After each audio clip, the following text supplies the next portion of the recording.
Captain's log, stardate 57931.4. The crew is restless. After spending too many months piecing our ship back together, we're finally about to venture out on a new mission. And the crew isn't letting this unprecedented ion storm slow them down. They're ready for something different. I know I am. Perhaps more than any of them. Fortunately, nothing ever stays the same. It's entropy, the nature of the universe. Change is inevitable. And while entropy says order gives way to chaos, in this case, change is good.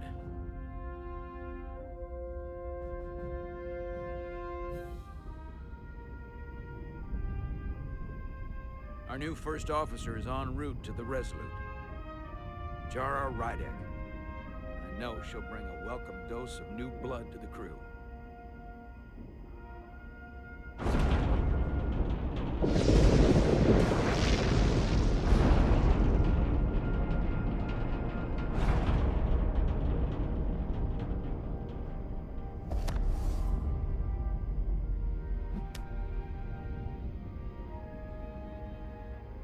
Thanks. No problem. I'm not great with flying. But these little shuttles are the worst. Here's a tip. Don't close your eyes. You'd think that would make it easier, but it only makes it worse. Look out the window, pick a star, and just focus on that. I'll give it a try.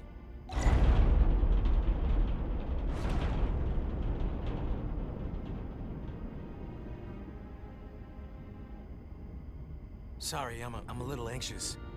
I hadn't noticed. I'm on my way to my first assignment. When we get to the starbase, I'm transferring on to the Resolute. So am I.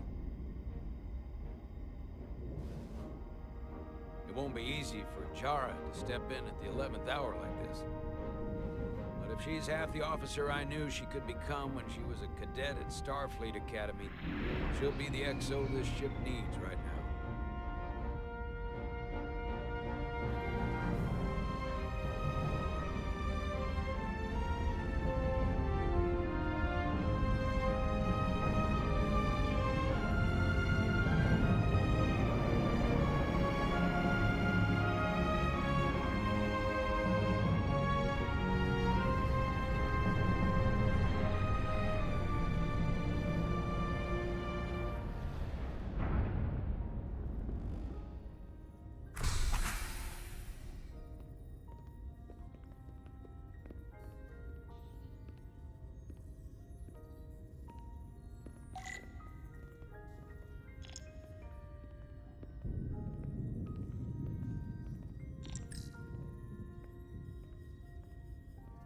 A starbase on the very edge of Federation space. Long way from home now.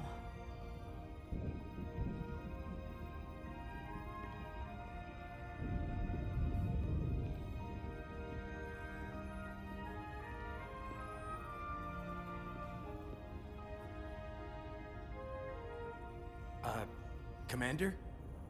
I'm not usually such a nervous wreck, by the way. I actually did well at the Academy. Oh yeah? Maybe you've heard of the Torvalin test? Sounds familiar. It's a tactical simulator that makes the Kobayashi Maru look like a picnic on Pintaris 5. Anyway, I finished in the top 20. Not just in my class. I mean, all time. In the history of the Academy.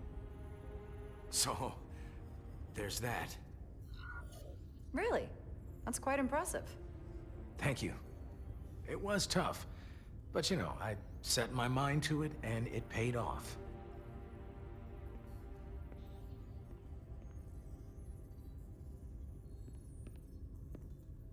Please place your hand here. Hold it there for a few seconds.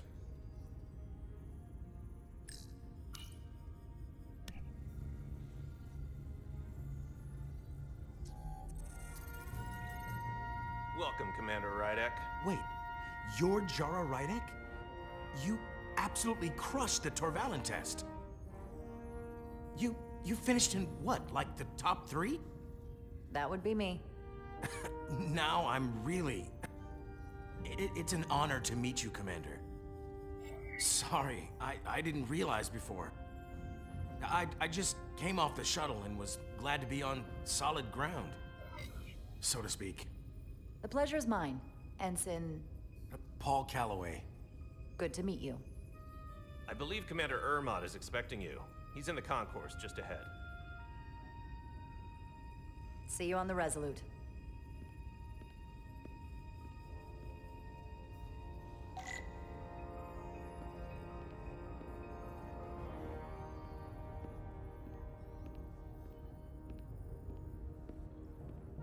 Good day, Commander.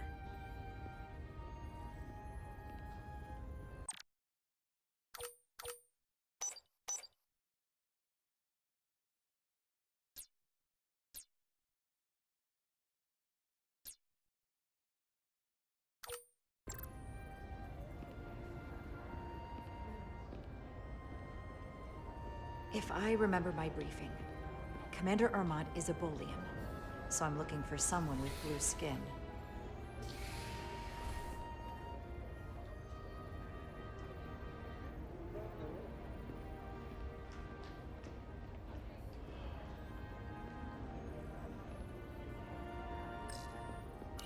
Starbase 128 has 4 docks.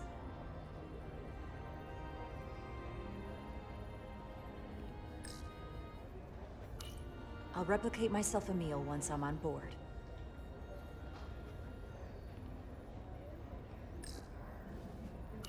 Excuse me, have you seen a Bolian around here? Yes, sir. Right back there, near the replicator. Ah, there he is. Thank you. Happy to help, Commander.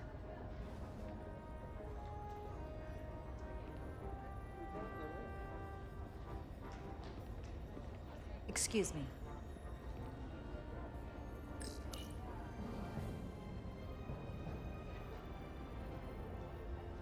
Welcome to the edge of the galaxy, Commander Rydek. I'm Commander Jan Ermot, Operations Officer on the Resolute. Commander? I hope there wasn't too much trouble getting here. This storm isn't making anything easy for us right now. I know conditions are less than ideal at the moment. It was perfectly fine. No trouble at all. I'm glad to hear it.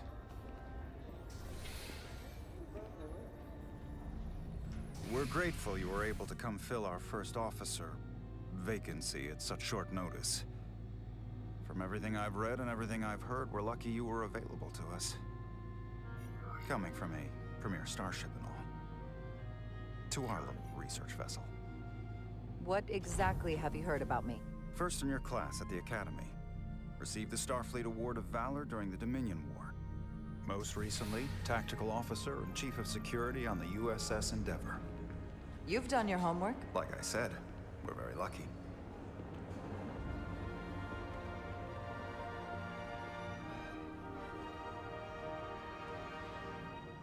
The USS Resolute. She may not look like much compared to the bigger ships, but as far as science vessels go, she can more than hold her own. And she doesn't look so bad considering 6 months ago she was nearly cracked in half venting plasma fighting for her life. It was an accident? The equipment malfunction. An accident suggests fault, but no one's to blame. It was a planned test, but the warp core was pushed beyond its limits. It destabilized the dilithium, there was a runaway reaction, and the warp bubble deformed.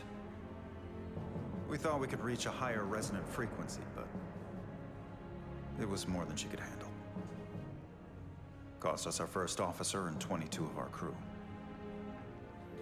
At the end of the day, we're all responsible for each other. That's what it means to be a crew. To have lost so many lives. That's a high price to pay.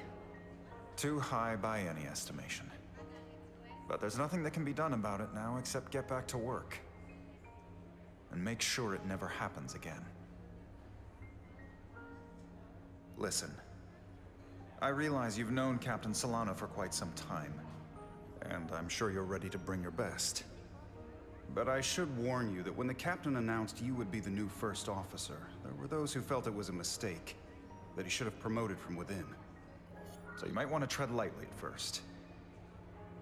Until they come to value your contributions as much as he does. Thank you. Always good to have a sense for what you're walking into. I just thought you ought to know. I appreciate it. Starfleet has assigned us a high-priority mission to the Hotari region.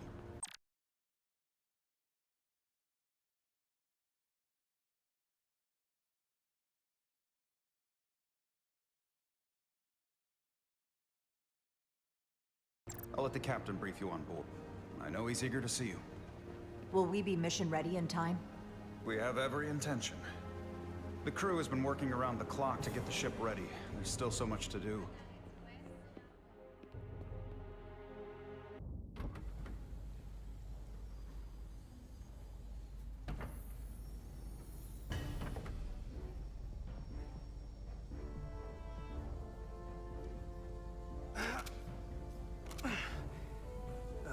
Stuck. I got just the thing.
Is that.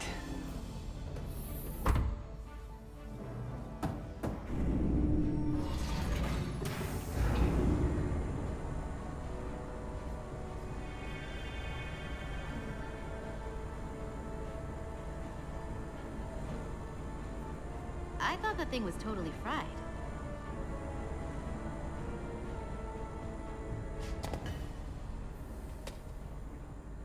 Nice work, Carter. Nothing to it, Neely. And not a moment too soon. The boss wants us down in engineering. Like, now.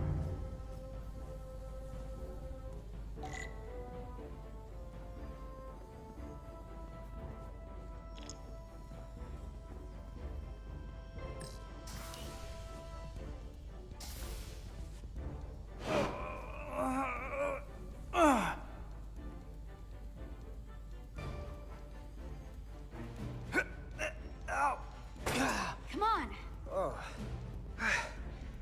Oh, these are heavier than they look. Makes more sense than zero G. You're welcome.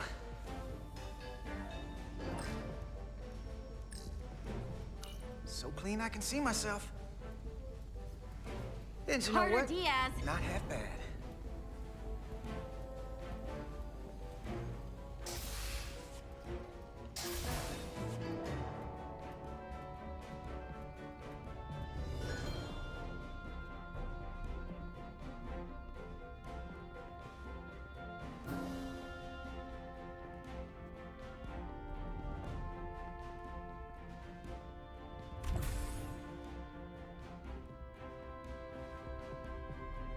Engineer.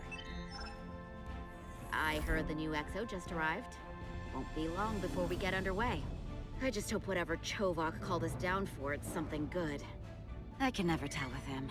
I'd rather not end up degaussing plasma manifolds. Hanging upside down makes me queasy. You and me working together, we can tackle anything he throws at us. Your optimism is positively contagious.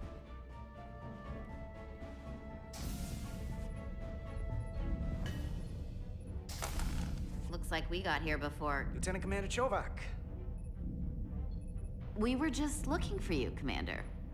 Petty Officers Ed Solar, Diaz.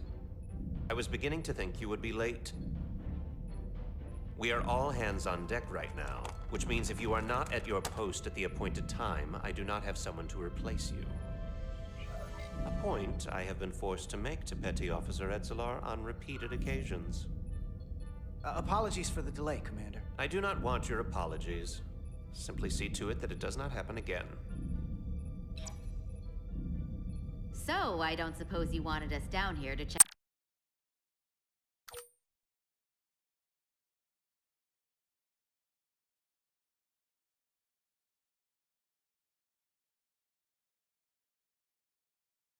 in before we go off duty?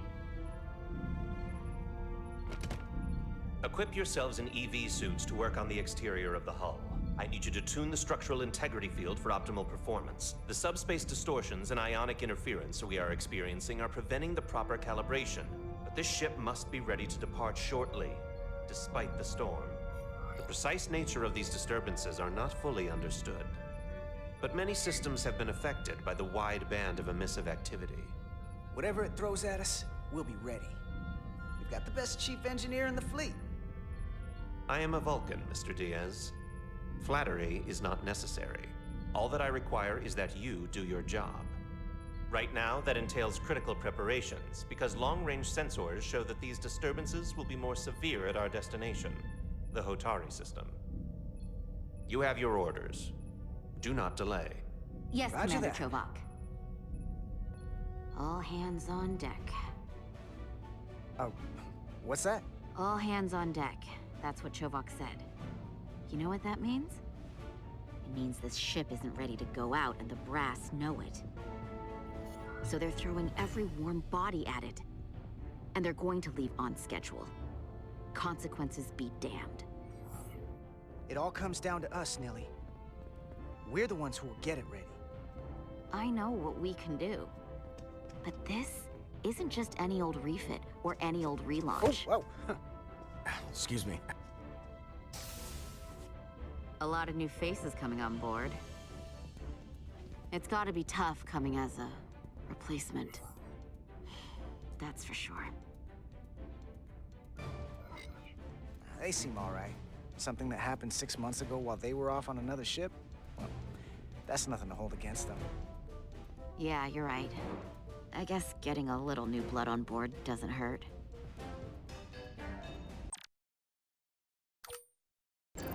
Hold on. Now there's an old face I didn't expect to see again. Hey, Miranda! You weren't gonna leave without me, were you? Miranda, you're here? We thought you were staying on the Adirondack.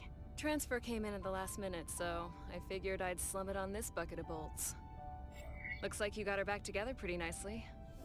I wasn't sure what to expect. I'm gonna take the high road here, pretend you didn't say that, and welcome you aboard. He's a better diplomat than I am. He still owes me a bottle of sor-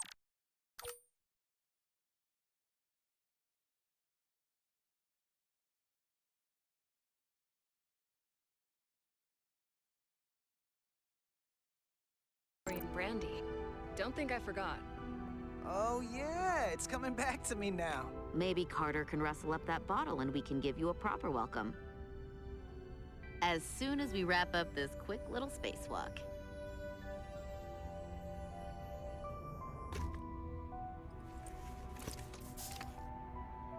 Here, let me help you. Thanks. So what's the word? Are you back in the security rotation? Yep. Still running with the usual suspects. Whoa! Good to go.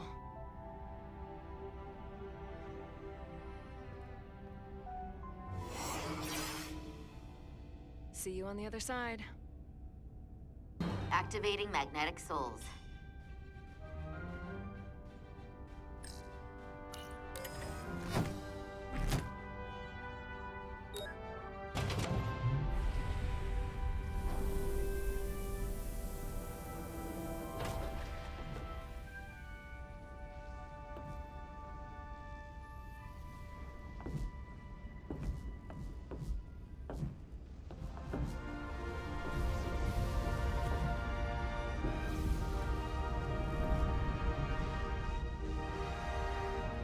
new never gets old.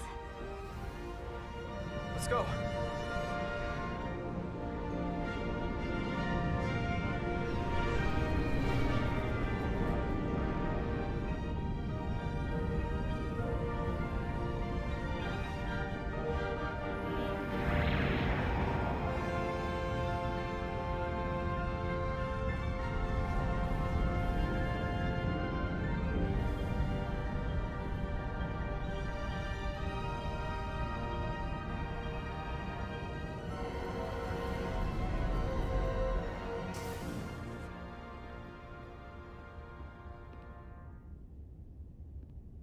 Captain Solano should be here momentarily.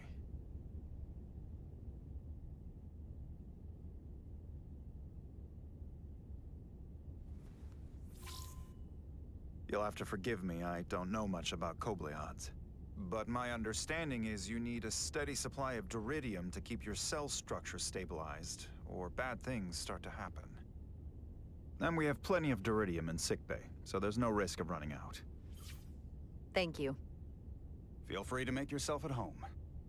And help yourself to whatever you like from the replicator.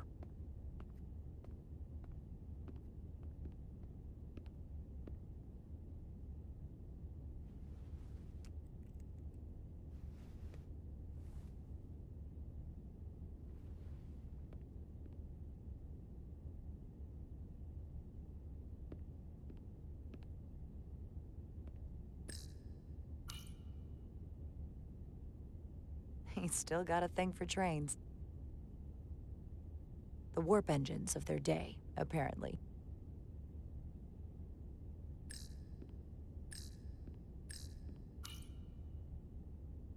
We'll be out there soon. Going where no one has gone before.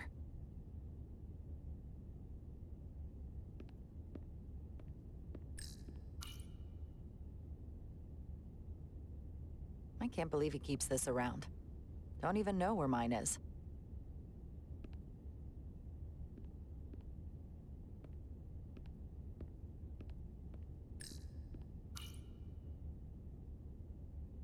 The first mineral Captain Solano ever discovered. Always was the nostalgic type.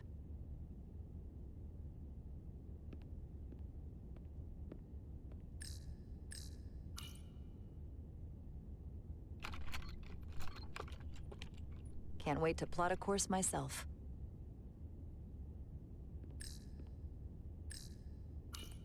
Just a sip of something.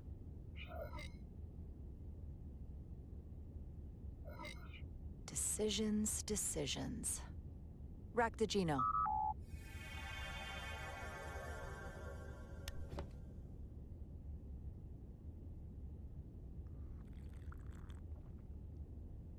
That sure has a kick.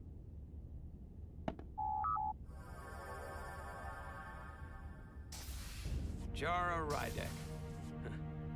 Last time I saw you, it was graduation from the Academy. You'd already secured one of the most prestigious assignments possible. And you were burning with enough ambition to fuel 7 trips around the Necrit Expanse. It's good to see you again, Captain. I could not be happier to have you on the Resolute. My only regret is that we couldn't provide you with a warmer welcome. The arrival of a first officer to her new ship deserves a bit of fanfare. But, unfortunately, we've had our hands full with the refit. That would be totally unnecessary. I don't need any pomp and circumstance.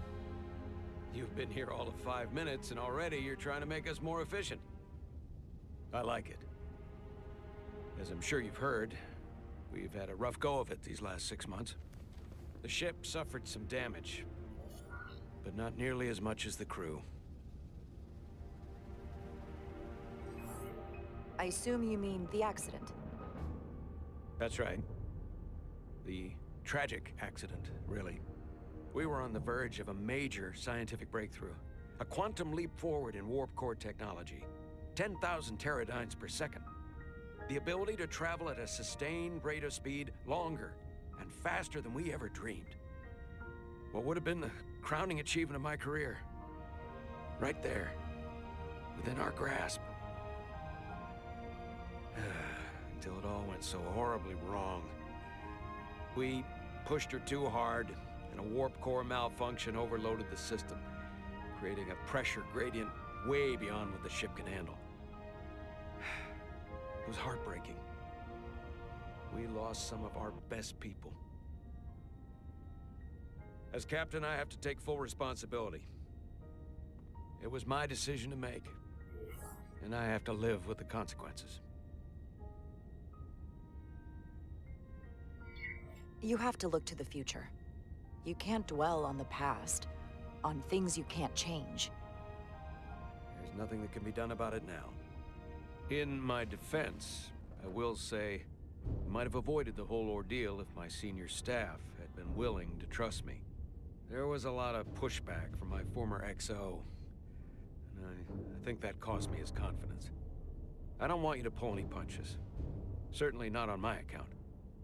But once we decide on a course of action, I need everyone to fully commit to the mission. Anything short of that just won't work. And that's when things start to go sideways. Whether I agree or disagree, I can promise that I'll be honest to a fault. Good. That's exactly what I'm looking for. But at the end of the day, it has to be my call. Look, I'll be blunt. We can't afford another mistake. Or at least, I can't. I feel like my career is hanging in the balance here. We need a win. Something to restore the crew's confidence. I understand. On a more positive note, Starfleet has tasked us with what they're calling a mission of the highest priority. Escorting a senior diplomat to Hotari space. Two previously peaceful and otherwise non-aggressive civilizations now find themselves on the brink of all-out war. So it's a peacekeeping mission. I see it as a golden opportunity to not only prove what the Resolute and her crew are truly capable of, but also a mission for which we're uniquely qualified. This ionic storm. Our long-range sensors suggest it's several orders of magnitude stronger than anything on record. A total anomaly like nothing we've seen before. And you'll never guess where it leads. Hotari. Exactly. Very nearly in the precise location where we're headed. Where I imagine the interference will be exponentially greater. But the diplomat will brief us on the details at the rendezvous.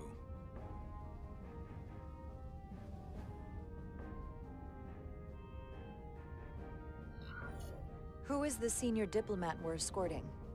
That I don't know. Starfleet hasn't said. But I don't want to get ahead of myself. I expect we'll have some rough sledding when we arrive, so I need you to prepare the crew for the worst. There's just one more thing I want to clarify up front. The metric that for me will be the ultimate measure of your success. What is it? If after serving as my first officer, you don't one day find yourself with a ship of your own, then I will consider it my personal failure. When that might happen is entirely up to you. But it goes without saying, you have my full support.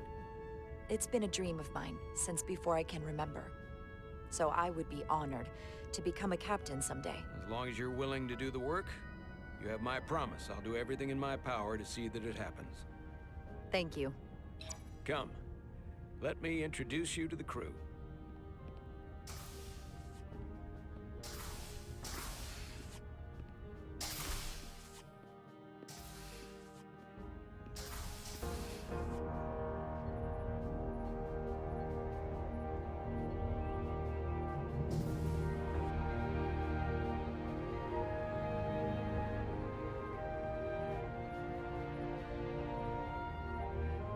Everyone, if I could have your attention for a moment.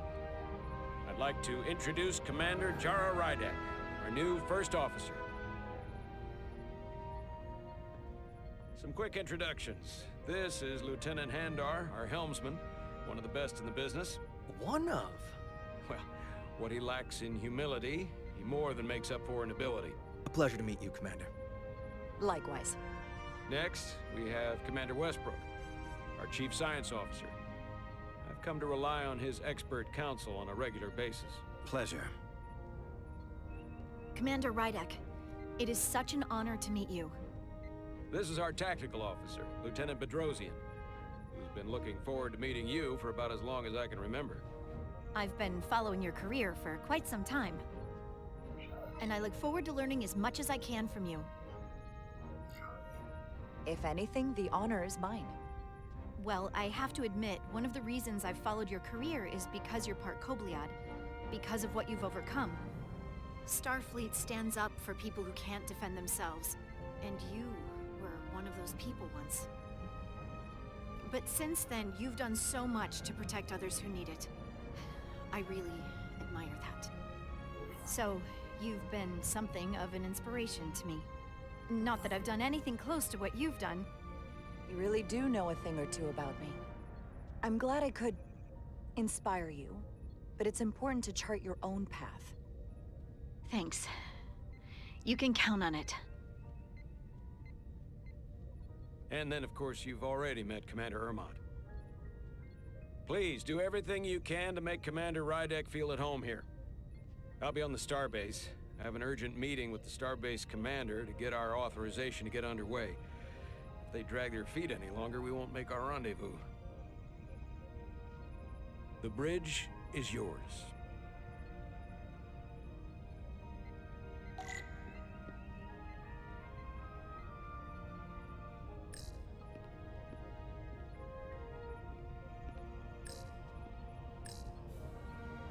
Science station. The Resolute is a science vessel, primarily. Might explain Commander Westbrook's attitude. I'll have to speak with him later.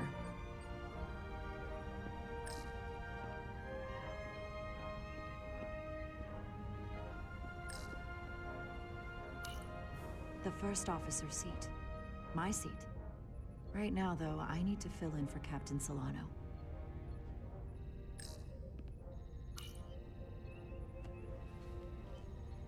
Commander, Chief Engineer Chovak needs to lower the structural integrity field. He's sent a crew out to recalibrate the emitters in response to the danger posed by the storm. We just need your go-ahead. Permission granted. Lowering structural integrity field, now. Entering maintenance mode. Condition blue.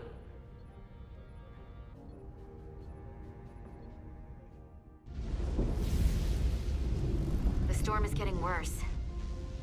Looks like they turned off the SIF. Great. Let's get to that emitter.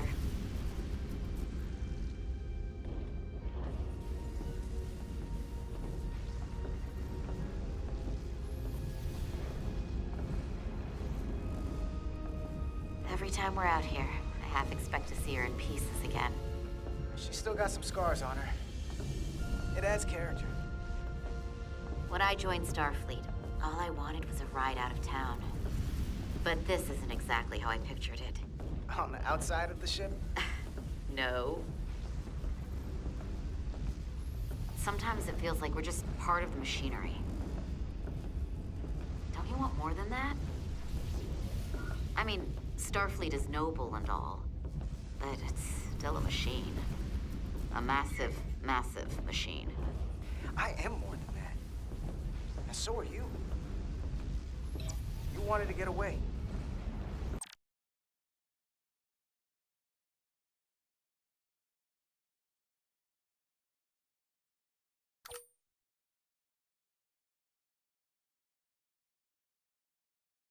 I enlisted because I didn't want to wait years just to get out and see the galaxy. I wanted to go somewhere, see new worlds, look up at a sky no one's ever seen before. Just because I'm cranking a hyperspanner up in a Jeffries tube today doesn't mean that's all I'll ever be.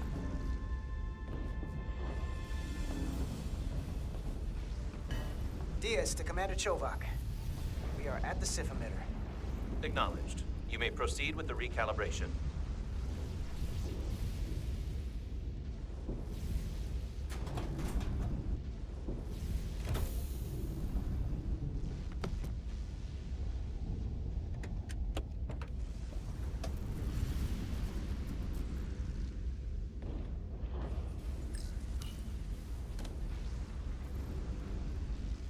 Beginning recalibration.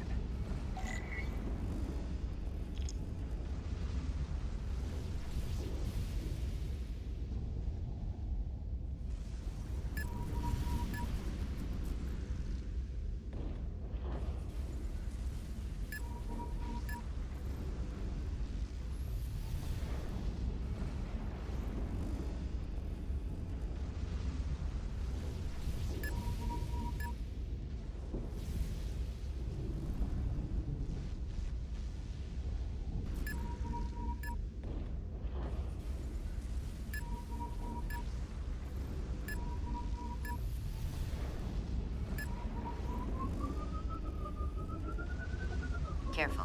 Too much action and harmonics will deflect the alignment.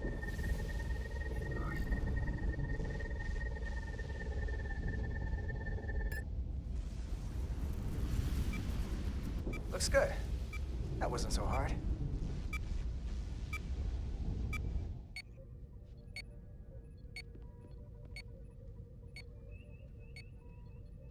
Commander Westbrook, right?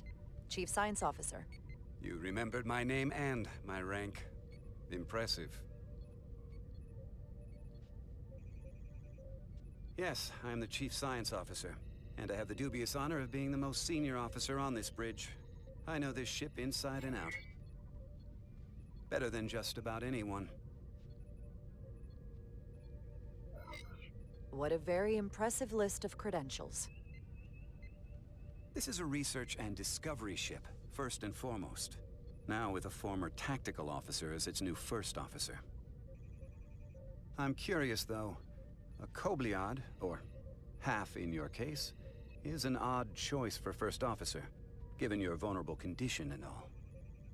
But if, as an example, we found ourselves in a hostile situation, and you were suddenly incapacitated because you needed an infusion, what would happen then?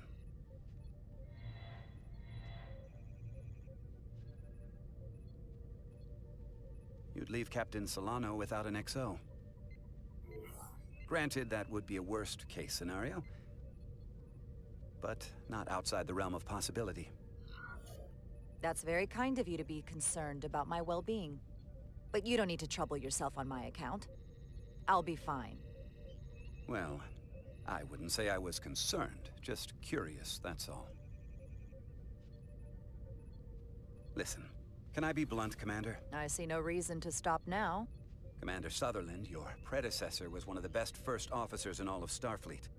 His record was impeccable and his reputation was without equal. I mean no disrespect, but the shoes you're stepping into are almost impossible to fill. He was loved by the crew, and he was one of my closest friends. So I can only hope that you'll live up to expectations. Hey, we just met.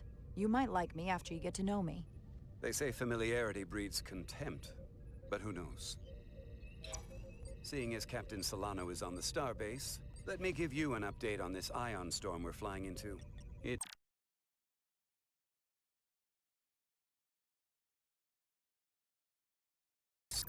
unusual, unlike anything I've ever seen. At the moment, I can't tell you if the Resolute will shrug it off or if we're putting ourselves at risk. However, if we learn more about its patterns, its nature, we can come up with a scientific countermeasure. Just a moment.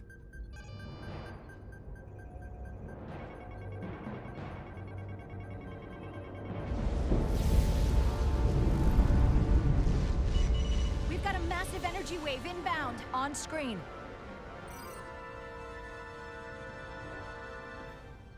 Tracing its trajectory. Starbase docking clamps are holding. The storm's emissions are fluctuating, coming in waves. And if my projections are right, we're about to get hit by a wide-band burst of ionic energy, like a tsunami. I'm reading power abnormalities all over the ship. Estimated time to Red alert! Aye.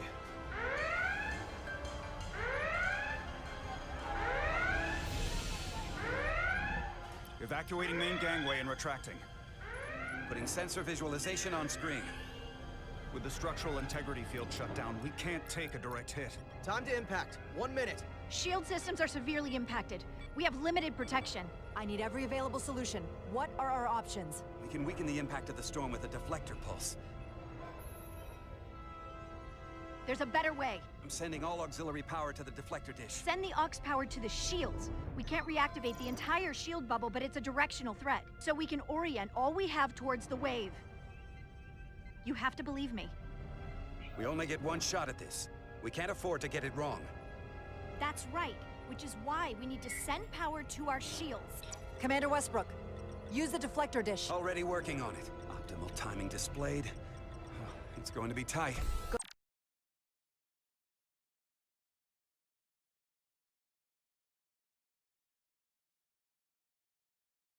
Send the pulse on my command. Now! We got it! This is it! All hands, brace for impact.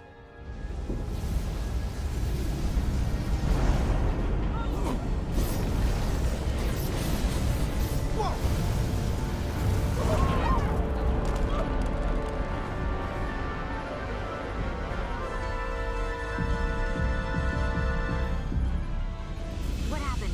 We have experienced a surge of radiation. Oh, you don't say. This radiation supercharged the plasma, forcing it to backflush through the system and creating a dangerous imbalance. That could blow out every primary system on the ship. Just tell us where you need us. I need you to traverse the hull to the access port to recalibrate the port nacelle plasma regulator.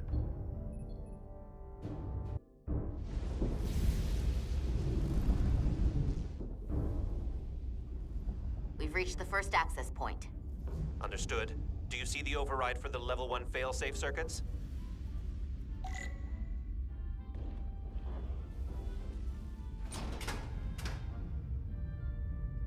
Affirmative.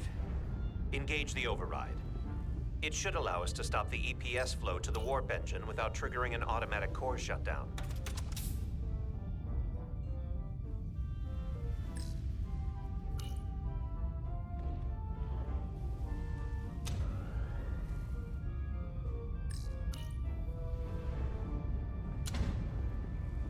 Failsafe override engaged.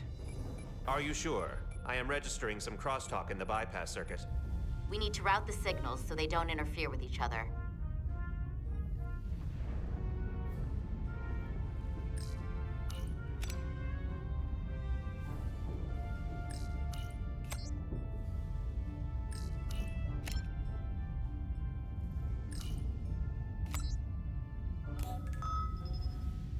Diaz to Resolute.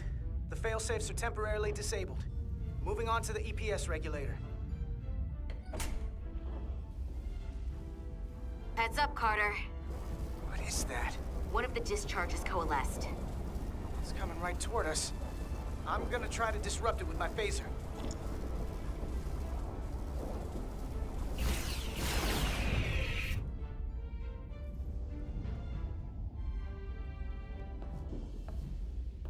So we gotta climb up the pylon. Not that there's really an up, but, you know.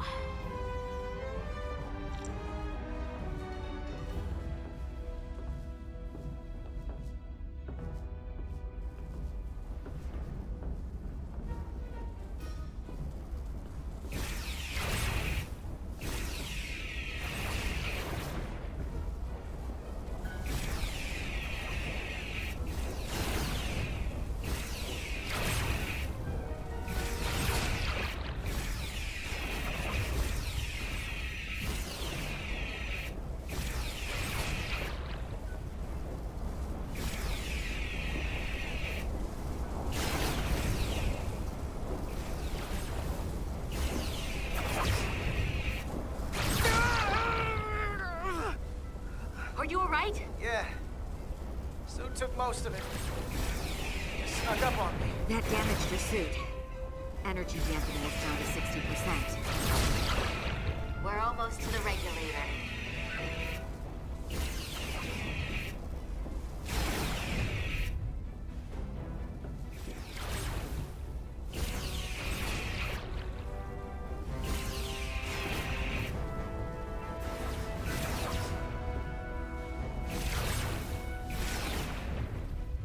We're at the regulator.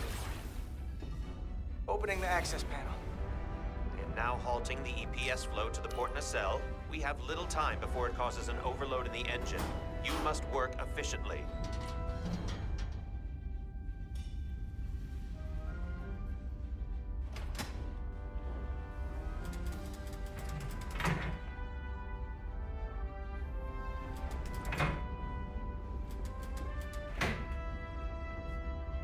EPS manifold adjusters reset to neutral.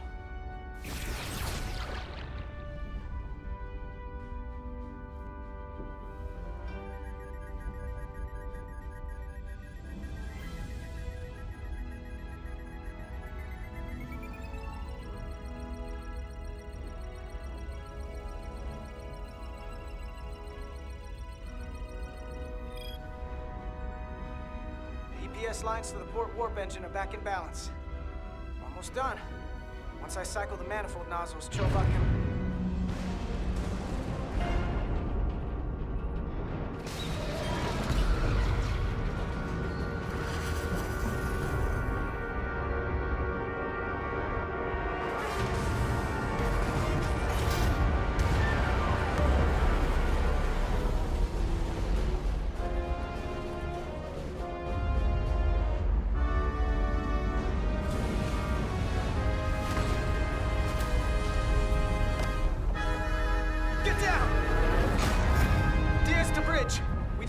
docking clamp.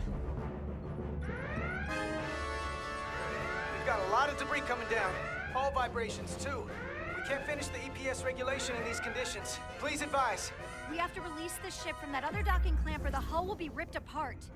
There's a problem. The clamps are supposed to disengage automatically in an emergency, but it's not working. Not working? What are our options? The docking clamps are fitted with exploding bolts for an emergency release. We've got crew out there. That'd be like setting off a bomb next to them. Maybe there's another way. Starbase is hailing us. Put him through. Resolute, the remaining mooring arm is failing. You need to disengage from the starbase now. The damage to the station will be catastrophic. We have crew outside and are looking for the safest way. We have people on this station. If that mooring arm breaks, we could lose dozens of crew. Commander, hear me out.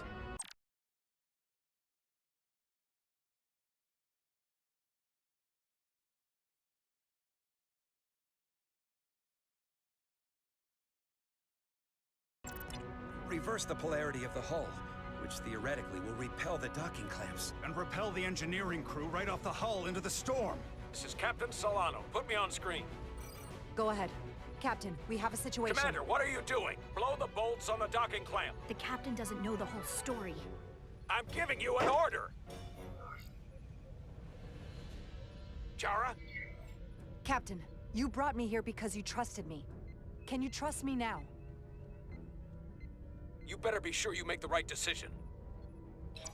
The captain made himself quite clear.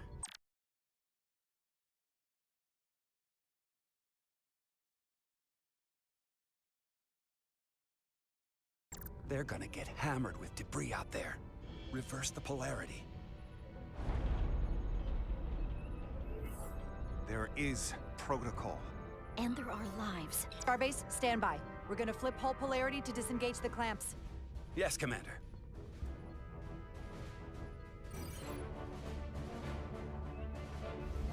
Repair crew, this is Acting Captain Jara Rydek. Be advised, we are going to reverse hull polarity to free us from the remaining docking clamp. Tether yourself and deactivate your boots on my mark. Understood. 8, 7, 6, 5, 4, 3, 2, 1. Mark! Ah!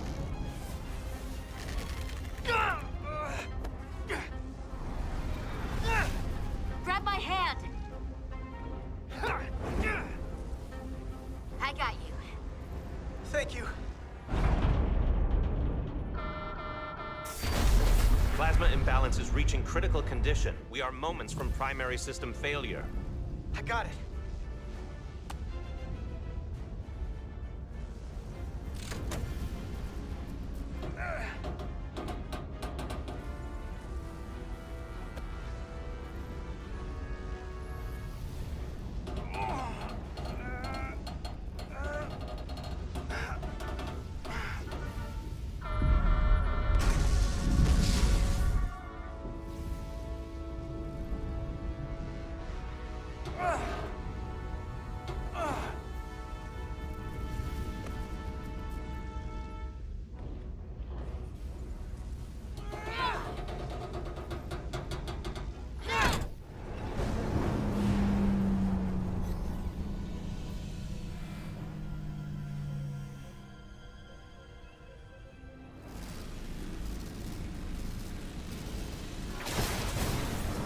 Look out!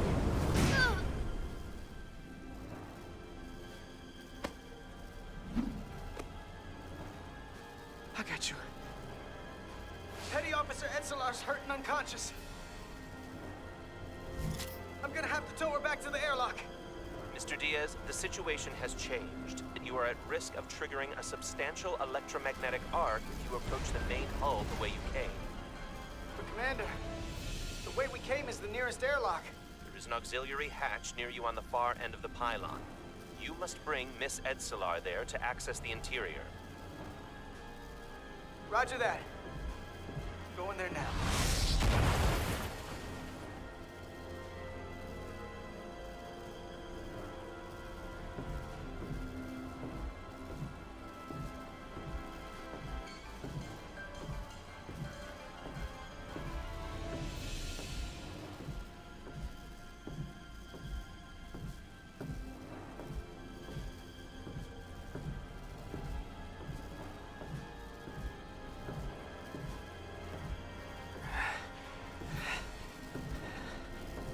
I'm at the auxiliary hatch.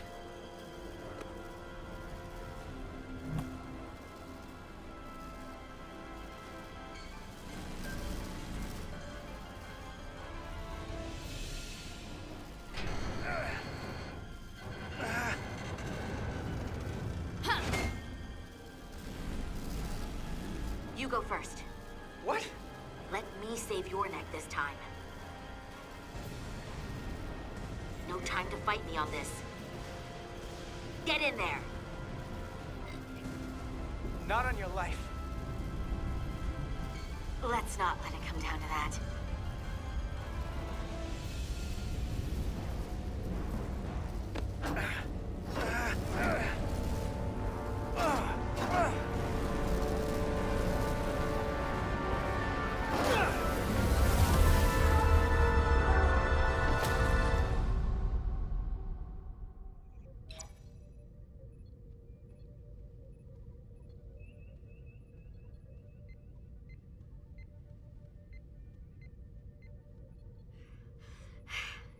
We made it.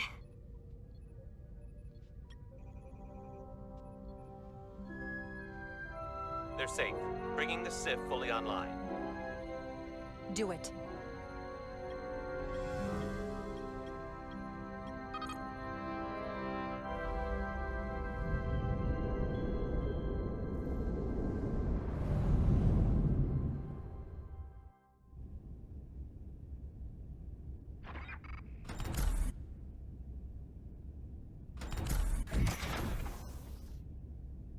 Nilly. I'm good. Help me with him.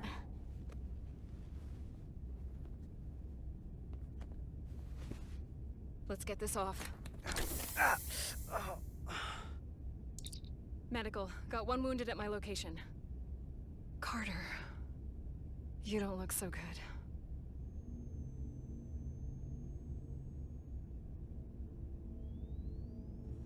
You gotta be more careful. I just got here. I'm not ready to see you two get blown to space dust just yet. Now let's get you down to sickbay. Great.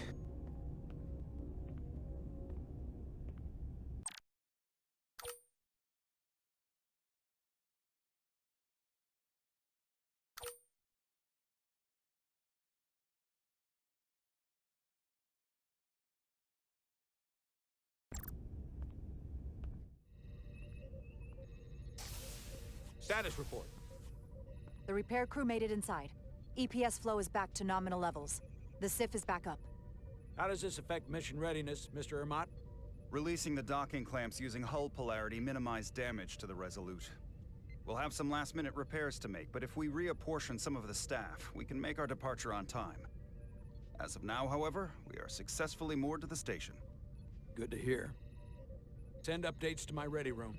Commander Rydek, with me.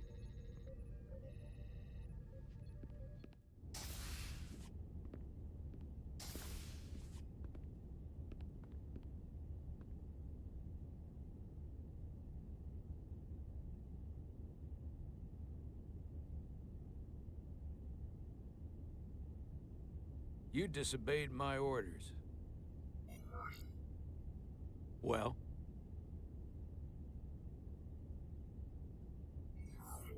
Respectfully, Captain, I made the right choice given the information I had. You disobeyed my orders! And not just in front of the bridge crew, but the Starbase staff as well. That's going to get around. My name's already tarnished around the fleet. But what is it going to do to my credibility on this ship? From the top to the bottom. Bridge to lower decks. Captain, I told you I'd be honest, so here it is.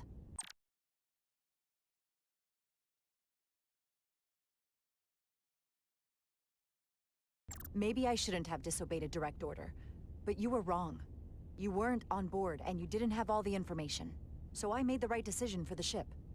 If you're worried about your credibility, put your ego aside and trust your crew.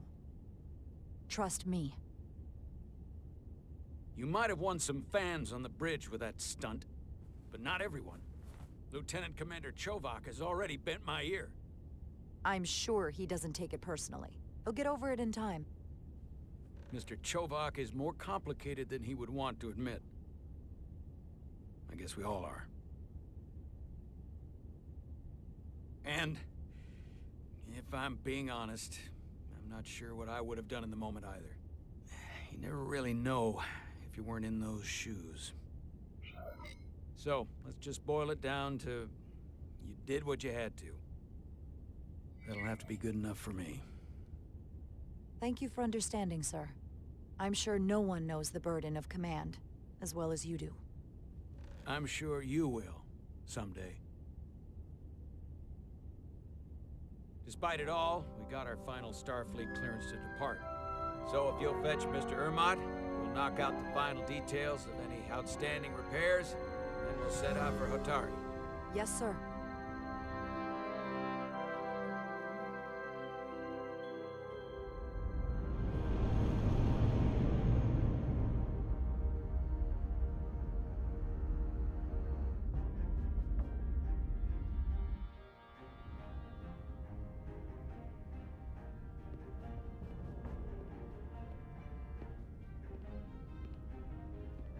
All departments reporting full mission readiness. We've got our full complement on board. This is my favorite moment, right now. The start of a new mission is always full of possibility. The Orion Syndicate could sell it as a drug. Don't let the Admiralty hear you say that.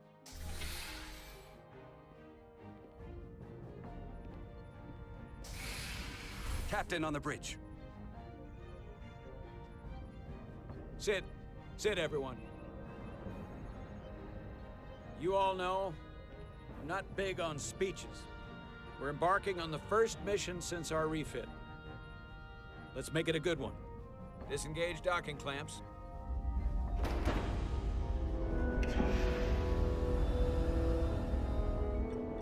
Docking clamps released.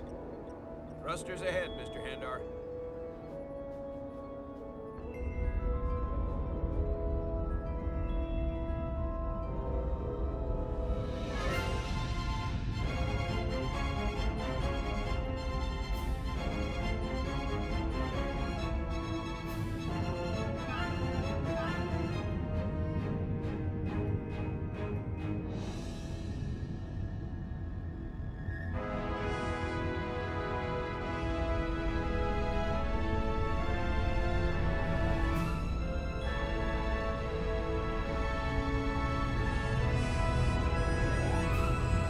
That should do it.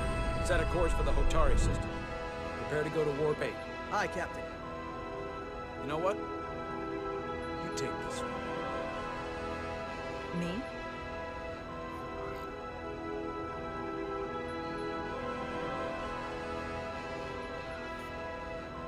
Helm. Do it.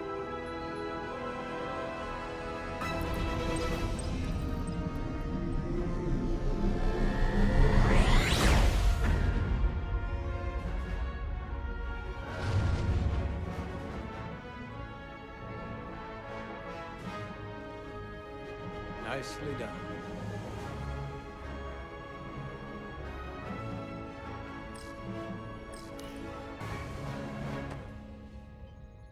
Whoa. Careful. Thank you. I'm fine. Really, You don't look fine.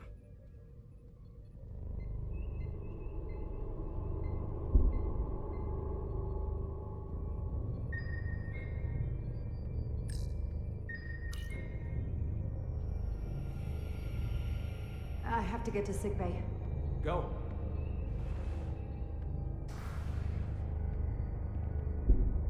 Commander, help me get her inside!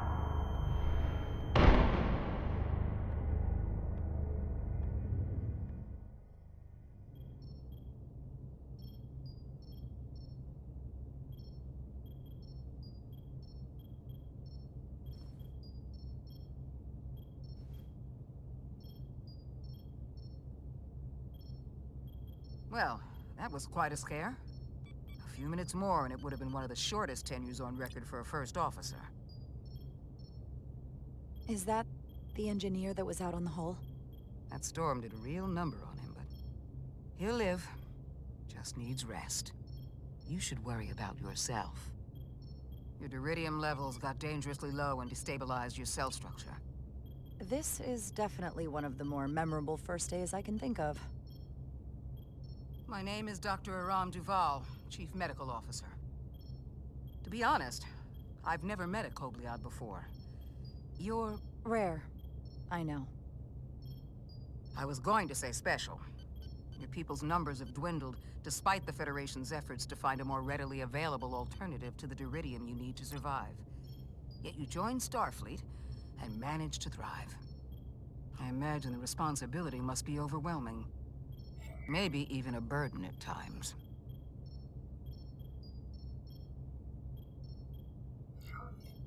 I know what it means. And I know the responsibility that comes with it. But I can't be anything more than who I am. And if someone has a problem with that, or expects something else, then that's their problem, not mine.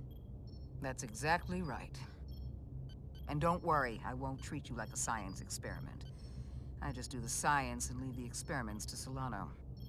You don't agree with his methods? I don't agree with his definition of acceptable risks. Not when the lives of your crew are at stake. My professional opinion is that the accident took a toll. More than he's willing to admit.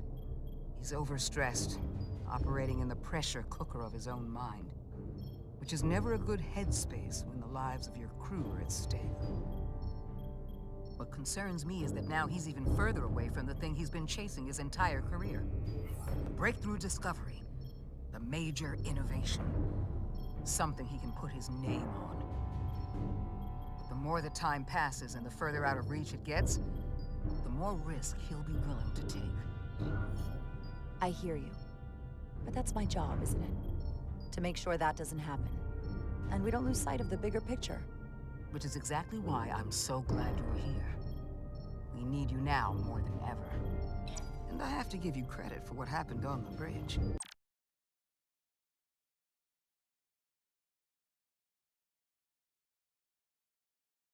It took guts to defy a direct order. Huh. I guess word travels fast around here. It's a small ship, and everyone's curious about the new XO. Fortunately, your cell structure's almost completely stabilized.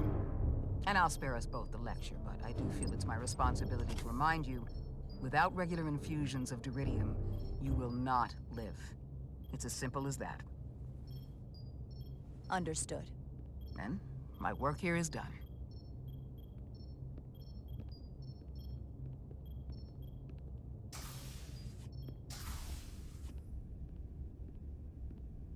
Sorry, I didn't mean to be lurking outside of sickbay. I didn't want to intrude, so it felt more appropriate to wait out here. We were all worried about you. Or I should say I was. I wasn't sure what was happening at first. But then I realized it was your condition.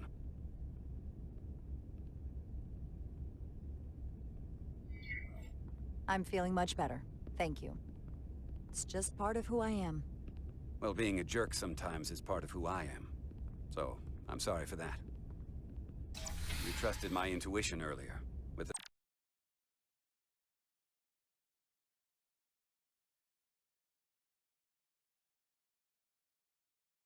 deflector pulse.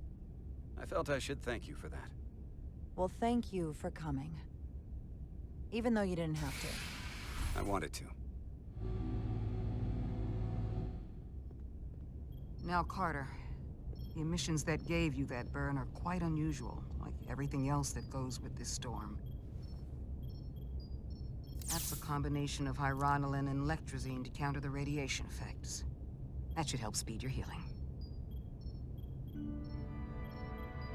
She's come by a couple of times to see you already. Be brief. It's good to see you awake again. I was starting to get worried. Not that you aren't in good hands with Dr. Duvall. You did take one hell of a shot, though. I hear you've been checking in on me. Thanks for that. One of the benefits of working a security rotation. Lots of opportunities to walk by sickbay and stop in. Millie was looking in on you too, by the way. But since it's just us right now, I had a chance to think about this while I was away. And I thought it was important that I just come out and tell you. Instead of tiptoeing around it. Or worse, leaving it unsaid. Wait, are you angry at me or something? Oh, no, not that. I'm sorry. I'm probably making too big of a deal here. What I'm trying to say is, we've been really good friends for a long time. But I got back here and I couldn't ignore it anymore. I want to see if there's more between us than just being friends. Carter? You don't have to explain it. I feel the same way. There is something between us. So, do you want to find out what that something is? If it's there for you, and it's there for me, why not give it a try? Are you kidding me? I just said yes. I wanted to be sure I heard that right. Sorry to interrupt, but the patient needs...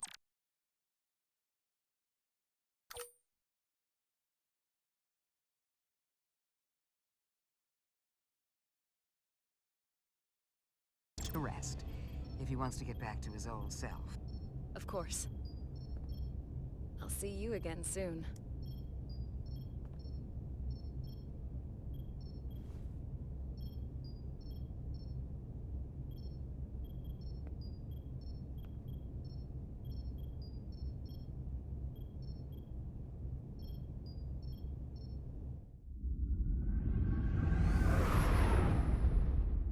Approaching the rendezvous point outside Atari space. Helm, bring us out of warp. Dropping to impulse. Ionic interference surging, Captain.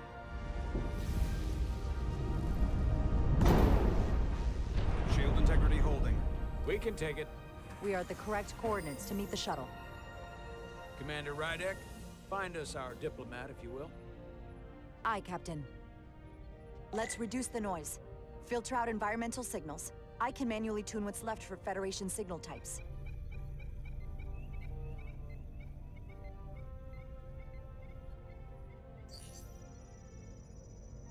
I've located the shuttle. Opening comms. On screen.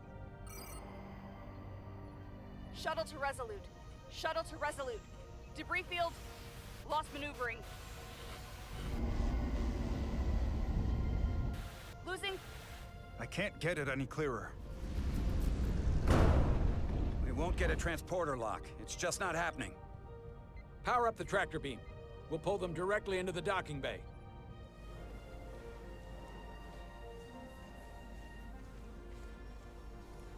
Diaz, you good to run the tractor emitter? Yes, sir. You sure? I'm sure.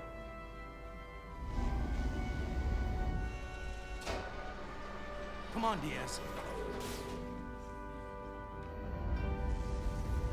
First thing, lock onto the shuttle and stabilize the rotation.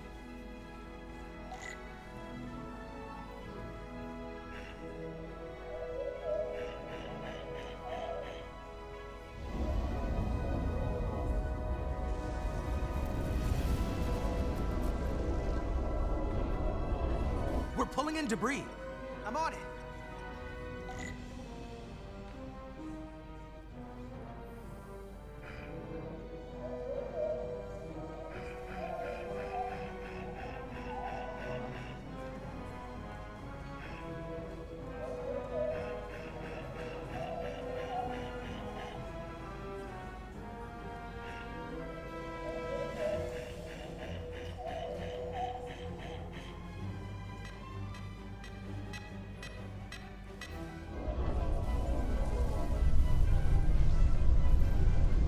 That's gonna take out the shuttle.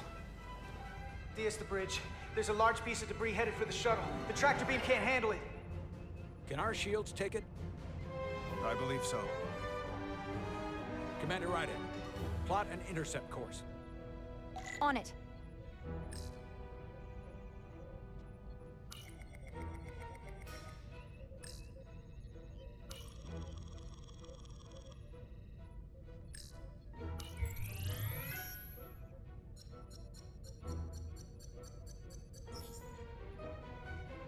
Here we go. Maneuvering thrusters bearing 53 Mark 17, 200 meters on an intercept course. Maneuvering.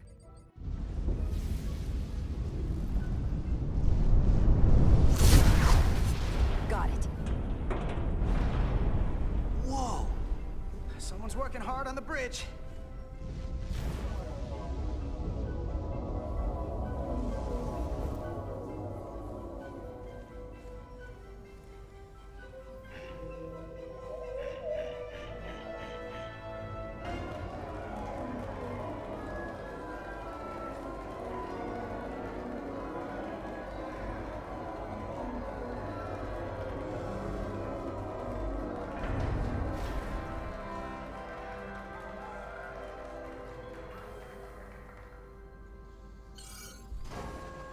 We got the shuttlecraft on board. Good job. We're on our way down to meet them.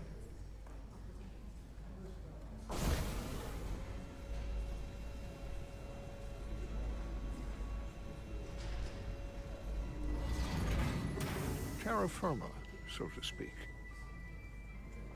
Ambassador Spock.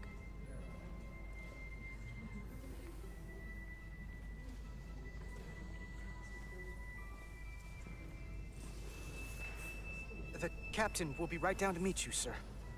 In that case, I will wait for him here.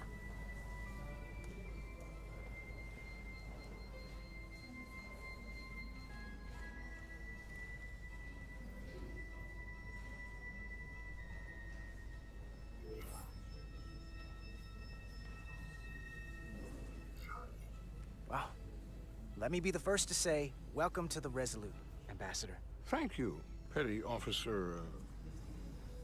Carter? Carter Diaz. Sir. I am pleased to meet you, Petty Officer Carter Diaz. It appears I have you to thank for my safe arrival. Your assistance arrived not a moment too soon, if I may say so. You're very welcome, sir. I'm glad we could get you here in one piece. Indeed. We thought we were prepared for our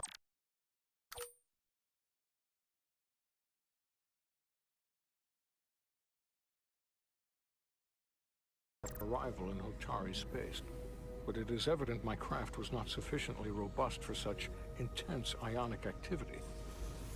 The storm has been pretty intense.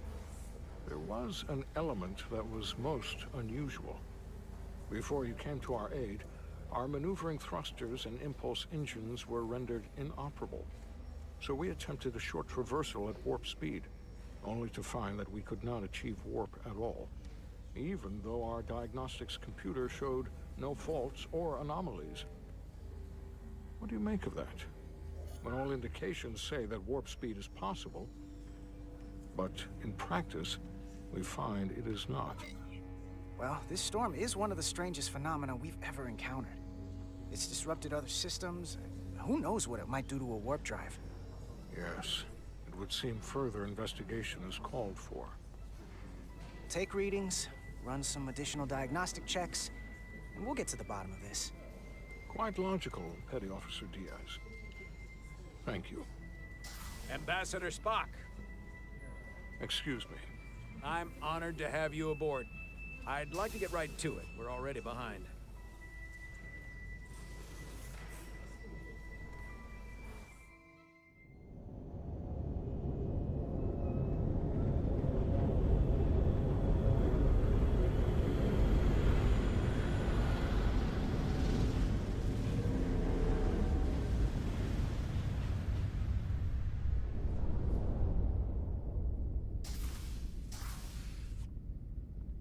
Ambassador Spock, my senior staff.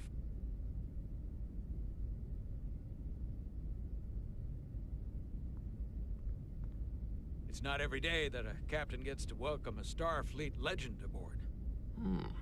You flatter me, Captain Solano.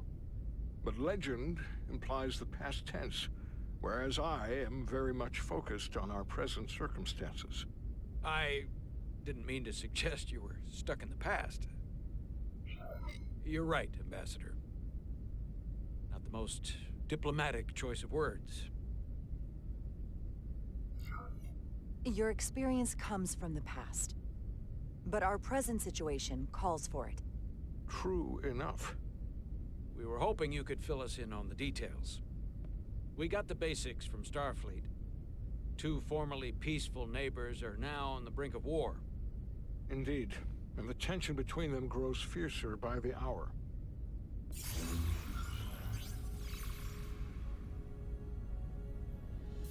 Lydia and Hotari. The Lydians are the more advanced species. They made first contact with the Hotari over a century ago. This is Tau, the Hotari moon. It is rich in dilithium, and for decades, the Hotari and the Illydians have shared a mining operation there.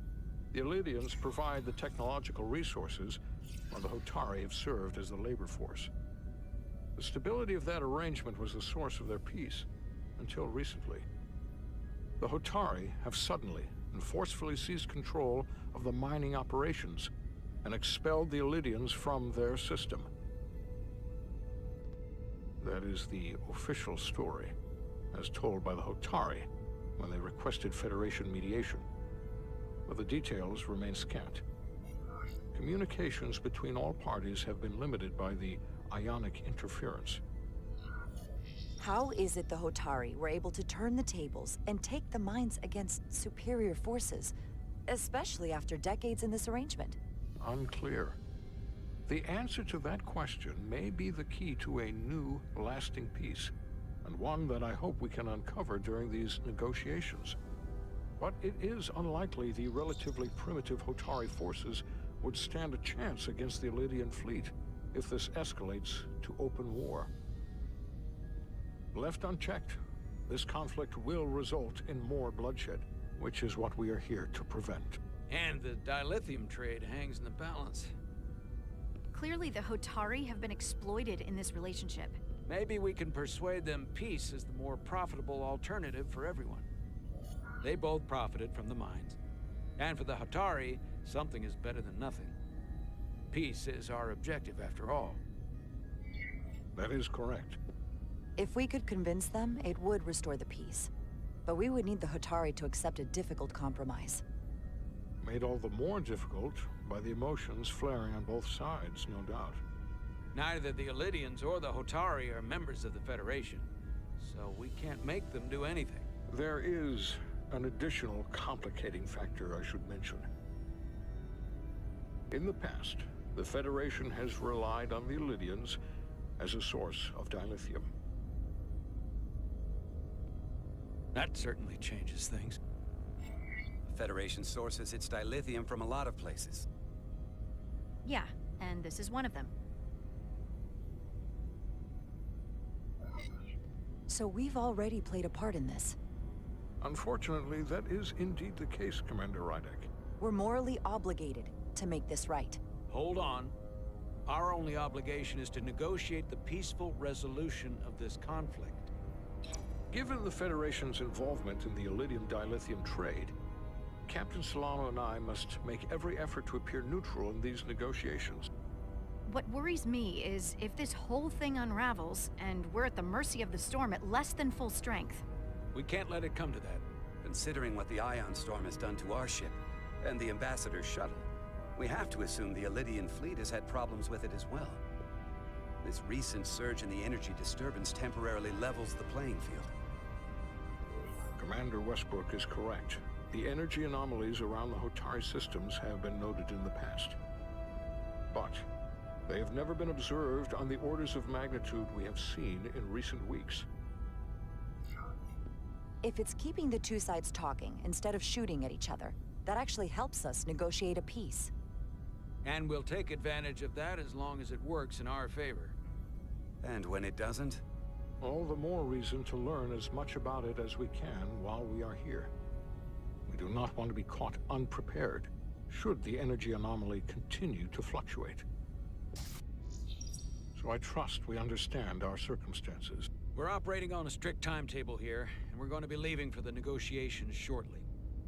Commander Westbrook, I want you to leverage our systems to investigate the anomaly from here while we're gone. Aye, Captain. Thank you all.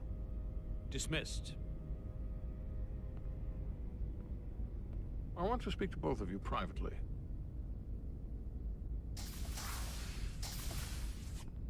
Ambassador Spock, I'd like to make a formal introduction. My first officer, Commander Jara Rydek.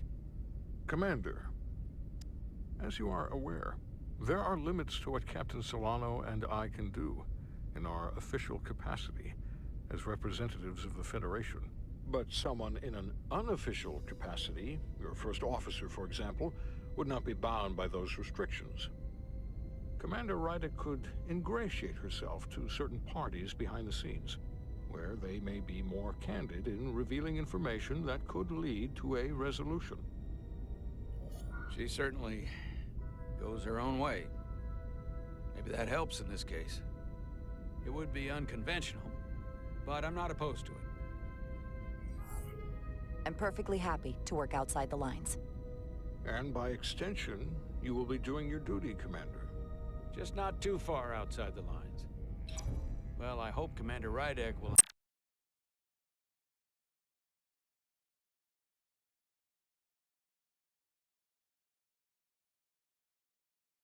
have more luck finding out what really happened than we will through official diplomatic channel. The fate of the negotiations, the interests of the Federation, and the prospect for peace may very well depend on it.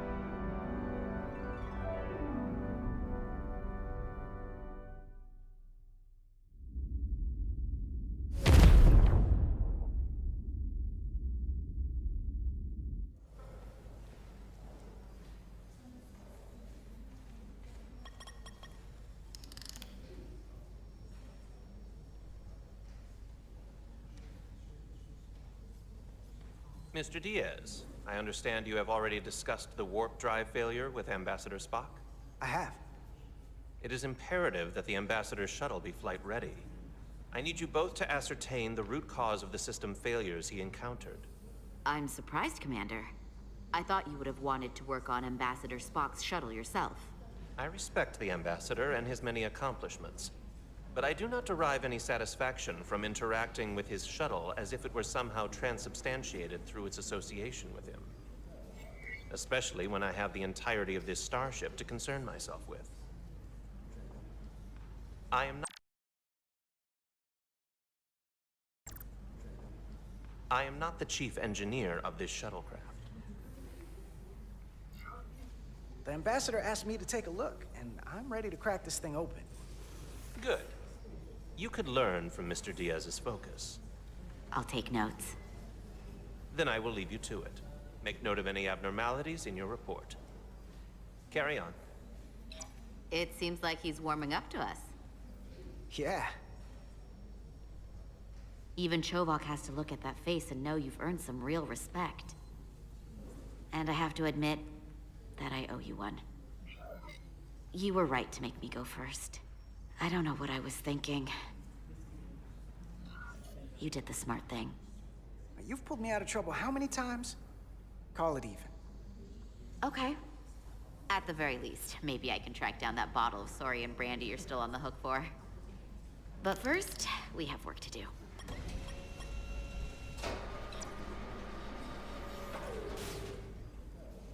Ready to go?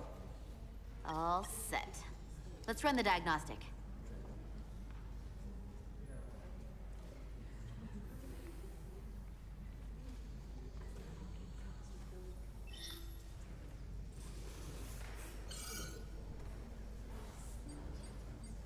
So, I know about your talk with Miranda. You do? She sent me a Priority 1 dispatch right after your conversation. I'm happy for you. Both of you. Thanks. But I'm only going to tell you this once. Don't screw this up. Because I would be very unhappy if you tried this out and then, I don't know, 6 weeks or 6 days later, I have to start splitting holidays between the two of you? All because things went south and you're not on speaking terms. That just isn't gonna work for me. You really don't believe in me, huh? It's not you. Or her. Just running the numbers, and things don't work out more often than they do. I like my friends, and I like our group. I don't want to lose that. Is that thing done? Yeah, it's wrapping up. Let's see. The relays along the primary EPS are blown. The backup relays are all intact. An EPS overload from the warp drive could cause that. But how did the shuttle end up dead in the water? Huh. Well, maybe the ship's data recorder can tell us something.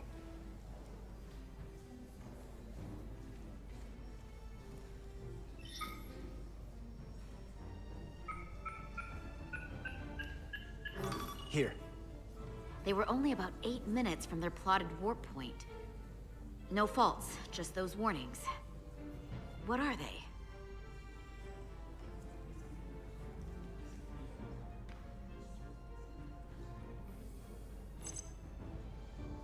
Subspace variance out of tolerance.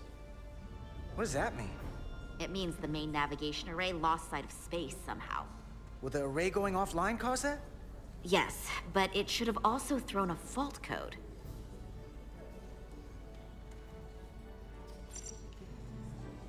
The warp field became inverted suddenly.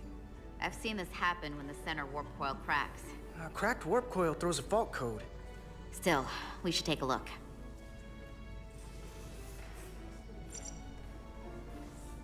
There was a complete warp cascade failure. Wow. They're lucky the shuttle didn't turn inside out. Makes me think the computer panicked on the warp field equation. Any one of these failures should have thrown a fault. If it was caused by a system failure. None of this caused the relays to blow. Roll forward to when that happened. Yes, ma'am. So here, they take a moment to get their bearings and they attempt to re-engage the warp drive. There. That's the relays blowing.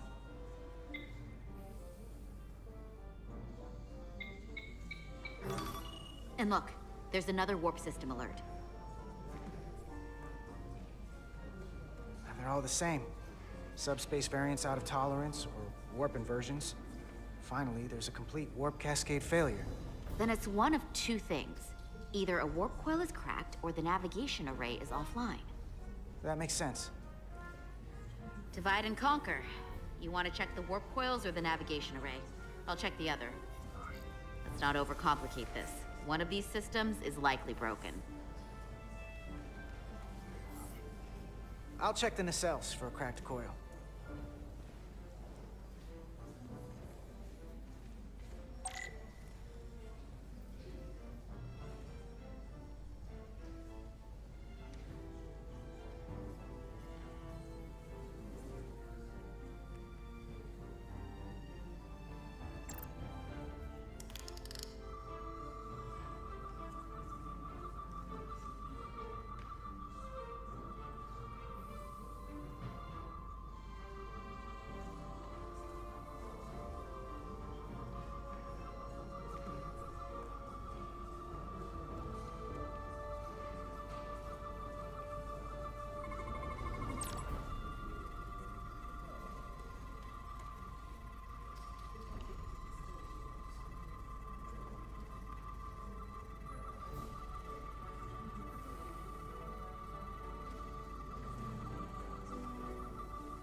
I checked every coil on the port nacelle for imbalances.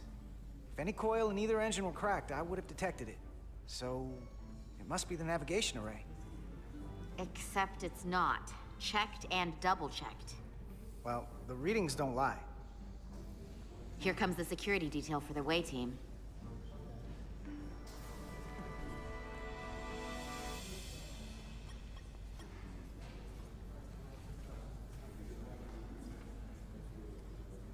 Hey. I'm not here. We're escorting the negotiating team to the surface as soon as they come down from the bridge. I don't want to interrupt some important work. I was just hoping to see you before I go. The captain and the others will be here any minute now. Should be an interesting ride down to the surface. Come on, I'm never too busy to make time for you. That's not true. No. But I am glad you came by. No, that's more accurate. I gotta be precise with you, huh? Hey, Maris. Aren't these those button pushers you're always hanging out with? And you're the phaser jockeys we always beat in Parisi squares, right? All aboard for Hotari. That another one of the captain's railroad things? Gotta be. I just usually zone out by the time he gets to the whole, steam engines were the warp drives of their day part. Catch y'all later. You don't want to miss your train. I do have to go.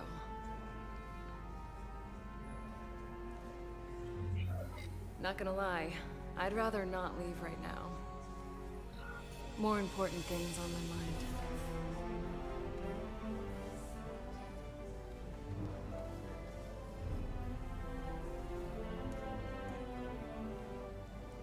That was nice.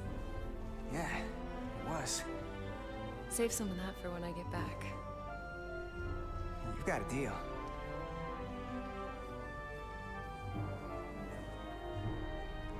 Be seeing you.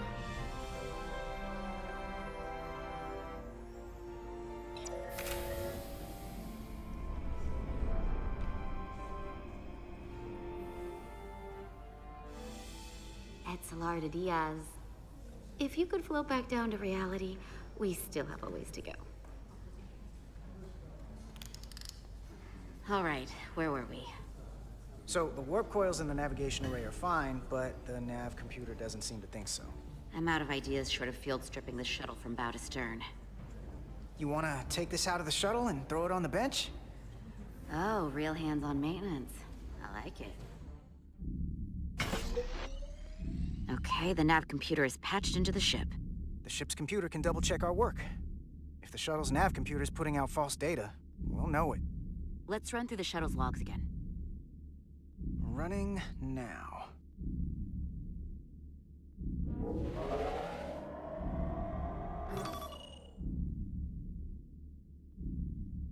Same.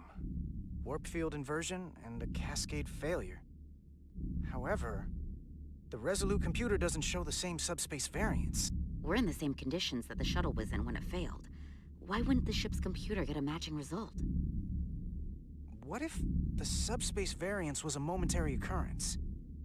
That's a possibility, and it would explain why the simulation under our current sensor readings failed to reproduce the issue. But a subspace anomaly strong enough to cause a warp field collapse would leave graviton ripples for days. Let's run with the momentary subspace variance theory for now. Roll forward to the shuttle's attempt to re-engage the warp drive.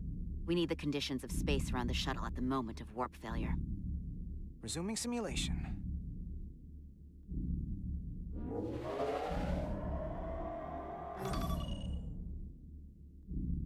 Error in warp field calculation. Cochrane formula variables are out of range. That right there. Take the shuttle sensor data from that moment. Computer, why did the warp field calculation fail? Warp field pressure returned non-orthogonal. Results are undefined. That doesn't help. Wait, what if we use a different ship? Put the Resolute into the simulation instead of the shuttle. Yeah, it should warp just fine. Unless... Computer, run the simulation with the Resolute. Resolute simulated. Computer, give me manual control on the warp power. Static field intensity, warp 1.1. 1.2. 3. Warp pressure is destabilizing. Error in warp field calculation. The warp drive has experienced a system-wide cascade failure. Warp field collapsed. Subspace variance is out of tolerance. Cochrane formula results are undefined. Bingo. What-o? The same moment when the shuttle failed to warp, so did the ship. Whatever happened to the shuttle just happened to us. The Resolute will not sustain warp. We can't leave Hotari space.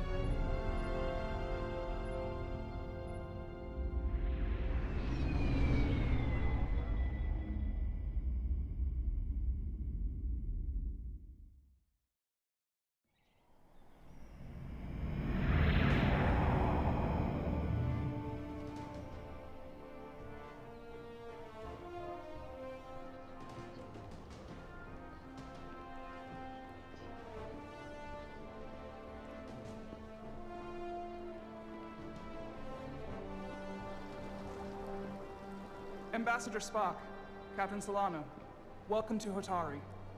We are honored you have come. My name is Tylos Altaris, Minister of Diplomatic Affairs. The honor is ours, and this is Commander Jara Rydick, first officer aboard the USS Resolute. You'll find she has a keen mind, and unique insight into the dynamics between the Hotari and the Illidians. We are honored to be here, as representatives of the Federation. I'm so glad. These must be the representatives of the mighty Federation. The reigning authority in the galaxy. Or so we've been led to believe. Whether that's true or not remains to be seen. But, either way, we're grateful you've made the time to come to our little corner of the universe. And you are? This is Galvin, and this is Citron, the heroes of the revolt in the mines.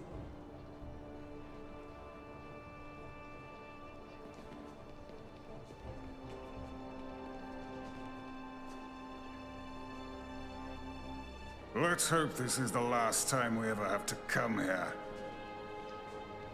If you'll excuse me.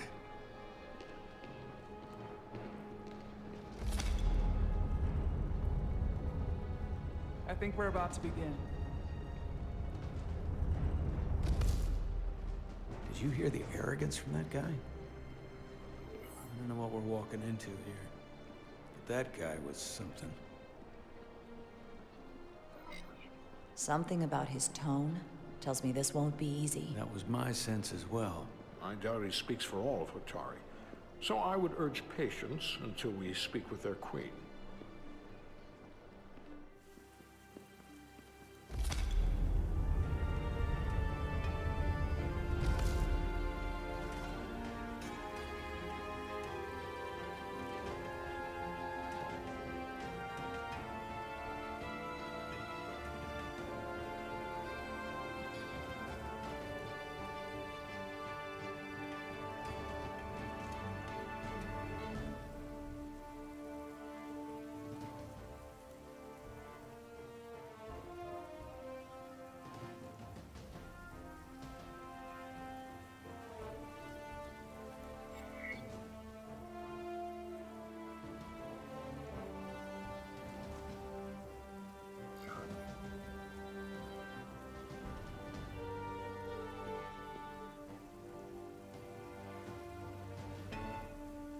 Ambassador Spock, welcome to Hotari Prime. The honor is mine, Your Majesty. That the Federation would send one of their most respected representatives is not only an honor to the Hotari people and their queen, but a recognition of our stature and importance. Let's get on with it, shall we? With all due respect to the Federation and their ambassador, they have no authority here. We are not members of their alliance. We are not subject to their rule, nor yours. We demand the immediate return of all mining operations to Illidian control, as it has been for centuries and will be for centuries more. That has always been our understanding. That understanding has changed. Then you invite war! And if you cannot remain silent, you will be silenced. But his point is well taken. What is the Federation's interest in this matter? Perhaps you would have us trade one oppressor for another? The Federation remains neutral. Our only interest is the peaceful resolution of this conflict. We are here at your request, Your Majesty. For now. Saying this wouldn't be easy was an understatement. I thought they wanted us here.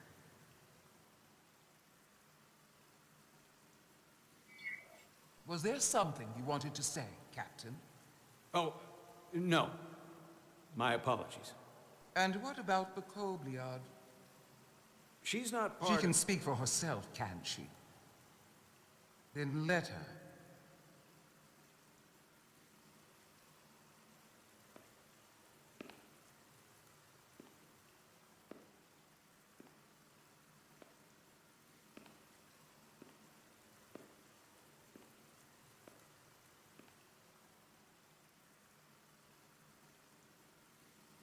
Now then, one should know their place.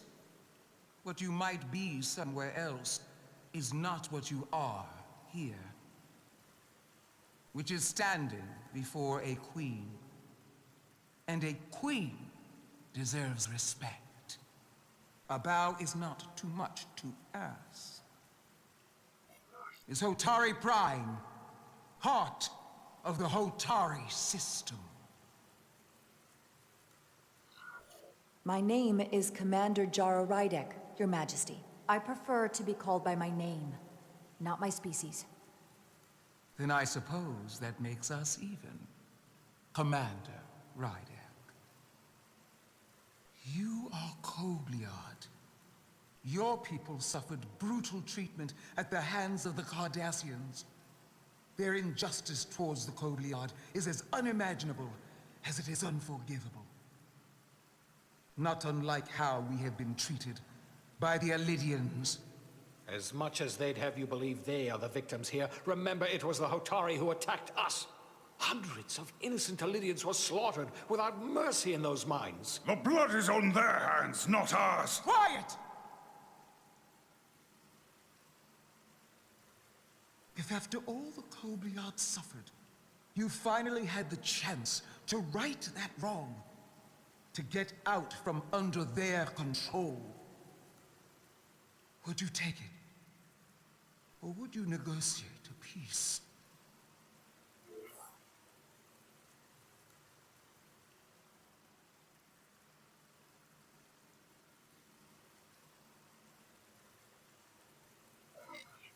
There is no remedy for what the Kobliad suffered.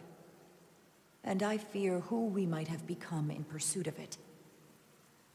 There is no justice if the oppressed become the oppressor. So I would willingly accept a peaceful resolution if it were offered. That is the real opportunity. Perhaps, Commander Rydek. Perhaps. Unfortunately, that was not the case, was it? No, it was not. Peace is often elusive to those who need it most. The Federation is the most powerful, most advanced alliance in the galaxy.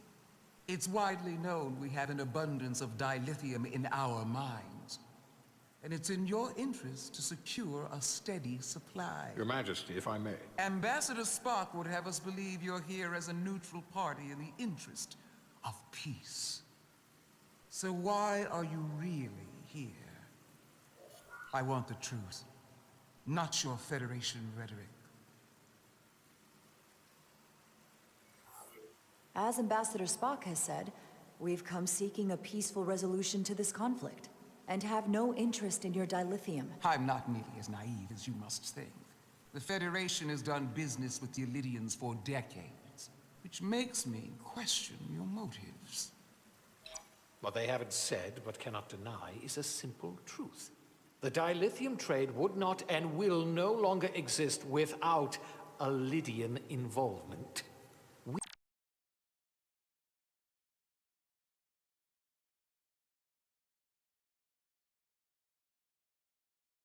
We created it for the benefit of everyone, especially the Hotari. We've given them warp technology. We've let them share in the profits. We've made their lives infinitely better than before dilithium was discovered. All of that goes away if the Federation turns a blind eye to their treachery. That is enough! of your lies. The Hotari are quite capable of running the mines. We've done so for centuries. So tell me, who deserves control of the dilithium trade and the mines on Tau? Who should the Federation recognize? The Hotari or the Elidians? It can only be one or the other, not both.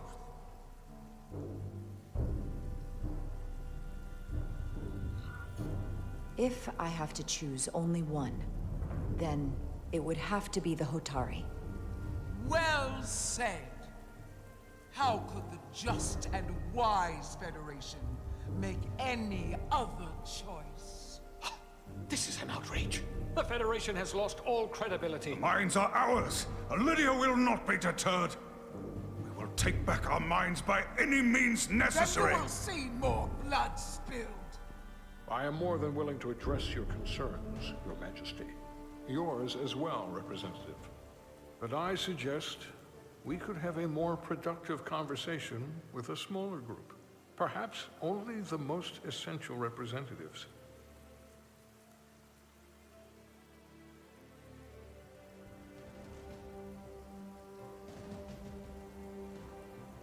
I suppose there is some sense to that.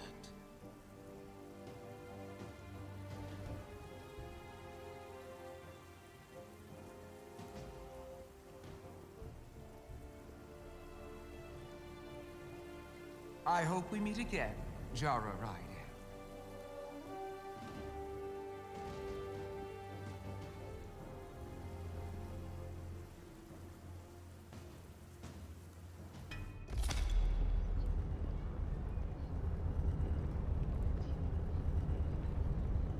Spock and I will cover everything on the diplomatic front. You make nice with the locals and see if you can get some answers. We need to find out why the Hotari are so willing to risk war. What happened in those mines?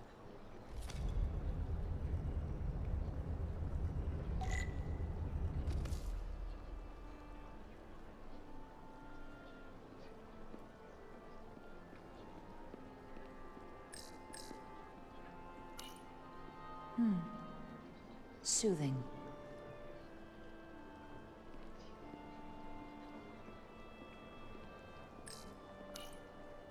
Commander, I'm glad you've chosen to side with the Hotari.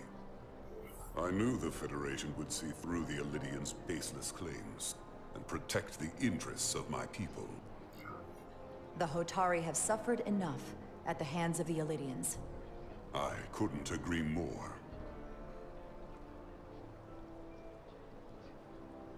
I assume you were there the day the mines were seized from the Elidians. Not seized. Reclaimed. And restored to their rightful owners. Yes, I was there. We had to be decisive. Before the Elidians could even realize their worst nightmares upon them. I'm curious why the Elidians haven't fought back. They have the ability to retake the mines anytime they want. Ability is one thing. Courage is another. The Elidians know any hostile action on their part will not end well. They respect one thing above all else, and that is force. The greater the force, the more certain the outcome. Any talk of making peace is just that, and worth little without the strength to secure it. Which makes me wonder about your ship, the Resolute. Undoubtedly the Federation's finest warship. Ready to contend with anything the Elidians might have in store. Or is that not true? Maybe I've misjudged it. No need to worry. Even in a worst-case scenario, the fleet is always within reach. But it would probably take them quite some time to get here. Maybe. Or we might have other ships in the sector. Of course. Sidron. A pleasure meeting you, Commander. I'm sure we'll cross paths again.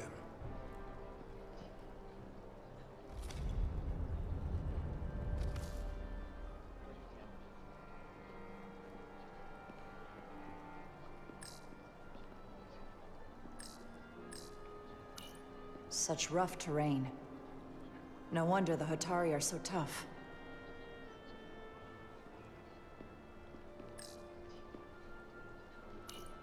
Commander Rydek, I'm encouraged to see the Federation supporting my people. I'm afraid of what might happen without your help. I'm glad to hear it. I just hope you're not the only one who feels that way. I apologize for that. These are unusual times, to say the least. Much is changing. I saw you speaking with Sidron, our national hero. I'm curious, what did he say? He seems to be of the opinion that negotiating for peace is a waste of time. Because force is the only blunt instrument he understands. He's a miner, not a diplomat. For the first time in our history, the Hotari have the upper hand. We see ourselves as strong instead of downtrodden. New voices have risen up. Old voices shouted down. Galvin and Sidron have become national heroes. Now, they have the Queen's ear. Better or worse, depending on your perspective. I get the sense you don't exactly trust them. I don't trust their instincts, which are leading us to war. My fear has been that the Illidians will launch an attack and crush us. You've seen their starship, no doubt. They could have retaken the mines whenever they wanted to, but it never happened. And as strange as this may sound, I'd almost say they're afraid. I just don't know what they're afraid of. It's still the same bluster and bravado you would expect from them. But it has no teeth. Like they're afraid of what might happen. Because of what happened in the mines. Is it Galvin they're afraid of? It's entirely possible. But I don't know for sure. Whatever Galvin is doing in those mines is turning everything upside down. But no one knows exactly what's happening.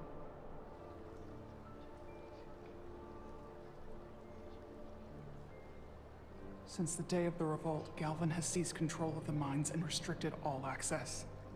No one's allowed without his personal authorization. And they've taken over a section of the palace with just as much secrecy and security. I'm told it could be something they brought back from the mines. I've made inquiries, but everyone pretends it doesn't exist. I strongly suspect they're hiding something. Why would they do that? I don't know. But that's what concerns me. Whatever they're hiding, it can't be good. How can we know?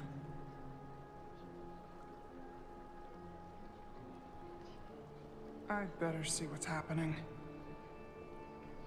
Do you think you can find out what they're hiding?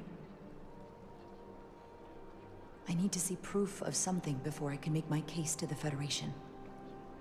I can try, but even if I found it, I might not know what to make of it. Take this.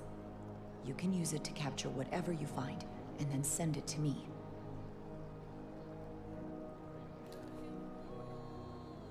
Thank you. I will let you know what I find. And I look forward to our meeting again.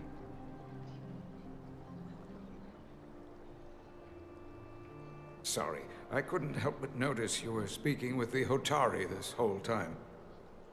I figured in the interest of fairness, I should offer another perspective. Of course.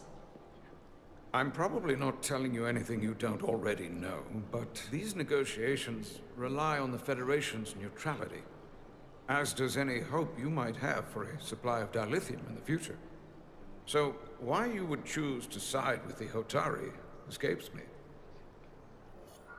Without Illidian involvement, there is no dilithium trade. But clearly, you weren't aware.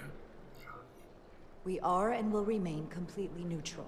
Our only interest is the peaceful resolution to this conflict. As is ours. Of course, the question is, at what price? Major Solid Arminta, Special Attaché, Elydian Armed Forces. Pleasure to meet you, Commander. I have my issues with the Hotari, but I have to give them some credit. They know how to seize an opportunity. Inciting an uprising the same day as a massive, once-in-a-lifetime ion storm. Our assumption was that this storm was just an anomaly. Yes, a very convenient anomaly. At least, that was what we were told. Of course, I wasn't there. But who am I to say otherwise? Something tells me there's more to the story. So what really happened? Well, the official story is that it was the storm that enabled the revolt.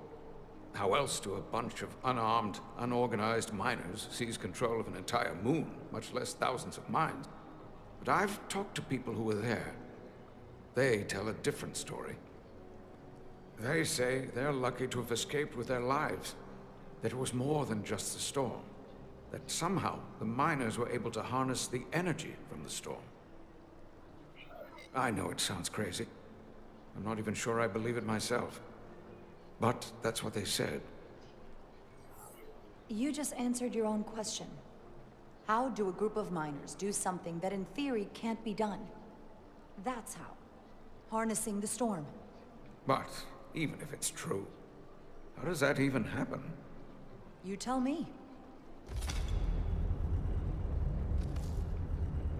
If you'll excuse me, Commander Ryder.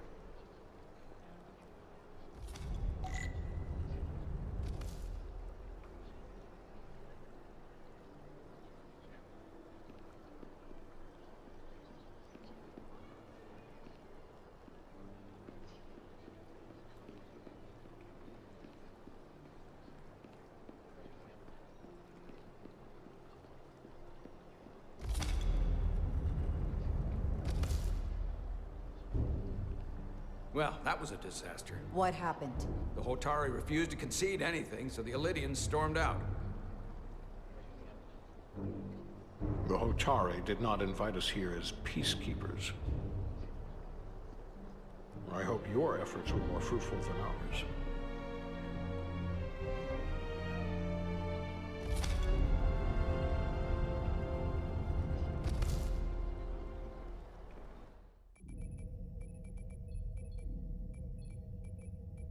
Gravitational harmonics failing to resolve. Warp bubble stability degrading. Increase output to maximum.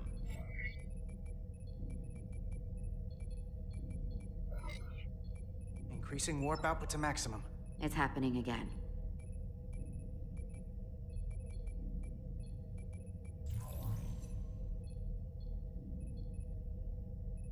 It is evident that presently, the Resolute cannot achieve warp propulsion. Since our diagnostics rule out any problems with our warp systems or anything about the ship, the problem appears to be the fabric of space itself.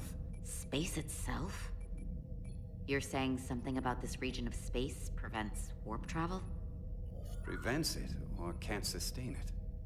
However improbable, that appears to be the case. We need to know more. The storm didn't stop us from leaving space dock and traveling here. But could it still be causing this interference with warp travel? We must follow sound investigatory principles. Do not let an assumed conclusion drive your analysis. Sometimes we need a little inspired thinking, Mr. Chovak. Captain Solano is on his way back from the negotiations, and I want to have some answers for him when he gets here. Indeed. Given the facts at hand, we may be able to deploy subspace probes around the ship to construct a clear picture of the phenomenon. Around the ship. I'll prep a shuttle.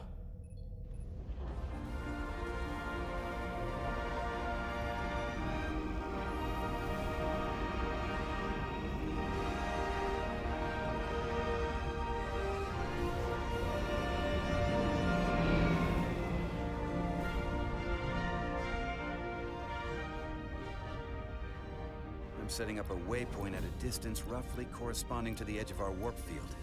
When we get there, I'll deploy the first probe.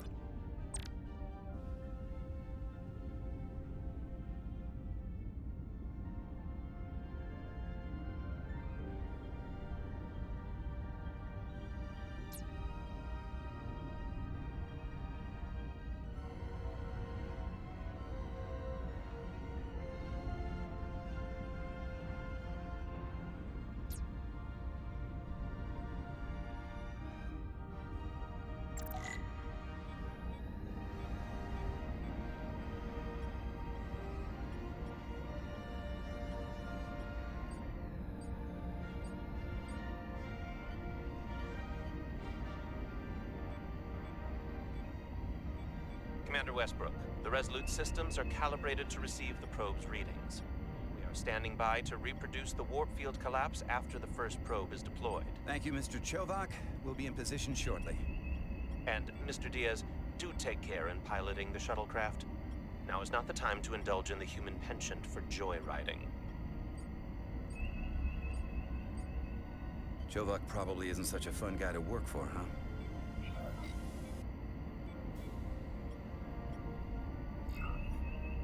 Nah, I just don't take it personally.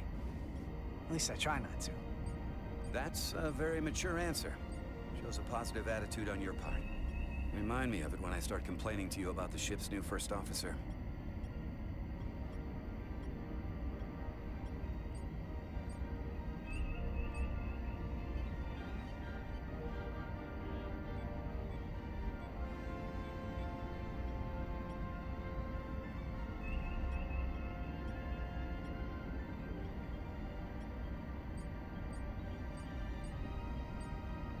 This is far enough.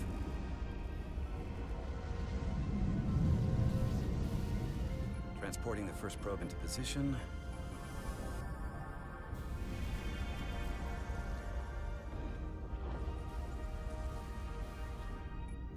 Westbrook here. The first probe is deployed. Understood. We are reading it. We are about to replay the simulation.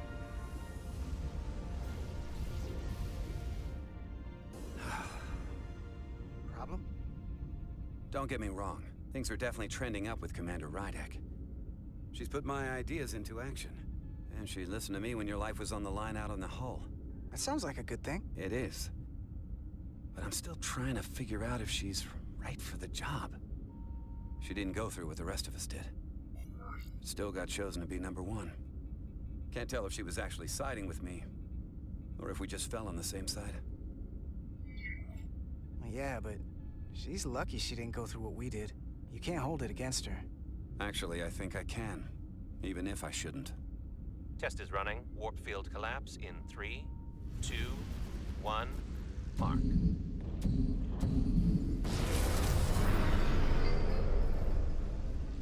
Whoa. All right, that is definitely a problem with the fabric of space. We need to get another probe out there.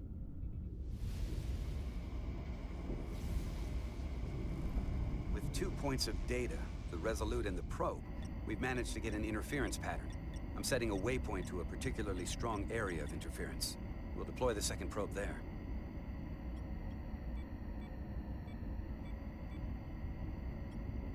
Listen, I'm gonna give you a piece of advice I wish someone had given me. Make sure you're never just one thing. And don't get so focused on what's in front of your face that you lose sight of the big picture.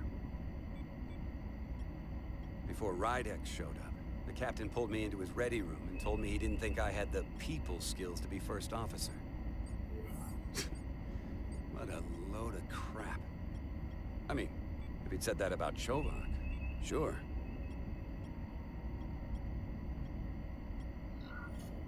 Is that why you're being so friendly to me? Politics? That would be clever, but I think you give me more credit than the captain does. You're all right, Diaz. And you've got potential. You're a capable engineer. You're good in the field. Keep up the good work, and who knows? A solid jack of all departments like you could be Commander-in-Chief of Starfleet one day. Hell, Admiral Jellicoe started as a shuttle pilot. And there are places to go in the enlisted ranks, too. Of course, if you get an officer's commission, they'll put you on another ship. I love it. So put me up for promotion.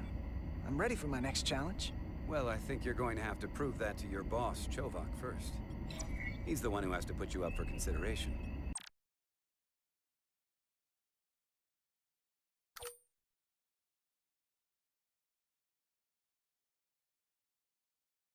If I were first officer, it would be different. Well, then I'll just have to change Commander Chovak's mind. I'll work hard and better, and he won't be able to ignore it. You've got grit. I'll give you that.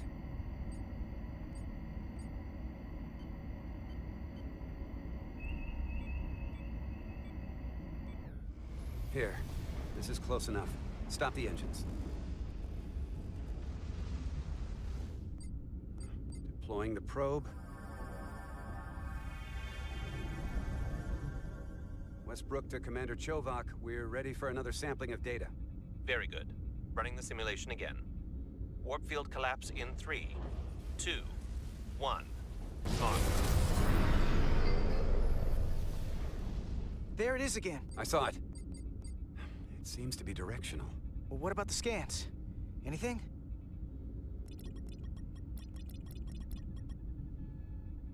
Here's the readings in relation to our local space. We've got the Resolute, Otari Prime, and the probes. All this interference is overloading the sensor buffers. We're gonna have to triangulate the sensors manually.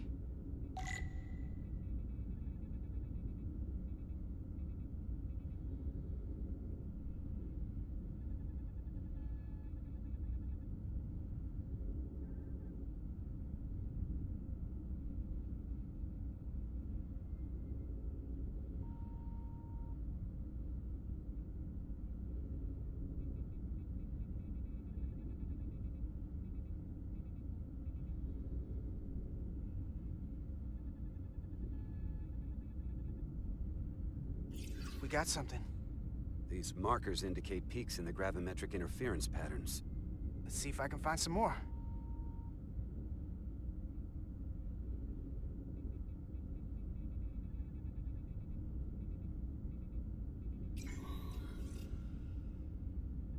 Hold up.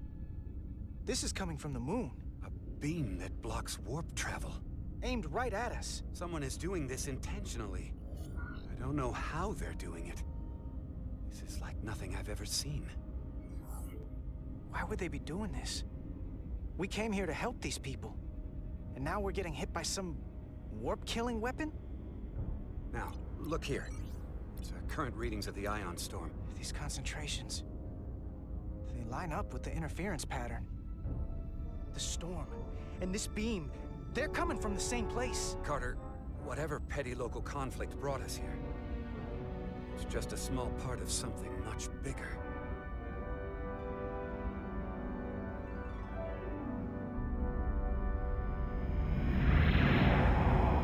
Presently, we don't have an explanation for how they're doing this. But one thing is clear. This is no fluke. Thank you, Mr. Westbrook.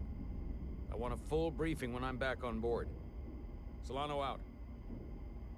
A targeted weapon that inhibits warp travel. Coming from the moon Tau. That would explain the difficulties my shuttle encountered. More importantly, the tenor of the Hotari during the negotiations. And here I thought the Elydians would be the problem. Coming to peace talks in a warship. This wasn't supposed to be so complicated.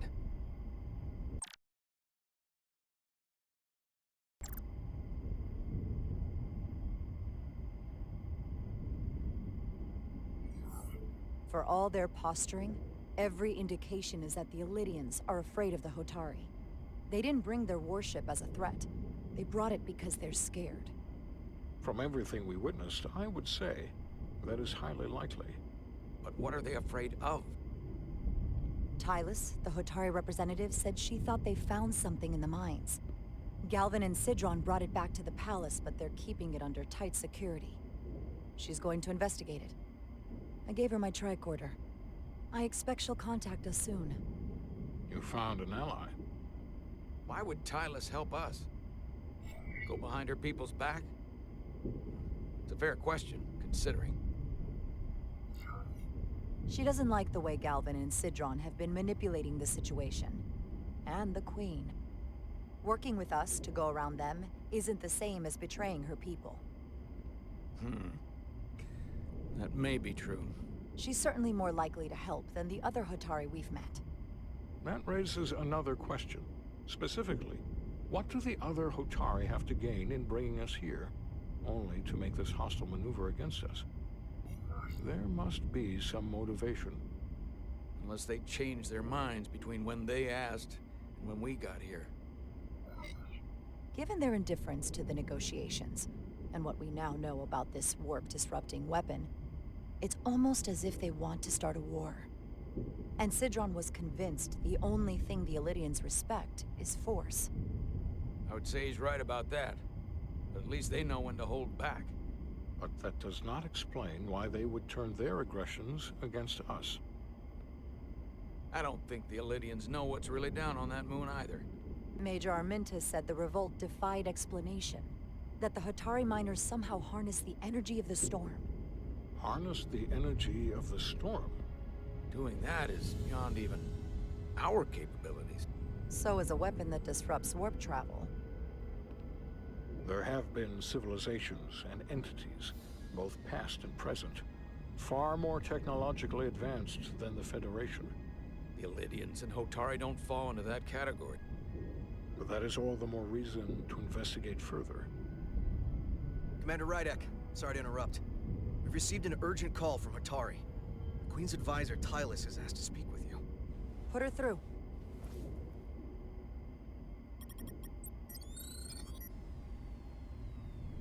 Galvin and Citron are still with the Queen. I've enlisted help to gain access to the room they have under guard. I don't have much time. I'm not supposed to leave my post. It's only for a moment. I so appreciate your help.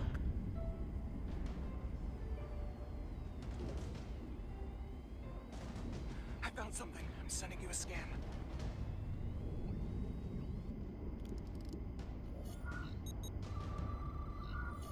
Got it. Tylus, if we needed to gain access to the mines on Tau, is that something you could help us with?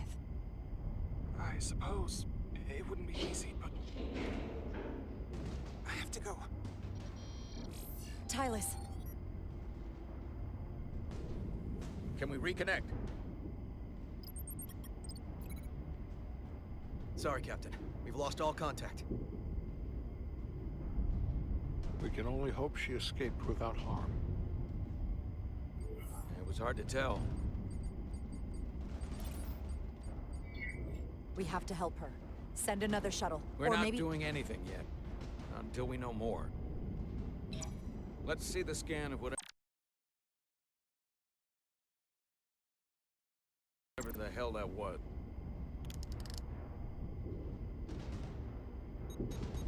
Tylus suspects this came from the mines on Tau. It appears to be of ancient origin, but the markings are unfamiliar. We can run a full analysis when we get back to the Resolute. But if this came from the mines, then it might be the key to how they got the upper hand against the Elydians. Then we have to go into the mines. The Federation would not allow that. We were, after all, sent here to be a neutral party in a peace negotiation. However, we could demonstrate that the Hotari have acted in bad faith, which would enable us to investigate the mines on Tau with full justification. But of course, we would need conclusive proof before taking action. Otherwise, it could put us in a difficult position. Whatever this artifact is may be proof enough. At least to satisfy the Federation. Especially if we can show the Hotari are controlling the warp disruption. And targeting the Resolute. We may have a better understanding once we analyze the device. But a mission to the mines, covert or otherwise, is not out of the question. And I will handle the Federation.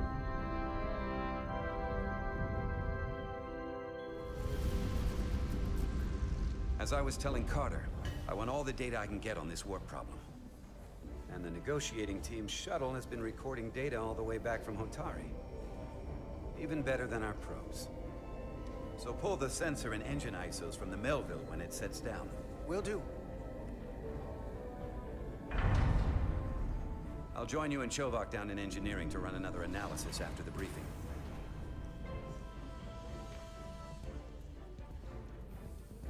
I didn't like this warp problem when we thought it was some astronomical anomaly. And I like it a hell of a lot less now that we know someone is doing it to us. How does it work? What do we even do about it? What do you say we pull these chips and find out? Took some damage on the way.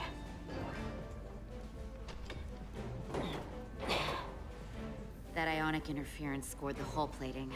Might be some micro welds. Let's try pulling together. All right.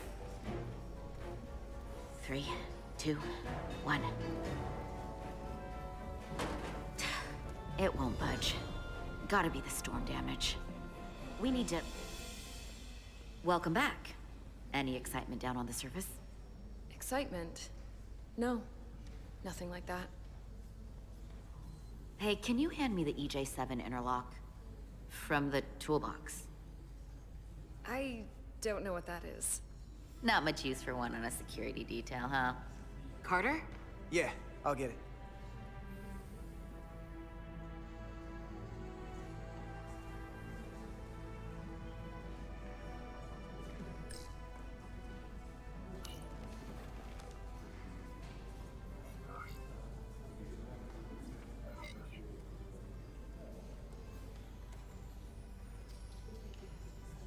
Okay, I'll apply pressure while you decouple the panel.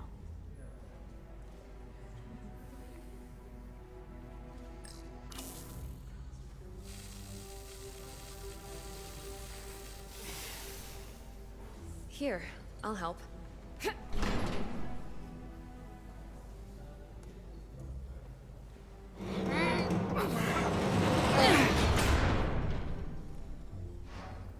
We've got this.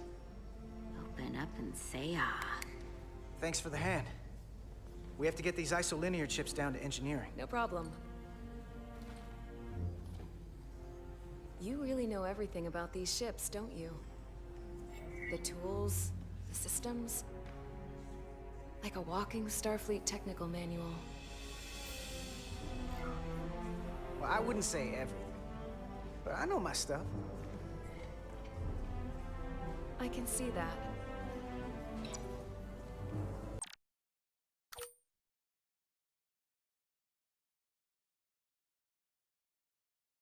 Come on, start pulling chips.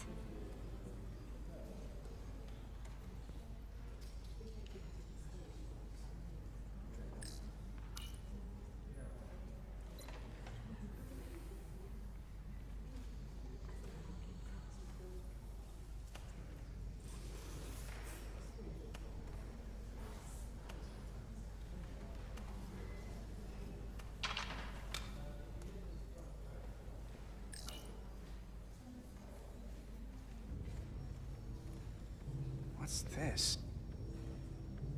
Some kind of crystal formation?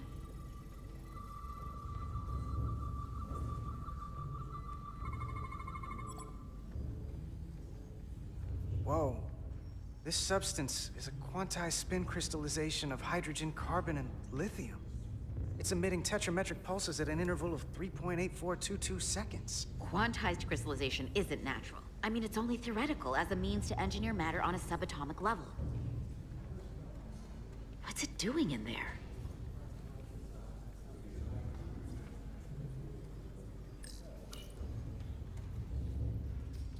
Wait. Regulation 364, subsection 9. What?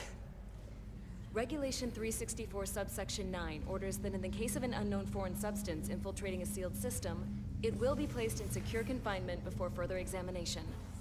Retrieve a containment module. Don't you think we're more equipped to deal with whatever this is? No. Before anything else, this is a security issue. You don't even know what this is. Which is why we need to study it. Once it's contained.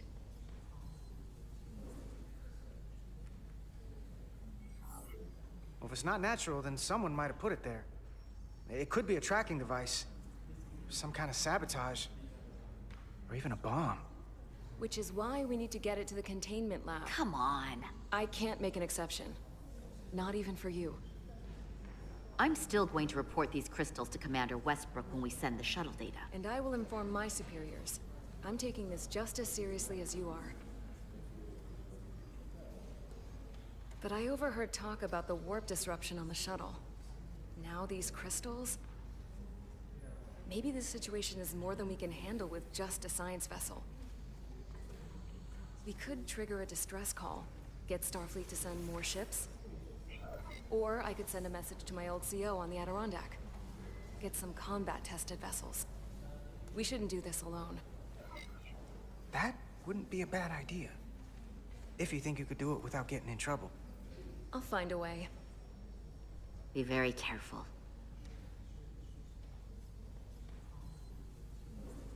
Okay, stand back.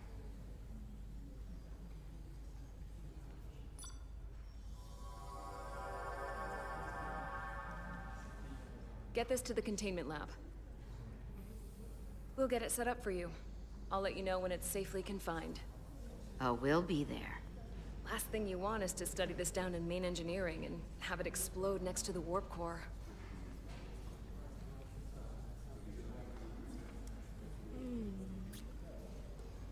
Almost forgot. Can't have that. For a second, I thought she'd gone cold on you. Like she might have changed her mind.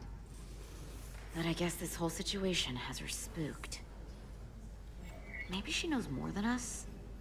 Or it's because this is all happening so fast? But she usually doesn't scare easy. Yeah, you can't tell me you're not a little spooked, too. We all should be. Believe me, I'm taking it seriously. But Miranda talking about sending a distress call on her own? That's going too far. Although, you didn't seem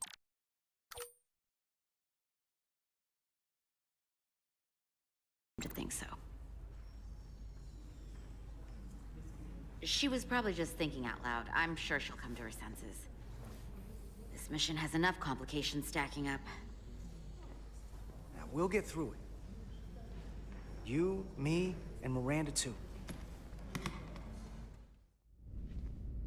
Commander Rydek was able to work behind the scenes during the negotiations and made contact with a representative from the Hotari delegation named Tylus. She mentioned an unusual artifact of unknown origin being held under tight security within the Hotari Palace, which she believes came from the mines on Tau. Now, this artifact might have a connection to the revolt, to the storm, and to the warp disruption we now know has been targeted at the Resolute. Commander Rydek, if you want to take it from here. Of course. Tylus managed to infiltrate the heavily guarded location within the palace and sent us these scans using my tricorder. It appears to be some sort of control panel, possibly connected to the warp disruption weapon originating on Tau. Of particular interest is this symbol, which we couldn't identify the origin of. The Federation database has records from a vast number of civilizations. If anyone from Starfleet has come across this before, the system should recognize it. Cross-referencing with Federation records. Displaying symbols from Federation database with a 90% probability of match or higher. Select a symbol to further analyze.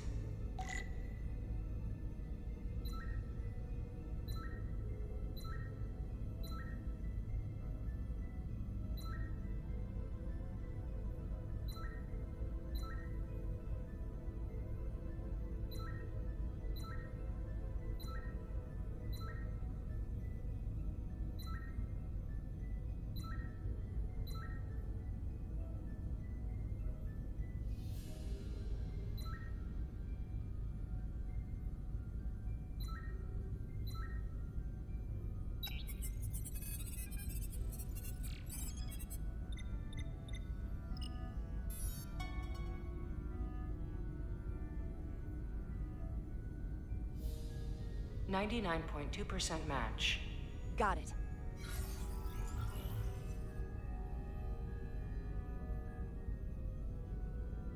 So, what are we looking at? The design and composition indicate this is a glyph associated with the ancient Khan Empire. Their civilization collapsed over 600,000 years ago, but once spanned millions of systems with a population numbering in the trillions. Fascinating. The Takan were once the most advanced, most powerful civilization in the galaxy. Is it possible the Hotari found Takan technology? I wonder if they even know what they have. Our knowledge of the Takan is limited. I have only encountered passing references to them. I can't speculate about how much they know, but one thing's for sure. They know how to use it. Indeed. Which might explain how they seized control of the mines. And targeted us with a weapon that prevents warp travel. Computer, what is the last recorded discovery of other Takan artifacts? On Stardate 41386.4, The USS Enterprise D, under the command of Captain Jean-Luc Picard, discovered a Takan outpost in the Delphi Ardu system. According to the mission summary, an unbreakable energy-draining field was deployed against the Enterprise and a Ferengi ship. The Enterprise was only able to escape after negotiating their release with an entity known as Portal 6-3, Guardian of the Takan Empire. Unbreakable energy draining field. It starts to make sense. What else is there? There's a lot here. Let's take it piece by piece. Select the aspect you wish to learn more about. Someone from the Takan Empire is actually still around. Or at least was, 16 years ago. Computer, what other information do you have on Portal 6-3, Guardian of the Takan Empire? The entity known as Portal 6-3 is of an unknown nature. A biped humanoid, he was unaware that the Takan Empire no longer existed at the time of the encounter. He was able to control the crystal-based technology of the Takan outpost through apparent telepathic means. It was by his choice that the Enterprise was released from the energy-draining field, after Commander William T. Riker of the Away Team argued on behalf of both Starfleet and the Ferengi. Telepathic control of their technology. As I have said, they were the most advanced civilization in the galaxy.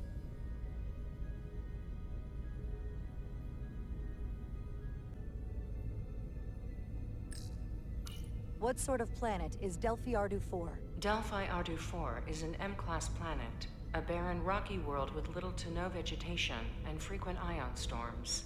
The giant crystals that grow there absorb energy, but it is not understood how they do so. The entire Delphi Ardu system, consisting of 11 planets, was considered completely uninhabited until the encounter with Portal 6-3. Frequent ion storms. That can't just be a coincidence.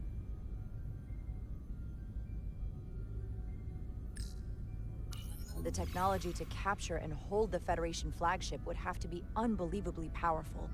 Computer, what else can you tell us about the energy-draining field the Takan used? The Enterprise D was unable to break free on its own.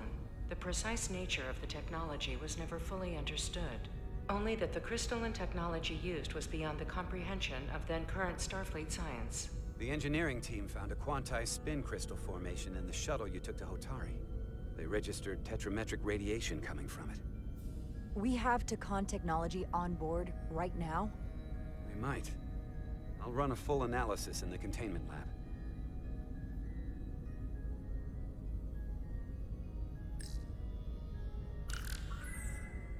There appears to be some sort of restriction order from Starfleet.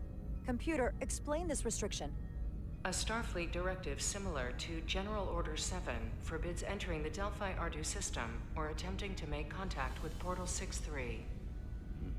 Starfleet doesn't throw up a no trespassing sign for just anybody. I suppose it makes sense considering what happened to the Enterprise D. The Elydians should have crushed the revolt. But if the Hotari have Takan technology and can control it, I see why they're willing to negotiate peace. For all we know, this could be just the beginning. And we're up against something greater than we can imagine. For now, it's probably best we don't let on how much we know. Play our cards close to the vest. Smart. I agree. Then when the time is right, we can confront them. Diplomatically, of course. Right. We've been able to triangulate the source of the ionic interference and warp disruption to a specific mine on Tau. Engineering used the latest data from your shuttle to pinpoint its origin. There. So we know where to look. We need to know what's down there. What the Hotari are hiding, to better understand what we're up against. And to neutralize it if we can. Captain, embarking on a mission to the Hotari moon would not be viewed favorably by either side. However, given the circumstances, we are entirely within our rights to defend ourselves. I just want to make sure this doesn't blow up in our faces. Which is why I'm thinking of sending Commander Rydek on a covert mission to Tau. Assuming you're up to the task. It would require absolute secrecy. And obviously, it's not without risk. I'm ready for action, Captain. Just say the word and I'll be there. I'll admit, I wish I could go myself. I'm hoping Tylus can accompany you. The priority is to avoid detection. It's a calculated risk. The last thing we need is to get caught and then blamed for violating our neutrality and aggravating an already tense situation. We can't afford any mistakes, which is why I've chosen you.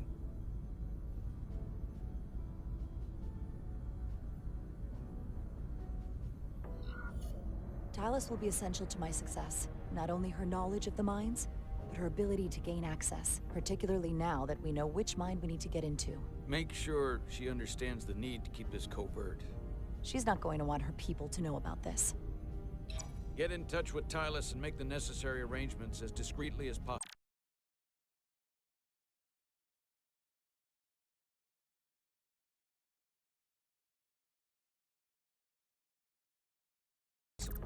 Bridge to Captain Solano. The Illidians have moved additional ships to the edge of the Hotari system. Current heading is straight for the homeworld.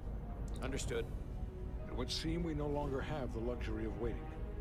In that case, may I suggest you and I return to Hotari Prime? Doing so will provide Commander Rydek as much time as possible to complete her mission. Agreed. We'll hail the Queen's delegation from my ready room. We all know what we need to do. Dismissed.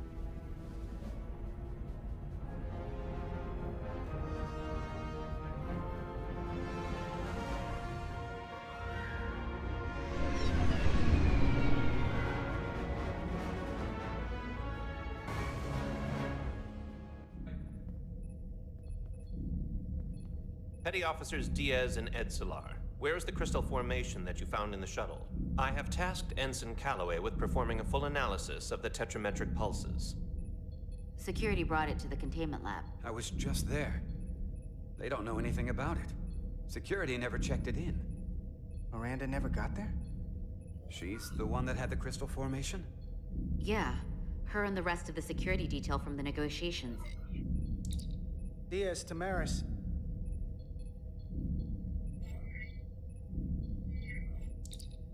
Carter Diaz to Miranda Maris. Commander Westbrook to Petty Officer Miranda Maris. Respond.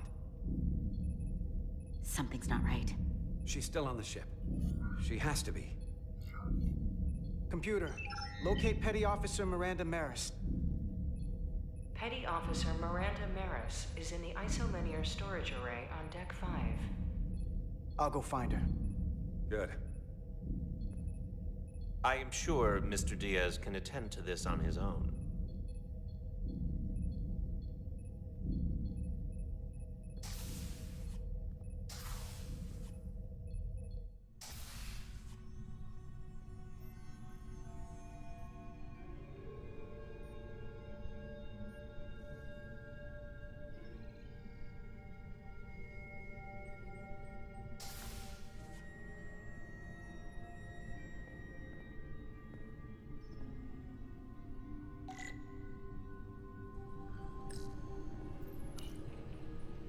Someone improperly pulled these isolinear chips.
What the...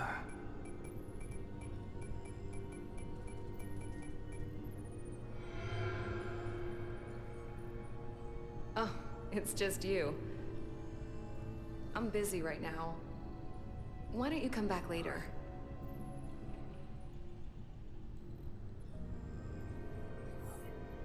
I'm glad I found you. I was worried. We tried you on the comm badge and you didn't answer.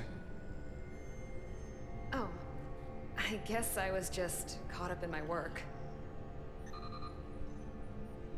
But I'm through here, so I can't stay and chat. I have other things to do. Sorry you came all this way for nothing.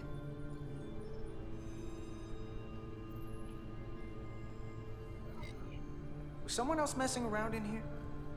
There were a bunch of ISOs pulled out on the lower level, and these here. Or was that you? I didn't see anyone, but I'll report it. A team will come to investigate. Look, I appreciate that you came to check on me, but I'm fine. You worry too much. We're on a starship. Nothing's gonna happen to me here. Miranda, you can be honest with me. Are you in some kind of trouble? Commander Westbrook said the crystals you took never made it to the containment lab. Will you drop it? I don't like being interrogated, Carter. Hey, wait up!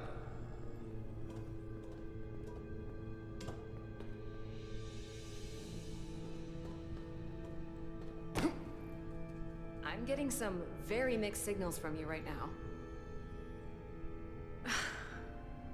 I'm sorry. I'm under a lot of stress right now.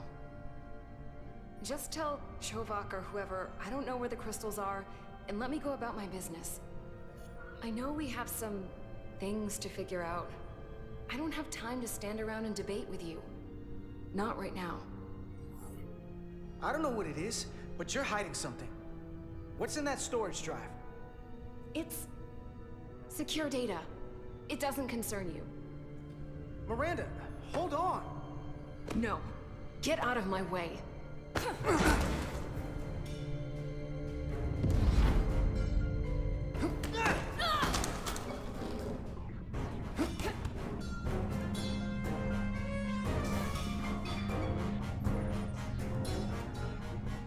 So I see you found each other.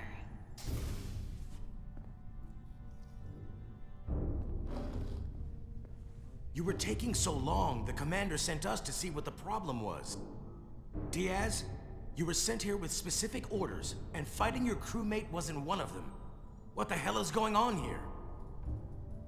Let's just let them explain. I'd like to hear that, because I know what it looks like. There's something seriously wrong with her. She's not herself, I'm telling you. What does that mean? It doesn't mean anything. Well, for one, she was copying data onto this. This drive is unauthorized. There are ISOs all over the floor. And that's why I was in here, investigating this situation. And when Carter came looking for me, we got our wires crossed. It wasn't anything more than that. Check the data on this drive. I'm sure it'll show her access codes were used. And there were probably files copied while I was still with you two in engineering. That makes sense. Then get someone down here who can prove that. But until then, I have to go. I don't know what's going on here, but I think we need to call it into security. She can explain herself in the brig. Hold on a minute. We don't need to put this on anyone's permanent record. Carter said you're not yourself. If something's wrong with you, we should head to sickbay and the doc will fix you right up. Yeah, I haven't felt right since I came back from Hotari. I think I should see the doctor. You two know her? If you really think she's not well, we can take her to sickbay first. But what I know is this is a security breach, and we should treat it as such. Please, just let me go see the doctor. She did have a bumpy ride back on the shuttle. Come on, Carter. We should get her taken care of. You better be sure about this. Let's take her to sickbay. It's better than the brig, isn't it? Yeah. Yeah, it is. Fine. Get checked out by medical. You two go with her. I'll put this back together.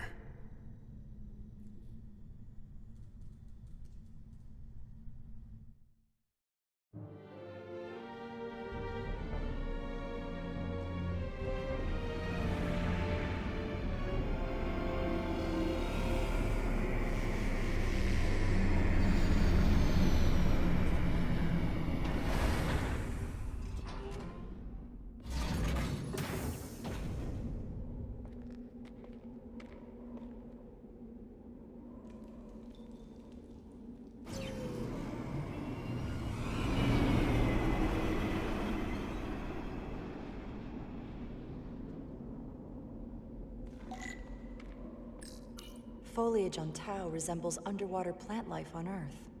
The universe is full of mysteries.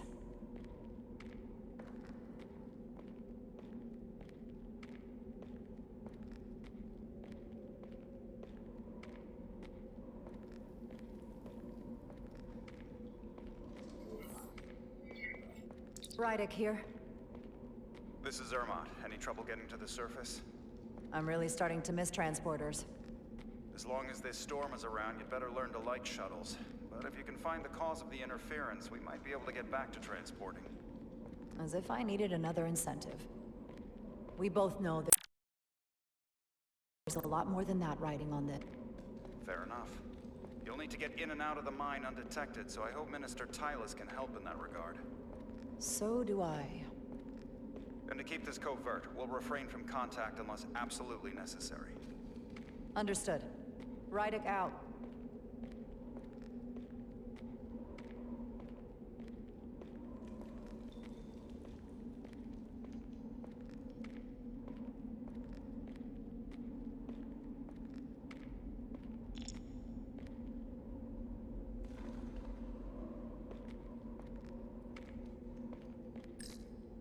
The ionic interferences coming from underground. I should find a safer way down there.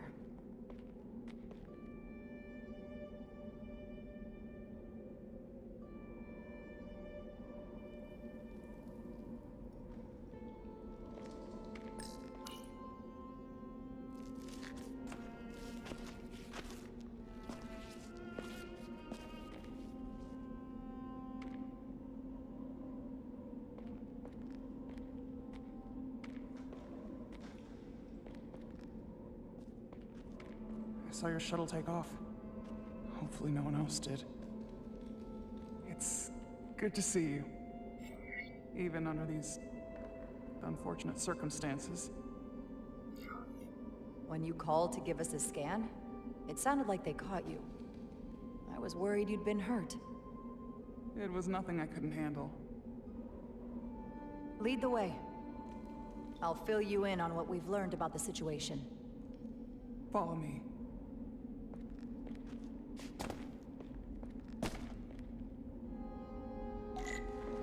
The device Galvin and Sidron brought back from the mines is being used to control some sort of warp disruption weapon that has the Resolute trapped in Hotari space. According to our readings, the power source for that device is on this moon, at the specific coordinates I sent you. That sounds impossible. But explains the rumors of the Hotari controlling the ionic storm. We strongly suspect the device was created by an ancient empire known as the Takan. The Takan? Once the most powerful civilization in the galaxy. But they've been gone for over 600,000 years. It's hard to believe there's something like that on Tau. Which is why I need proof. If we find hard evidence that Galvin and his allies are hiding dangerous Takan technology, I can convince the Federation to let us intervene. Understood. We're almost there.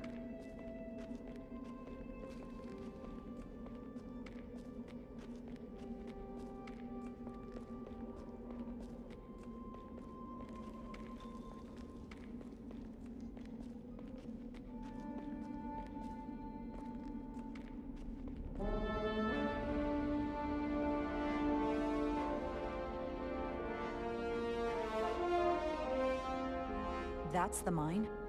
Prospect 614 North. Subdivision 20. It's enormous. Just one of the thousands across Tau. The pride of Hotari. How do we get inside? The structure that circles the mine has entry points for transporting equipment into the lower levels. They're guarded, but nothing I can't get past using my authority. Well, that's good to hear. As long as you can avoid being seen, I should be able to talk my way past any miner. And provide a little distraction for you in the process. How do I avoid being seen? You don't use the door.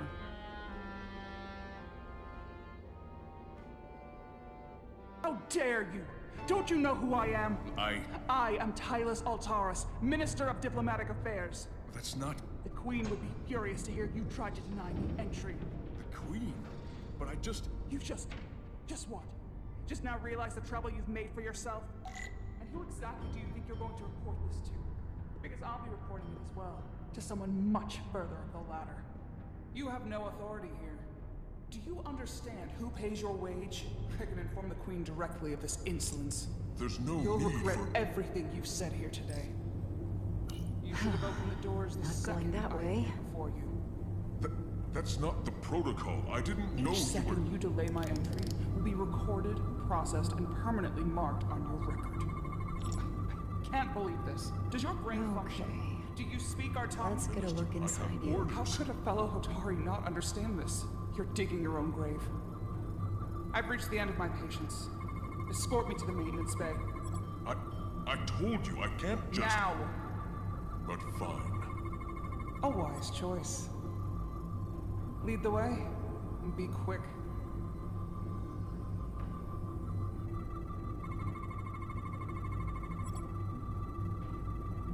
Full system access. Let's see if I can just... Bingo.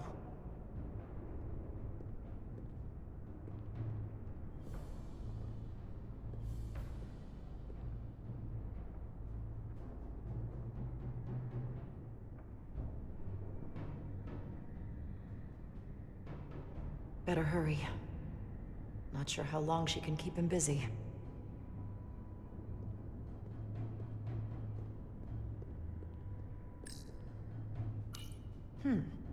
Might be rigged to only open for registered users. No control panel here. I should take a look with my tricorder.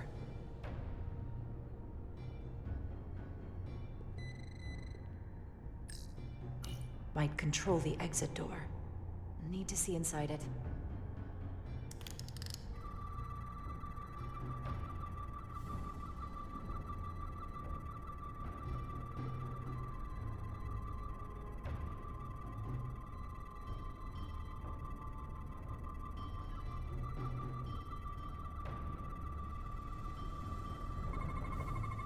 Something in here is keeping that door closed.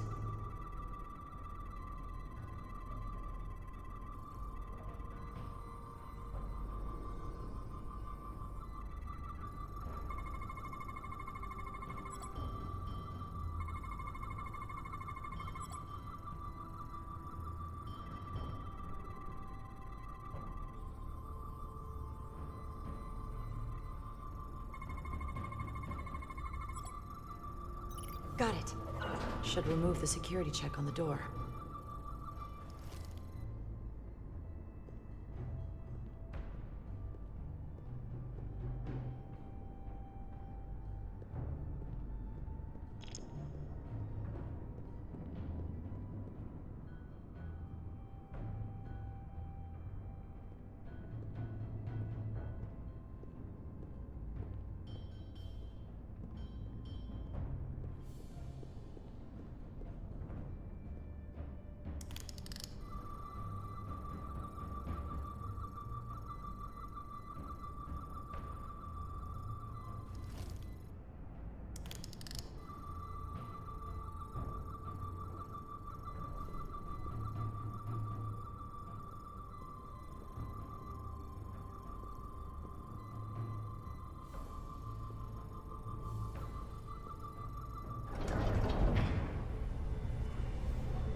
didn't come here to educate an imbecile on royal protocol. Of course not, Minister.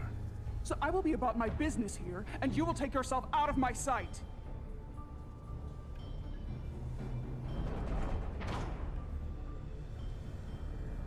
There you are.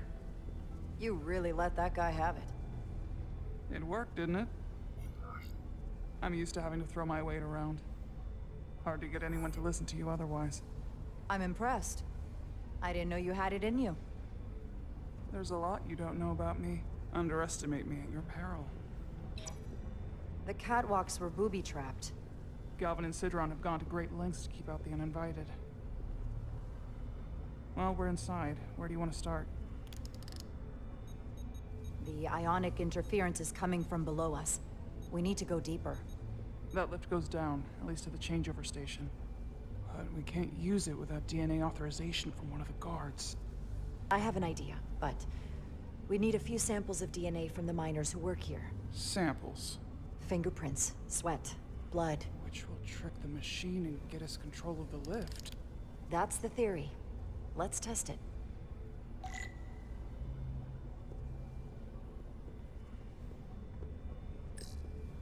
Do you think we could just find a way to climb over this? Possibly. But the console on the lift itself is locked by the same system that locks this ramp. No shortcuts, then. I'm sure you can figure something out.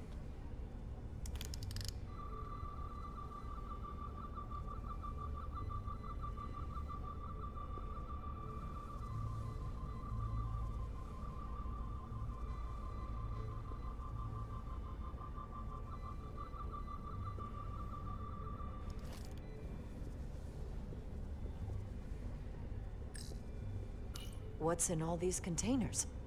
These contain mining supplies, tools, energy packs for machinery. Shouldn't mining supplies be inside the mines? It is troubling. If the workers here aren't mining... An Illydian console. All the managerial technology in the mines is Illydian. So they can keep an eye on their investment. That's how it is.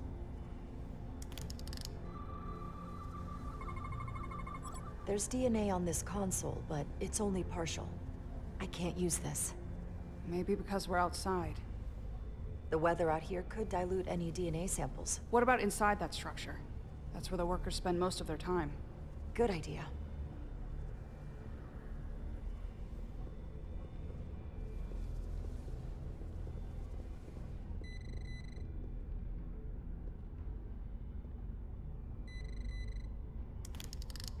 Wow, that is a lot of DNA. I should look for the most concentrated spots.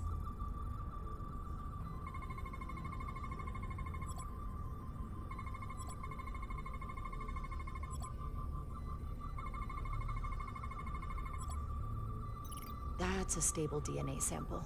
It's only partial, but a few more should do it. Not concentrated enough. I should try somewhere else.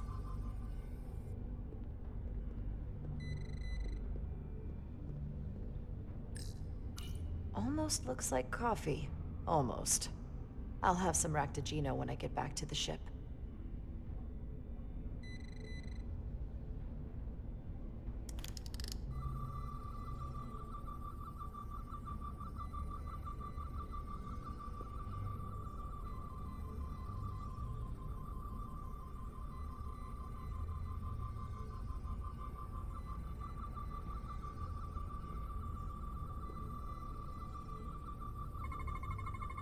There's gotta be stable DNA here.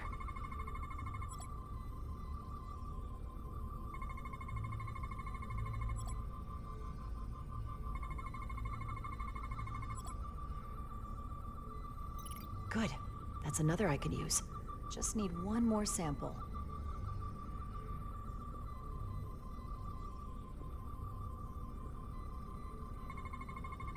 Not enough. Gotta keep looking.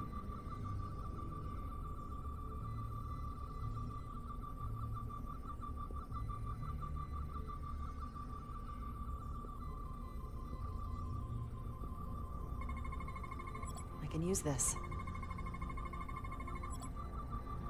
Perfect. That's enough to make the DNA profile. Time to go back to the lift.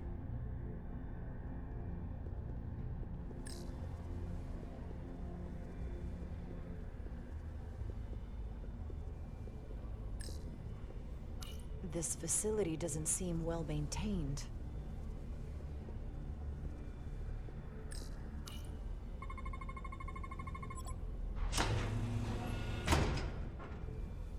It worked. Theory proven. I'll get it started.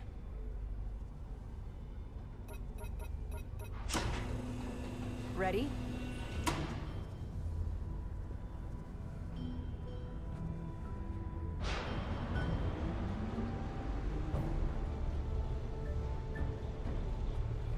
I'm a little afraid of what we might find down there. We'll be okay. I've survived worse than this. Well, I haven't. But I'll put my faith in you. For now.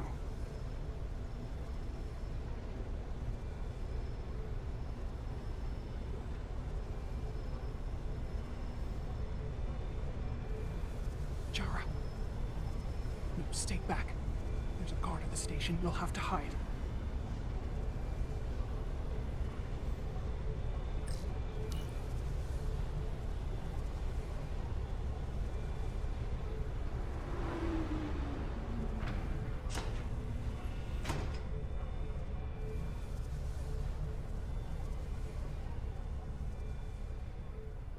Who are you? What are you doing here? You watch your tone with me. I'm Tylus Altaris, Minister of Diplomatic Affairs. I speak for the Queen herself. This is a restricted area. No one gains access without the approval of Galvin or Sidron. Wait. Jues Gawad Abawencha.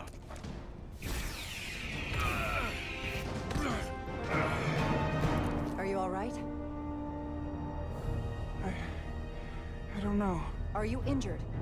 No, I thought if I could talk my way through like always, I'd be fine, but... I'm a diplomat. This isn't what I do. I've never even fired a weapon. This is just... It's real now. I wasn't ready for this. Hey, I'll keep you safe. Can you? I was a tactical officer before I was posted to the Resolute. I know my way around a phaser. You saw how I handled our large friend here. I suppose that is somewhat reassuring. My authority has never been challenged like that. It meant nothing to him. So we should assume any Hatari we encounter from here on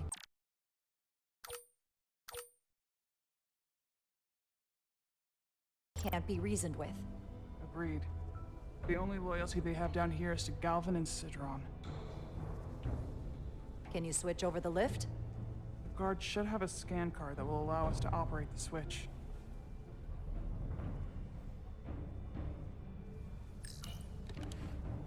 Got it.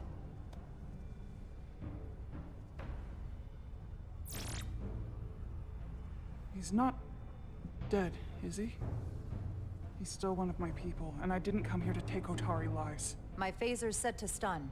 He'll be perfectly fine, just unconscious for a while. I see. We don't have that sort of technology on our weapons. Good to know.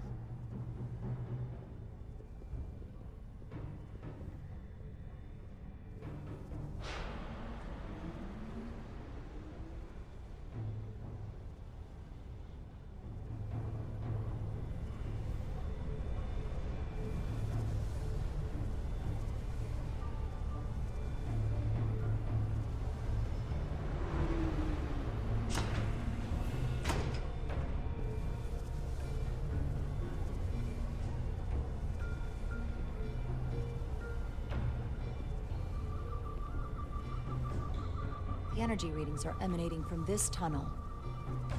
It's sure to be guarded in there. Stay low and follow my lead.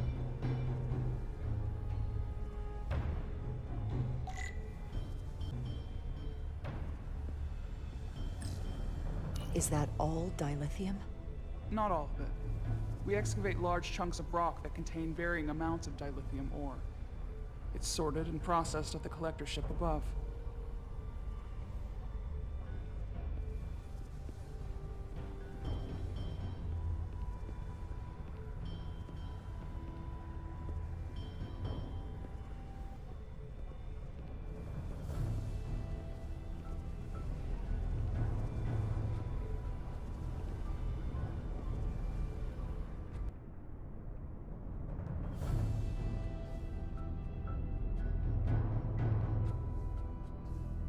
guards. I take that as a sign we're getting close. I'll get a closer look.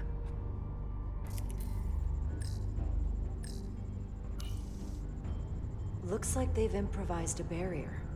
Yes, we must be getting closer.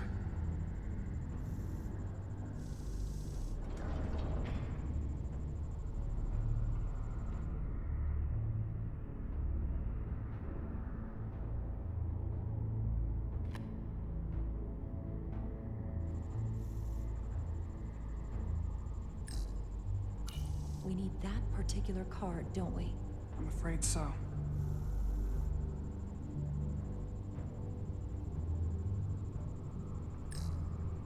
We don't have time to wait for them to finish whatever they're doing. We'll have to try to keep low and sneak past them. I'm starting to see the utility of a phaser. I wouldn't stand a chance against all three of them.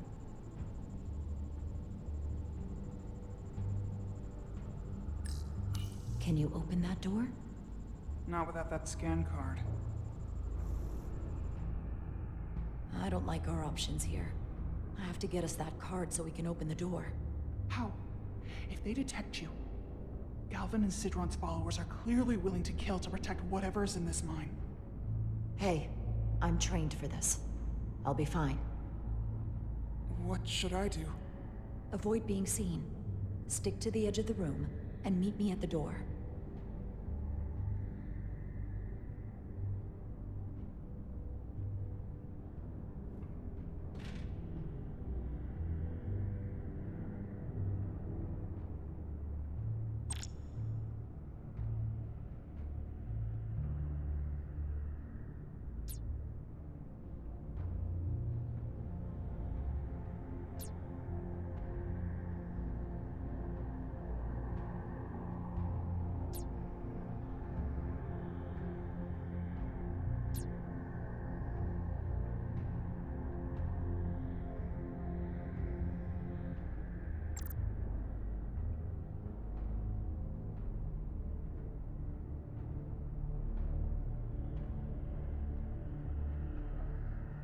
It's coming along.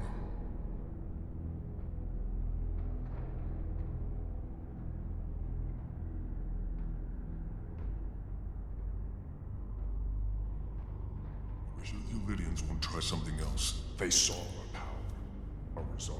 They're terrified of us. Until the plan is complete, we're vulnerable. Then get back to work, and we'll complete the plan more quickly.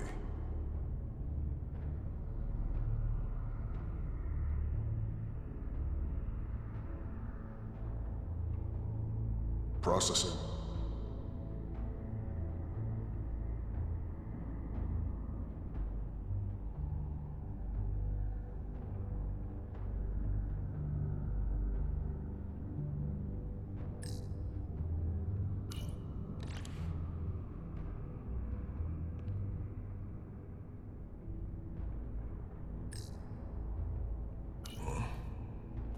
Strange. How long is Galvin going to make us wait? I'm not worried. He's let us well so far. I've been through there. It's a miracle we're even here. We've been waiting for so long. Patience, brother. We'll get our chance. It's inevitable after all. That it is.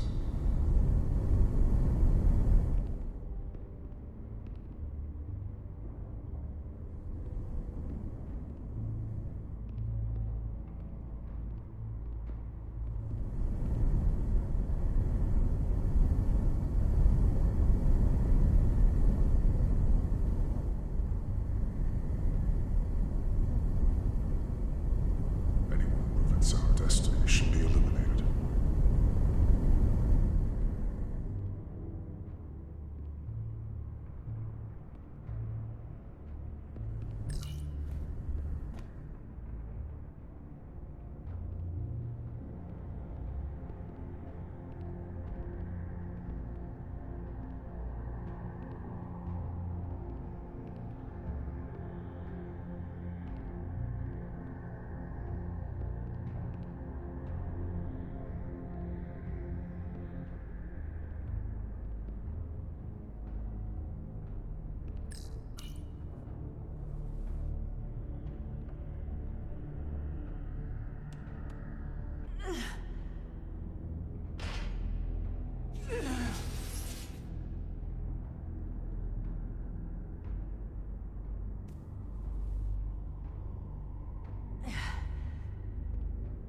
Stay close.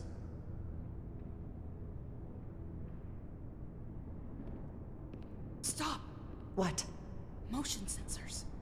They'll trigger an alarm. We'll be found. Invisible to the naked eye. They could be anywhere. How will we get through?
This? It's where the uprising started.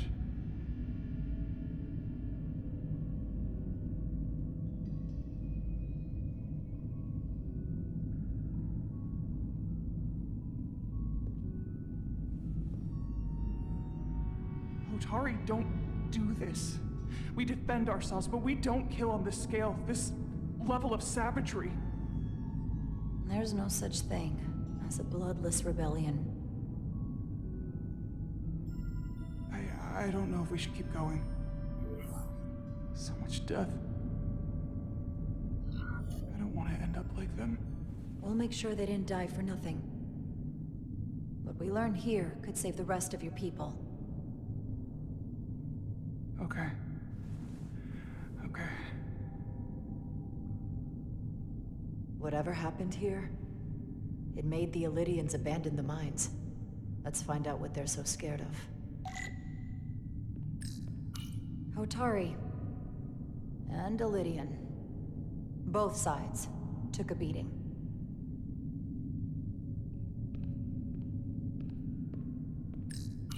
Is this the effects of an Illydian disruptor?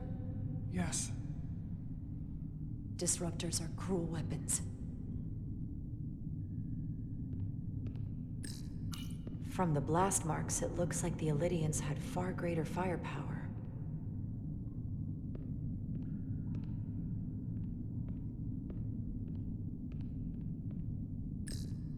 The Hatari fortified the side of the room opposite the door. It's a good tactic, but a few crates aren't going to stop fully armed Illydian soldiers. How did they win? The Illydians shot to kill. But if they killed him, why was he shot in the back? Huh, you're right. The shot came from the side the Hatari were defending. We don't kill our own. And he wasn't just caught in the middle.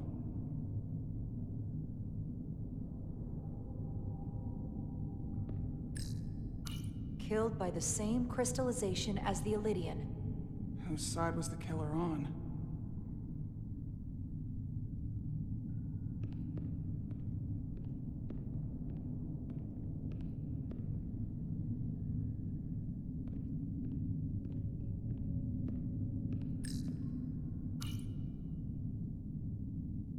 Tylus, you may not want to look down there. I've come too far to... What is this? They've been dumping bodies down here.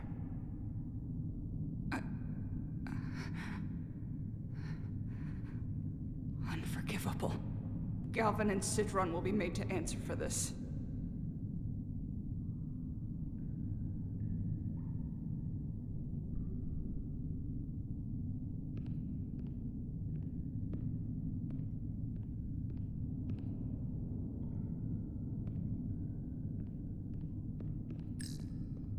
More of these crystals. Another of my people dead.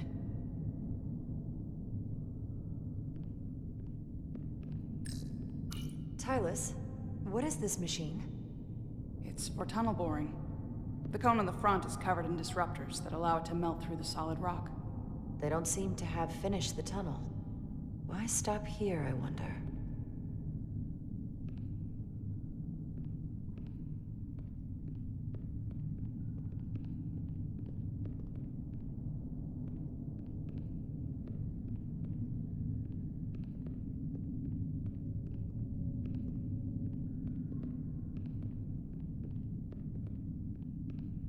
Tylus.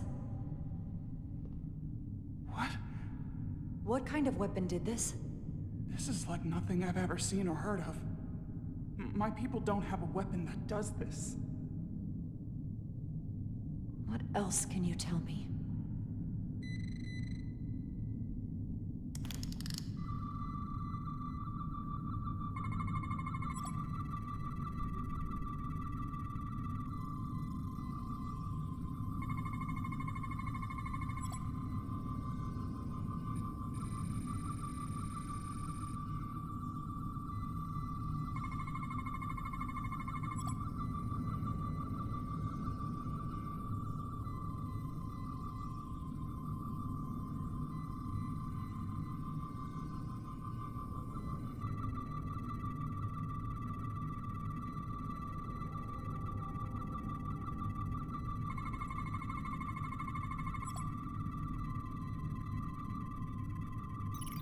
What an awful way to die.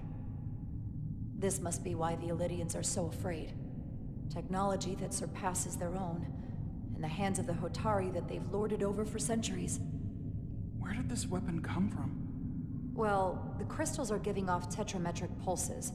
If I set my tricorder to search for that frequency, it'll lead us right to the source.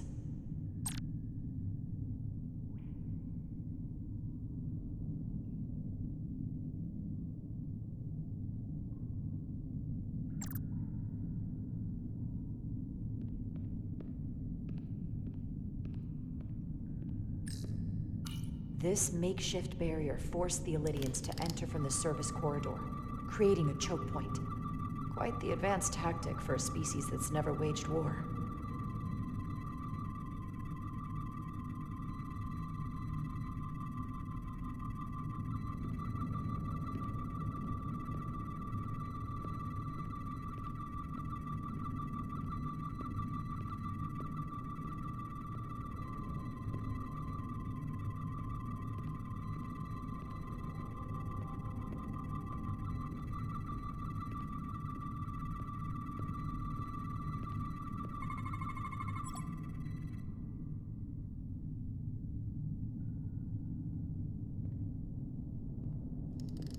Think they parked this here on purpose? One way to find out. Need any help? I've got it.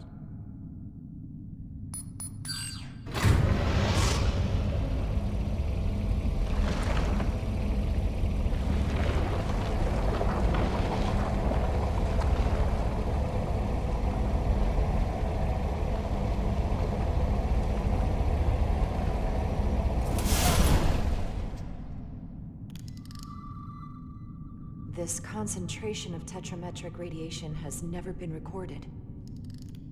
Whatever they're hiding, it's right through here.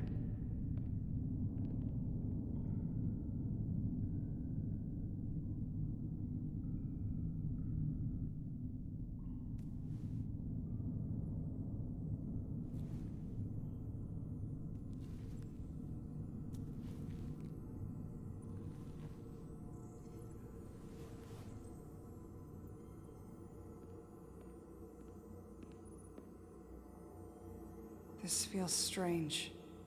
The crystals are increasing, growing outward, replacing the soil. It's like an infection. A parasite.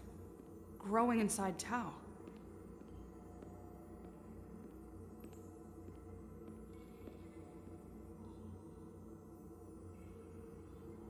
Incredible. This is definitely not Hotari.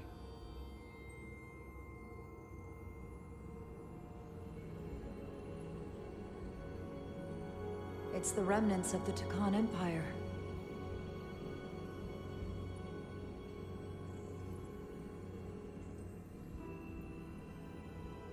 I don't think we should be here. This is exactly where we should be. Every strange thing we've seen in this system, it might all come from this room. We need to learn everything we can.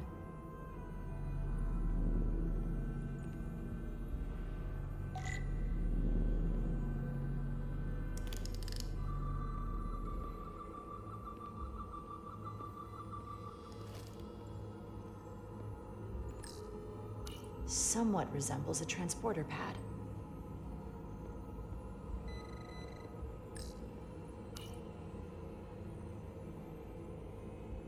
Look familiar? It's almost identical to the console Galvin has hidden in the palace. It looks like a control surface.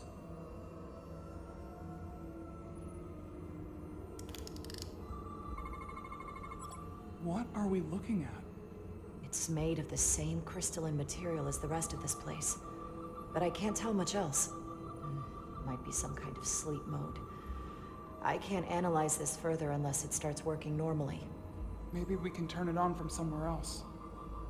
Hopefully. Let's keep looking around.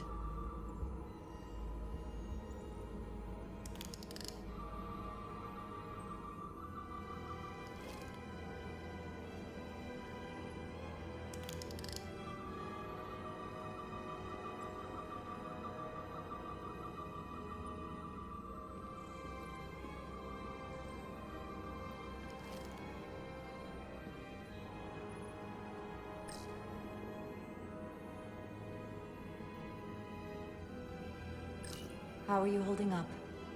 I knew Galvin and Sidron were dangerous. Now I know they're more powerful than I could have imagined.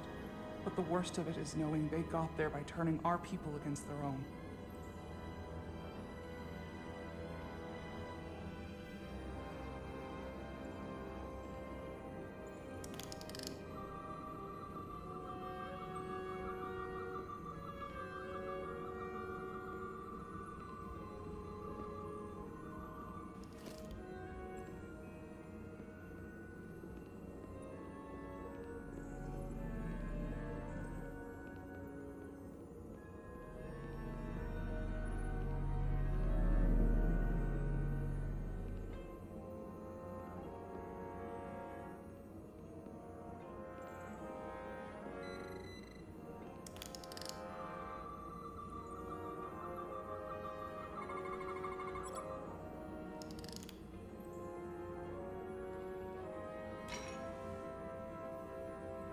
Crystallized lithium compound.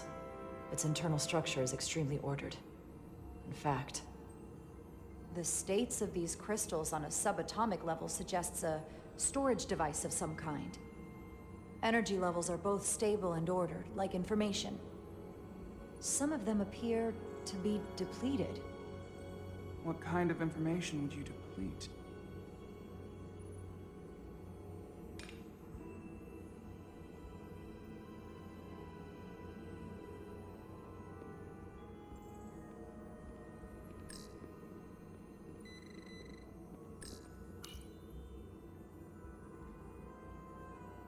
They look different than the others. These haven't been depleted yet.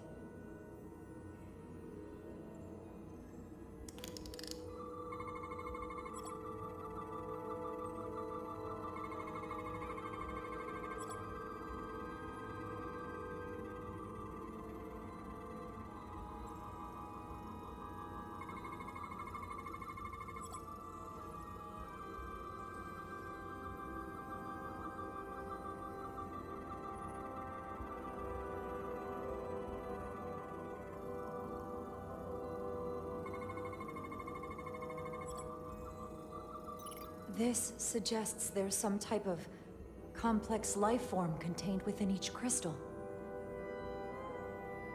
Life form? There's something alive in these tiny crystals? That's what it says, but hard to imagine how that's possible.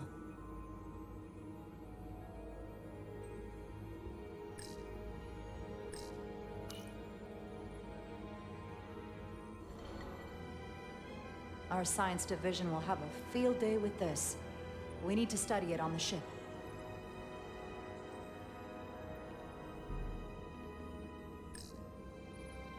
Why are these all over the floor? They resemble the one we scanned earlier. They must no longer contain a life form. I guess they're of no use once depleted.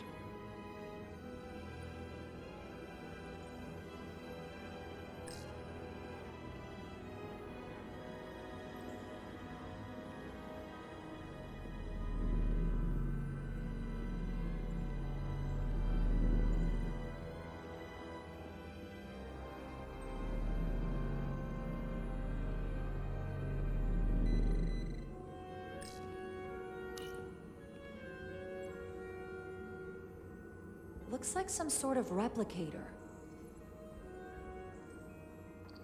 I can't get it to work. It has power. Must be looking for some other kind of authorization.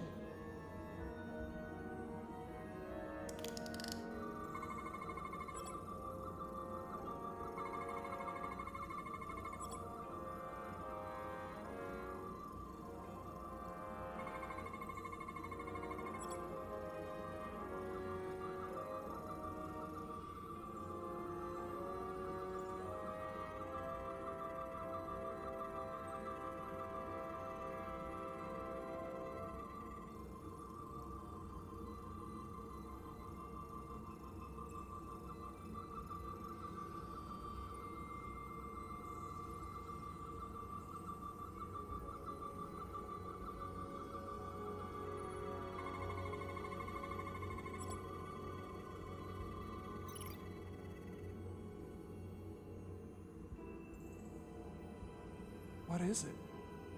The device's primary function is to transmute lithium into this quantized crystalline compound. Possibly for the creation of weapons. Do you think one of these was used on that Elydian in the tunnels? Such a cruel weapon.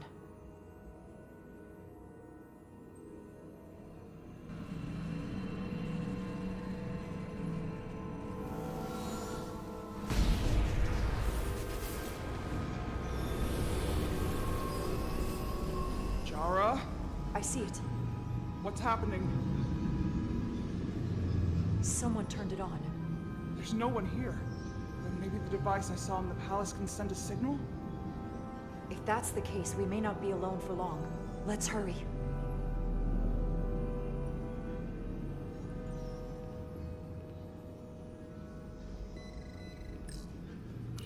I can feel the power coming off it. I've never seen this kind of energy before. I'll need to record this with my tricorder.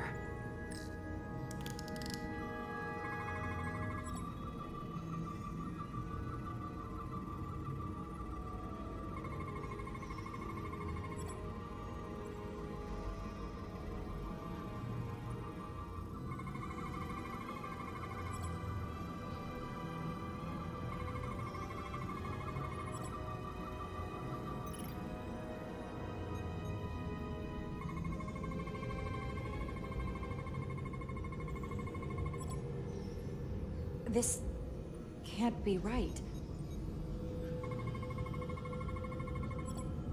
It's putting out almost 50 zettajoules of energy. I assume that's a lot? Enough to power this entire quadrant. This amount of power, the kind of radiation it's putting out, it's the cause of the storm. The warp disrupting beam, all of it.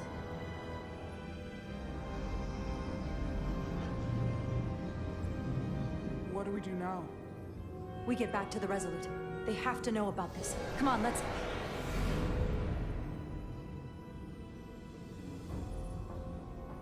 Quickly. We have to hide.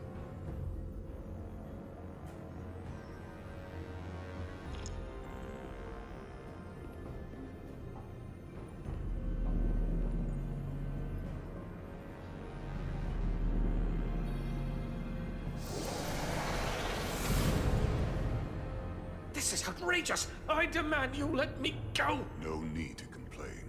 You're about to receive a gift beyond your wildest imagination.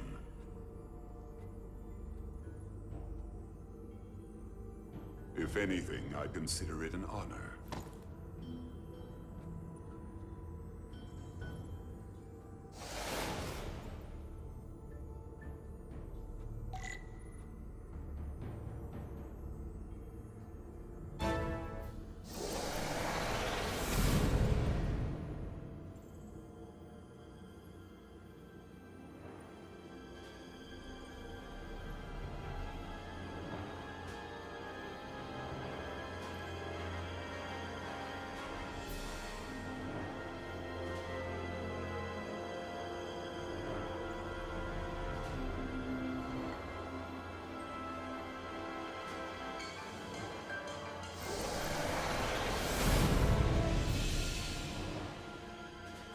What is that? What are you doing? You'll see soon enough. I can influence the course of the negotiations. I can make sure the Hotari get the better end of the bargain. So can I.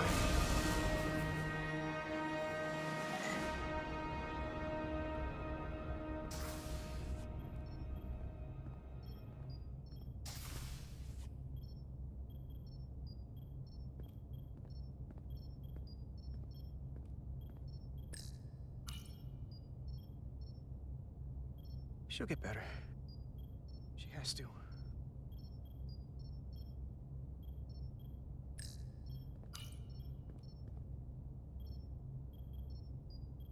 The doc's on her way here to check Miranda out. We did the right thing, bringing her here. She was off, from as soon as she came off the shuttle. Talking about a distress call? Everything. You were the one who suggested sickbay instead of the brig. And it was a good idea. She needs some kind of help. You should talk to her. Keep her spirits up.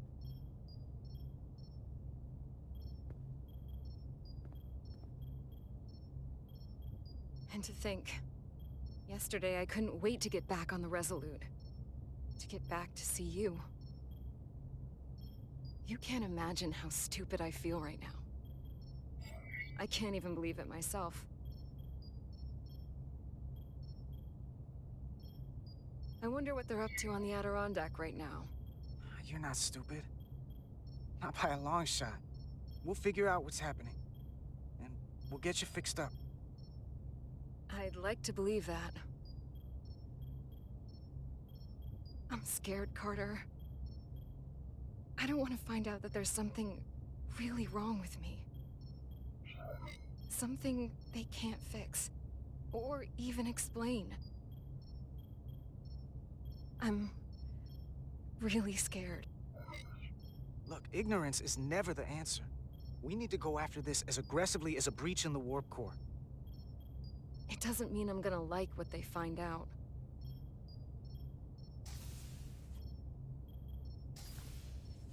There she is. It's good that you brought her here.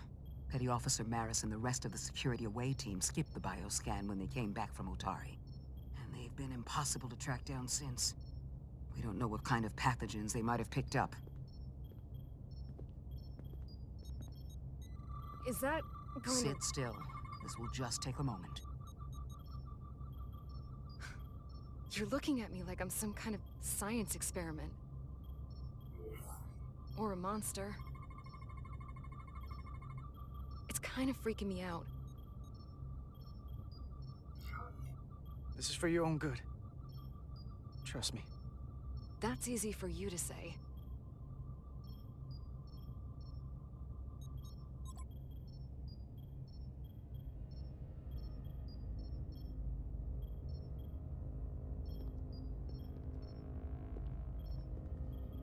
What is it? A pathogen? No. That's not Petty Officer Miranda Maris. I don't know who that is, but it's not Miranda. That sounds hyperbolic, but that's the simplest way to put it. Are you sure? I'm going to check that right now. Wait, so you're telling me she's sick in some way? Something has altered her? It's more than that, Carter. This person's DNA, her brainwaves, they make it clear that she's just not the person whose vitals are described in Miranda's 15501. She's not the person we left Starbase with. I guess you could call the process bioforming.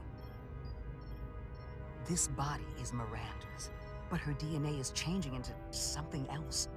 But what's more troubling is there appears to be another mind layered on top of her baseline brain scans. Miranda isn't in control. Someone else is. That explains a lot. But it's not the explanation I wanted to hear. There's no sugarcoating in my sickbay. But the real Miranda's still in there. It's on top of her personality, but she's not completely gone. The new brain patterns have overwhelmed her baselines. If her engrams are still there, it's at the level of background noise right now. I want to take some functional readings. Take this and get her talking while it scans her. I'm sure you don't want to speculate, Doc, but is there anything...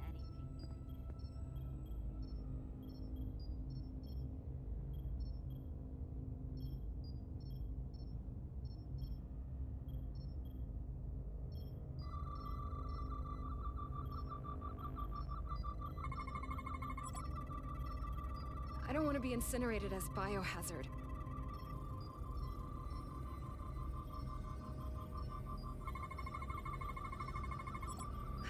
I don't know why I did it. Any of it.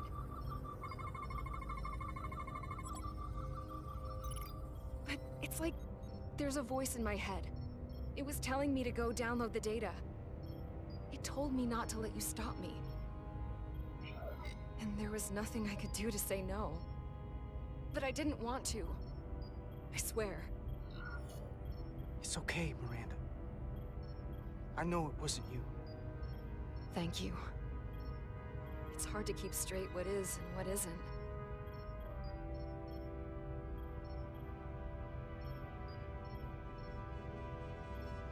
Well, I still can. I just want to say... Carter, I'm sorry. I really am. I hope you know that. Don't give up on yourself just yet. We can beat this thing. Oh, I'm not giving up.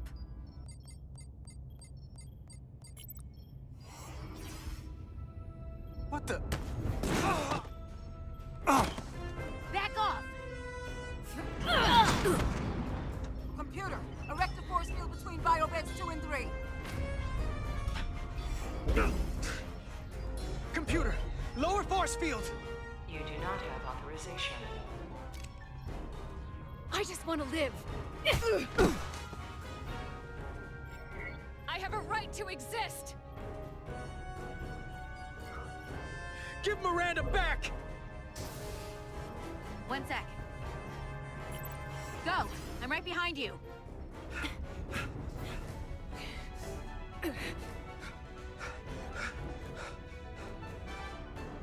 Osmia Kellam Kalujo. Which is I go notice texta. What the hell are they saying? It's not in the Universal Translator.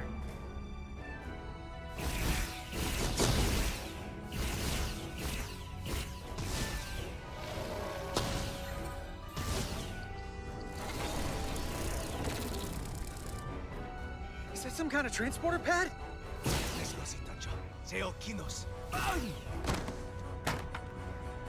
The drive!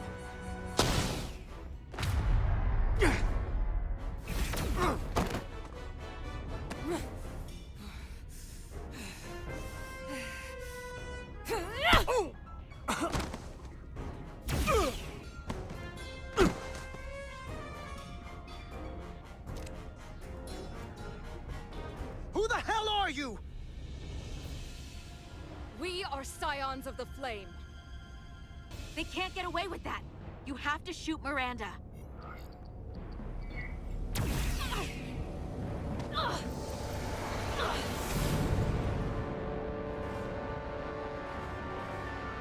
Scions of the Flame? I don't like the sound of that.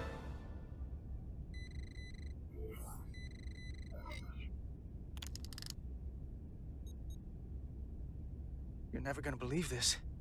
The reason the Universal Translator didn't recognize that language is because it's only ever been read. It's the Takan language.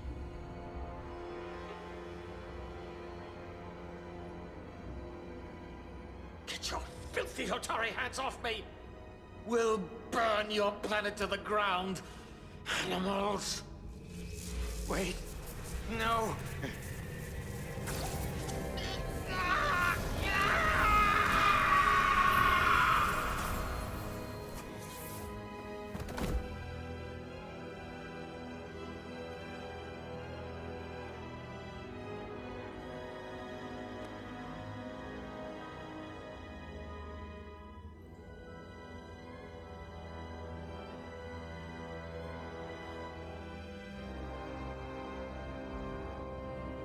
Rise, brother. Rejoin the flame.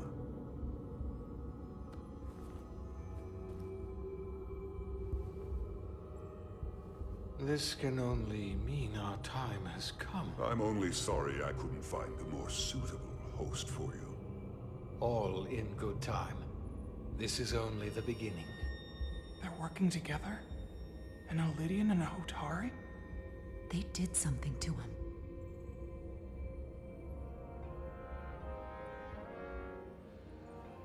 Secure the Cartabula. Cartabula? It's the energy source.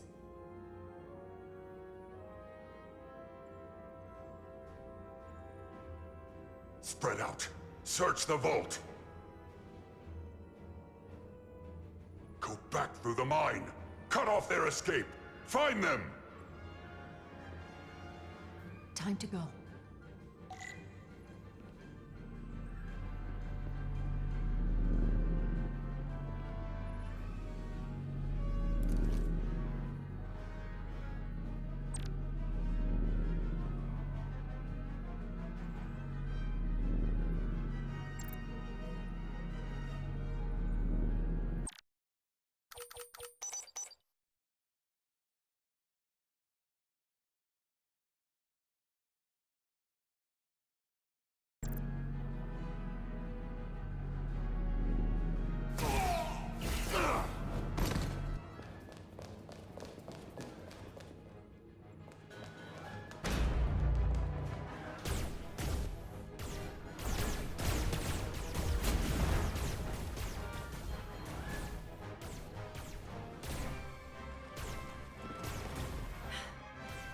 We're trapped. They're blocking the only exit.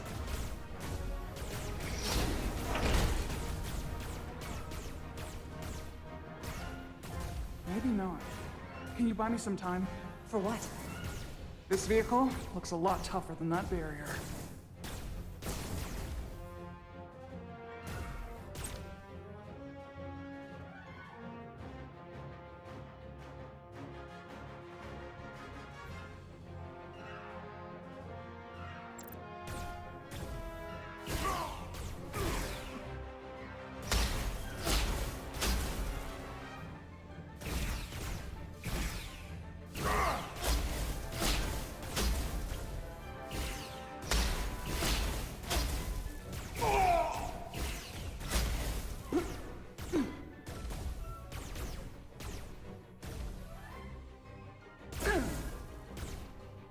Shoot the Hotari woman!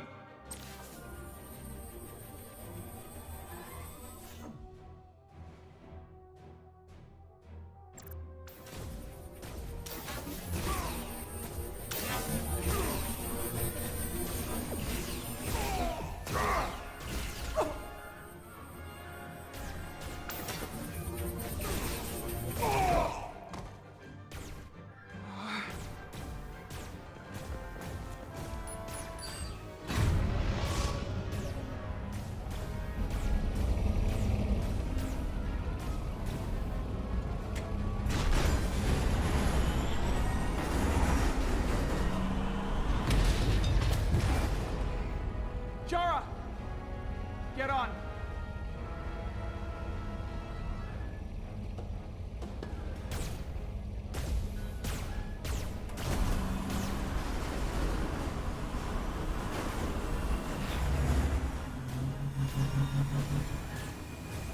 Hold on to something.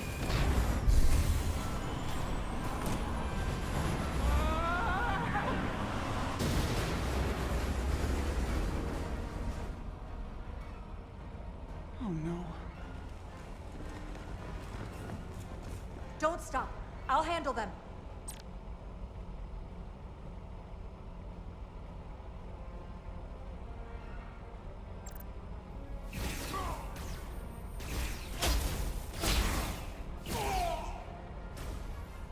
Shoot the one driving the machine!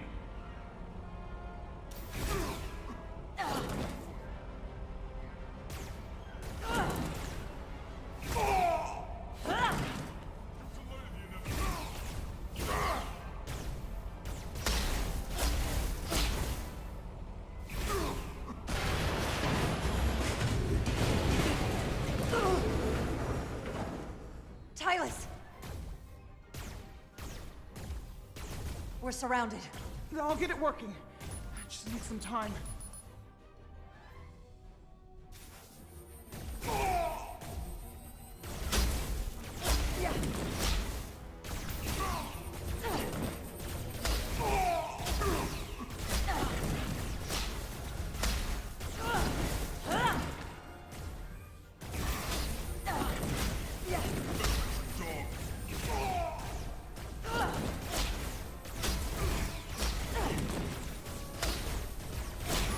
Here we go.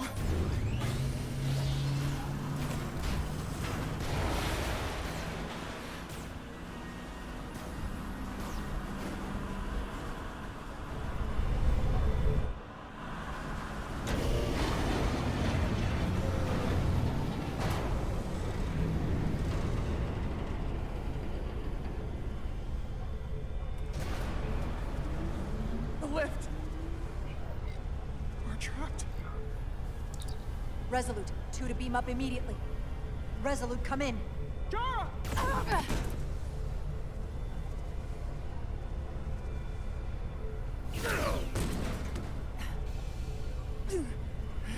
Are you all right? I think so. It hurts.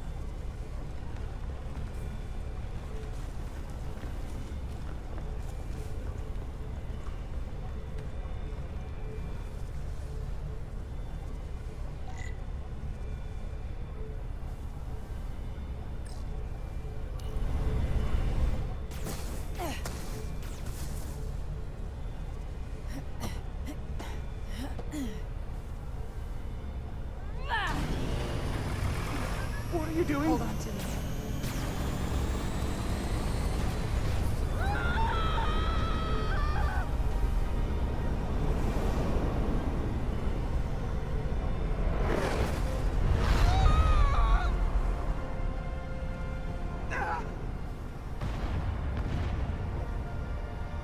Commander, we read you, but there's too much interference. Transporters still can't get a lock. Miranda was able to transport through the storm. There has to be some path through that we're not seeing. Tetrametric radiation is saturating our sensors. There is too much interference to pick up the residual transporter signature. Wait. Tetrametric radiation. Of course. I can align the transporter with the tetrametric signature. The crystals emit tetrametric pulses every 3.8422 seconds, roughly 26 centihertz. All of this is connected. The storm, the warp-killing field, the crystals, Miranda's alien transporter tech.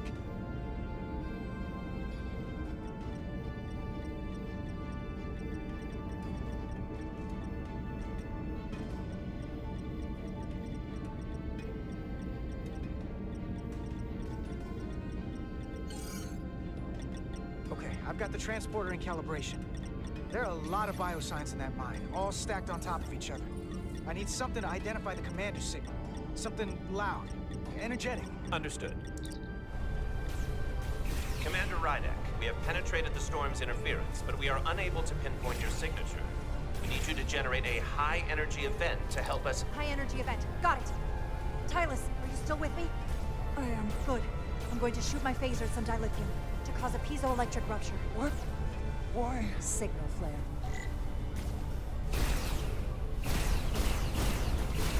These crystals have to be pure enough.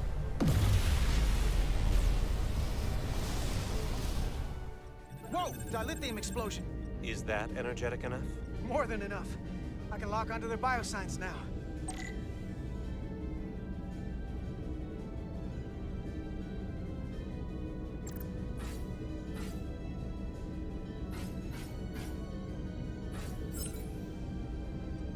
I've got their biosigns isolated. Commander, we have your signal.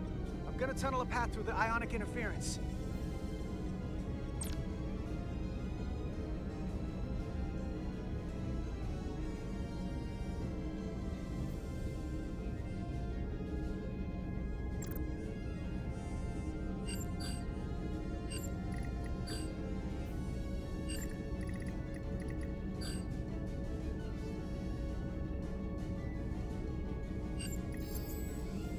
Got a path.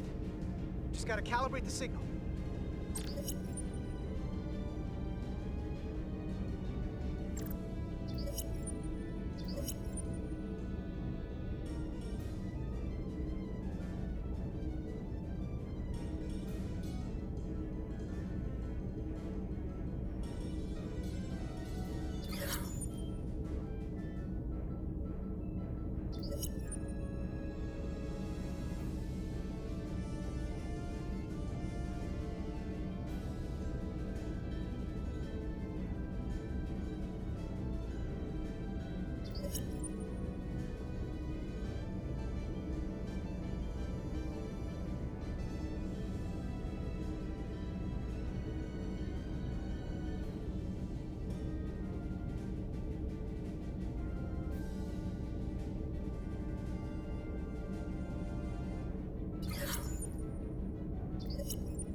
I've got a lock. Energize.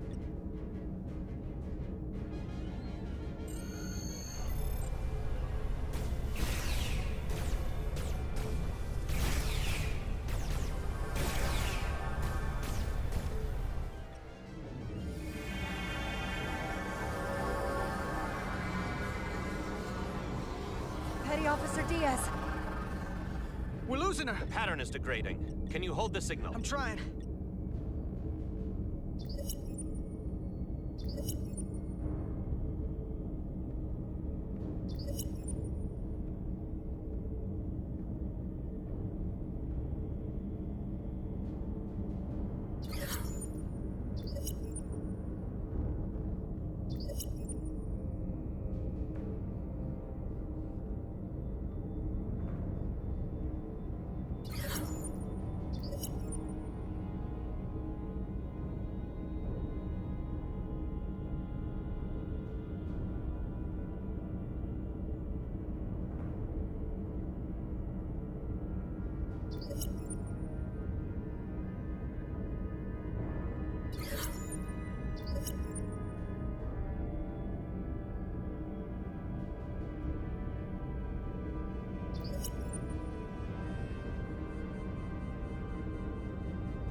I got it. Come on, come on.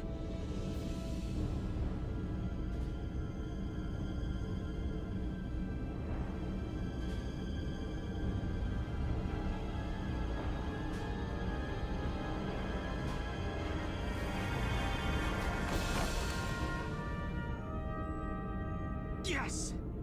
Get her to sickbay. Captain Solano and Ambassador Spock have just returned from Hotari. Take a look at that. Rydick, I need you on the bridge, now.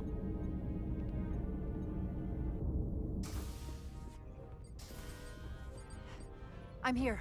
The Illidians are preparing to attack Hotari. Status report. The systems are now fully powered. All torpedo tubes open. They're preparing to fire! We should hail the Illidian flagship, Captain. Readying phasers if you want them. Stand by. Await my order. Recommendation, Commander? We need to act quickly.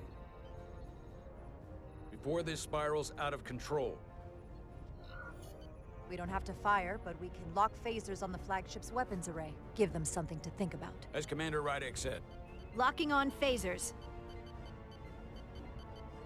The Illidians. They've powered down their weapons. Odd. You sure about that, Mr. Ahmad? They're venting some kind of gas from their ship. Hold on. Now all of their systems have shut down.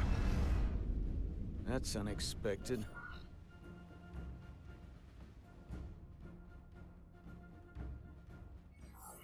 Keep our phasers locked. They were hostile moments ago. We can't drop our guard. Aye.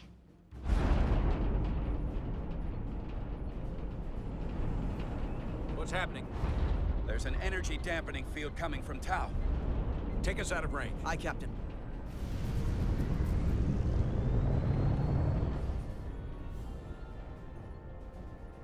Captain, the flagship is hailing us.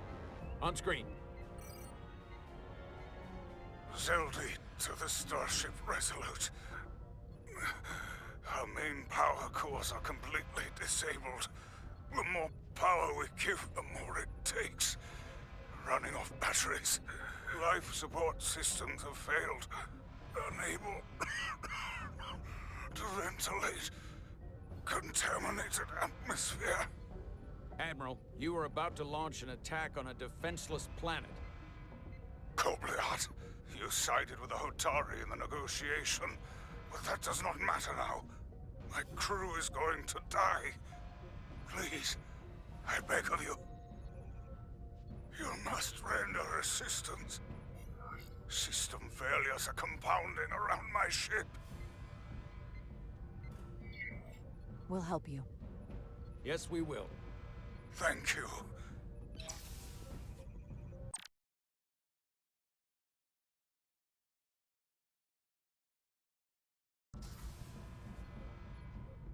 Admiral, excuse us while we devise a rescue plan.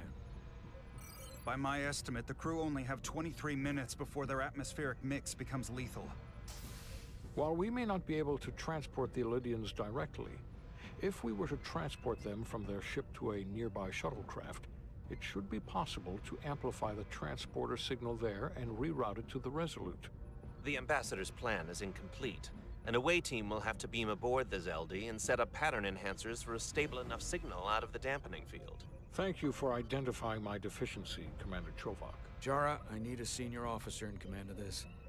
Take Chovak and Bedrosian in the shuttle and get it done. Petty Officers Diaz and Edselar, you will be part of the rescue mission. As will I. We will bring the shuttle within transporter range of the Zeldi, then beam you both aboard. Beam us on board. Why? The pattern enhancers must be placed on the Zeldi to make it possible to beam the Illidians back to the Resolute. Gather the pattern enhancers and get to the docking bay.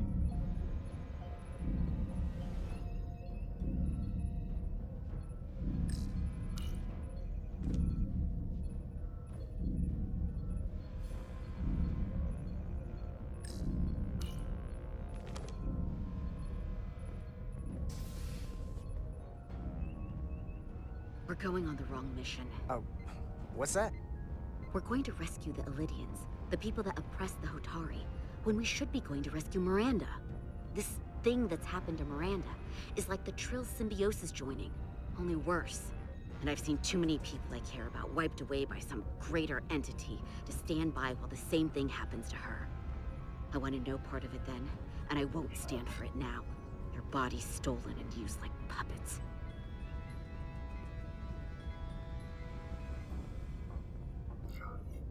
I'm not giving up on her either. We'll get her back. Whatever it takes. Right now, we've got other lives to save. Yeah.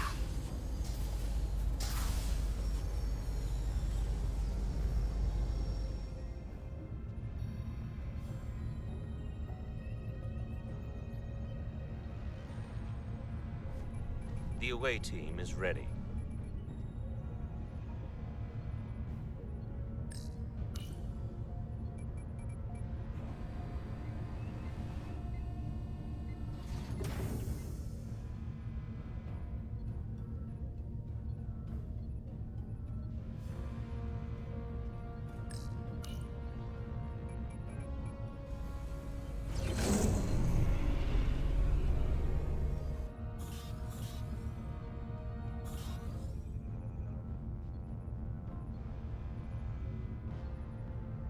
Resolute to Shuttlecraft Melville. You're cleared for takeoff. Acknowledged, Resolute. Melville taking off.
We are within range. Any closer will put the shuttlecraft at risk.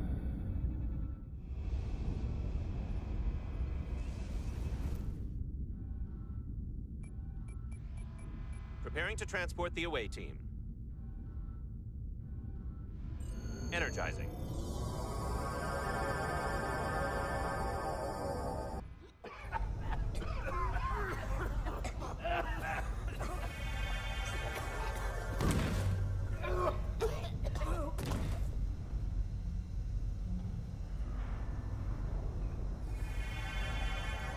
The ship's life support. It's almost completely drained. And the other systems, too. Oh no. We gotta get to their transporter room.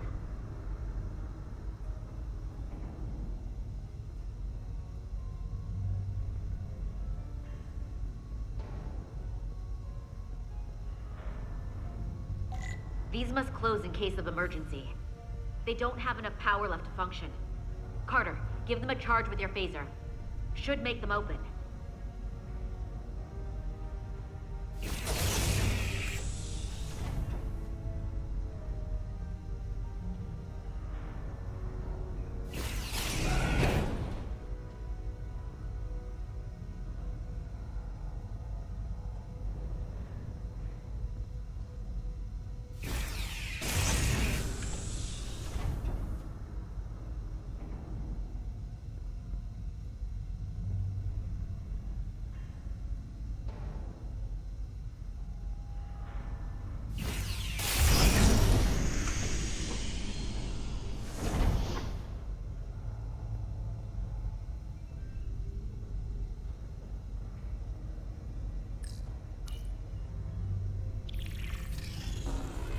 It's not working.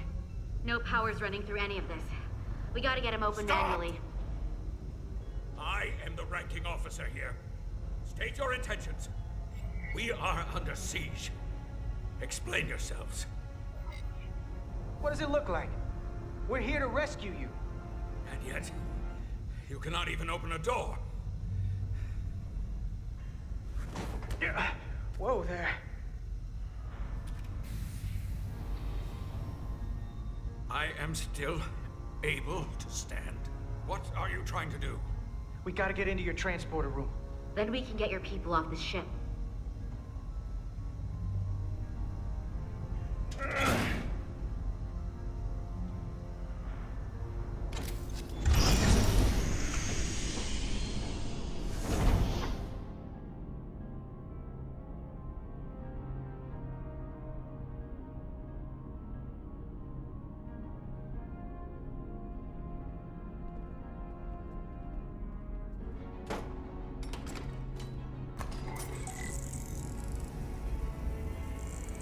Make sure they're evenly spaced.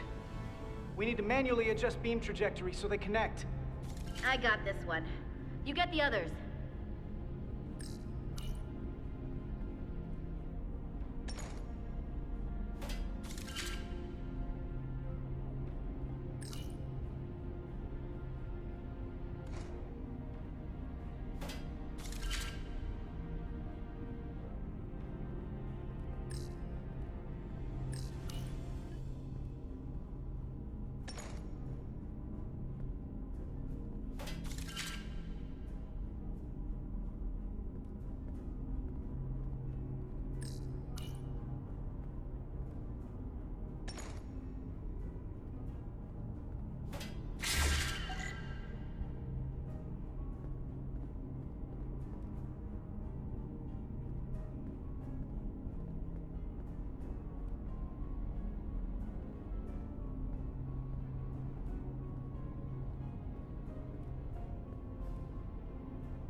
Pattern enhancers are aligned and ready to go. Let's round them up. These will boost the signal so we can transport through the storm. We have a shuttle outside this ship that will route the signal to the Resolute. All crew to Transporter Room 2. We are evacuating.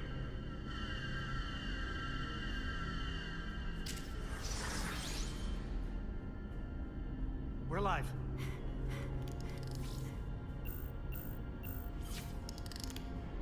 Here they come.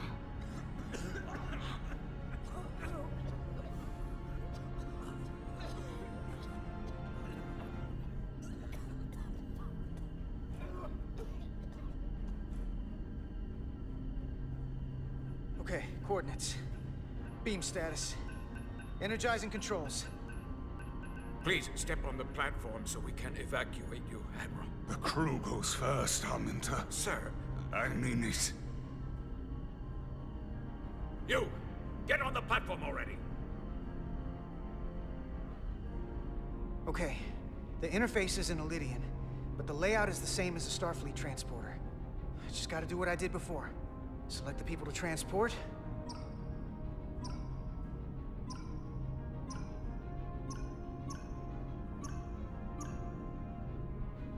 I need to select all of them. Plot a path through the ionic interference.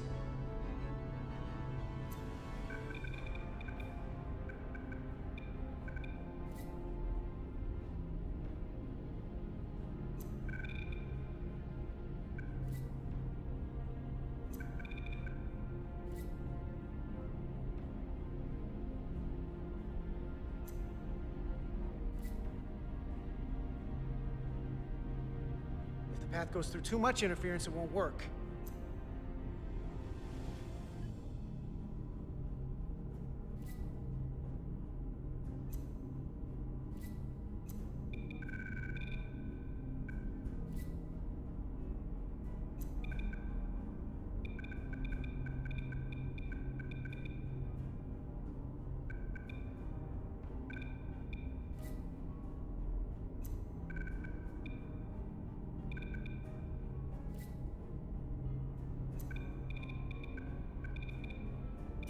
Okay, just have to calibrate the signal gain to get the highest possible output.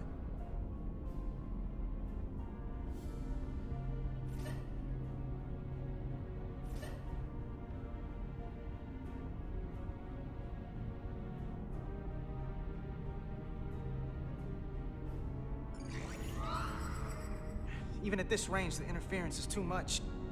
The system is suggesting better transport coordinates. Diaz, the shuttle.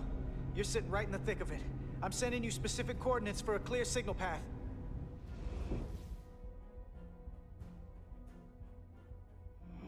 waypoint's been added to the navigational computer. There, Commander. Give or take 50 meters.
Melville to away team. Energize.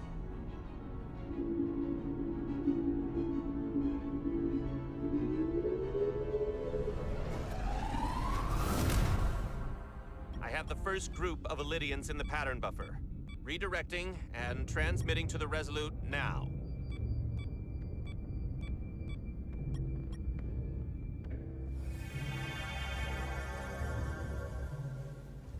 This is Resolute. We have the Illydians safely aboard.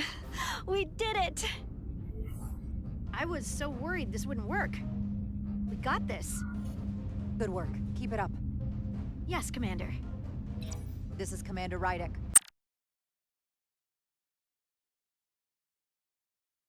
We're holding steady. Signal is good. Keep them coming.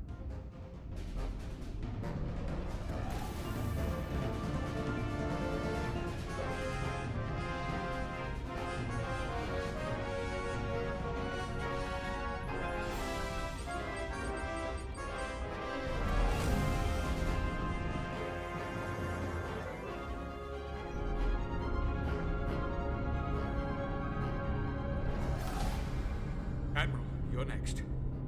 I've made it clear. I only leave after those in my charge. Sir, I must insist you go so you can lead our people. I will see to any stragglers. Yes, that may be for the best. But first, let me thank our human saviors. I'll pin medals on your uniforms when this is over. For all your brave work. You're very welcome, Admiral. Does Starfleet let you wear another fleet's medal? We will find out. We're ready for transport. Get the Admiral to safety. Energize.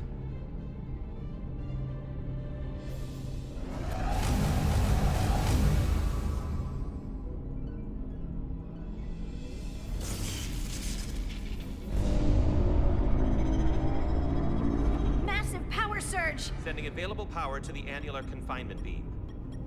I have the Illydians in the pattern buffer, but I cannot resolve their signal to send them through to the Resolute, nor can I materialize them here. We need a better position with the Resolute.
am losing their patterns.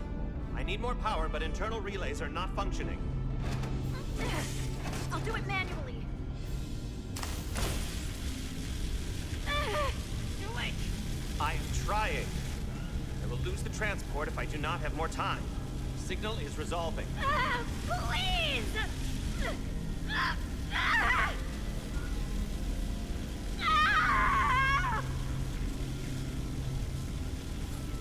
Finish the transport!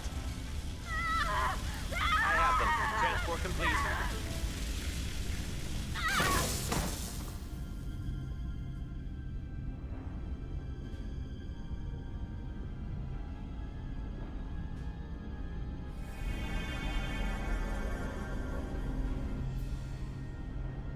She is injured.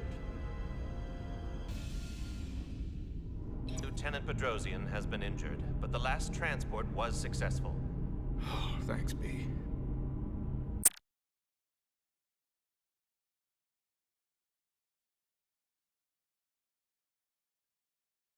Unfortunately, our shuttle systems were damaged by the power surge. We can no longer serve as the transporter node.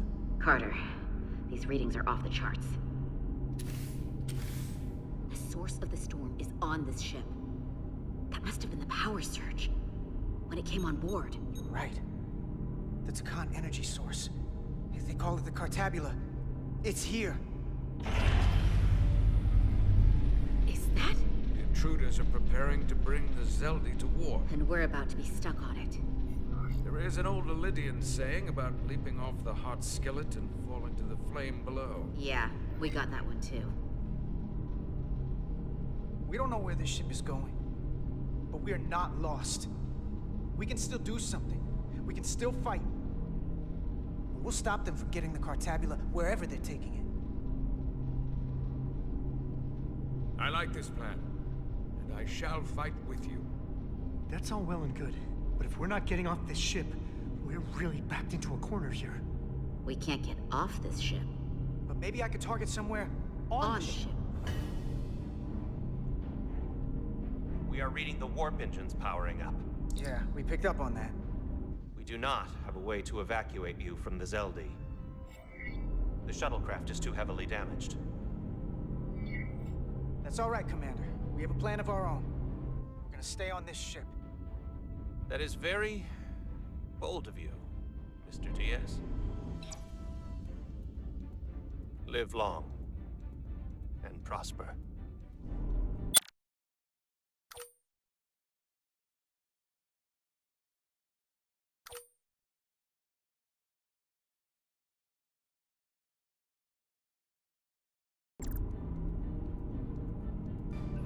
I hear voices down the corridor. We will be here soon. I'll guard the door. You just get us out of here, Diaz. Hey, Stretch. Help us with this map. Find somewhere as remote as you can. They're almost here.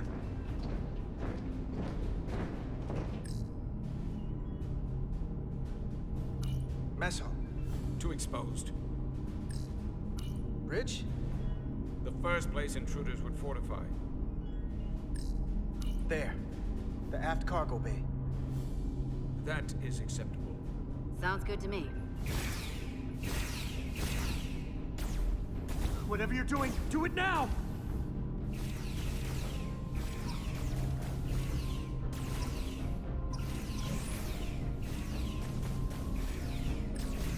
We're locked in. Board to transport. Come on, Val! Bell!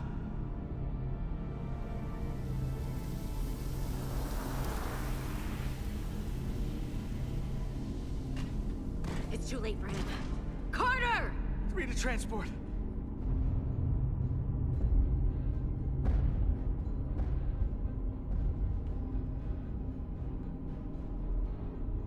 Energize.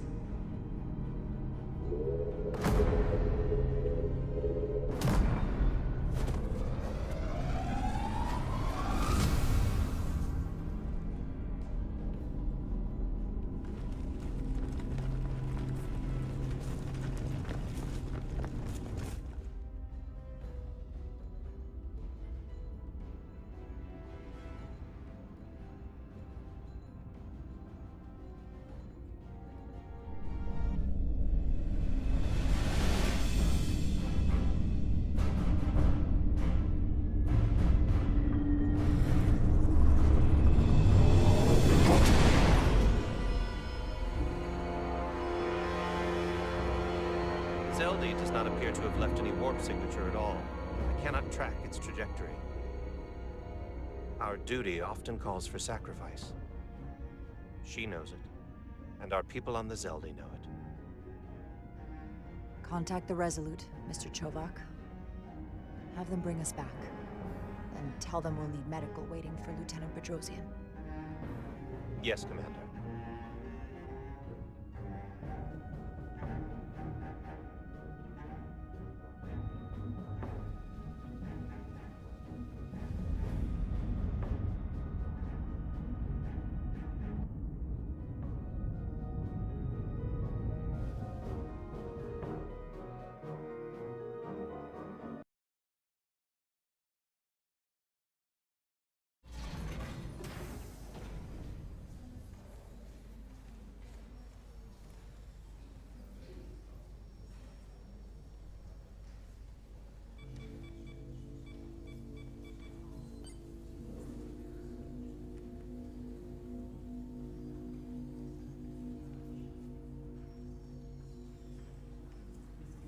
Through your efforts, we were able to save almost 100 Illydians from certain death.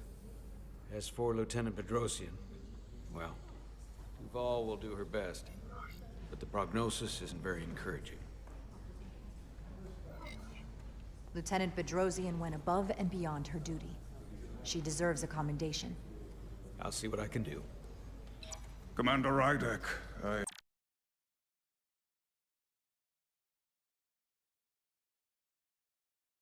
heard what you did. The sacrifice you made for our sake. You saved not only my life, but the lives of my crew. An incredibly heroic deed. All of Illydia is in your debt. We cannot thank you enough. Just doing our duty, Admiral.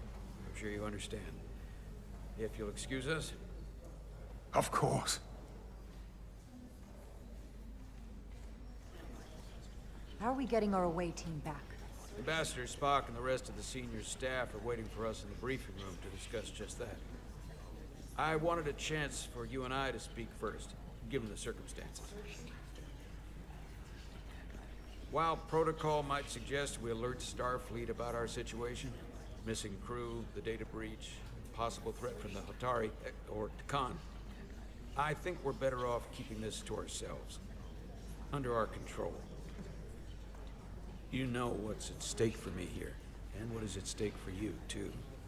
I can't afford another mission gone wrong, and I'm really counting on your support. I don't want to raise a false alarm just yet. And I have every confidence we can wrap this up before it gets any worse than it already is. I'll follow your lead. We can keep this under wraps for now. Always nice to know you have my back. One of the primary reasons I brought you on board. I made the right decision.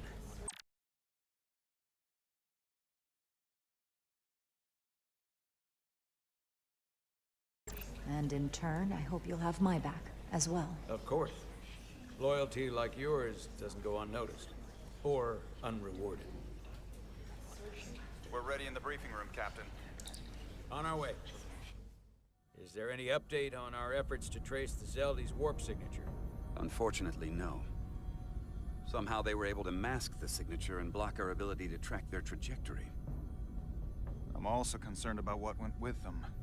A Taconian energy source. Sidron referred to it as the Cartabula. Yes, I've been analyzing your tricorder scans. This Cartabula is more powerful than any energy source on record. It disabled our ability to warp and likely created the ion storm. We have to find that ship. It could be anywhere by now. Literally anywhere. The Hotari must know where the ship is headed. If you can even call them Hotari at this point. Whoever they are, they've cut off all communication. And our only source on the inside is now in sickbay. Tylus. The Takan also compromised our systems when Petty Officer Maris stole data from our computer core. We're assessing what was lost as we speak.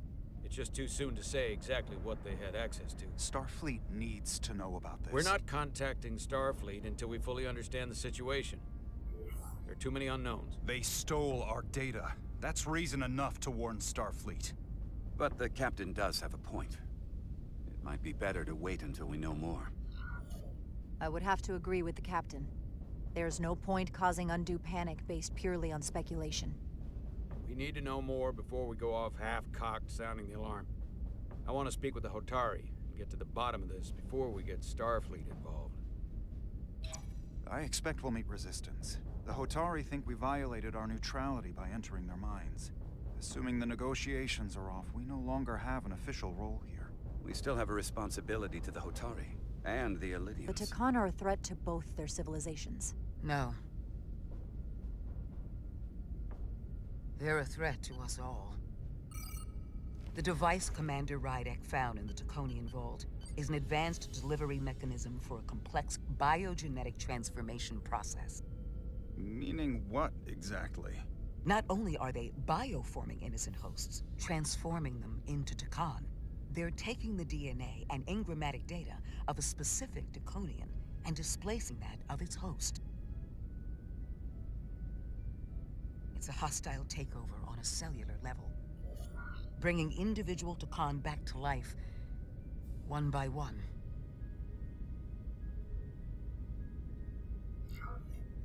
Is there some way it could be reversed? That's exactly what I've been trying to find out. So far, it appears the answer is no. Once the Taconian takes control, the displacement of the host is irreversible, and the bioforming appears to be permanent. Petty Officer Maris called herself a scion of the Flame, but the computer had no information about it. She also shot the hell out of my ship as she escaped and nearly killed a few of our crew. So we know this about those scions. They're dangerous. The Takan have crossed a line. That much is certain. However, meeting with the Hotari could offer insight into their true intentions. Under the pretense of an apology for betraying their trust and trespassing on their territory. Given the options, this might be our best chance to find out more about what they have planned. I couldn't agree more. With the Cartabula gone, I can confirm we have regained warp capability and the use of our transporters. Excellent. Commander Ermot, see if we can arrange a meeting on Hotari as soon as possible. As Ambassador Spock suggested, under the pretense of an apology. Aye, Captain. Nice work, everyone.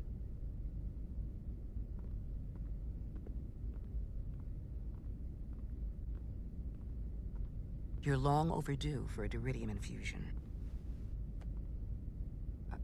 Looks like I am.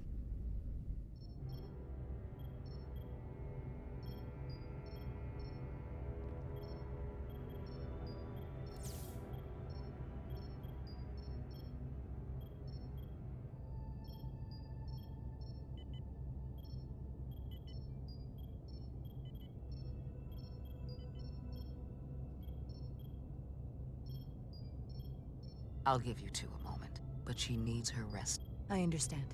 Commander Rydek? Is that you? I thought I heard your voice.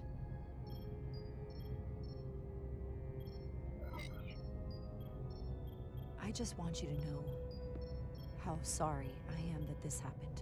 You don't have to apologize. I'm glad you came.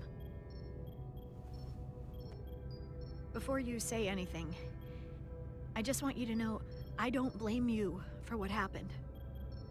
I heard that last transport made it through. That was our mission, to save lives. So, I'm glad it was a success. And Dr. Duval tells me she can get me my sight back. Eventually.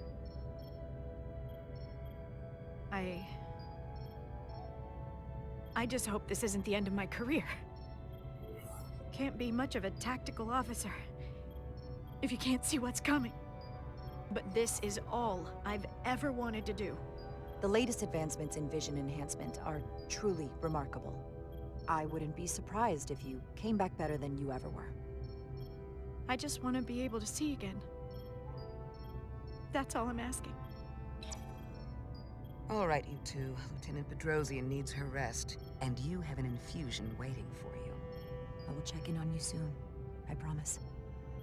I'm gonna hold you to it.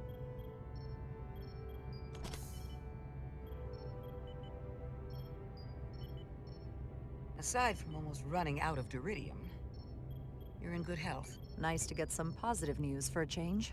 You, I don't worry about. The captain, however... Go on. You see it, don't you? He's desperate. Withholding intel from Starfleet just to save his reputation. That's not normal behavior for a captain. And you encouraged him. Which was disappointing when you showed you were willing to defy the captain by reversing hull polarity back at Starbase. You've spent enough time with him now, seen enough of how he runs the ship. If there's something wrong, as the ship's doctor, I need to know. Don't sugarcoat it. You know I wouldn't.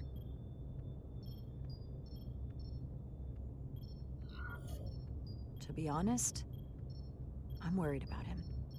It seems like the stress of this mission is getting to him. He has so much riding on its success, and I am concerned he'll do something rash to ensure it. Good to know we see eye to eye on this. And I want to be clear, I care about Solano, I really do. I've been his doctor for years. There are more important things at stake than offending an old friend. If it gets any worse, you know where to find me. Jara. Monitor your Duridium levels. I'll be right back. How's your wound? Like it was never there. I feel lucky you were there with me. Without you, I'd be, well... Thank you for saving my life. Even with the wonders of your technology, it wouldn't have mattered if you'd left me for dead. I should be thanking you. You took that disruptor shot for me. Without you, I might be the one in sickbay, or worse. Well, I couldn't just let you die. Not after all you did to help. I won't forget it.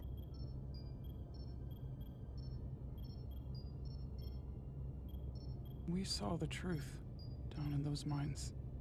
What Sidron and Galvin really are. Who they've become. The lengths they're willing to go to. What they did to that Lydian. It's hard to accept. That everything I thought I knew, so much was a lie. The horror of that underneath our feet the entire time. What we learned down there will help us win this fight. Truth is power, and we'll use that to stop Galvin and Sidron. If you're right, then it was worth it. I truly hope you're right. Commander Rydick, you're needed on the bridge at once. What is it? The Hotari have agreed to meet.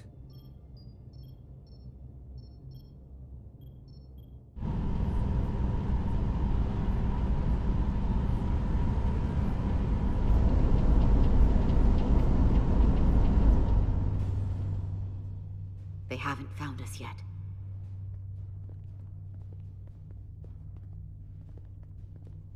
We can't just wait to be rescued. We have no idea when or if the Resolute is gonna catch up. But if we can get access to the Zeldi systems, we might be able to figure out what the Takan are up to. You got somewhere we could do that?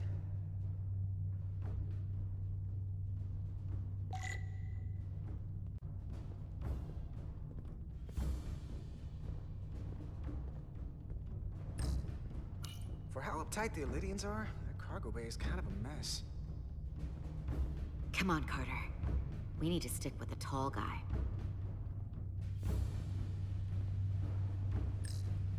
Based on how this is reinforced, probably contains dilithium. A stray phaser blast could cause a piezoelectric rupture and blow a hole in the ship. Better be careful.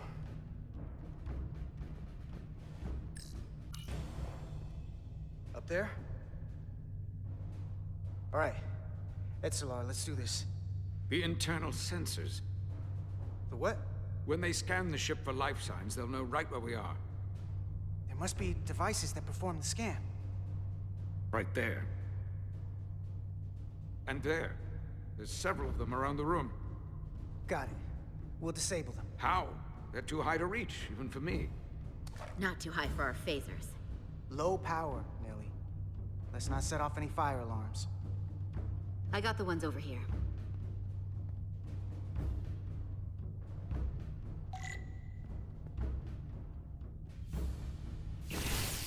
got one. Another down. Hurry, Carter! I am.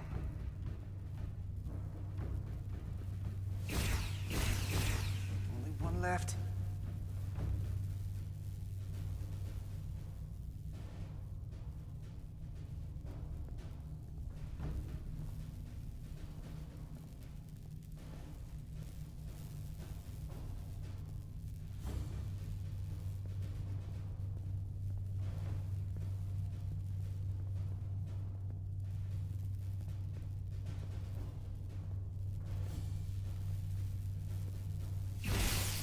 Here it comes.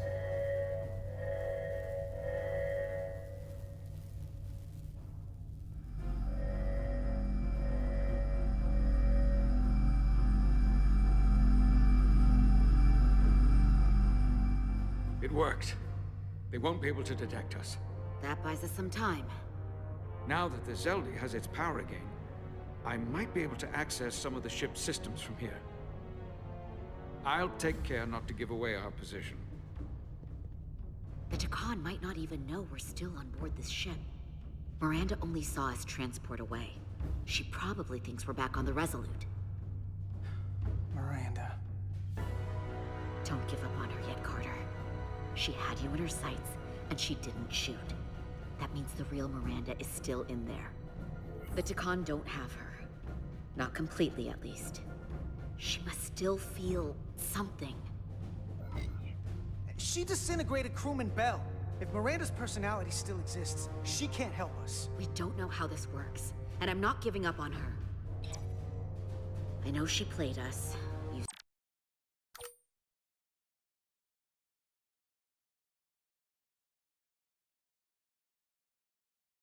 her sympathies, your relationship to break out of sickbay.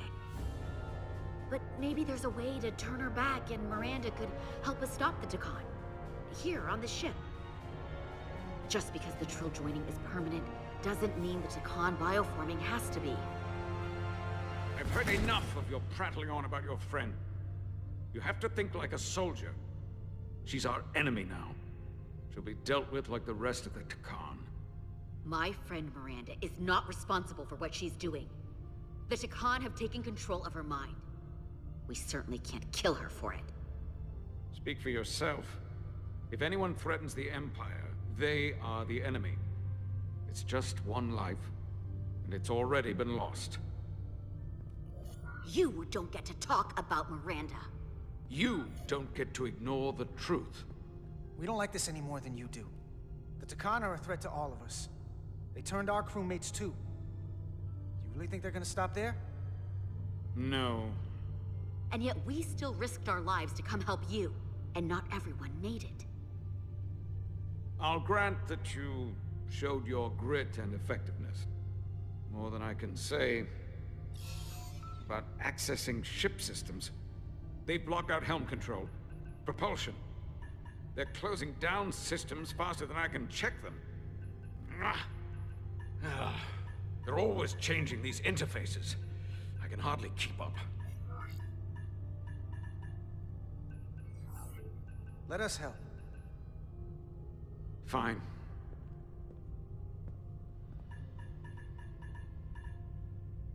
They're using a senior officer's access code to lock down our systems from the bridge. The Takan must have turned someone in command.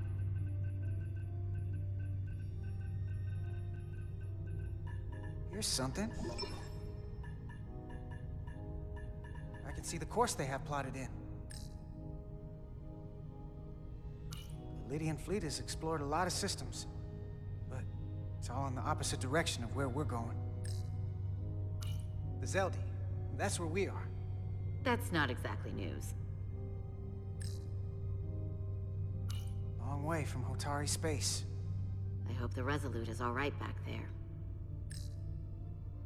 We're headed to the edge of the galaxy. Nothing but uninhabited systems along the way. And if we keep going, we'll leave charted space. A lot sooner than I like to think about, too. That can't happen. We need to take control and turn this ship around. Get back to the front lines of the battle for Elydia. We are on the front lines. They're going to do this all over the Quadrant. The whole Federation is at risk. That is a possibility, but it's already a reality for my people. I'm sure it's pretty damn real for the people who are trapped in their own bodies controlled by the Takan. You can't just turn your back on them. I'll take this ship without you if I have to.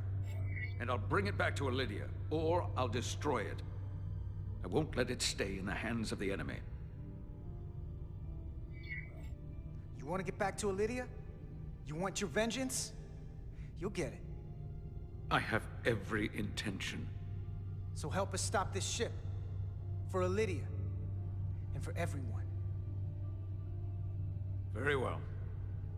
The most important thing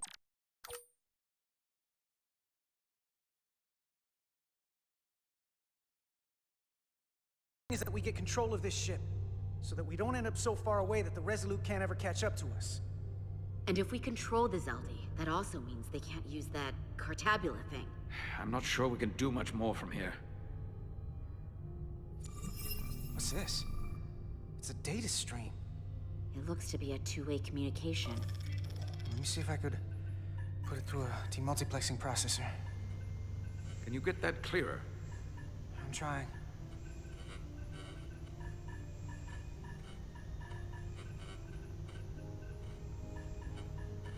Okay. That should do it. Hello? Can you read me? Itasca, is that you? Major! It's my lieutenant. Where are you? I'm here with some of the others. We're trapped in the ATP. Our artillery targeting platform. The bulkheads are sealed, and ruptured power conduits on the other side are discharging at high voltage.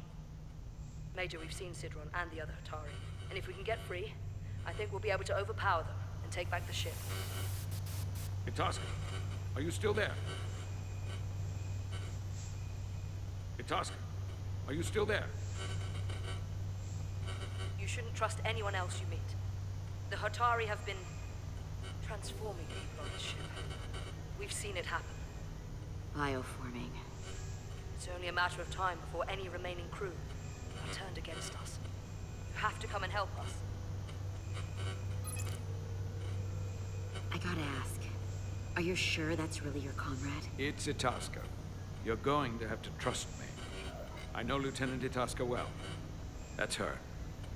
Clear and not under duress beyond our current circumstances. I'm sure of it. You better be right about this. If I suspect something is amiss, I'll deal with Itasca myself. Remind me not to get on your bad side. We'll make it to you undetected, and we'll free you from the ATP. We'll be ready and waiting, sir. I may not know the computers very well, but I know every inch of this ship. I can get us there, safely, through the back routes.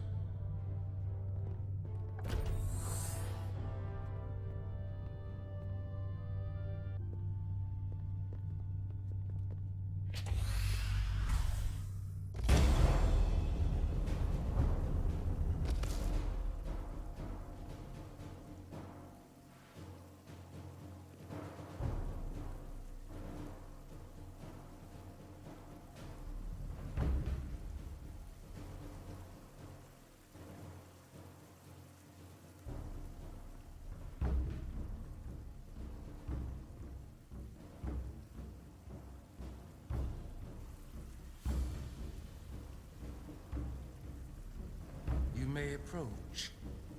Your Majesty, an apology is in order. The Federation... Spare us your apologies, your excuses, your pathetic explanations. You said you were here under the pretense of peace, yet you trespassed into our minds. I should have known you couldn't be trusted when you sided with the Elydians. Your intentions have been clear from the start. A warp-disrupting beam originating from Tau was holding our ship hostage. This is a farce. You never had any intention of negotiating a peaceful resolution to this conflict. Your Majesty, if I may.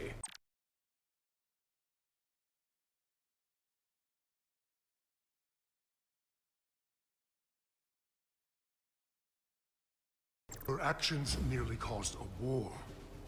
I was addressing the Queen. Galvin speaks for the Hotari now. Fortunately, we were able to resolve this ourselves despite your interference. The Illydians have agreed the mines will remain under Hotari control. We now recognize the Hotari as the sole authority in this region. Your presence here is no longer necessary. So you can consider the matter resolved. That makes no sense. What did they do to you? They convinced us that this was the best deal we were going to get. I thank you for coming. But the sooner the Federation leaves, the better. The hell we will. Captain? What about my crew trapped aboard that ship? Or what you did to my security team? The data you stole? I want to make one thing clear. No one is to leave Hotari space without Federation approval. No one. You think you have that power, when in fact you have none. You came here under the presumption you would be the ultimate authority. That you would show up and render judgment in this petty dispute over precious resources between lesser people. But instead, your arrogance and self-interest was your undoing. Blinding you to the real power at work here. Something far beyond your feeble imagination. The Federation's only interest was the peaceful resolution of this conflict. We believe everyone has the fundamental right to live their lives as they choose. Spare me your primitive altruism. The Federation involves itself because it has the power to do so. Without power, the Federation would have nothing. Let's not kid ourselves. Peace is the last thing they want. Commander Rydak saw what you did in those mines. How you bioformed innocent people against their will and turned them into Takan.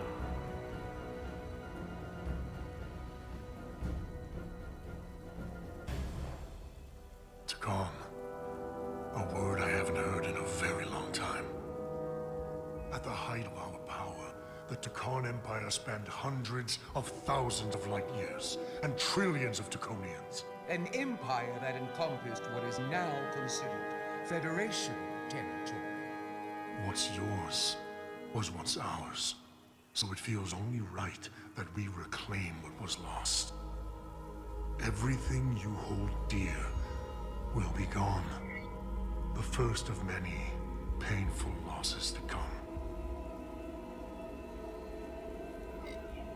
That may play well with your bioformed friends.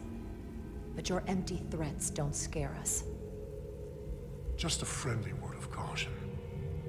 You'll know when I'm threatening you. You might be surprised how many want to be part of the most advanced civilization the galaxy has ever seen. We will not stop until we've reclaimed what is rightfully ours. Imagine what a queen, a starship captain, or even a Federation ambassador could accomplish if their power was wielded by a truly superior entity. In the face of such impossible odds against an adversary so clearly more advanced in every way, the only logical choice is to submit. Never.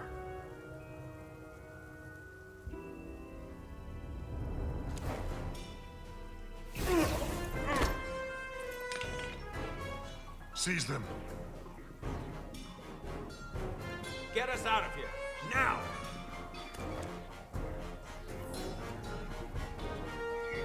Rydak to Resolute. Beam us out.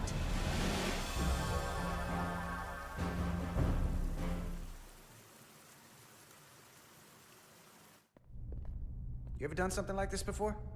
Close quarters combat? Infiltrating an enemy stronghold? Something like that. I once spent 6 days crawling through sewers during the siege of Tofar Ket to retake the citadel there.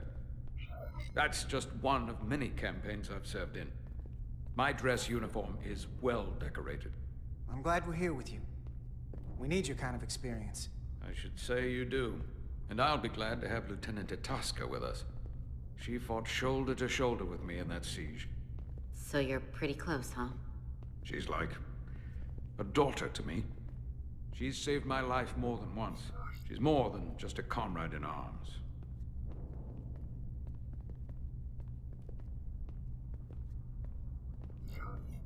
That must mean she's a good soldier. The very best. We saved your life. What does that make us? We aren't out of danger yet. But once we have my comrades,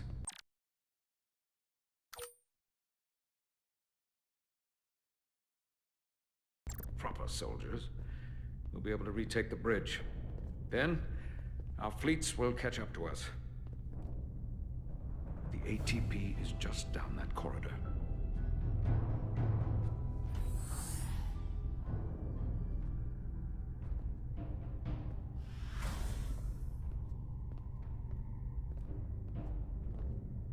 Is this the artillery platform? This is the power distribution for the forward armament cluster.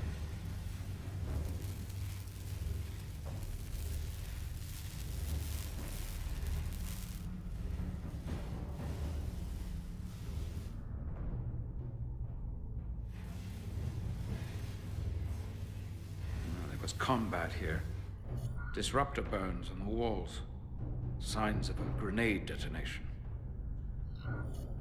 If there was a fight, the Takan might still be nearby. Maybe my people killed them. Or they could be waiting for us. And that's a problem for when we meet them. The distribution conduits have been knocked loose. The currents in those lines would be lethal. Is there any way to power those down? Each circuit has a control panel that regulates power to the magnetobanks. I can track connections between the power lines and the control panels. I should be able to clear a safe path to your crew. We'll get the door open here.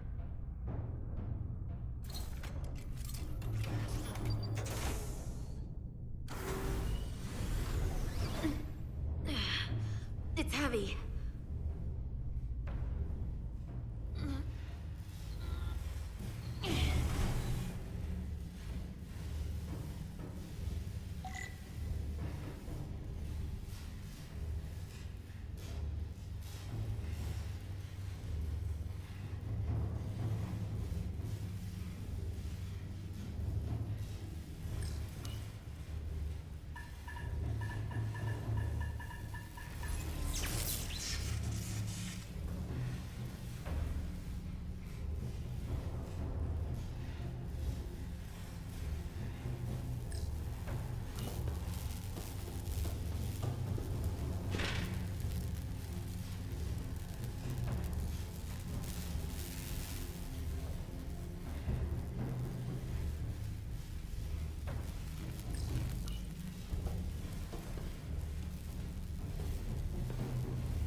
You! Federation, you made it. Barely. There's a lot of collateral damage out here. They'd backed us into a corner. We did that to drive them out. Put some space between us and the enemy. They're here. Get down! I think they've given up on capture. We'll never make it if we go back that way. You! Give me a hand with this!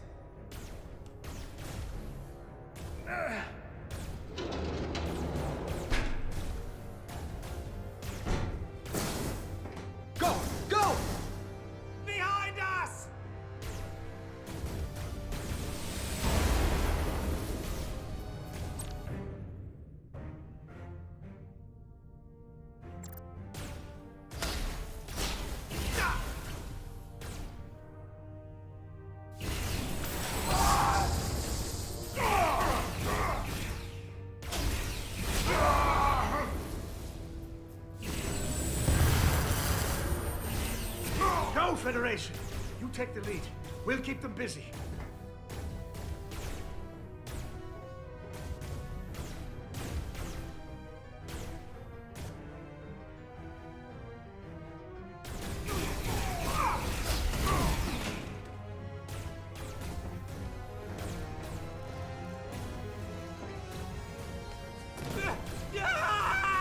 Fall back!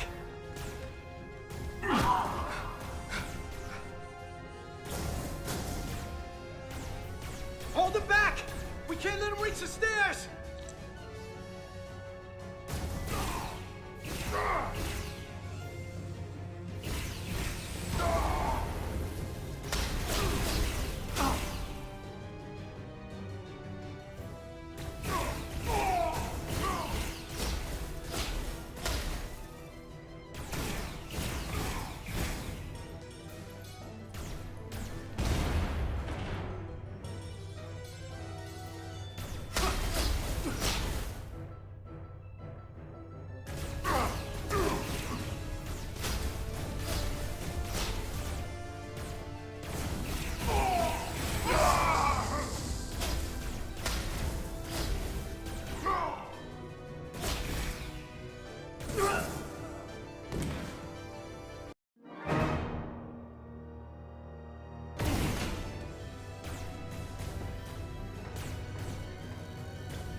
Fall back!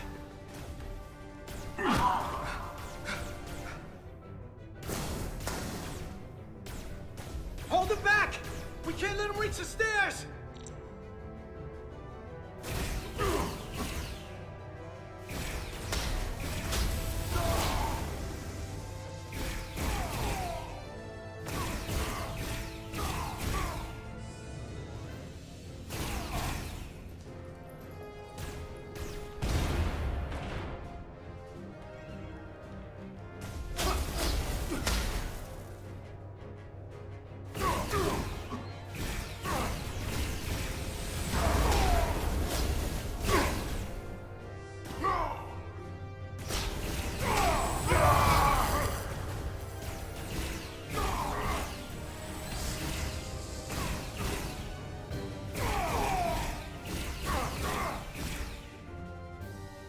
Come on, hurry!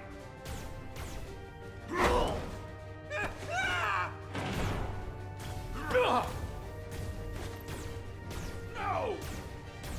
No! You can't just run in there.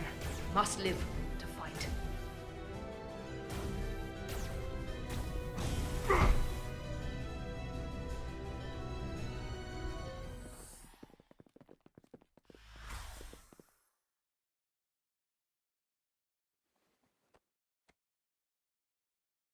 We let the enemy take them. Hadri and Private Turo. They weren't the only ones.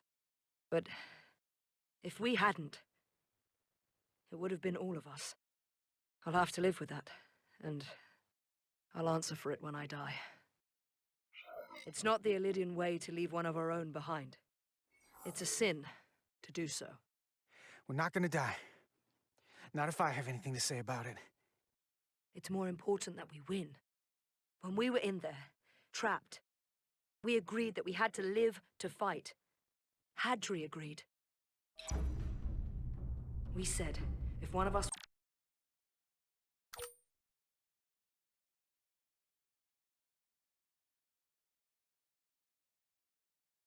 was taken, the others wouldn't stop. We'd keep going, make our way to the bridge. They died so we could fight on. The Takan don't want them dead. They want to steal their bodies. And steal their minds. The Takan knows everything the host knows. That means they know our plan. They know we're heading to the bridge.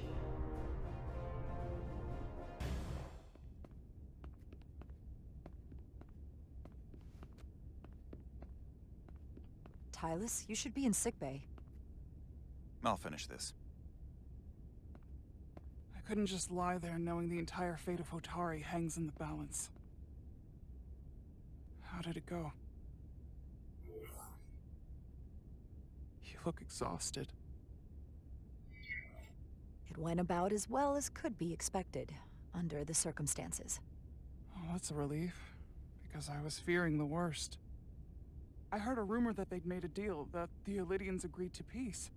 After what we saw Sidron do to the diplomat in the mines, I could hardly believe there was hope, but then...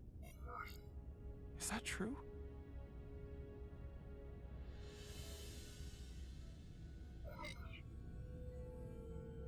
I'm afraid the truth is far worse than that. There's no deal. No. They're all Takan now. The Hatari, the Elydians, everyone. No. That can't be true. I'm sorry. Where will I go? I can't go back. I don't have a home anymore. Everything I've ever known is gone. You're always safe aboard this ship. And you're welcome to stay as long as you need.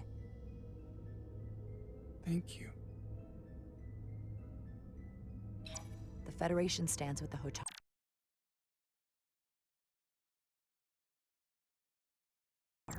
You don't have to doubt it for a second. Yellow alert. Commander Rydick, we need you on the bridge immediately.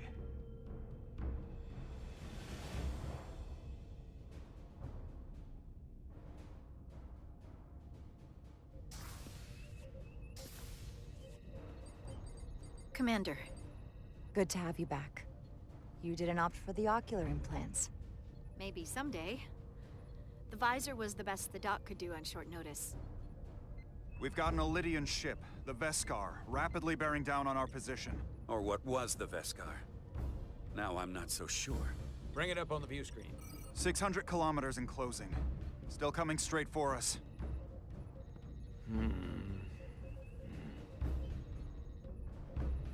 Commander?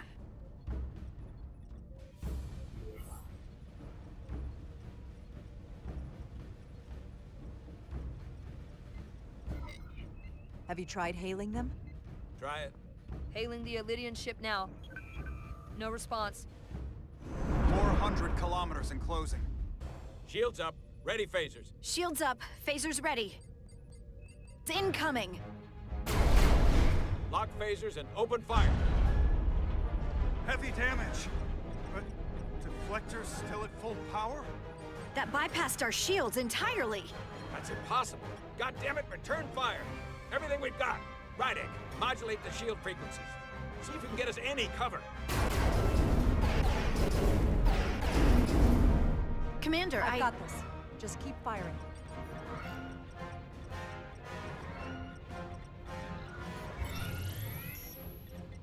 Shields still have no effect. That doesn't make sense. I'll try another.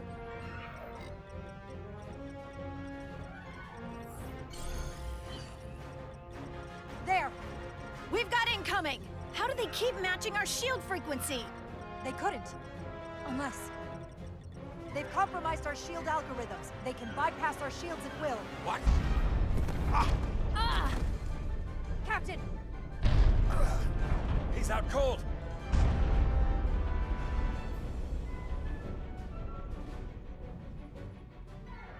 Why'd they stop? Damage report. Running on emergency power. Major hull damage on decks 4 through 7. Warp core is stable and intact. We're completely vulnerable. Commander, we're being held by the Veskar. It's Galvin.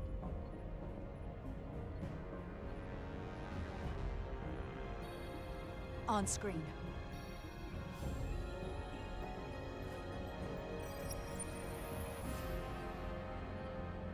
Commander Rydick, where's your captain?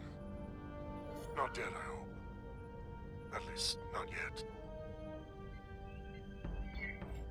You're dealing with me. Is that a problem? One inferior life form is as good as another. I have to give you credit, Commander. You survived longer than I thought you would. But make no mistake, your shields are useless, your weapons ineffective, and there's nothing you can do. I could destroy you at any moment. But I'd rather hear your pleas for mercy first. Your existence is entirely in my hands, and I'm not in a forgiving mood. It's entirely possible you could destroy us. But the truth is, we're worth more to you alive than dead. Better if we report back to Starfleet about the power of Taconian technology, and the futility of fighting it. There might be value in that. I've been thinking about what you said, Commander. I don't think you'll find my threat so empty now. The Veskar's weapons are powering up.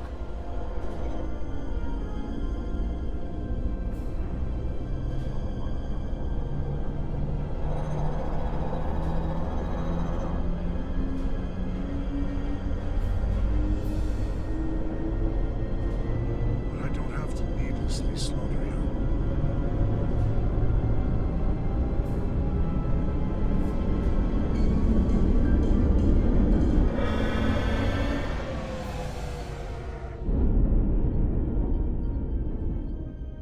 So I've decided to let you live. Because there's merit to the idea you're worth more to me alive. Tell your Federation that Takan are as merciful as they are powerful. That you were fortunate to escape with your lives.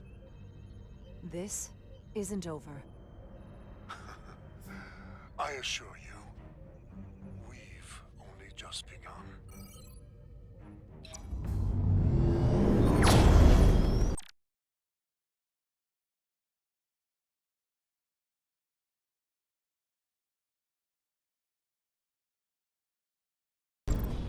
I've lost their signal.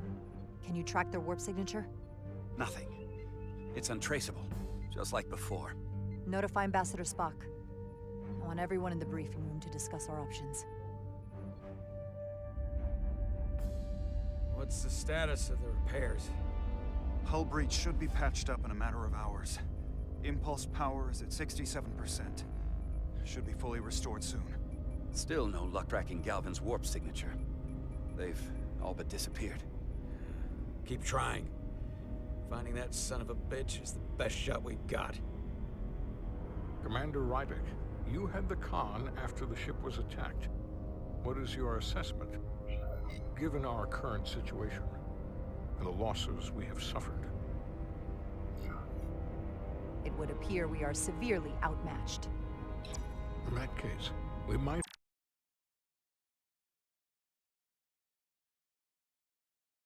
have an option. Portal 6-3, Guardian of the Takan Empire. If anyone could find Galvin, it would be him. That's assuming he's willing to help us. True, but there's only one way to find out. Wouldn't we need to secure authorization from the Federation Council to contact him? The nearest Federation outpost is Andoria.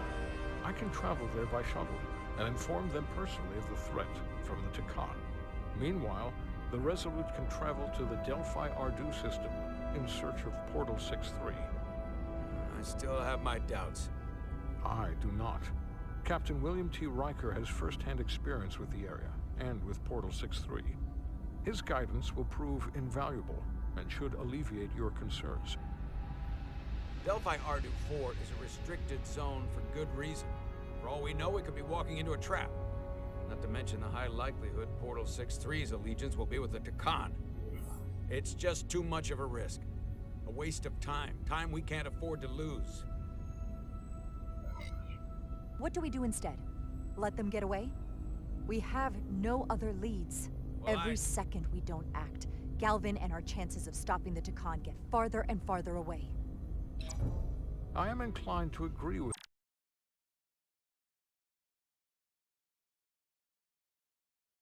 Commander Rydick.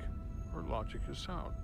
This portal may have knowledge that proves to be invaluable, including information on the nature of the Cartabula. We must act on the facts at hand. Then we'll give it our best. I'll arrange a meeting with Captain Riker. And I will speak with the Council. They need to understand the magnitude of the situation. I can leave for Andoria immediately. I wish you luck finding Portal 6-3. The very future of the Federation may rest in your hands. It takes a minimum of 8 crew on the bridge to run the ship, so we can expect at least that many hostiles. If they bioformed Hadri, they know we're coming. Which means everyone needs to be ready for... Take cover!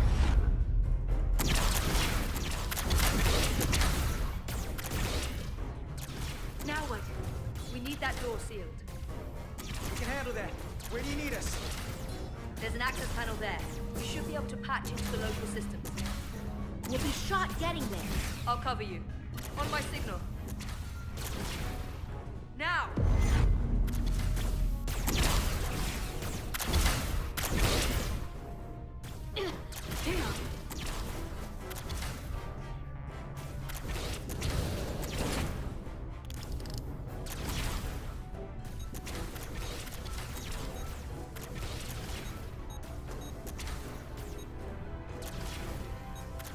Looking for the bridge doors. Wait, what's this? Got something? Gravity. If I invert the artificial gravity inside the bridge, that'll throw anyone on the bridge right up into the ceiling. He'll never see it coming. Hitaska, get ready to charge! Charge? Reversing gravity polarity. Now!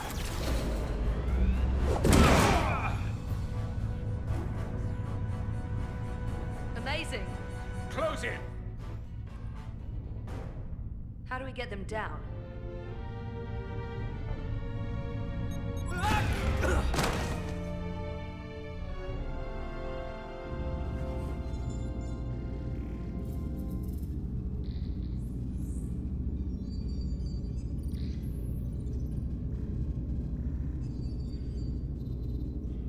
What are we gonna do with them? We don't have time to take prisoners. So you're just gonna shoot him? I haven't decided yet. That's not just up to you. I'm the ranking officer. And we're not in your army.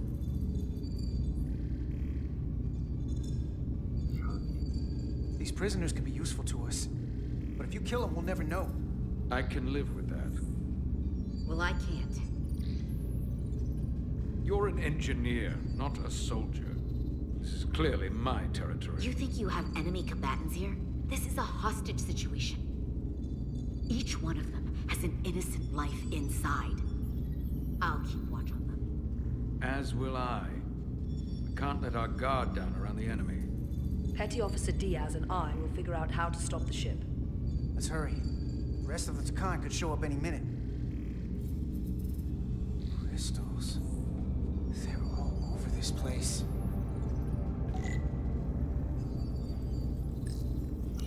Look here. It's navigational data. We saw that already.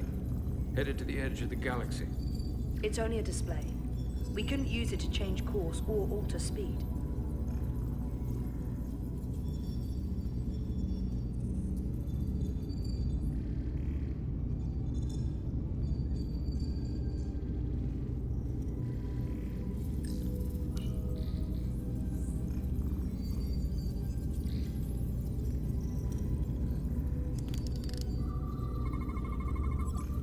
Crystals are Takan technology. They seem to be active, just like the rest of their tech. Tetrametric pulses. Tetrametric? It's the energy signature of Takan technology. Everything they make gives off this type of radiation. They're blocking the inputs. It's not responding at all. Everything I try, it just ignores me.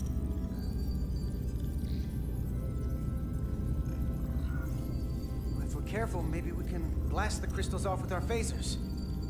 All right. Just use caution.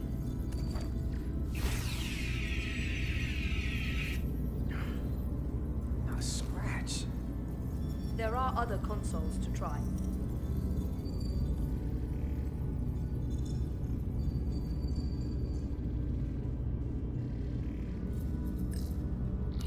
Gotta figure this out before we get wherever we're going. If the Resolute can't catch up to us, we're in a whole different kind of trouble.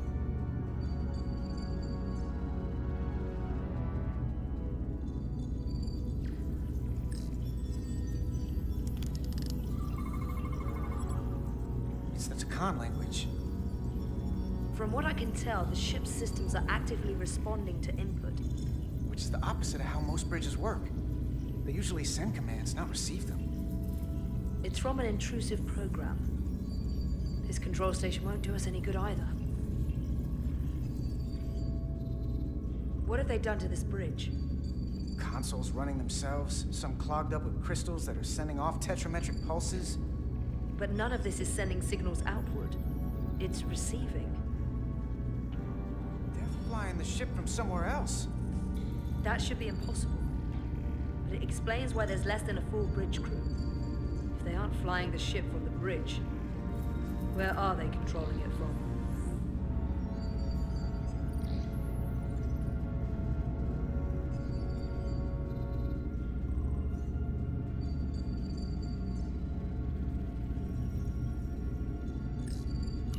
Any trouble? Don't worry about me. Worry about Stretch over there. Why? He's looking for any excuse to vaporize the prisoners. But I'll make sure he doesn't. Even if they're the enemy, it's not right. I'm here if you need a hand. Just hurry up and figure out this bridge. That's the best way to help.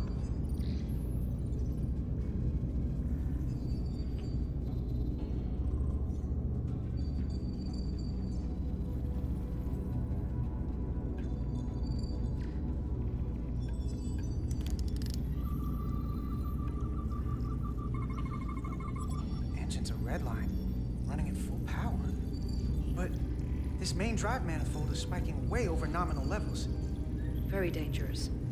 Even at 100% output, the warp cores wouldn't push this much plasma to the drive section. That much reactor output would drive us past the theoretical top speed of this ship. So how fast are we actually going? This console looks unaffected.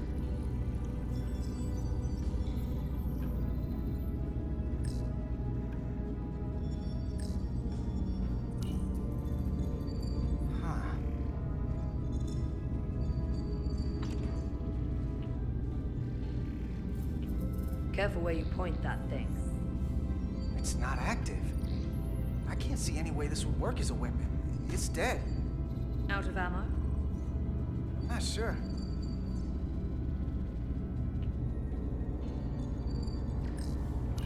Everything under control? Yes. These Takan haven't made a move. Yet. And what you're doing is working. There's plenty more I can do. But it doesn't have to be that way. As long as they behave.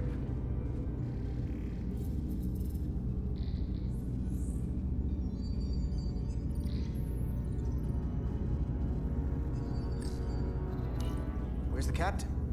Captain Ostego did not survive the atmosphere poisoning. I'm sorry to hear that. He died defending the Empire. That's how he'd want it.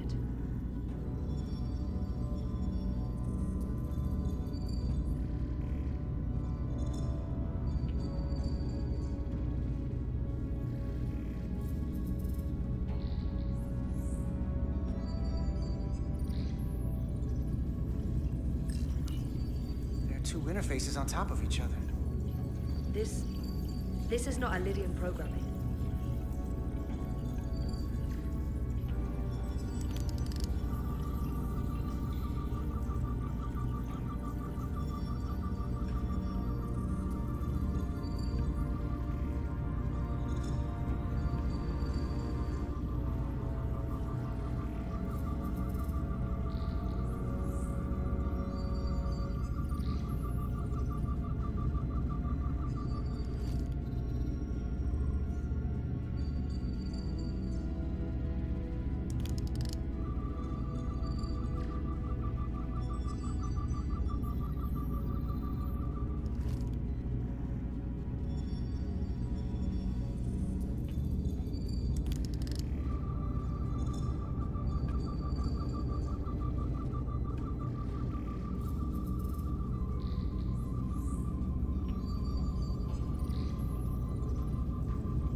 We're gonna be there in less than an hour.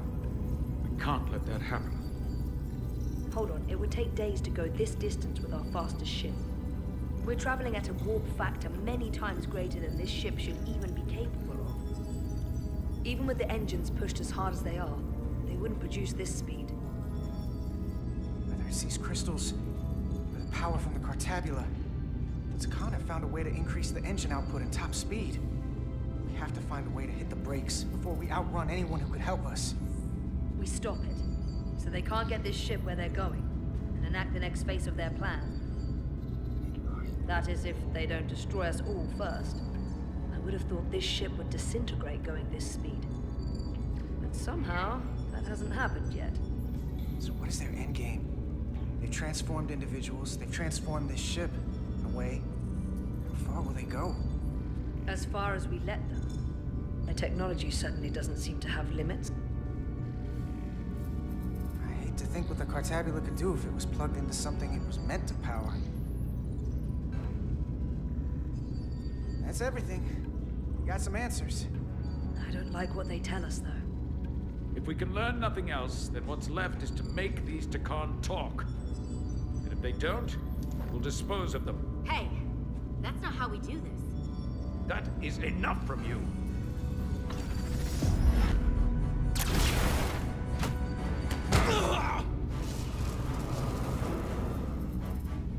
I thought that thing was useless. It was.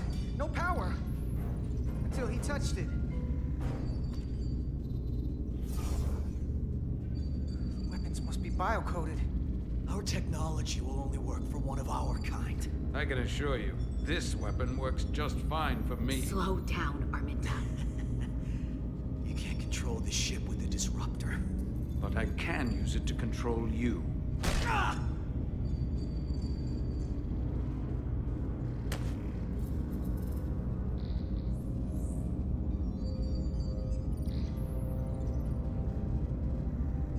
Let's talk.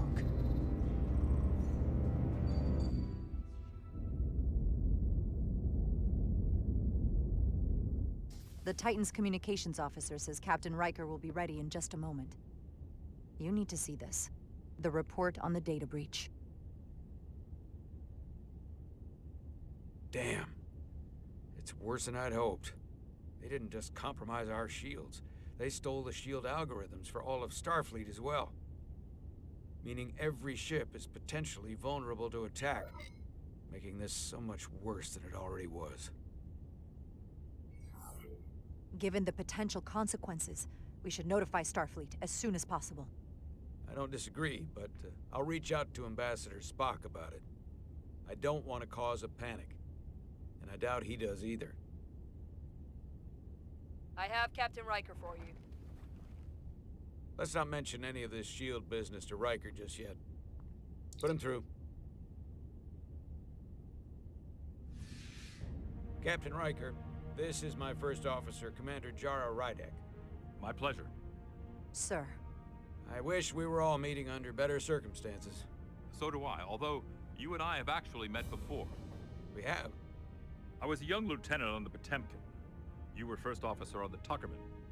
I piloted you and our science officer in a shuttle to survey quantum resonance in the planetary rings of Residius 6.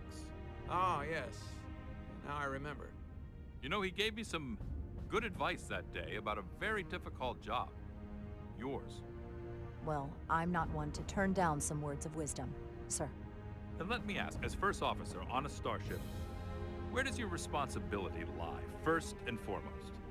To the captain, the crew, or the ship itself? Oh, this old chestnut.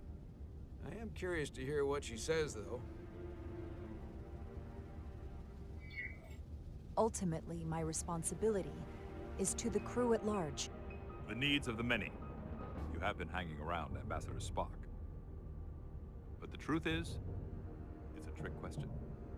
Every situation is different, and there are no easy answers. And in some cases, it might not be any of those three. It could be the prime directive. Or the mission. Yes, so perhaps we should get to the matter at hand. When you were with the Enterprise, you encountered a Takan entity known as Portal 6-3. The Enterprise was held captive in orbit, until you were able to convince him to let the ship go. All of which is detailed in the mission report. What we want from you is what we can't get from the report. What can we use to get Portal 6-3 to help us? I've often thought about that over the years. How a small difference in the encounter could have led to disaster. The most important thing is, don't let him push you around. He can appear as a man or as a godlike projection. He'll test you, but don't be overwhelmed by the pageantry and theatrics. I'll stand up to him. You can trust in that. Good, but that's just the first step. Portal is full of bluster and bravado, but he can be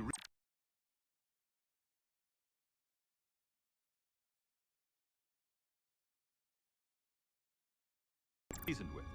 And that's my other piece of advice. You want to appeal to him rationally.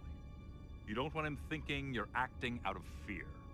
But we are afraid of the Takan, and with good reason. He's not the sort to suffer fools. And he'll lose interest if he feels his time is being wasted. I suppose that's one thing we have in common. Do you think he knows that the Takan have returned? He didn't even know they were gone when we went there. But the moment the Enterprise dropped into orbit around Delphi Ardu 4, he downloaded the entirety of the ship's computer. So I'd expect the same when you get there. What if he won't cooperate and we have to face these Takan ourselves? Then we have a much bigger problem on our hands. What I mean is, in the 16 years since you discovered this outpost, there has to have been research. Battle plans for what to do about the Takan if we encountered more of them. I need to know what they are. If I had that answer, it would have been the first thing I told you. We both know Command has had their share of hidden plans in the past. Like Admiral Hansen and Captain Shelby's Special Projects Division at Starfleet Tactical, devising new ways to take on the Borg. Trust me, this isn't some Starfleet conspiracy to keep you in the dark.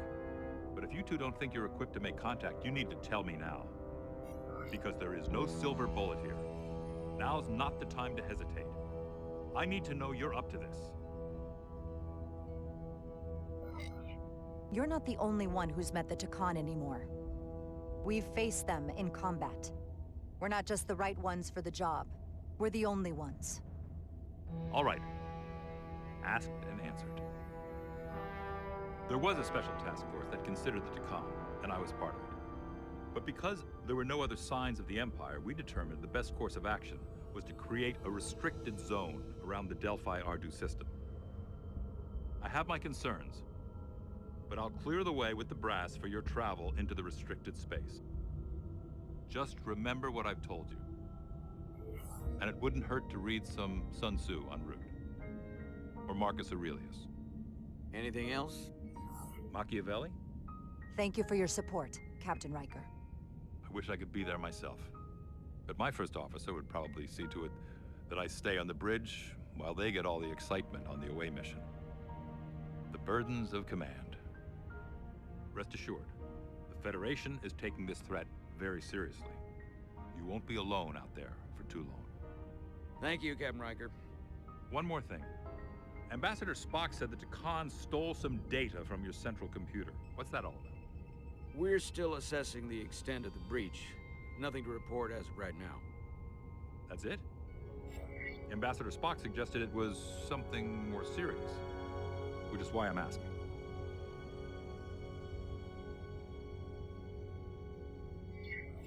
There was a lot of data stolen. A lot to sift through. Yes, we're still making sure our assessment is accurate. We don't want to raise alarms unnecessarily. I'd raise that alarm pretty loudly if I were you. There's a lot riding on this. And if it comes to it, the Titan and I will be ready to personally lend a hand.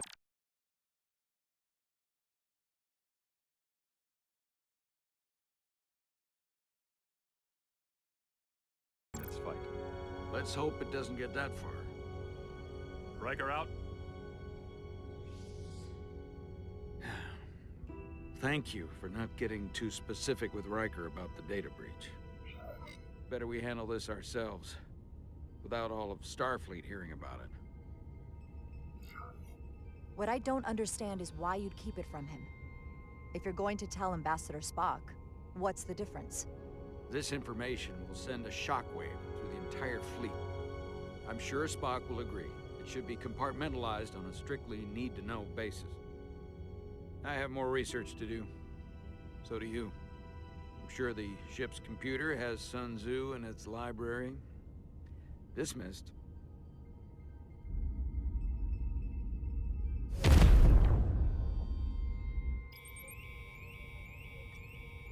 It's the automated Federation warning buoy. Transmitting the disable code Captain Riker provided.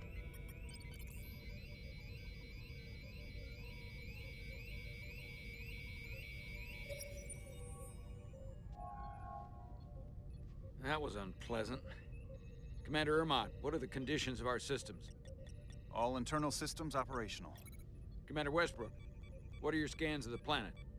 Nothing out of the ordinary. No sign of this outrageously powerful Takan being? I'm running a magneton scan now, but so far, nothing. Where are you? Prep your way, team. We don't know if Portal 6-3 will cooperate. He's not an asset. He's an enemy. So be ready for anything.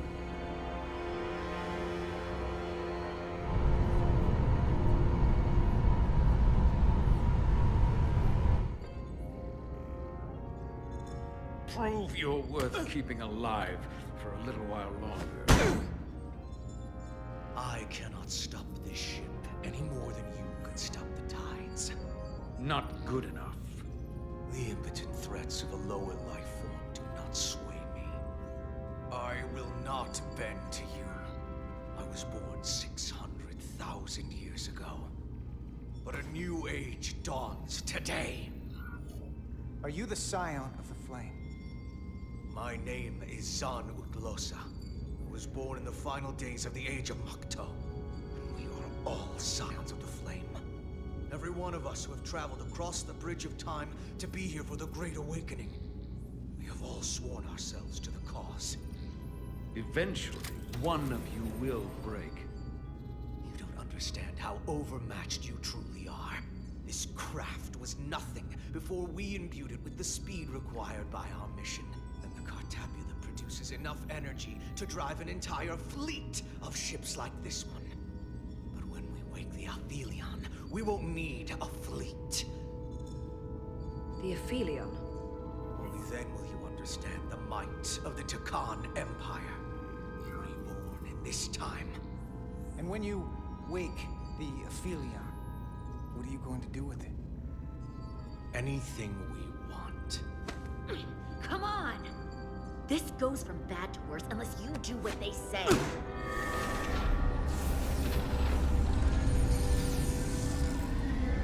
It's coming alive. He can't stop the ship. Then he will. Or we cut off his hands and use them ourselves. The moment I reduce speed or change our heading, the others will know. First, they'll just resume course from elsewhere. Trivial matter. And then, they will come here. For you, this is a dead end. That's a risk I'm willing to take. Not if they're just going to start it again. So you believe him? I'm not sure. Why would you tell us all this? I tell you because I value my own life. When my fellow scions come, and they will come, I expect you'll all act like the savages you are, and a battle will ensue. We've all died once. I don't intend to do so again. I won't touch those controls. If you want to get us killed, do it yourselves. You fear death. There's a way to stop this ship for good, and he knows how. He just needs more pressure. What kind of pressure? We hurt him, he'll talk. Trust me. That's against Starfleet protocol. You're not on a Starfleet ship. Your protocol does not apply. We take the action that will lead to our victory. Don't assume your moral code takes precedence above all others. I get the impression you know how to make people talk. Think you can break his arm? No, don't!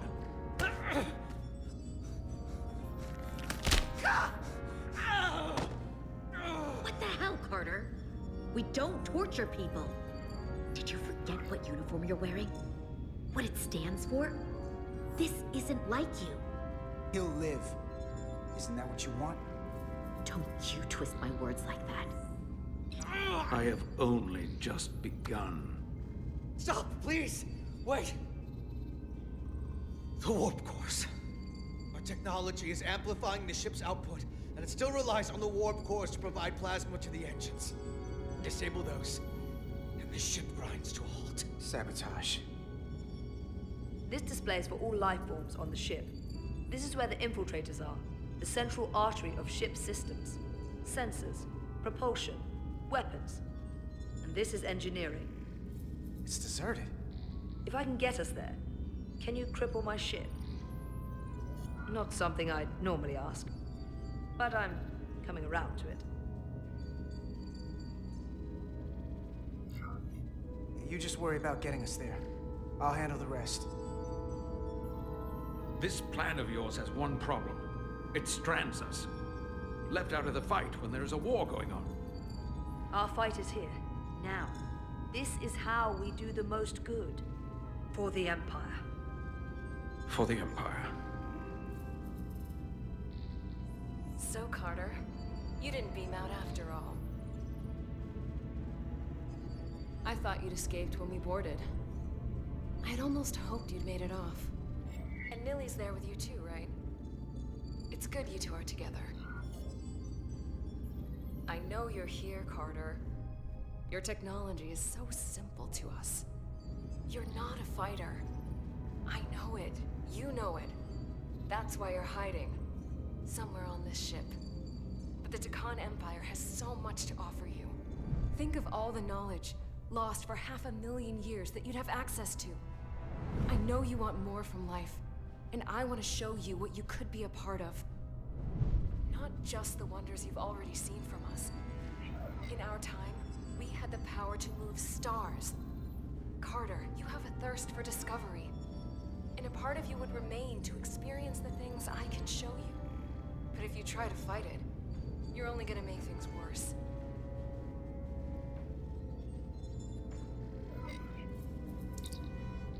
You have Miranda's voice, but you're not her.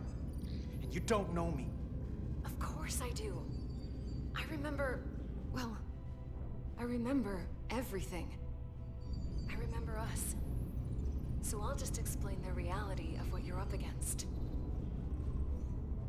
Every one of us on this crusade has fought wars more brutal and consuming than you could fathom. But I want to reach a peaceful resolution to this. Carter, we have a plan for you. And for the others, too. We don't want to have to destroy you.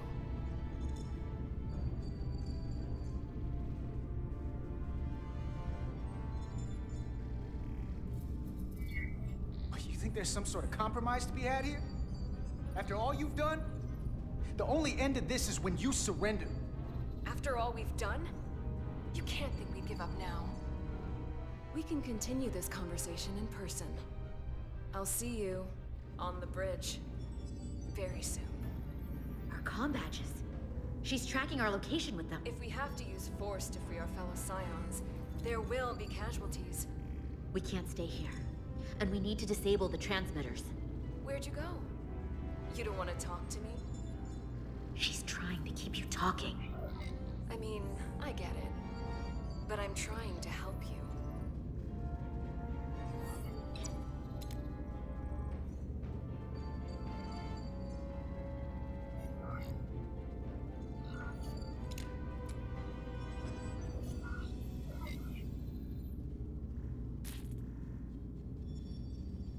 Got it. Mine's done too. Time to hit the road. You've forgotten something. They know where we're going.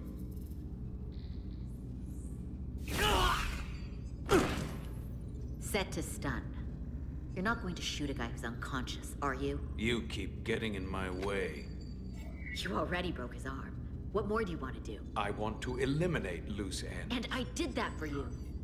You know what? You can argue on the way.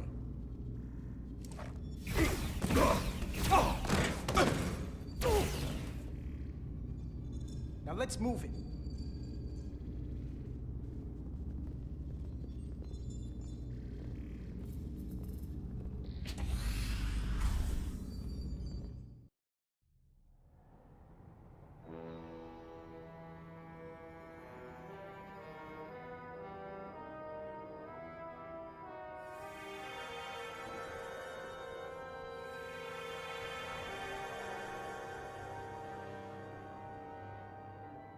Our coordinates match the exact location where Riker met Portal 6-3. Unlike Riker's team, we beamed down without a problem. It's quiet. Portal has to know we're here. If he won't come to us, we'll go to him. Spread out.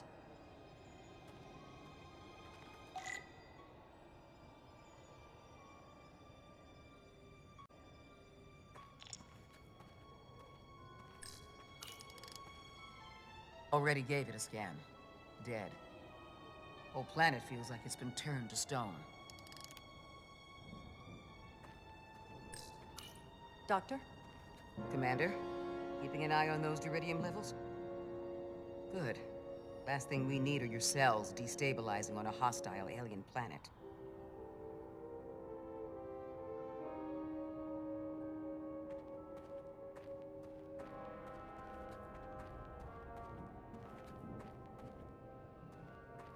This is where Portal 6-3 projected his image. He was guarding this bridge. That has to mean something. We'll move forward when you're ready, Commander.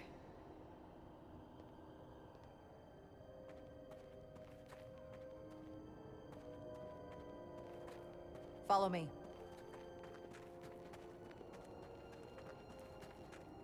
Ends here.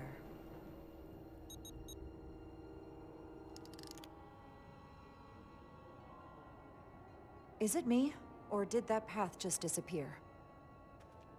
There was a path there a moment ago. There must be an explanation.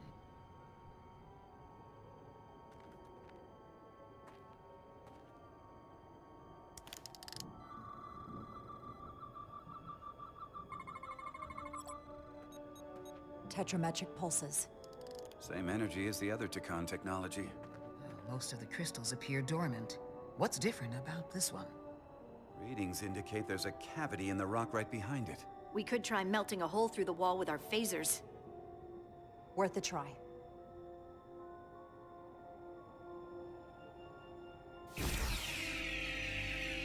Nothing. There's gotta be a weakness. Somewhere it isn't totally solid.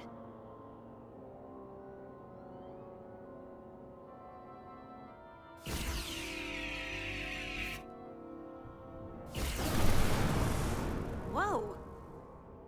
An illusion. I'm sure that wall was as real as the rest of them. I felt it. It's almost like our holodeck technology, but far more advanced. The crystals must be absorbing the energy from our phasers. I'm picking up something. A biosignature. It's faint, but it's there. With me.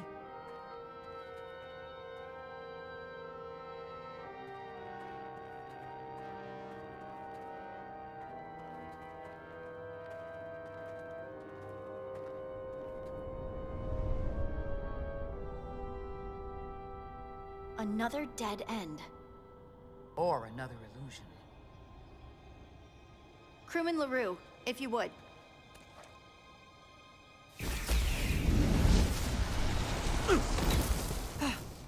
Devolve to Resolute. Beam Crewman LaRue directly to medical. Is he okay? He'll live. Not all crystals work the same, it seems. Don't fire your phasers at any crystals unless we're sure they're putting out the same pulses as before. Commander, I may be able to speed up the process. I can now detect many different wavelengths of radiation simply by looking. The Takan radiation is unusual, so I can't quite clear it all up, but I was able to eliminate many of the non-tetrametric crystals. Your tricorder should warn you.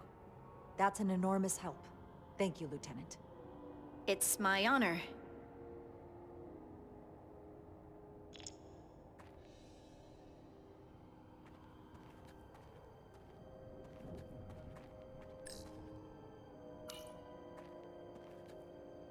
Looks like there used to be a bridge here.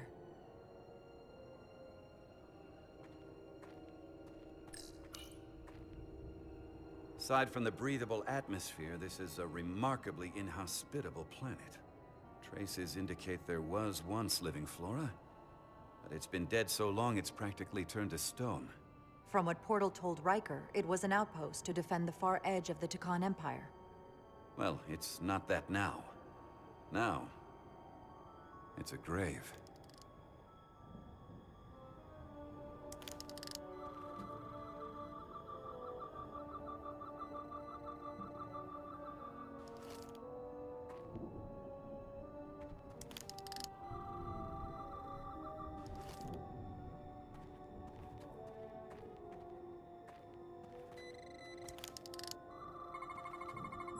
Tetrametric.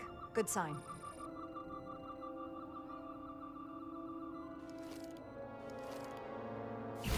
Commander! Look at that. Trust, but verify. Indeed.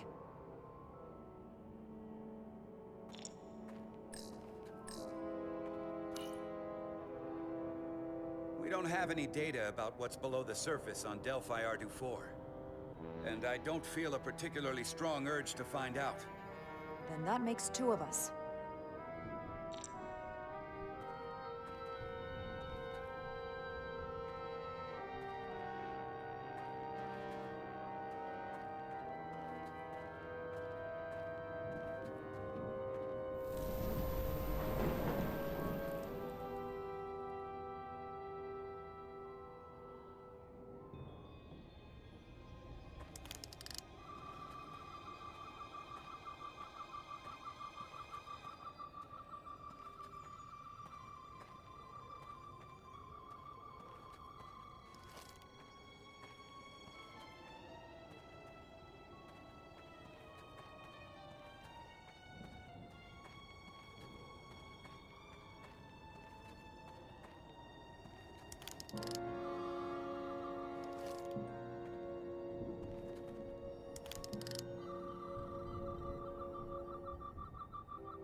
Good.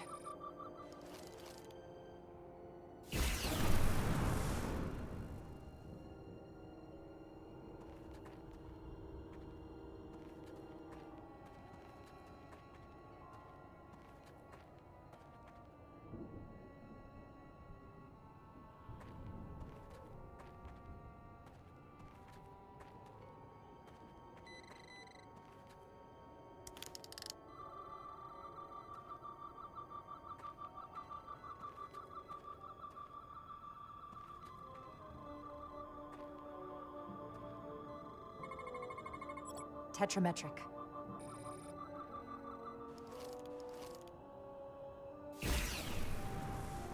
Better go see what's different.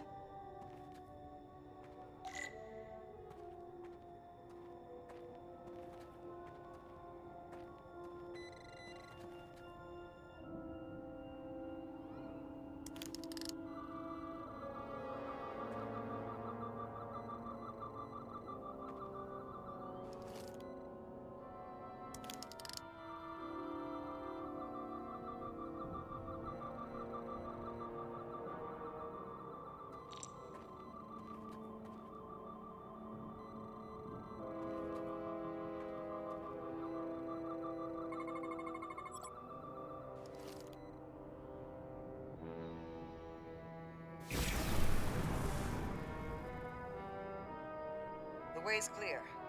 Good work, Commander. We'll make sure it's safe.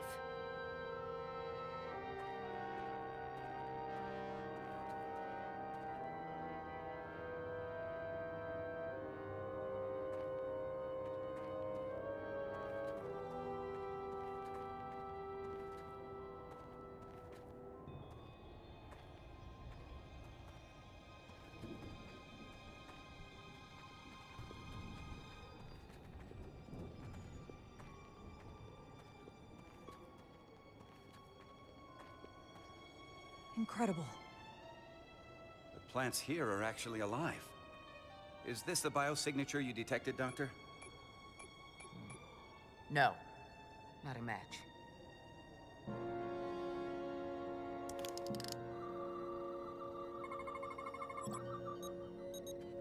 Tetrametric.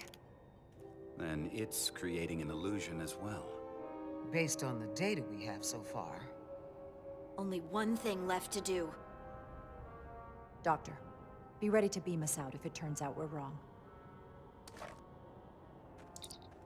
Duval to Resolute. Lock transporter on away team.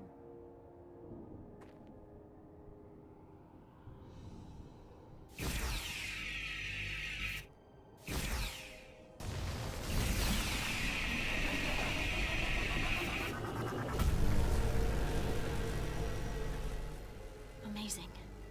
There's nothing like this in any Federation record. The plants.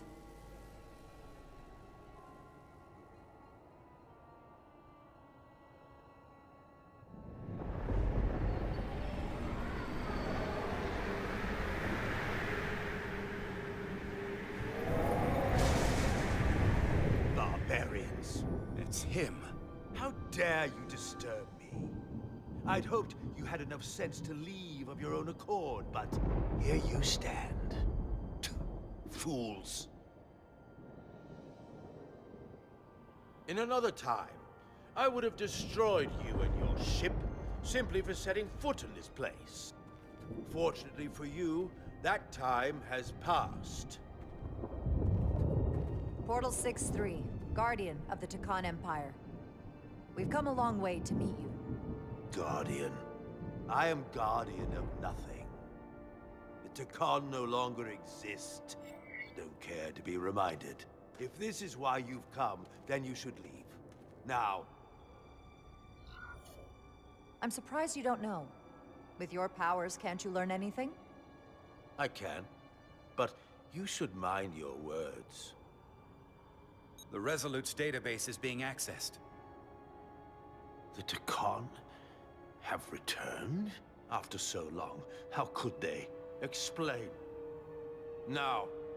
Taconian technology made it possible. To enable the transfer of consciousness from one being to another after physical death. We call it bioforming. A group of Taconians calling themselves Scions of the Flame used it to reawaken after hundreds of millennia. Scions of the Flame? Is something wrong? I'd hardly call them Takan. They were a radical faction with beliefs outside the mainstream. Beliefs that lesser life forms should serve as vessels to ensure Takan immortality. You want me to help you destroy them. That's why you've come. You want to destroy these Scions. I won't lie to you. Yes, we want to destroy them. Finally, some honesty. They have an incredibly powerful energy source they call the Cartabula. These Scions have the Cartabula. And they've used it as a weapon against us. I will speak with you alone. What are you...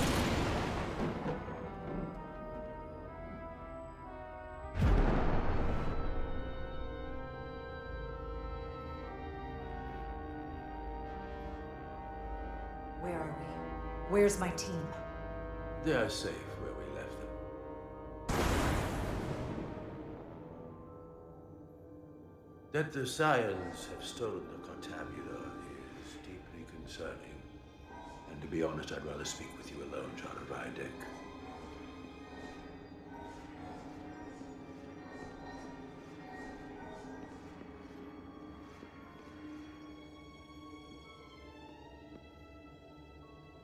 Your colleagues don't know what it means to be the last of one's kind.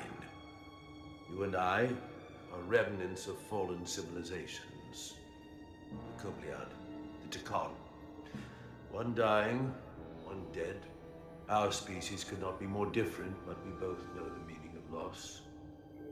The others wouldn't understand. It's beyond their ability to comprehend.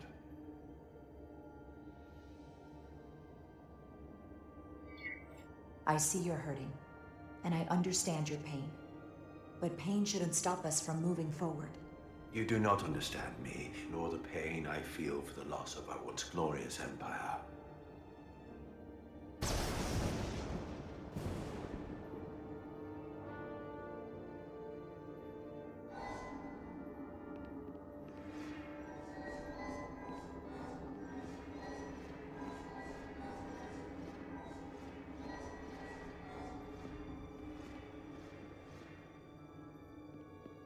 Tell me, why spend your days away from your own people when so few of them are left? Why live your life working for this federation to which the Copliard do not even belong? And submit yourself to their authority? It makes no sense, not by my logic.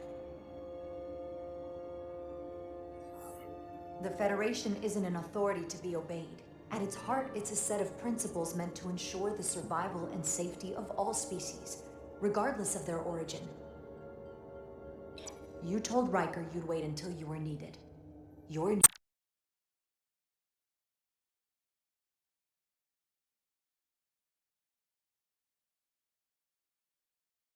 needed now. We need you. As much as it pains me to learn the Cartabula has fallen into the hands of the Scions, my services are not up for offer.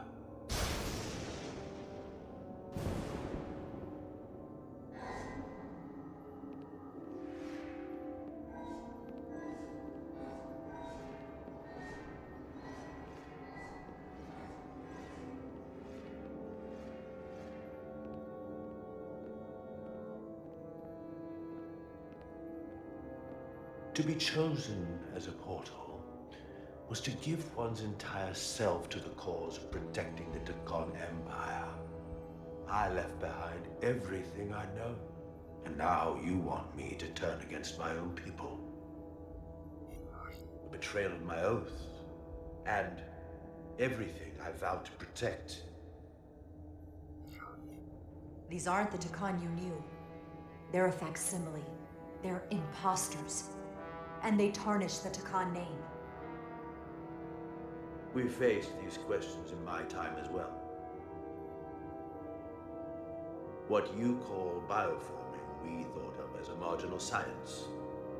But if these reborn Takon plan to restore the Empire, is that a disaster to be avoided? Takonian technology is so advanced, it could save millions of species currently on the brink of extinction, including your own. And at the price of a small few, think of how the many could benefit. Instead, it sounds as if you are reacting out of fear before you have a full understanding of what's at stake. I don't think you've given this full consideration. You may have more to gain than to lose. You told me your people didn't use bioforming. That's because you knew it was wrong. Wrong to employ on an individual basis, and surely wrong on a galactic scale. You are correct. The Takon did not use bioforming on a large scale. That the way these Scions are using it would not have been accepted when the Empire still stood. I'm curious to see these Scions masquerading as true Takon. So I will go with you, and we shall find them. But when we do, I will judge them myself as a guardian of the Takon, to understand their true intentions, for better or worse. It's certainly your right to make your own decisions. I won't tell you otherwise. Very well. I'll return now.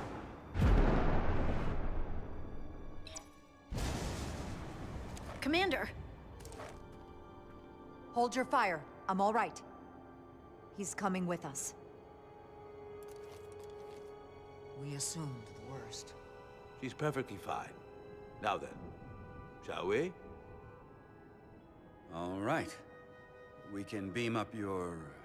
Do you have any equipment or tools?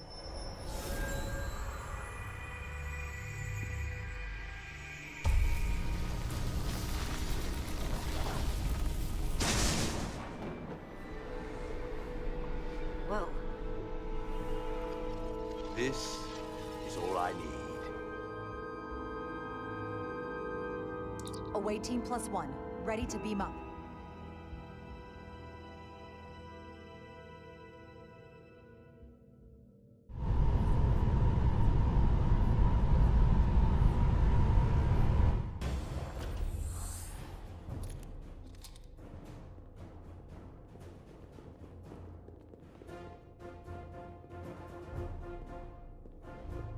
Four warp cores. That's interesting.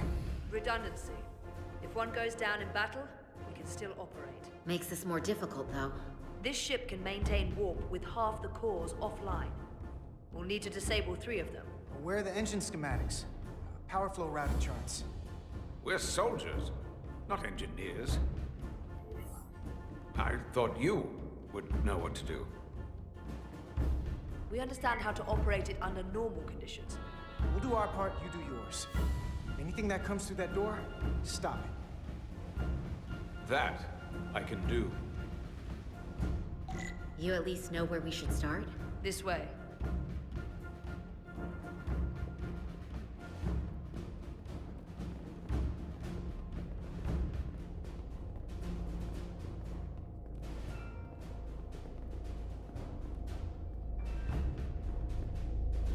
What are we dealing with?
Cores are running really hot. Makes sense, since they've been producing at max output since we left Hotari space.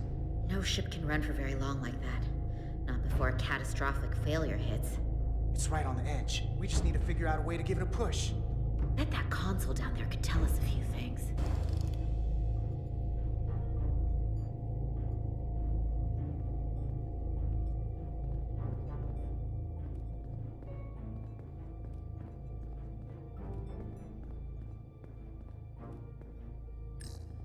Whatever we do, we need to make sure the Takan can't undo it.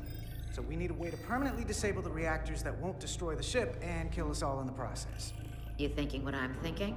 Warp core ejection. So the question is, how do we make it happen?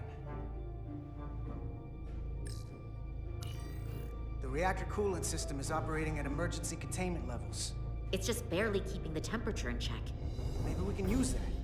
If it gets this high, their system considers a reactor breach imminent. Like we saw on the bridge, all 4 warp cores are operating at full capacity. They've locked out the controls here too. No surprise there. I can't release it. So if we want to get the core out, we'll have to force the system to do it. Or trick it.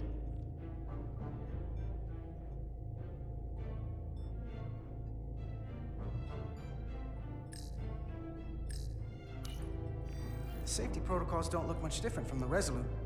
Breach protection. Reduce output, command override. Cease matter, antimatter flow, command override. Emergency warp core ejection. Computer control. Even command functions can't override one of the most crucial safety measures. So the protocol's still active.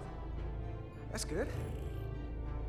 Looks like if sensors show a core is about to rupture, the computer will eject it automatically rather than risk a breach. So we need to increase the warp core's temperatures. If we destroy the coolant regulators, there won't be anything to keep these reactors from going over. And it will trigger the ejection. Let's peel these suckers open. I'll take that one. I'll take the one next to it. The second you two start dumping cores, the Takan will know we're here. We'll be vulnerable. Stuck in one place while you work. We will have to make a stand. Do whatever you have to do to make sure we have the time to finish. Anything? Anything. We'll barricade the door. Work quickly.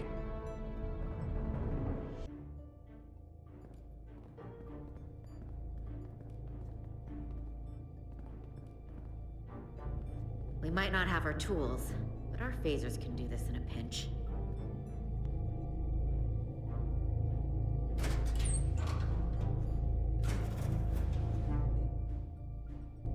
We better get this right. If we foul it up and this whole thing goes boom... We don't know how much damage that Cartabula will do if we accidentally crack it open. Listen, the best way to make sure something goes wrong is to stress. Keep your mind on the job. We'll be okay. Yeah, we will. It's not a Starfleet warp core, but the coolant regulator has to be in here somewhere.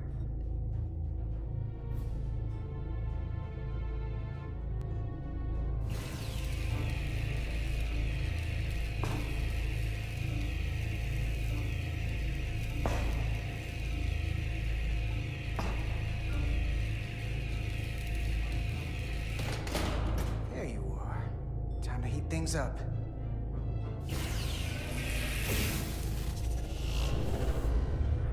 Warning. Warning. Warp core output at critical level. Ejecting core. Okay, now they're definitely gonna know we're down here. Warp core output at critical level. Ejecting core.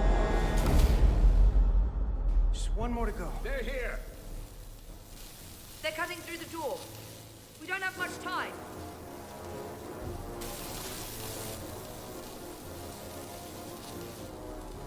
Okay, same as before. We just gotta...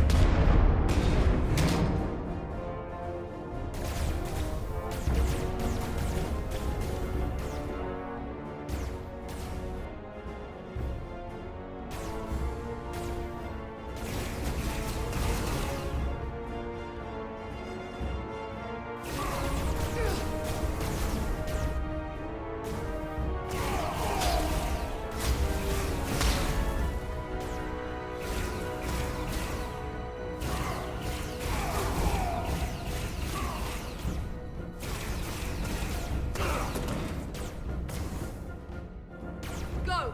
Finish!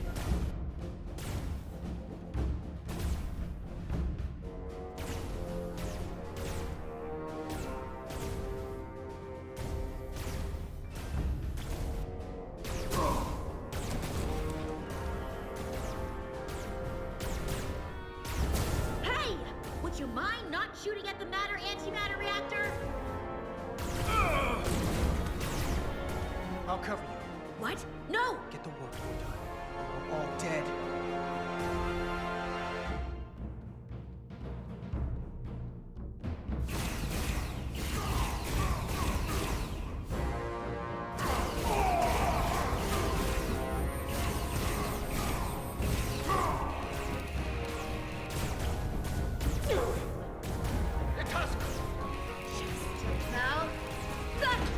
Now, shoot! Warp core output at critical level. Ejecting core. Warp drive disengaged.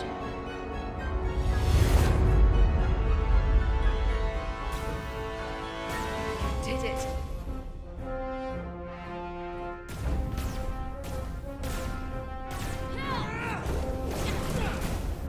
You got that escape plan for me? I think so.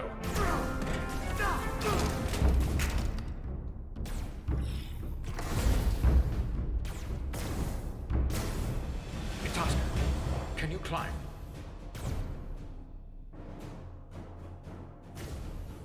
I'll see you on the parade grounds of Sorella, my friend.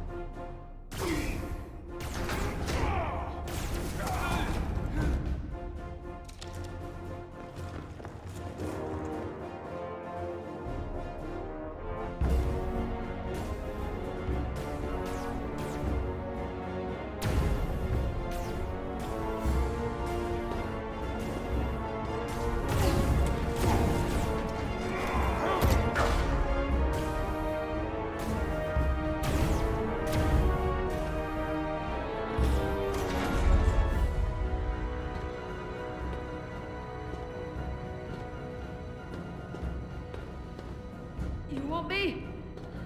I'm right here.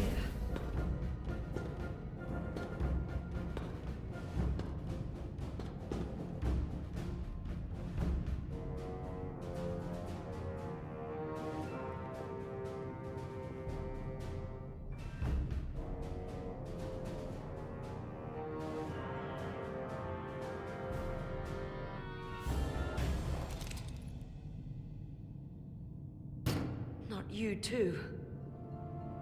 Calm yourself, child.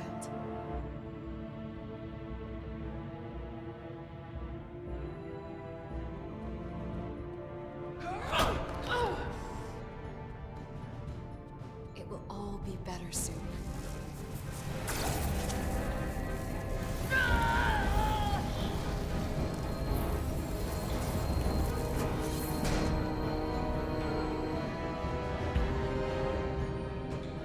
Wake up, Manka Umet.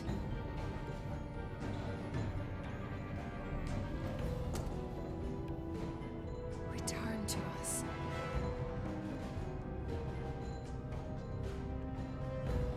Rejoin the flame. To reclaim what was lost.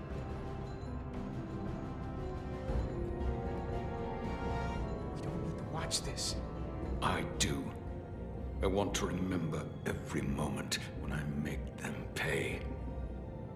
But this isn't the end. I will avenge Itasca. Swear to me, you will join me in this. How about we try to save her? That's a dream. I swear, we will make them pay for it.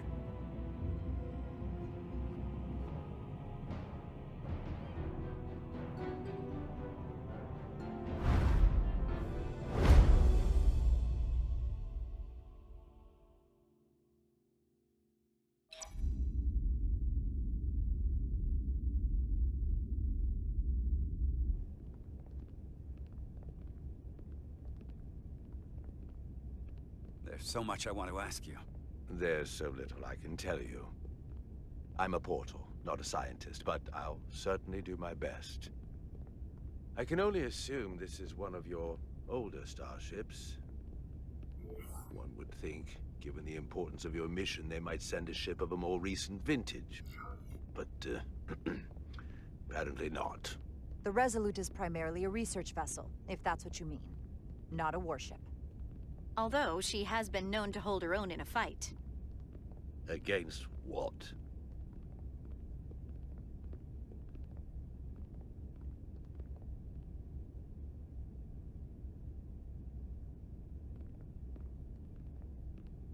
Something wrong? Not at all. The galaxy has grown more diverse since the days of the Tekon Empire.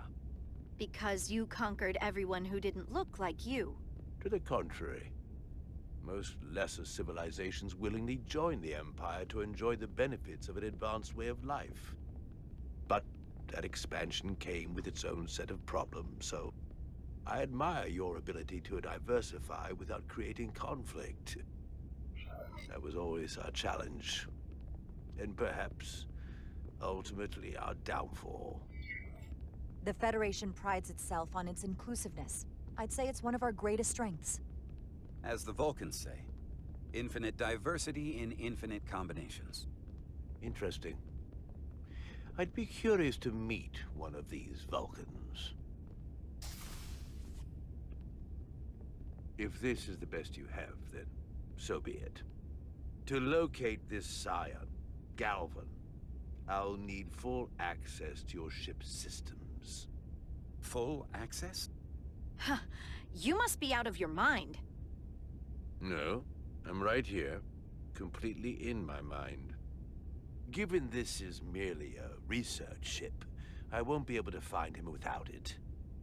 Perhaps I should have made that clear up front. I'll need to make certain modifications. I can't promise anything, but let me see what I can do. Just know, without it, I won't be able to help you. This isn't gonna fly. I'll see you on the bridge. Captain Solano, I'd like to introduce you to Portal 6-3, Guardian of the Tekon Empire. Pleasure to meet you, Captain. Likewise. I can't say I've ever met a portal before. There is no modern equivalent. Not within the Federation, at least. He's been kind enough to agree to help us find Galvin. I am at your service. To whatever extent I can be of help. If nothing else, I'm sure you're happy for a change of scenery. You spent 600,000 years at your post. That certainly takes an uncommon level of dedication. We all have our duty. Of course. But I'm curious. You were stationed there in preparation for what, exactly? Any and all threats to the Empire. An empire that no longer exists. Which suggests you weren't very successful. You said you needed my help. I didn't come here to be insulted. Perhaps that was a mistake. I'd be happy to return to Delphi Ardu at any time. And we do need your help. Absolutely. And we are grateful that you decided to come. And your captain has an odd way of expressing his gratitude. I'm merely curious where your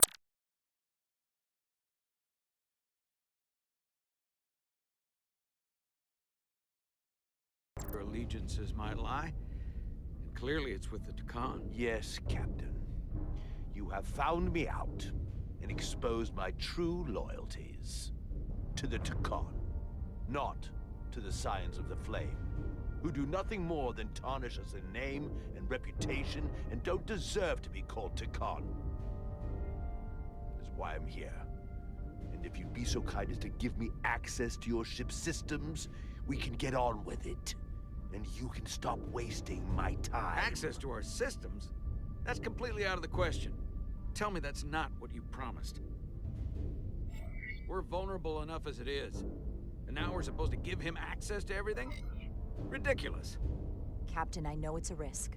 But right now it's our best shot at finding Galvin and that ship. Now I understand your reluctance. I never imagined offering to help would be met with such ignorance. Bordering on incompetence. If you're not enjoying your visit to our ship, we'd be more than happy to let you wither away back on your pathetic little rock. Captain? You clearly do not appreciate the magnitude of the threat the Scions pose. So myopic is your focus on your own ego. I will not be leaving until they have been found. Commander Rydek, a word.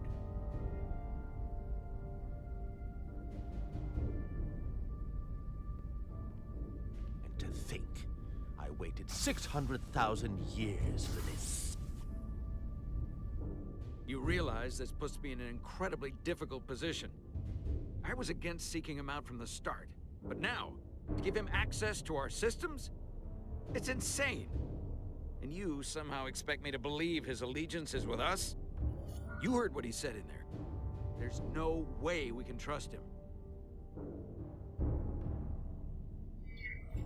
I might otherwise agree, but you're missing the most important point. He's a Takan, and he may be loyal to the Takan, but not to the Scions of the Flame. He's against everything they believe in. You heard what he said. There's too much at stake to be wrong on this. We sought him out for a reason. To help him find our missing crew, Galvin, and those Elydian ships. This is the plan we agreed to with Ambassador Spock. Which I never liked. But here we are. You know what this mission means to us. Not just for the Federation, but for me personally. I can't afford another screw-up. Losing the shield algorithms was bad enough. This could be the end of my career. I'm sorry, Captain. You know I support you, but millions of lives and the future of the Federation are at stake here. Both of which are more important right now than your career. It's not just mine. It's both of ours. Then so be it. I'm going to trust your instinct.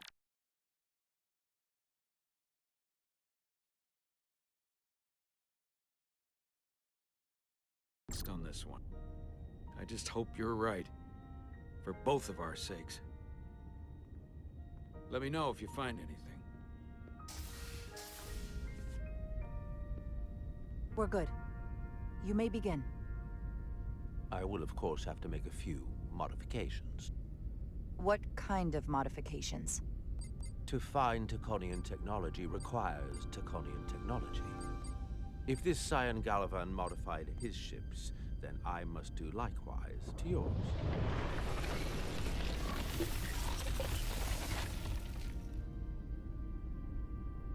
The galaxy is nearly infinite in size and complexity. This may take a moment.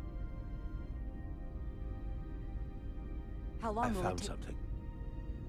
There you are. What is it? Galvan? Someone is using Taconian technology. I can't get the precise bearings, but it's located in the Palisades cluster. I'll let the captain know. Rydick to Solano. I think Portal may have located Galvan. I'll be right there. I'm getting all kinds of interference.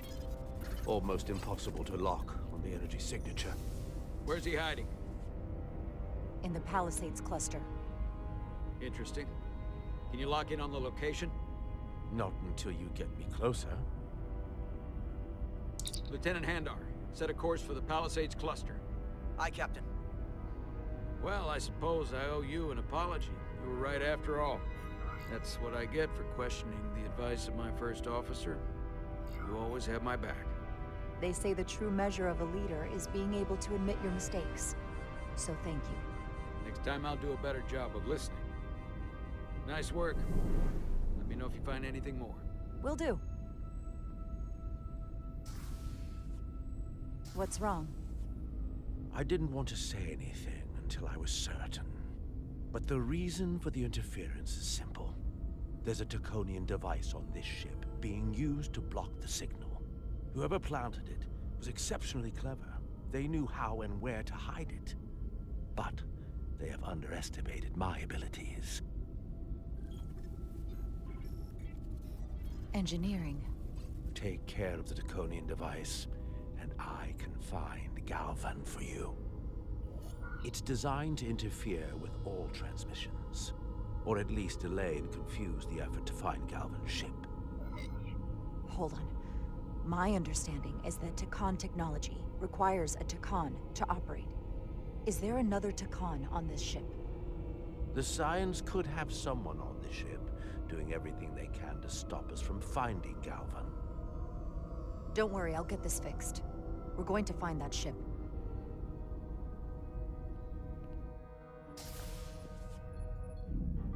Engineers would have found this device already if it wasn't well hidden. Better to rely on my tricorder.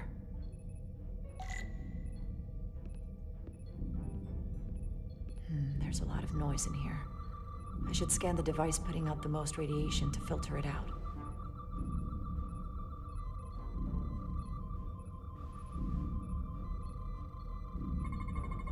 That's better.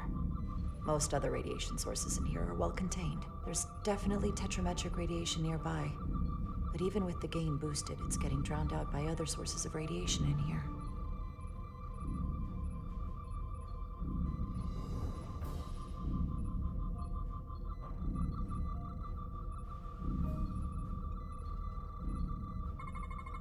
A little bit of harmless radiation leakage here, but enough to mask the tetrametric pulses. Easy enough to cancel out. There's still something drowning out the tetrametric radiation. I need to find it so I could filter it out as well.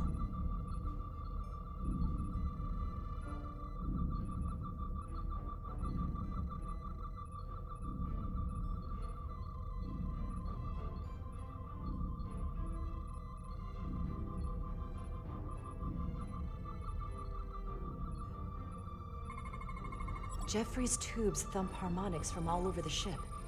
I'll filter that out. There we go. I'm getting a clear tetrametric signal now.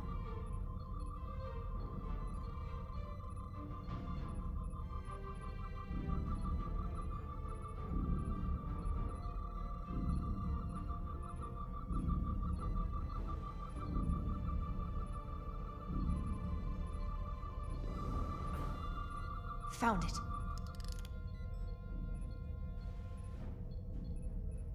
Excuse me, do you belong here?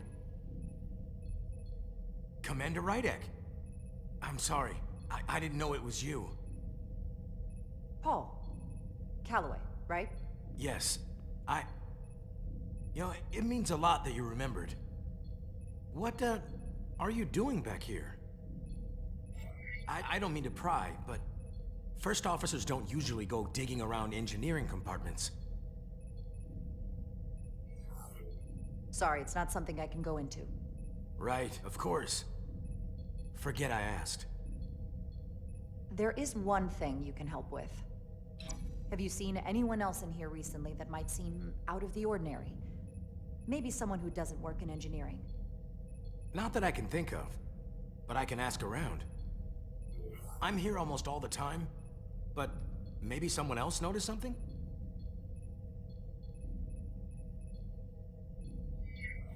That's okay. Don't bother. I'll figure it out. Okay, but I'm happy to help if you need me. Well, I'll leave you alone already. Oh, come to think of it, that Hotari woman was down here earlier with Dr. Duvall finishing the last of the bioscans. Tylus? That would be out of the ordinary, right? Thank you.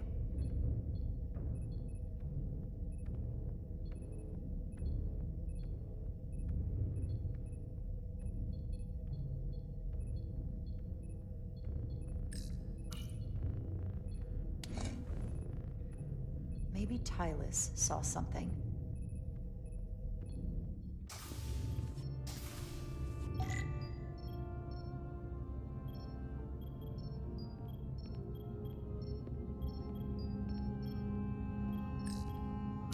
Tylus, can I speak to you for a moment? Of course. Is something wrong? There's something happening. I may need your help. This is important. How can I help? When you were in engineering with Dr. Duvall, did you notice anything out of the ordinary? Or anyone? Not particularly. Why? I found this, hidden in a compartment down there. That's Draconian technology. Does that mean there's a Scion on board? But Dr. Duvall bioscanned everyone.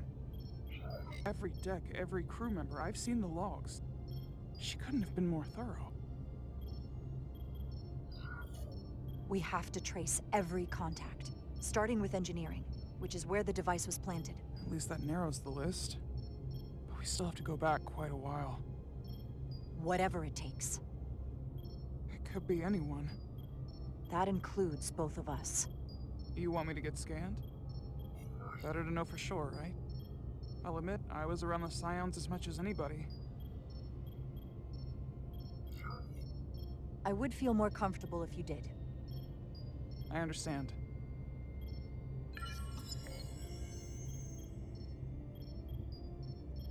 Clear. Now it's your turn. Sure.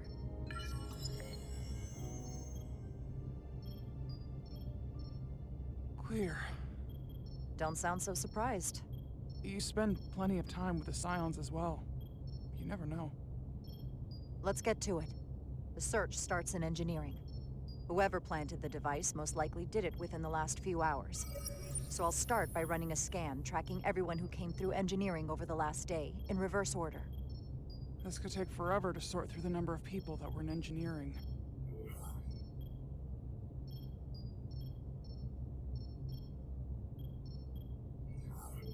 I'll filter out the duplicates.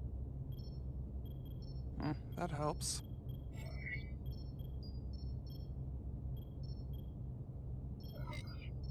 Filtering for outliers. People who don't work in engineering. Now this is manageable. Cross-referencing this list with everyone who's traveled to Hotari. Let's see who's left.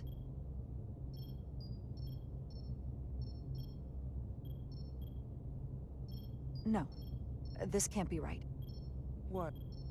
Of the people that went to Hotari and visited engineering, it could only have been Captain Solano.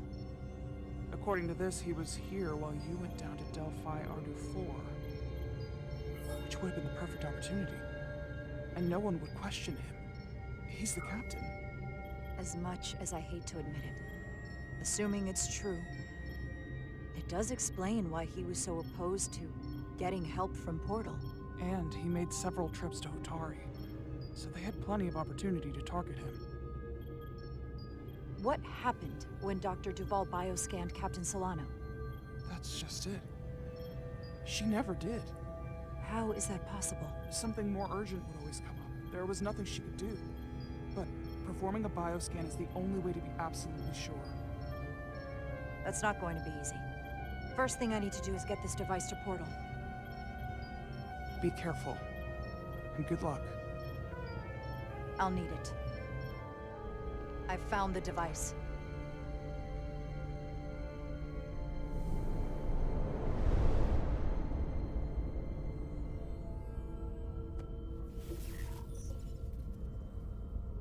Interference is gone. I have located Galvin's ship more precisely. He's in the Usonia system. So then it worked. This whole region was one of the most sacred for the ancient Takan. What many consider the birthplace of our civilization. See these comets and planetoids in the outer orbits? Based on their current trajectory, that's Galvin's destination. And legend tells us it's the location of what was once our largest arsenal. Not that we needed it in the late stages of the Empire, but it was there as a precaution nonetheless. Can you stop him? Cripple their ship somehow?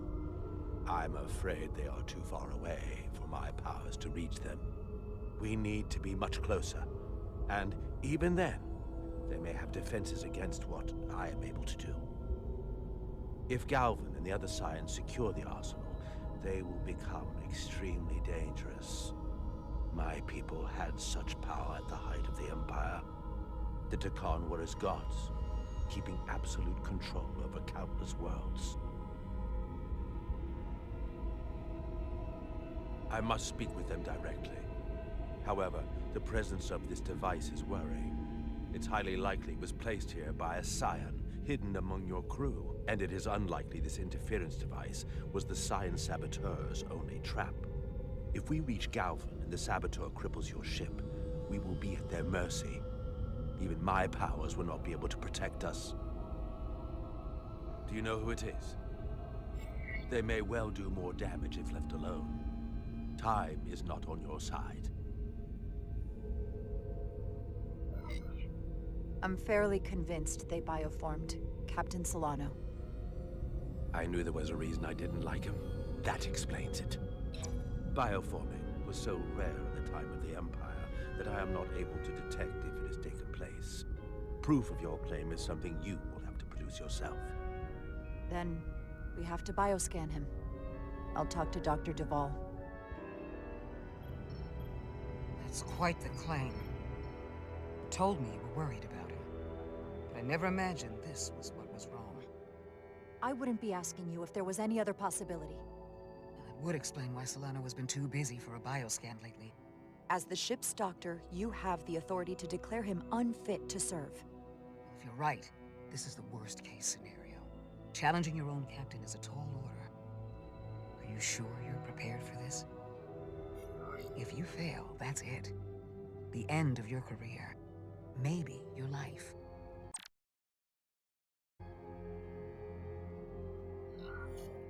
I don't know if I would be on my own, but with your support, I'm sure we can do it.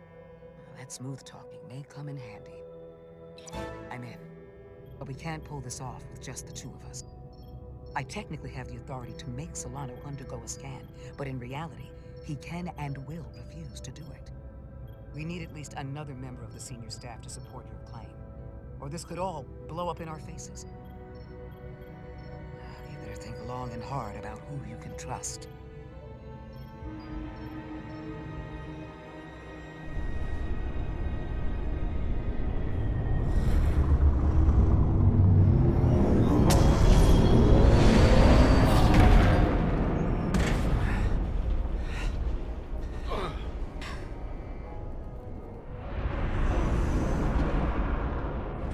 Down to one reactor. thought we'd be stopped dead. At least stuck at impulse power. The Takan enhancements must be able to brute force limited bursts of warp output. Yeah, but they won't get to wherever they were headed at this rate. They're just limping along now. So where does that put us? Maybe I can answer that.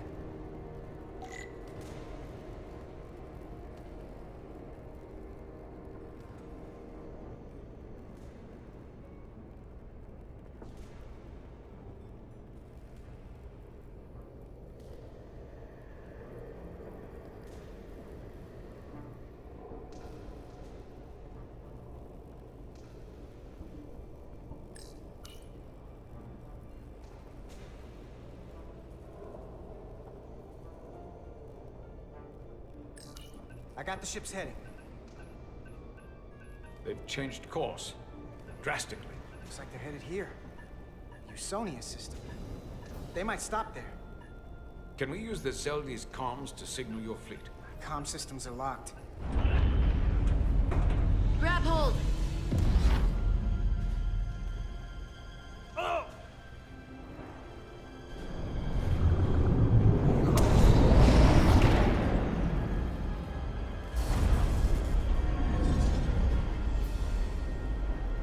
The inertial dampeners can barely keep up. If they keep forcing this ship to make these short warp jumps, they're going to tear it apart. Zeldi is still made by a Lydian hand, despite all this Takan corruption. We'll hold. We just gotta stay safe until Starfleet can find us.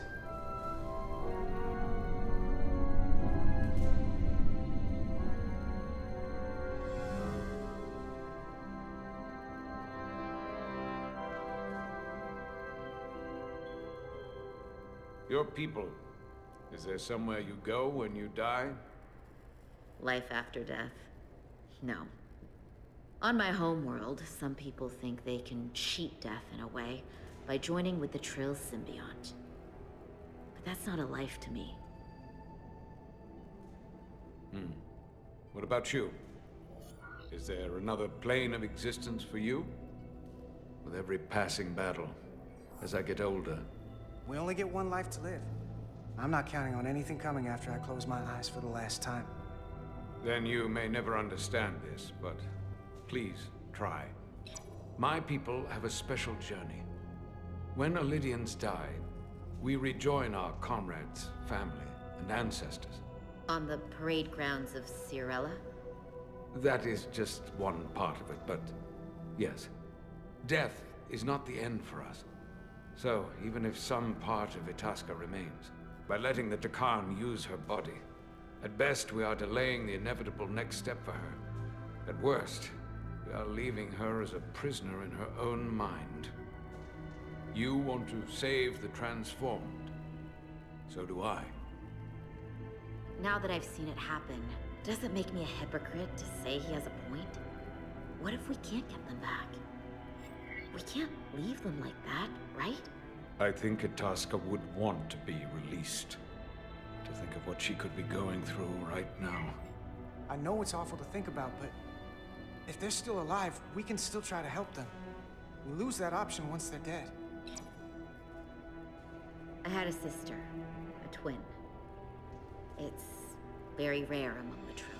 You never told me that. She was one of the youngest hosts to ever join with the symbiont. A sentient creature that lives in our body. It's considered a great honor. The symbiont can bring centuries of knowledge and wisdom to the host. But sometimes, the symbiont personality suppresses the host entirely. My sister was the closest person in the world to me. I knew she would be different after joining. But she drew more and more distant. The room we shared growing up was foreign to the both of us. And eventually she, or whoever she'd become, cut me out entirely. So I left for Starfleet and swore I'd never go back. I couldn't stand the thought of seeing her. Someone who looked like my sister. Sounded like her. But wasn't. You should try to see her again. When all this is over. Maybe things have changed for her after you've been away for years. I couldn't go back. Not now. You remind me of Itasca. I do? Bonds are not made by what runs through your veins, but the blood you spilled together. Itasca was my family in that way. I want you to know there is nothing I won't sacrifice to win this fight. But if we're lucky enough to survive, I'd be honored if you'd count me as one of your tribe. As Itasca was. Even a couple of engineers like us? You are many things. I don't need to wait that long. We've bled together. No one else will know what we've been through. That makes us a tribe. Right here. I'll take that. Will they not cease this madness?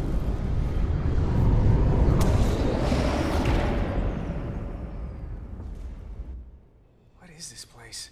Is that the Veskar? Another one of yours? Not anymore. They've corrupted it, just like the Zeldi. Now there are 2 ships. Did this just get better, or worse? It certainly doesn't bode well for the crew of the Veskar. So many lives stolen. We're really at the heart of this fight now. We just gotta figure out what we're gonna do about it. This doesn't look like the Aphelion. What are they doing here? You don't think they're just meeting their buddies? Maybe, but then why are their buddies here? Prepare for transfer. The storm! It's back!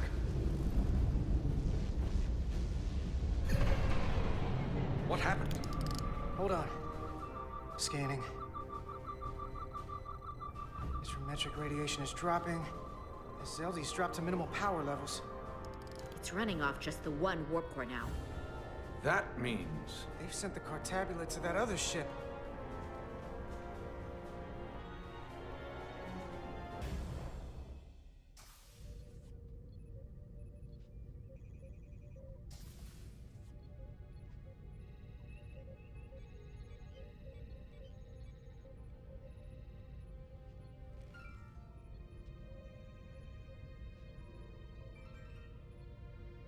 Something wrong, Captain?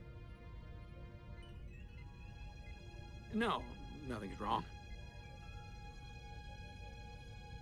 In fact, I was just going to call for you. I'm needed down in engineering. The bridge is yours.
Commander Irma, a word, please.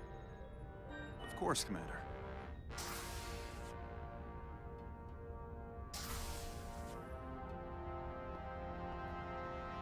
How can I help? The captain may have been compromised. I have reason to believe he's been bioformed, and is now actively working against us. Based on what? Someone is sabotaging the mission. They planted a Taconian device in engineering. Captain Solano was in engineering while we were on Delphi Ardu-4, and he purposely evaded Dr. Duval's bioscan.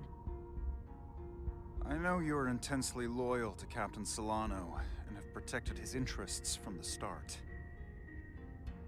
Even if it skirts the boundaries of Starfleet regulations. That's exactly what the Captain was hoping for when he brought you on as first officer. Why trust me with this? There were others you could have confided in. I may not have been the best choice. You've always supported me, from the very start. I hoped you would do so again. You read me correctly. It was warranted then, as it is now. I only wish the situation were not so dire. When we first met on the starbase, I told you about the accident that took so many of our crew. You said we paid a high price. We did pay, and still we came back. I'm not sure we will from losing our captain to the Takan, though. We will survive this. I have Dr. Duval's support for relieving him of command. Once we get a bioscan of Captain Solano, we'll have the proof to make that happen. He'll never agree to it. He'll have to, if we confront him publicly. On the bridge. I need you to back me when he tries to refuse it. You realize this will make you captain, don't you? Are you prepared for that? Especially under these circumstances. In this way.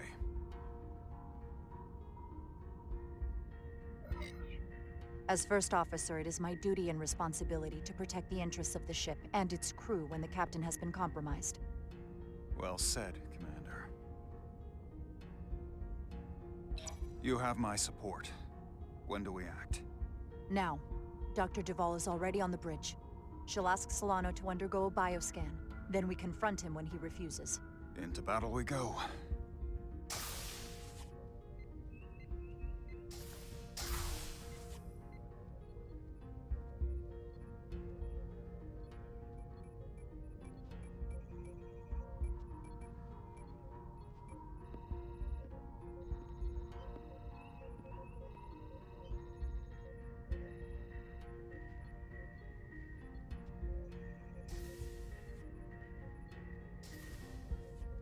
It's now or never. Captain Solano. Commander Rydek, we need to talk about... Doctor? What brings you to the bridge? Just a bit of housekeeping. You owe me a bioscan, Captain. I don't have time for that right now. It will only take a moment. I can't put this off any longer. You can, and you will. All you'll find is that I'm quite reasonably under stress given the circumstances, and you aren't making it better. I'll find you in sickbay when I'm good and ready. Or, if you're gonna stand in the way of the mission, I can find you in the brig instead. It's merely protocol, Captain. All officers that touch alien soil have to be bioscanned. I know the protocol.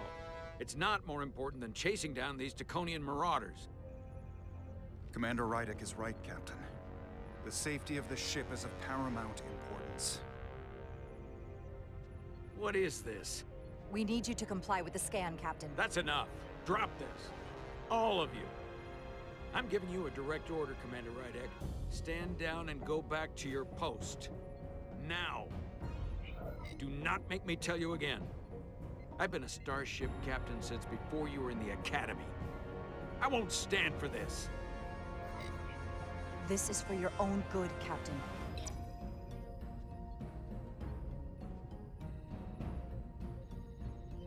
This is for your own good as well. Security to the bridge. Arrest Commander Rydek. Take her to the brig. On what charge? Conspiring with the enemy and mutiny. Wait. With all due respect, Captain, Commander Rydek deserves the chance to defend herself. You have no say in this, Commander Ermot. Sit down. I will not. This is not Captain Solano. He's been bioformed. He's a scion. You're out of your mind. She can prove it.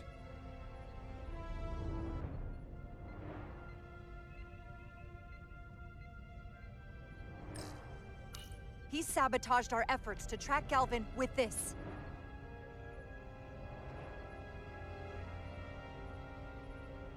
He planted it in engineering while we were down on Delphi Ardu 4. Lies! Perpetrated by the only Takan in our midst, Portal 6-3. He's actively trying to divide us from within. Captain Solano has refused to be bioscanned because he knows it will reveal he's a Scion. Take her to the brig, or I'll do it myself. Oh!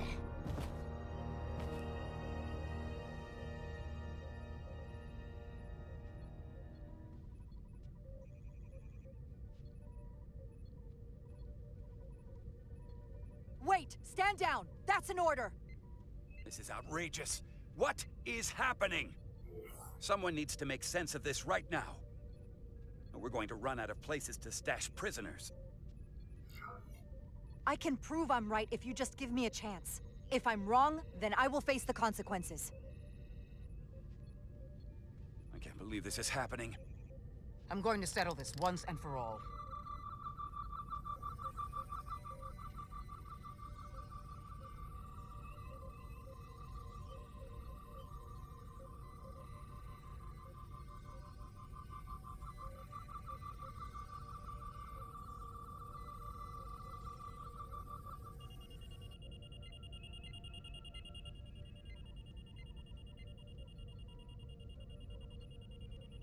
Commander Rydick was right. Captain Solano has been compromised. He's been bioformed into a Takan.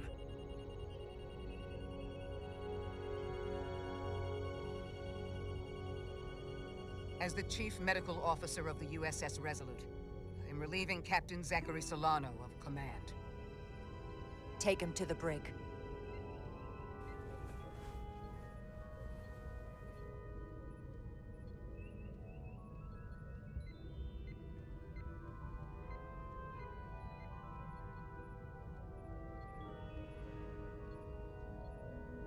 That could have been so much worse.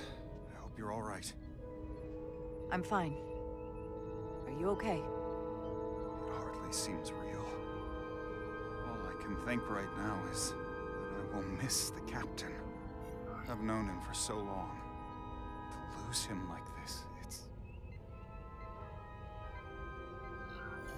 We don't know yet if bioforming is truly permanent. There's still some hope. That is a bit of comfort. But I know better than to hope too much.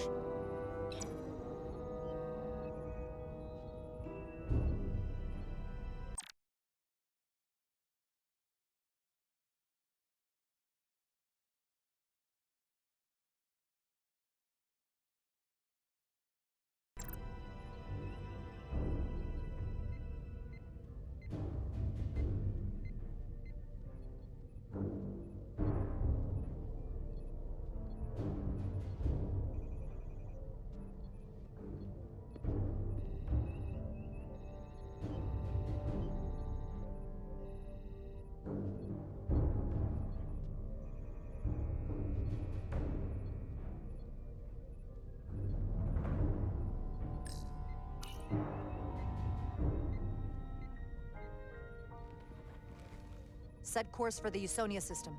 Maximum warp. It's time to face Galvin. Yes, Commander. Sorry. Captain. On your command.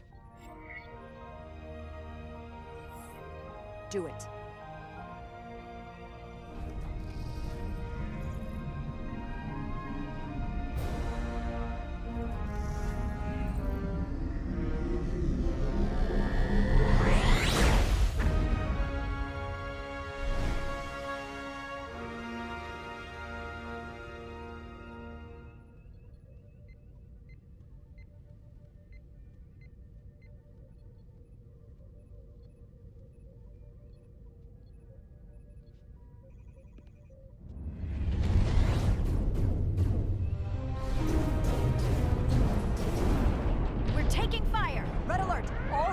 Stations. Shield status. Set to maximum, but with the algorithms compromised, they may not do much. Captain, that other Elydian ship is here. The Zeldi?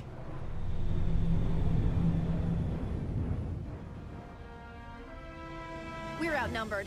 Captain, your orders. Evasive maneuvers. Aye, Captain.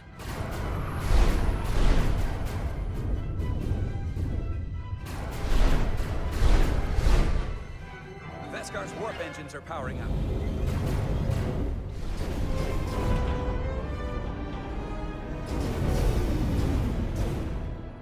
Our warp engines are offline. That must have been their goal. They didn't want us to chase the Veskar. According to my readings, they also took the Cartabula with them.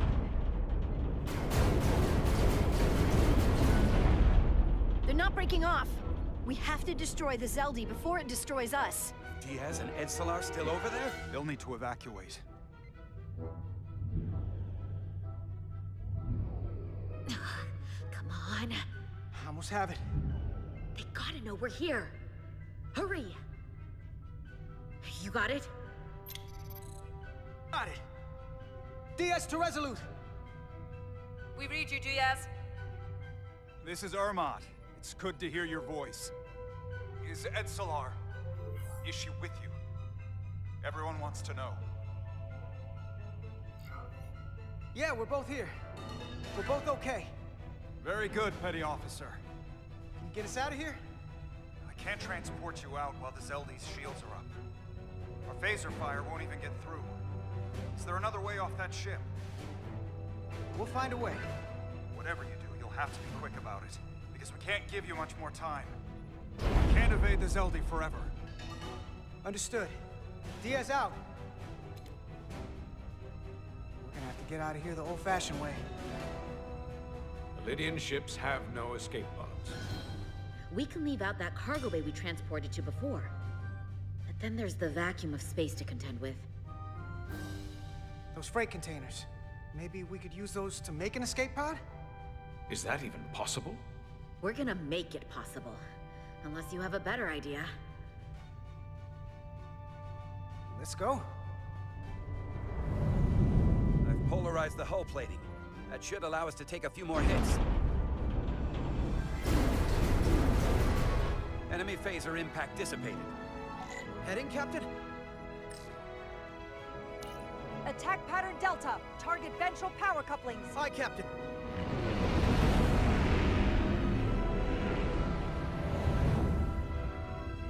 Zeldi, in range.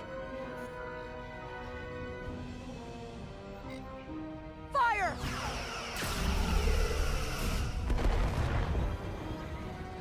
Zeldi's shields down to 82%.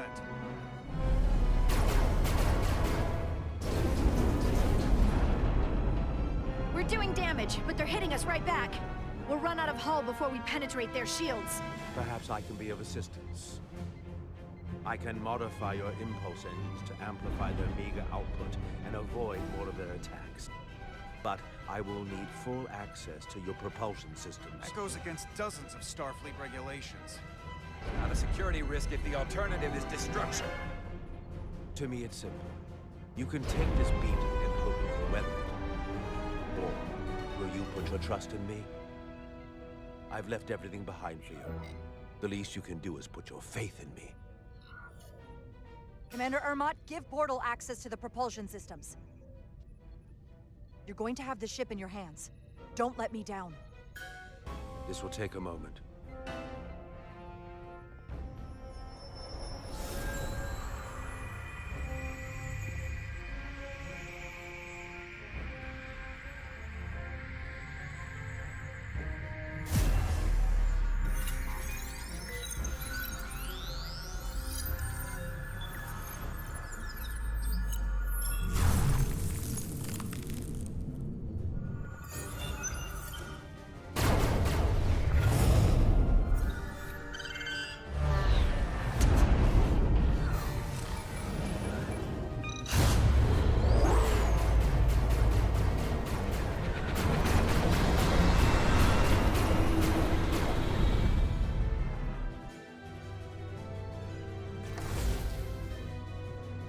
Your ship has let up its fire. That gives us some time. All right. One of these freight containers should do the trick. Be quick. We need one big enough for all of us to fit inside. Something we can make airtight. Damn it, not this one. No way this will hold up in a vacuum. Here we go. This'll work. That's great, but it's not airtight yet. No problem. We'll just seal it up. This container is extremely heavy. Even with the containment field open, it won't leave the bay quickly. I'll find something to accelerate our exit.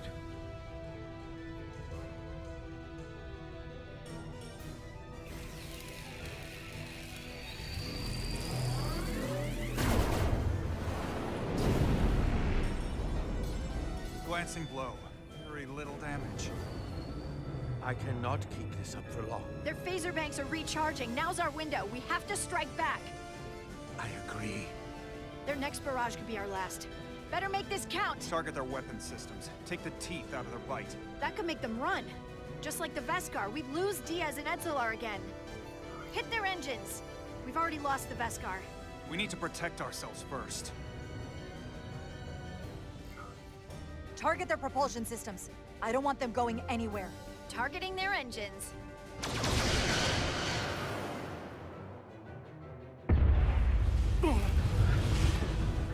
Whoa.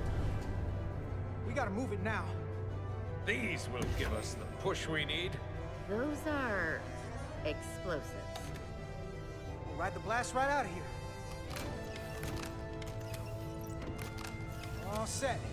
I'll set the containment field to deactivate, and then run back. We can detonate by remote. We'll need to seal the doors from inside the container once we do. Before all the air sucks out of the cargo bay.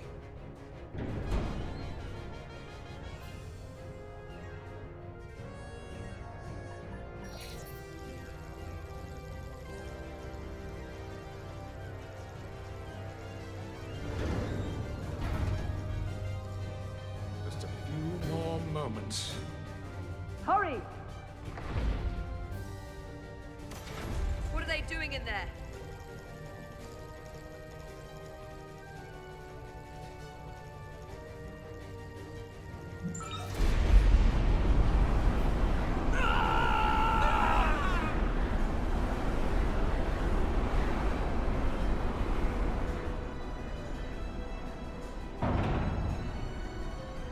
Please, help me. No. But the Khan get what they deserve. Don't leave me to die. I don't know. Can we really leave her?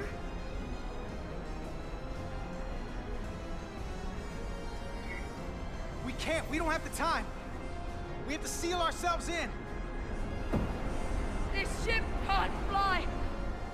Sidron set it to self-destruct. Please, Amenta. Oh, It's not her. no. I know it's not. Carter, we have to seal the doors. Don't leave me. Get this lifeboat off the ship before Citron blows it all to hell. We're going.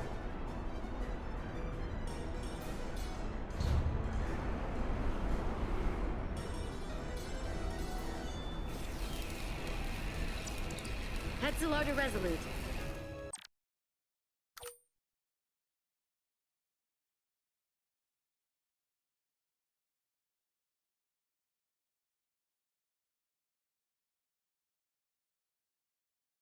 I have the awaiting.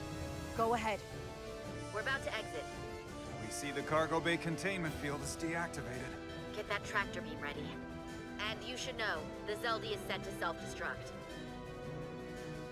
If we do enough damage to the Zeldy first, it'll prevent the self-destruct sequence from completing. We can't wait any longer. We have to fire. Captain, they're almost out of there. We need to act fast. Hold all fire! Get out of there, Petty Officer. Do it now! You heard her. Done! Ready? Detonate! Oh!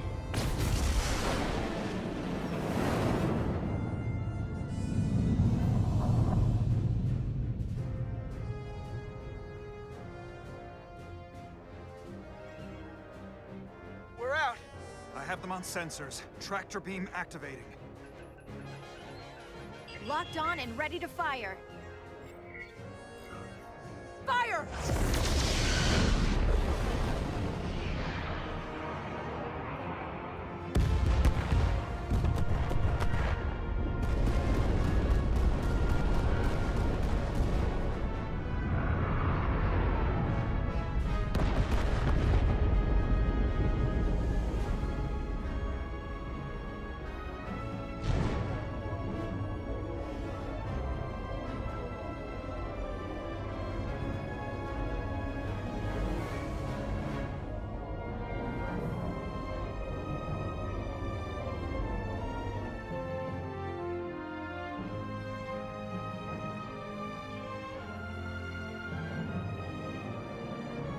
tractor beams locked on. We have them. They'll be pulled into the docking bay shortly. There's something else. I tracked a transporter signal to the planetoid moments before the Zeldi detonated. Sidron.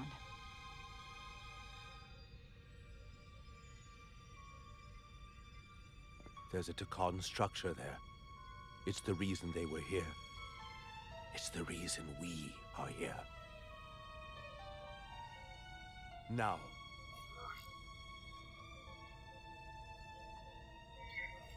I have to see it for myself. We'll go there together. I had assumed as much. Is this the Takan arsenal Galvin was after? Legend says this region once held the sacred mysteries of the Takan Empire. Our greatest treasure. Our most fearsome technology. I want a full security detail. Westbrook, Bedrosian, you're with me. Mr. Ermont, you have the con.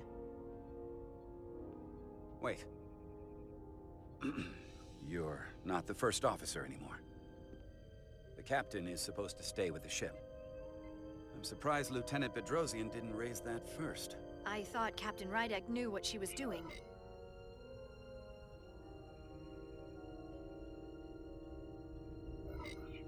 You're right. But this is too important for me to sit out. You'll just have to make sure nothing happens to me down there. Of course, Captain. We'll deal with the first officer vacancy when we return. Until then, Mr. Ermont? Yes, Captain.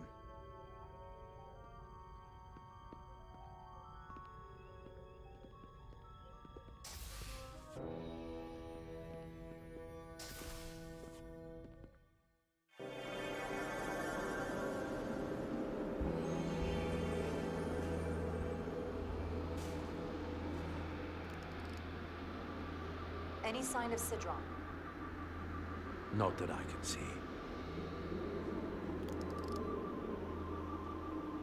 High alert, everyone. The enemy could be anywhere. Follow my lead.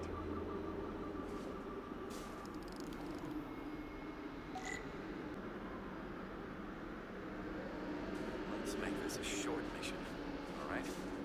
That's the plan. I'm no security officer. I'll do my best to make sure nothing happens to you, Captain.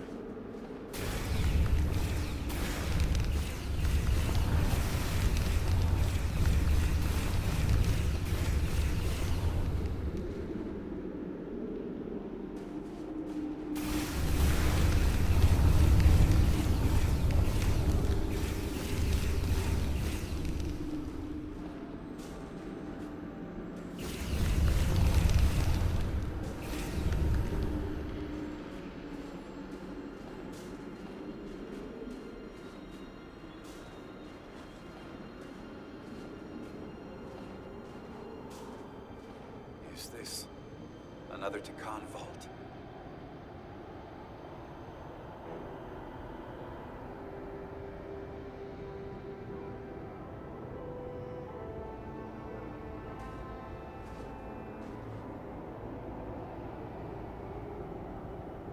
I don't see a way in.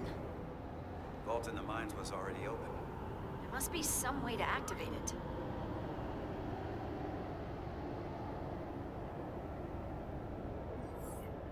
Portal, can you open it? It is a Taconian vault. I thought you'd never ask.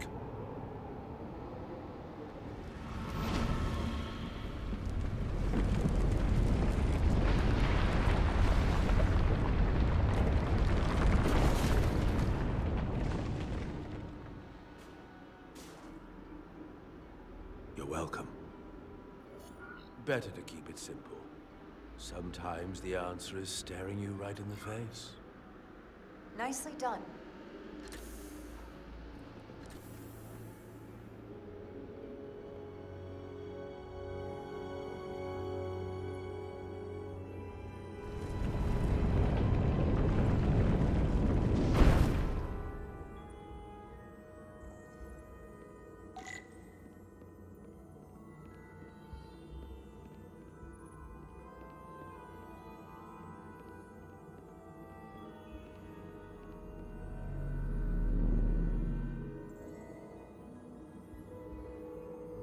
Spread out. Let's see what we can find. And stay on high alert. We don't know where the Takan that beamed down here could be.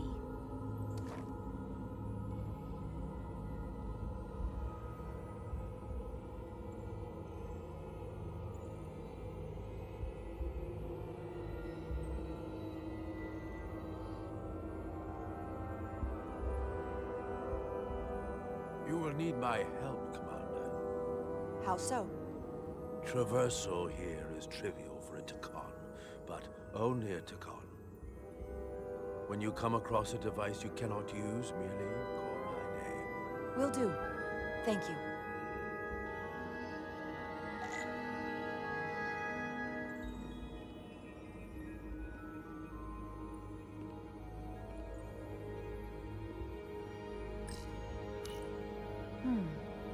This pattern resembles the transporter device Petty Officer Maris used to escape the Resolute. Portal 6-3? You wish to make use of this device? It's a transporter of some kind? It allows Takan to move through space instantly a short distance. Very convenient. I will activate the system for you.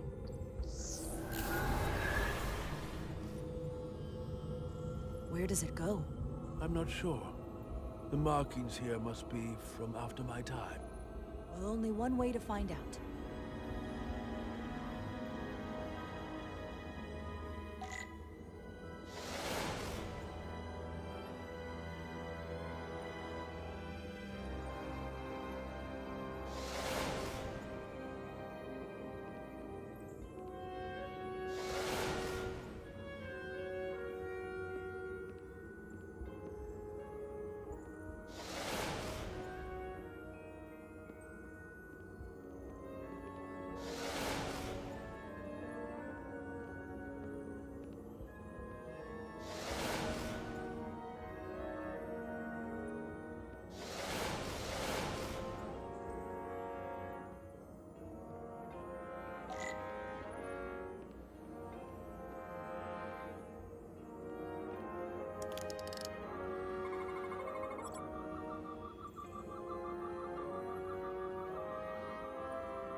Soil. Just soil. It's not from this planet, nor any planet in the Federation database.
is this here? This is soil from the homeworld. Our capital system. This isn't an arsenal. It's a temple of the ancients. Sacred ground to the Takon. I took my oath as a guardian of the Empire in a place just like this.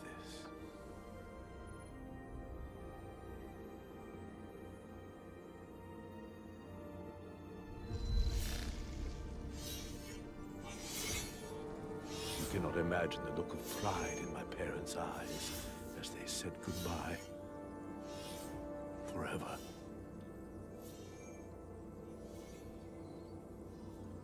Sorry. This is the first I've seen of anything new from the Takon Empire in a very long time.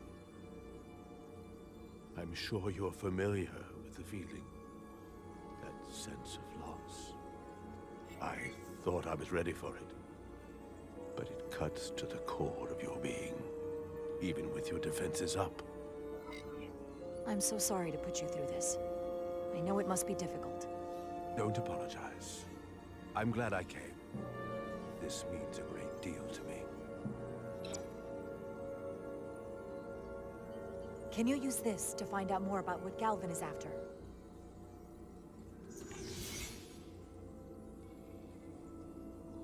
The information's encrypted. I can only discern that it's a warship. No. It's the Aphelion. Perhaps the most powerful Takonian ship ever built. I can't access the full file, but looking through the ship's schematics, it appears to be equipped with some sort of experimental, highly advanced transporter technology. Transporter technology? For what? Captain, you better come see this.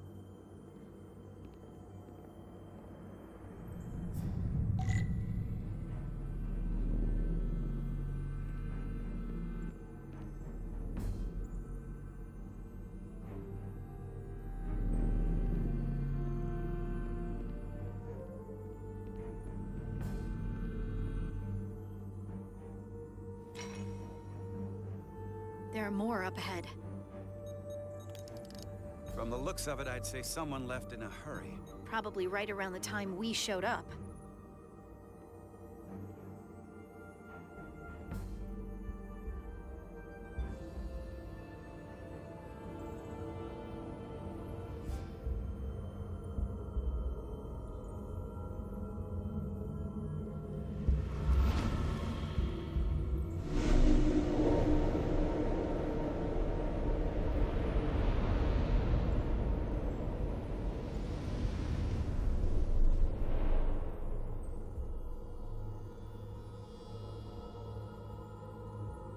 I've seen these before, in the other vault.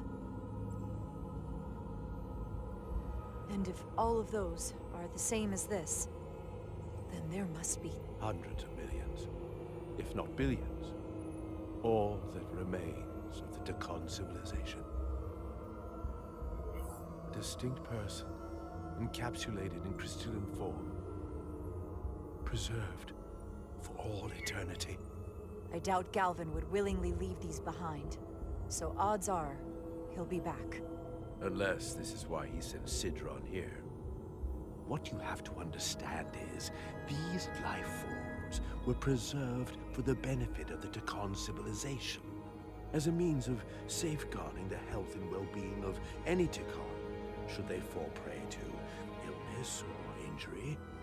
They were never intended to be used for this purpose. There you are wrong. This was always their purpose, to restore the glory that was lost.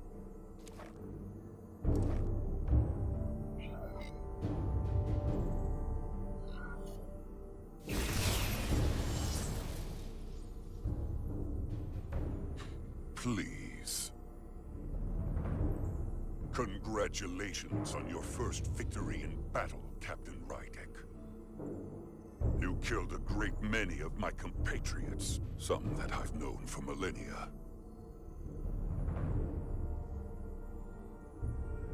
Are you proud of how much death you've caused? Each Takan life is precious, irreplaceable. Centuries of knowledge and culture, lost with each one you murder. Your friends died because of you. If you hadn't attacked us, there could have been a peaceful solution. I've seen the kind of results diplomacy gets in this era. You can hardly blame me for wanting a quicker result. Thankfully, I don't have to convince you of anything. We'll all be on the same side soon enough. You can't just bioform whoever you want. Not without a fight. Ah, but that's just it. There won't be a fight. In fact, most won't even know what's happened. One minute you're standing there as you. The next, you're standing here as one of us. He's talking about mass transformation. That's what the Aphelion was built for. The transporter. It'll reconstitute your DNA and bioform you into a Takan in the blink of an eye. This is what they'll use as ammunition. In a manner of speaking, yes. Of course, that's the simple version. But the end result will be the same. I realize you're here to gloat, and you seem pretty confident, but I'm not gonna let that happen. It already is happening. The Aphelion is on its way here as we speak. Now it's only a matter of time. You can't delay that which is inevitable. Which makes your next decision fairly simple, brother. You are, after all, a portal. I am. Your sole purpose is to serve as a guardian of the Takan Empire. But you stand here surrounded not by your fellow Takan, but by members of the Federation. By people who deny our fundamental right to exist. You swore an oath to protect the Empire. And I can only assume that's why you're here. There is only one true Takan here, and that's Portal. You're a scion, a disgrace to the memory of the Takan, brought back through unnatural means. I only tolerate your presence so long as you continue to amuse me. Which side are you on?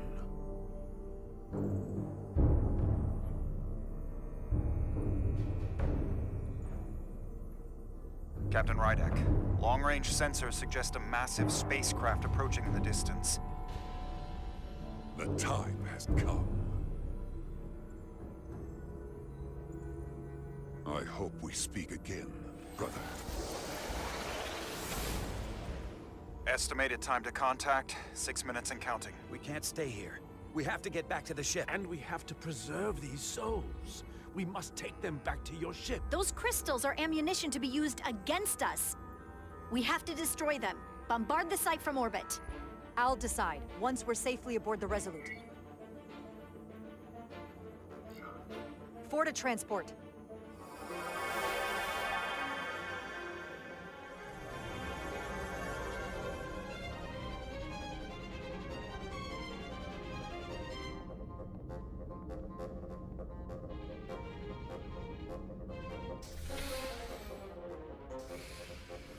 You have to hear me out, Captain.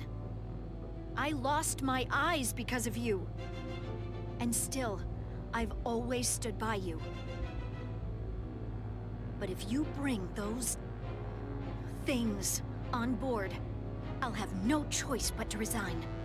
If they're taken to the Aphelion, they will be forced into new bodies, brought back to life in a way they never asked for. They're not living beings, but they're still dangerous. And if you don't make decisions to protect us, we're gonna end up like Solano. You, me, the entire crew. We're all next.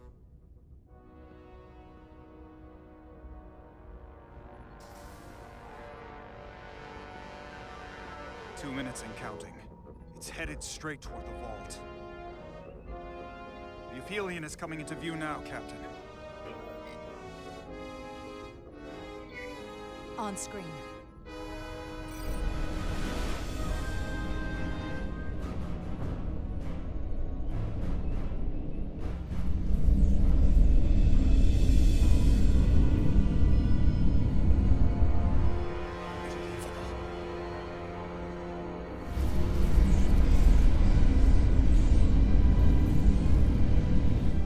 Arrival at the second vault in less than a minute.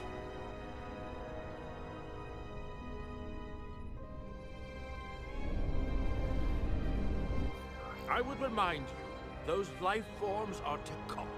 Not science, Takon. They're not your enemy. Right or wrong, history will judge you for this moment.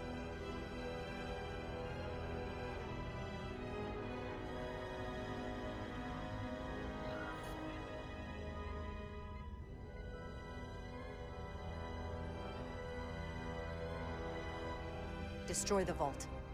Aye, Captain.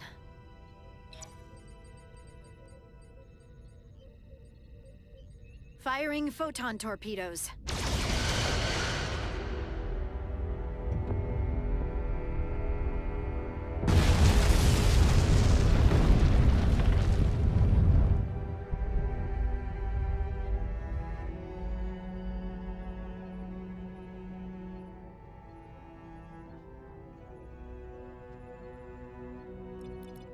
Target has been destroyed.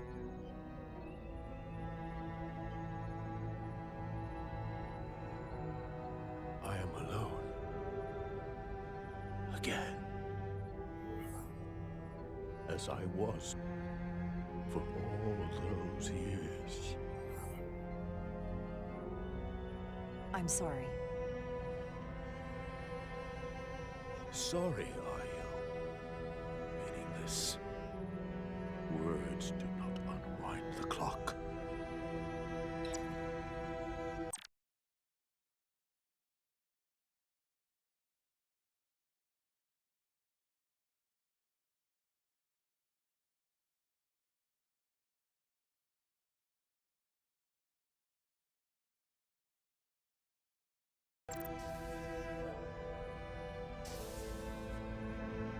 Captain, the Aphelion is targeting us.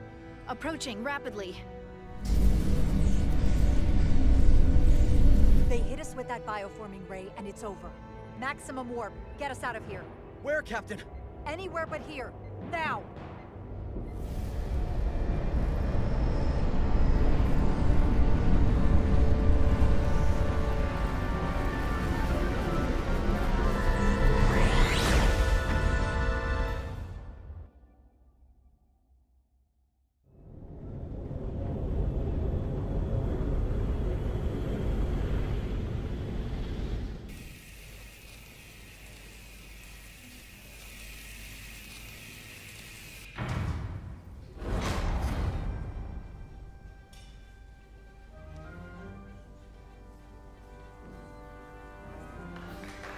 There they are!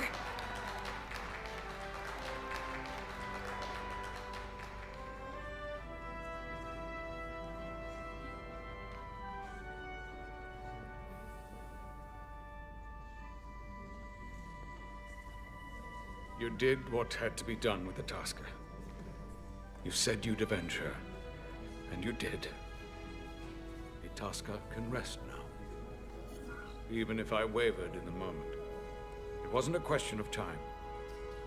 It was about freeing the Tasker. I'm sorry you lost your friend. In her final moments, I'm sure she counted you as a friend as well.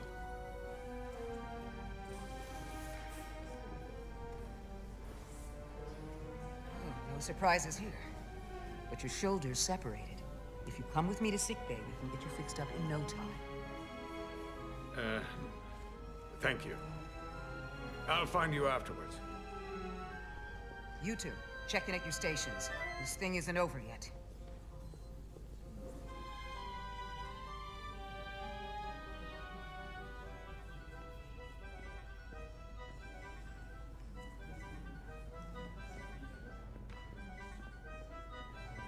I can't believe it, but I'm actually looking forward to seeing Chovak.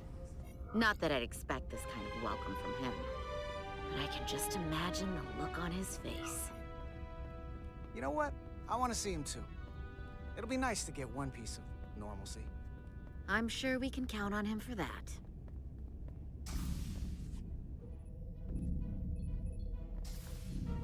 I can't believe it! You evaded the Takan, ejected their warp cores, and lived to talk about it! That about sums it up. They're gonna be teaching this at the Academy for years to come. I mean it. Everybody's gonna learn how you pulled it off.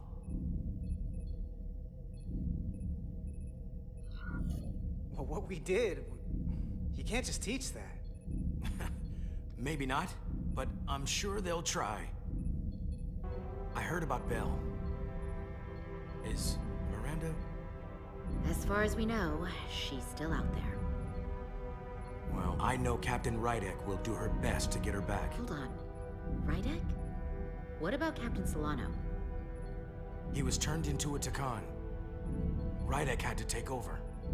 She's a hell of an officer, but none of us have been up against anything like this. No one has. Not in 500,000 years. We'll just have to step up and work that much harder to help Captain Rydek. It's gonna take all of us. Talk to you later. It is agreeable to see you again. Is that so? It was by no means a certainty that you would return to duty here. No, it was not. But it was my sincere hope you would. It is agreeable to see you as well, sir. I concur. You should know your absence has left engineering terribly short-handed. During your sojourn, this department has fallen unacceptably behind schedule on both regular and irregular duties. There's been a whole lot of irregularity going around. I am stating facts, not looking for excuses. I gotta admit, it's a little flattering that this place went to hell so fast without me. So, I'll take that as a compliment. I believe factors other than your absence were also to blame.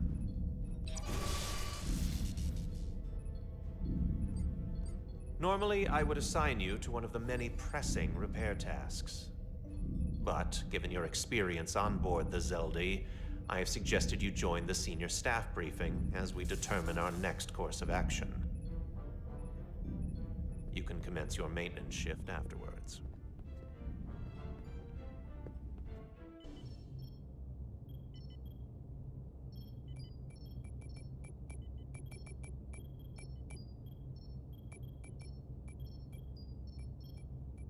When I heard you destroyed the Takan vault, I was surprised.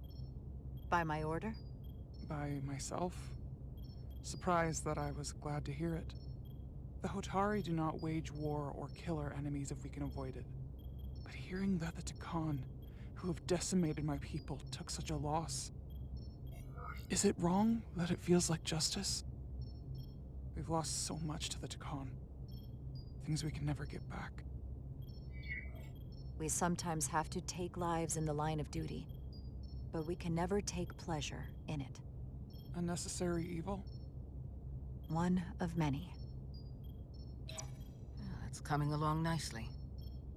Thank you, Tylus. I'll take it from here.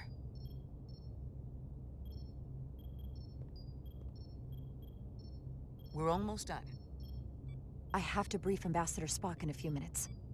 Ambassador Spock can wait. You have some fences to mend. I know you had your reasons for destroying the Draconian crystals, and I won't question them.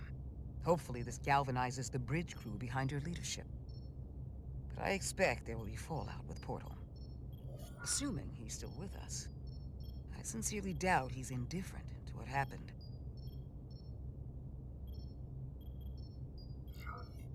He's not happy about it, but once I explain my reasoning, I think he'll understand. As long as you're prepared either way, that's all I can ask. It's been a chaotic last few days for everyone. You need to name a new first officer in preparation for what's coming. It basically comes down to Westbrook, Ermot, or Bedrosian. Obviously, there are pros and cons with each, but ultimately, the decision is yours. Commander Westbrook has seniority and was hoping to be Captain Solano's first officer. Lieutenant Bedrosian has always been devoted to you. And Ermot has the knowledge and experience that makes him more than qualified. You really couldn't go wrong with any of them. If I were to take everything into consideration, then Lieutenant Bedrosian feels like the perfect fit for the position. Well, despite a lack of seniority, still a solid candidate. Some would argue, though, that you wanted to go the easy route. Someone less likely to disagree with you. But that's entirely your prerogative.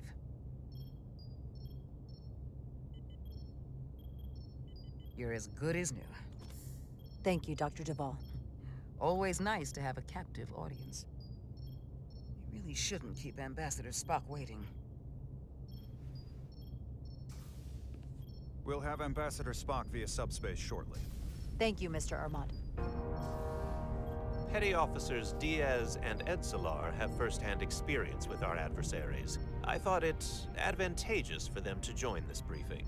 I understand this is unusual, but I trust you have no objections? Talk about moving up in the world. Not that I'm surprised in the least. These are unusual times, Mr. Chovak. In all seriousness, what Diaz and Edsolar accomplished aboard the Zeldi is nothing short of remarkable. They're both to be commended, not only for surviving against incredible odds, but for helping our efforts against these scions. You know, Carter deserves most of the credit. None of us would have made it without his help. We'd all be bioformed by this point. Well, I could say the same thing about Edsolar here.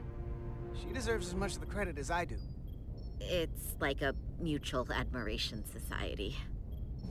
Ambassador Spock is ready for you. Put him through. Captain Reindeck, your recent change in station certainly warrants mention, and I trust you to faithfully execute your expanded duties. Right now, we must keep our attention on the clear and present danger that lies ahead, the Takan and their warship. The closest populations are the Hotari and Elidian systems, and they are likely the first targets for mass bioforming. After that, lies Federation space. I have advised Starfleet Command to send an impromptu battle group to intercept and assist you, but that will take time. You are our first line of defense. And with our shield algorithms compromised, we are at a great disadvantage. Of course, you know that as well as I do. I'm glad to hear the battle group is en route, Ambassador. With what we're up against, we're gonna need all the help we can get. And you will have it. Remember, our strength is drawn from our ability to work together towards a common goal. Have we made any progress in finding a way to defend ourselves from the Aphelion's bioforming weapon? Currently, our shields will not protect us, but I am compiling all of the information the away team gathered on the Zeldi and cross-referencing it against our own as well as Portal 6-3's methods. The away team is sitting right here. They survived without getting bioformed, so we know it's possible. So, what's the secret? How do we defend ourselves? Is there a weakness we can exploit? Something we can do to avoid getting bioformed? Well, there are no secrets. It's a serious threat. And we're vulnerable. The whole ship is. We saw someone getting bioformed. Once it starts, there's nothing you can do. Huh. You can't stop it, but we might be able to slow it down. It's too soon to say for sure, but we've had some promising indications that Duridium can delay the bioforming process. Duridium? It's not a cure. It's not going to bring anyone back we've already lost. But Duridium is a cell stabilizer, so it has the potential to slow down the onset of physical and mental changes, if not entirely prevent them. And we might be the only ship in the fleet with this much Duridium on hand. In fact, a lot of ships wouldn't have any. You say that it slows the process, but this doesn't actually stop the Takan from taking over, does it? Correct. I can't be 100% certain, but it appears this is only a short-term solution. Also, it requires a much larger dose to be effective. We don't have enough duridium on board to protect the whole crew. We barely have enough to protect everyone in this room. Sounds like it won't do us much good then. The use case I'd suggest is that it could buy a little time for an officer or a small group to complete a task or mission. But it has to be taken at the moment of exposure to the bioforming mechanism. Prepare a delivery method for this remedy. That raises the question. What is the mission?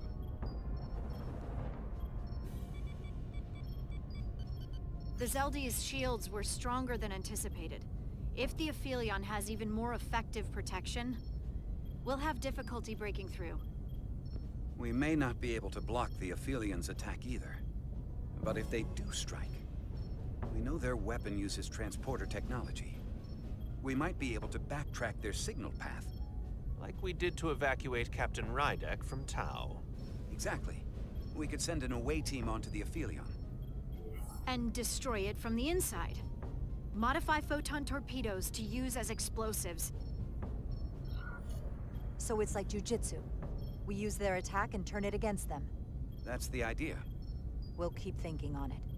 I'd rather not have to take a direct hit to punch back.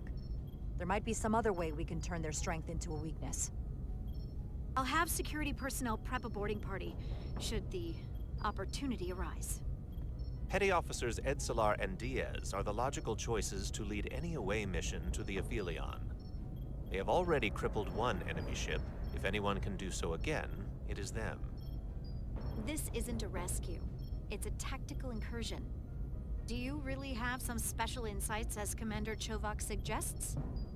Doesn't the fact that we're here speak for itself? Just surviving won't be enough this time. Sabotage is kind of becoming our specialty. We'll find a way to get the job done. Well, he certainly has the swagger for it. If this is the necessary course of action, I support it. With the help of Portal. He should be part of the away team. I will compile all the latest data on the tricorders, just in case. In the meantime, I want you working on ways we can combat the Takan tech. Shields, weapons, anything we can use. Yes, Captain. Anything else, Ambassador? I know this matter is in capable hands.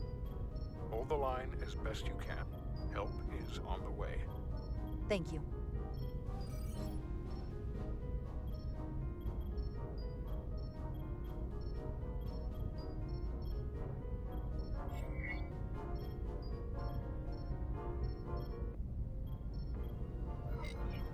I have faith in all of you to meet this moment with the urgency it requires. I expect all of us to give it everything we've got.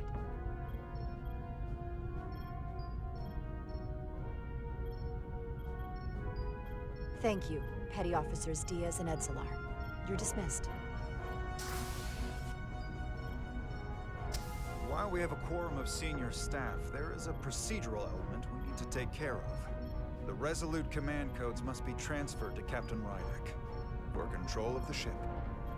Of course. Computer, transfer all command codes to Captain Jara Rydek. Voice authorization Ermot, Echo 4 Lima. Voice authorization Duval. Beta 2 Yankee. Voice authorization Westbrook. Alpha 7 Tango.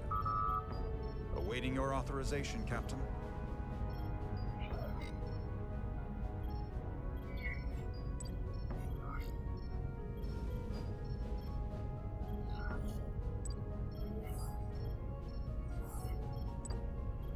Voice authorization, Rydek. Alpha 3 Whiskey. Captain's codes transferred. The updated command structure is incomplete. Please designate a new first officer. Who is the new first officer? Please designate a new first officer.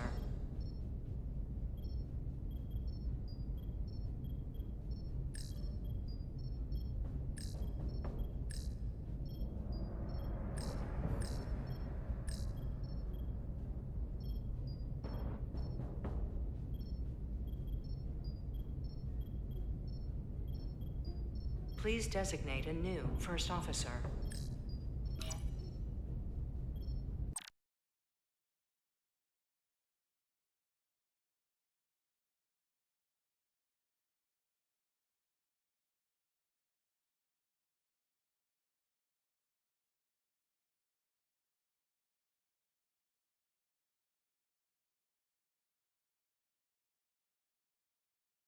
I am proud to name Commander Ermot as my new first officer, effective immediately.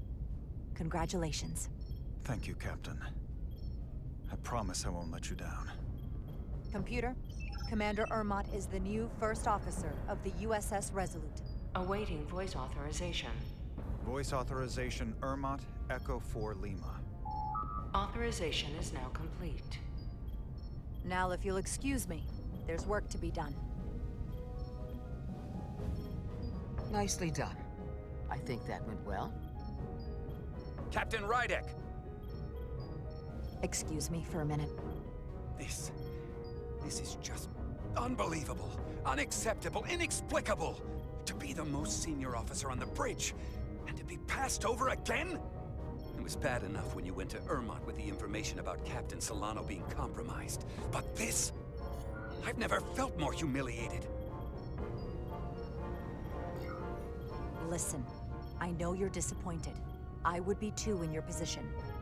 But considering our history and what we're up against, I had to decide what would be best for all of us. Which is why I chose Commander Ermot. He's not even close to being first officer material. He's little more than a bureaucrat who's never set foot off the ship. That is a serious liability at a time when we need experience. Otherwise, we don't stand a chance against the Scions. I'm sorry, Commander Westbrook, but my decision is final. Ridiculous.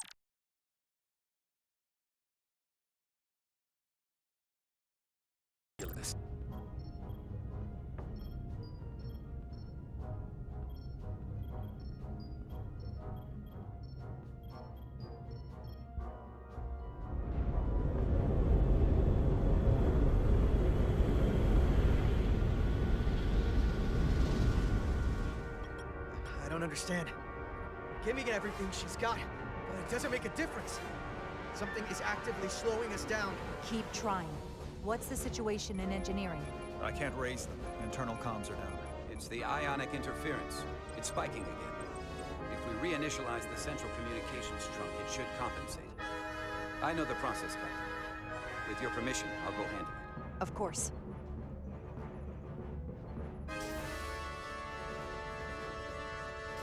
If Galvin manages to catch us, there's nothing we can do. We're no match for Taconian technology. Not to mention the shield frequencies. As if that wasn't enough of a challenge of its own. I'll consider any suggestions from my first officer.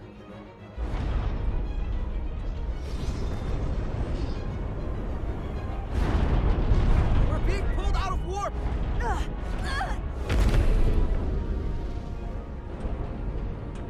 I've got the Aphelion rapidly bearing down on our position.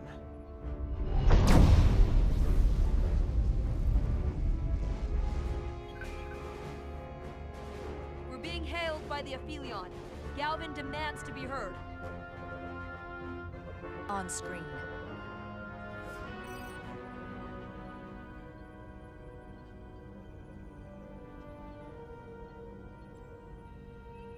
Captain Rydek. Destroying millions of Taconian lives was a fatal mistake. And I will personally make sure you stay alive long enough to regret it. You were right to run. But there is no escape from the inevitable. Please, spare me your threats. We've all heard enough of your grandstanding. I should destroy you now and be done with it. We both know I hold your fate in the palm of my hand. That I could crush you in an instant if I so desired.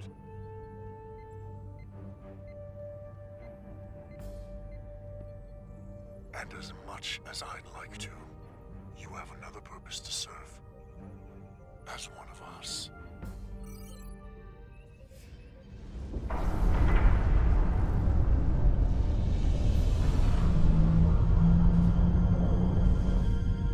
Red alert!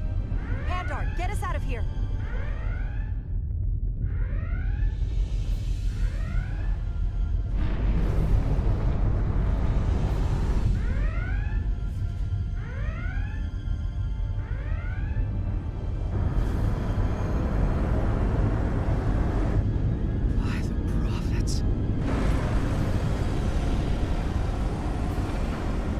Evasive maneuvers!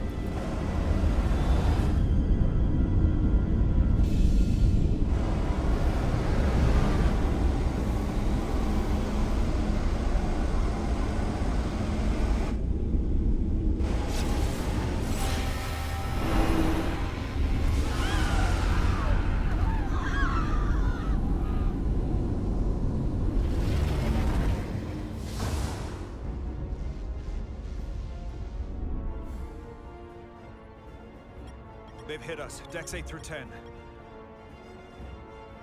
But I'm not reading any structural damage.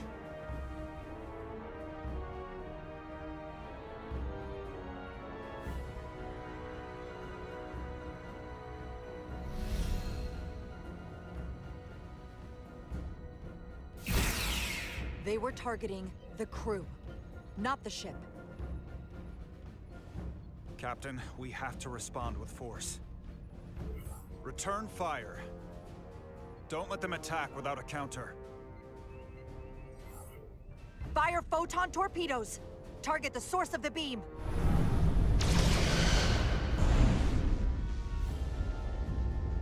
Photon torpedoes are having no impact, Captain. We can't get past their shields. The Aphilion's just too powerful. Damage report from the lower decks. Still can't get through on the comms, Captain. If that was the bioforming ray, we have to assume there are now Takan on board the Resolute. They could all be Takan at this point. Or will be soon enough.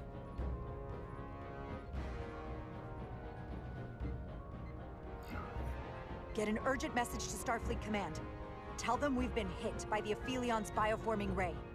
There may be hostile Takan aboard this ship. I'll notify them at once. Here are your new tricorders.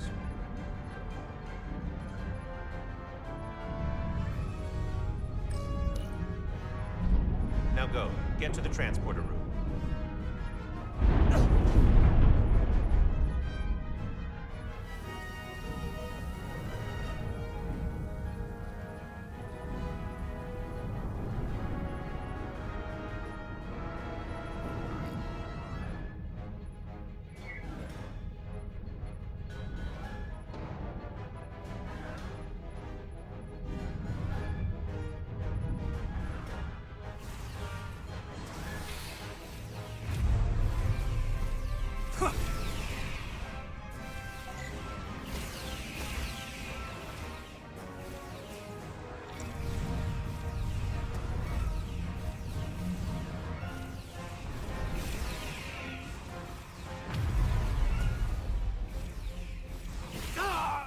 We don't know who's on what side, Carter. Come on!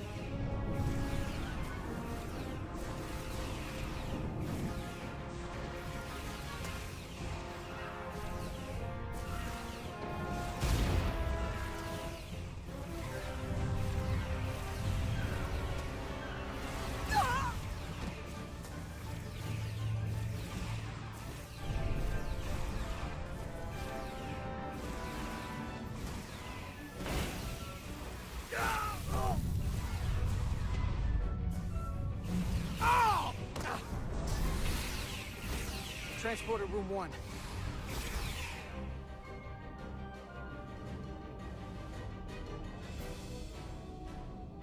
You're coming with us? A security officer told me your funeral, which I gladly accepted. These are concentrated iridium doses. You need to take the dose as soon as you're exposed for it to be effective. Hell, take it right before if you can get the Takan to wait while you do it.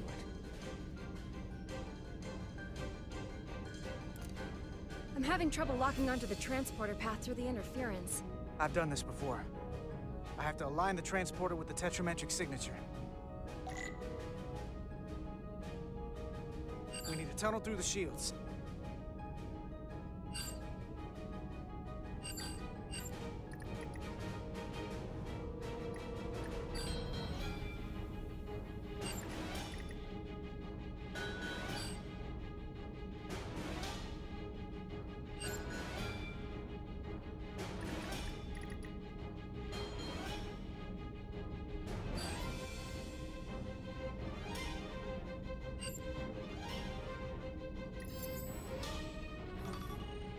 the problem.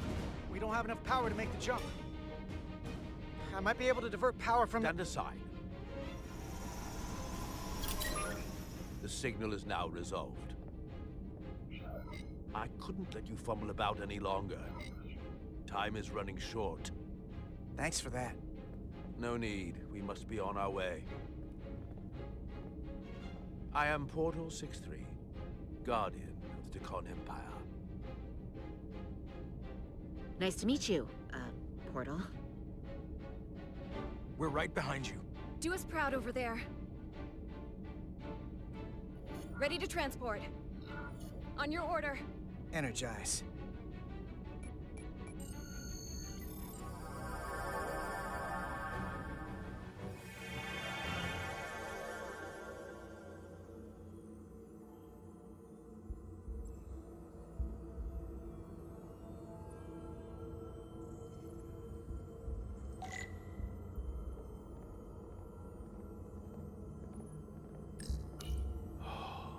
The glory of it. This ship is a marvel. Even to me. It's almost a shame we have to scuttle it. The galaxy has never seen a ship like this. It is beautiful. I'll give you that. Resolute, come in! We're losing cohesion. I'm gonna try to use my tricorder as a pattern enhancer.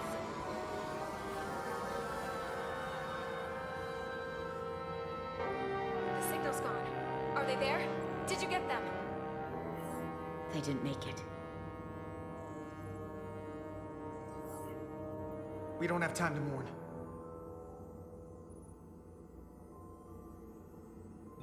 We have to get to the Cartabula and disable it. Hopefully before the battle group shows up. Get served up for the Aphelions' next meal.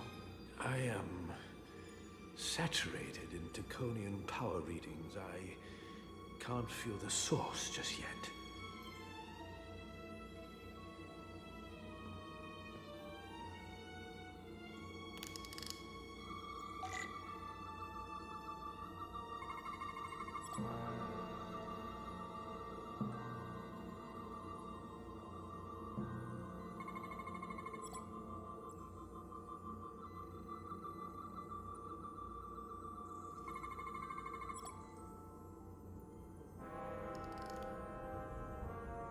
This way.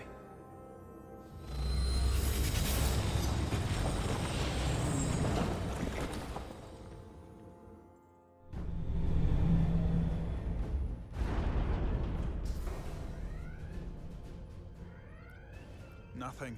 I can't reach anyone on the lower decks. Internal comms appear to be fully operational again. That bioforming ray may have transformed dozens of crew members on the lower decks. Fighting the Aphelion is bad enough. The last thing we need is an insurrection on our own ship. Which means we have a narrow window of time to cut them off before...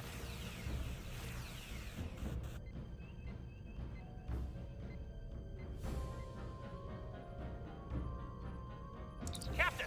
We're holding them off as best we can on Deck 9, but...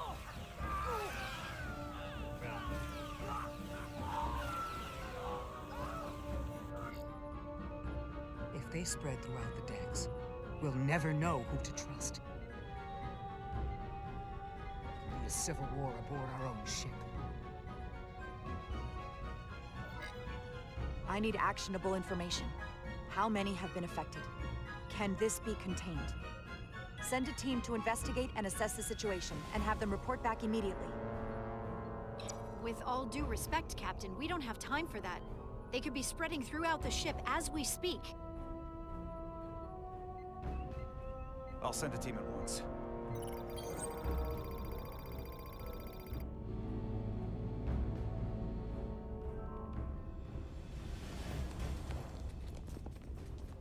And what happens if some of the bioformed manage to escape? How should the crew engage them? Or should they? Don't want suspicion to run rampant. But some ground rules would help. We should be cautious. If a situation arises, I want phasers set to stun. Of course. I'll let the crew know to proceed with caution. If they're bioformed, they're not our crew anymore. Commander Westbrook has been gone for quite some time. The comm system he went to investigate. It's near the affected area.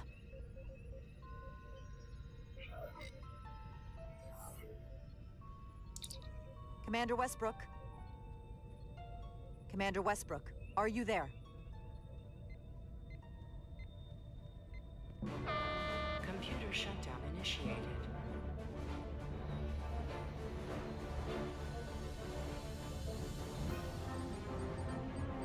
Commander Westbrook. He's the one who initiated the shutdown. That's impossible. We have 10 minutes until the computer core shuts down and all systems are completely offline. A complete loss of all critical ship functions. Only the captain can override it. But the computer core itself. With me.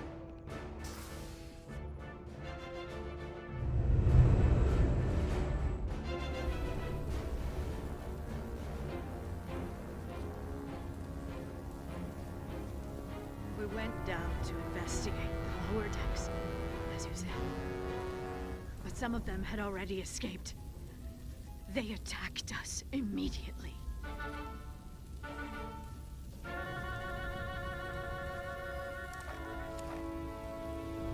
Just, making sure everyone's okay.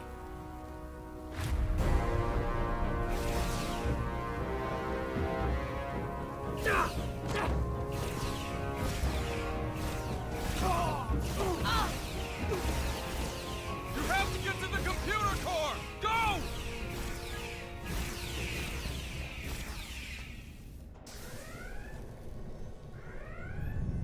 The master console is up there. I don't have much time.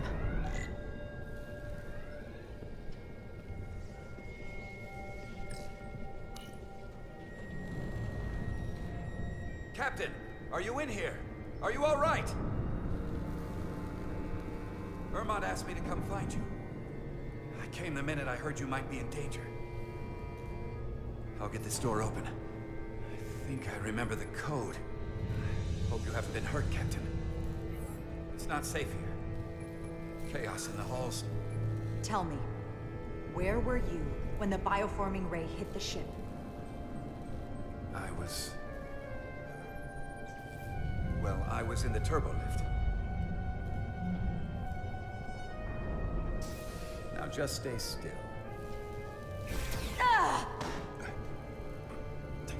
These Federation weapons are so primitive.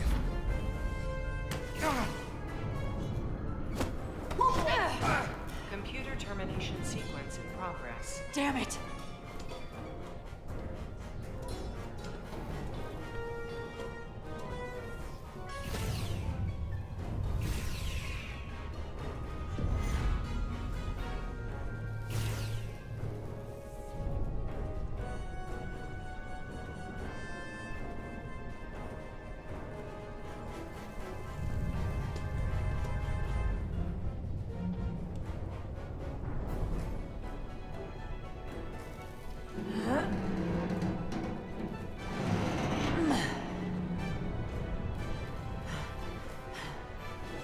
I'm done playing games with you, Captain.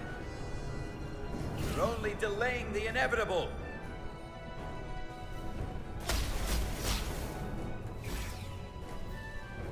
Computer termination sequence in progress. Awaiting Captain's authorization.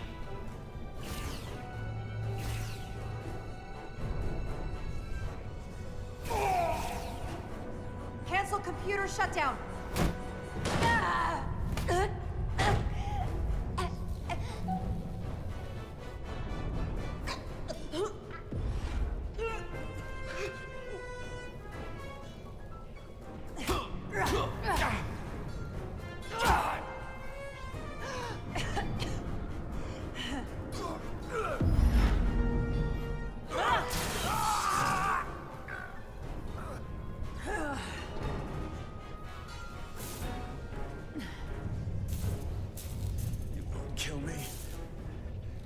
against everything you believe in. Besides, you and I, we have history.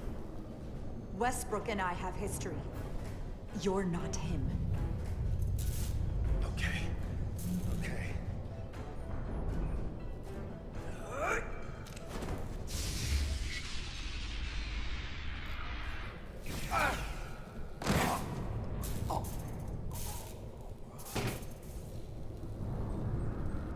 Awaiting Captain's authorization. Awaiting Captain's authorization. Cancel computer shutdown. Voice authorization, Rydick. Alpha 3. Whiskey. Termination sequence cancelled.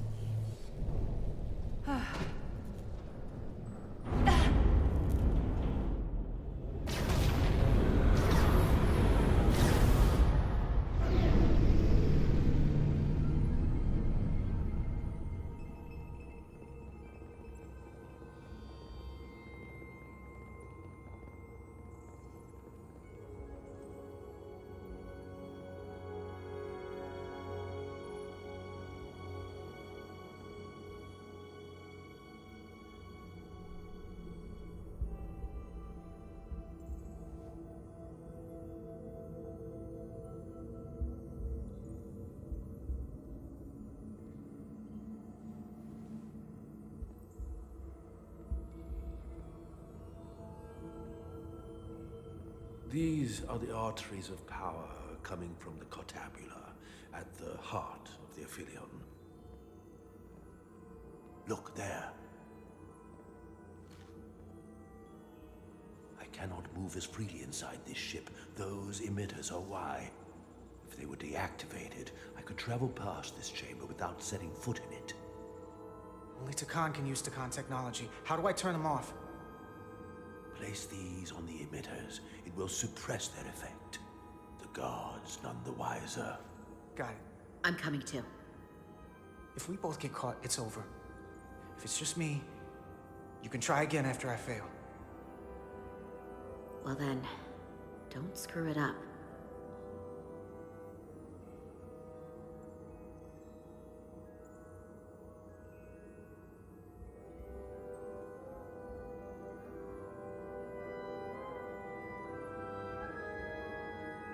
I can't phaser any of the guards. I'll alert every Takan in here.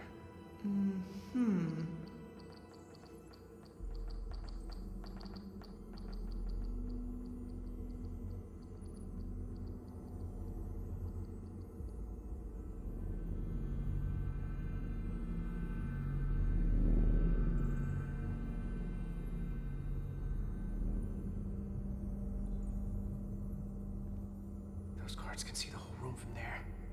How am I gonna get past them? Maybe the crystals portal gave me will get a reaction out of these consoles.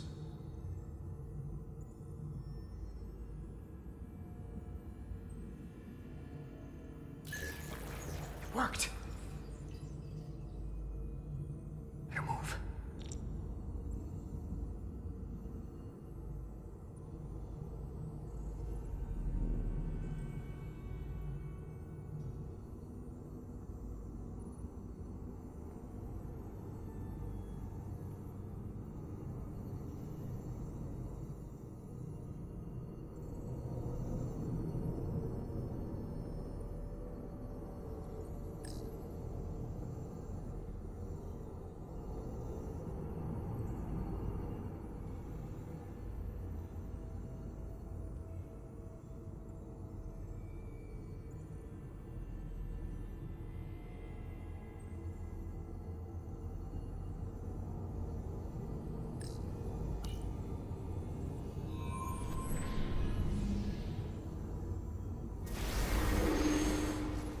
Two to go.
They've been surprisingly resilient so far. Here. They're just delaying the end of it. Soon they will all be dead. One of us. All the more reason to be cautious. Dalvin should destroy them and be done with it. There are many more worlds to bioform. We do not need this.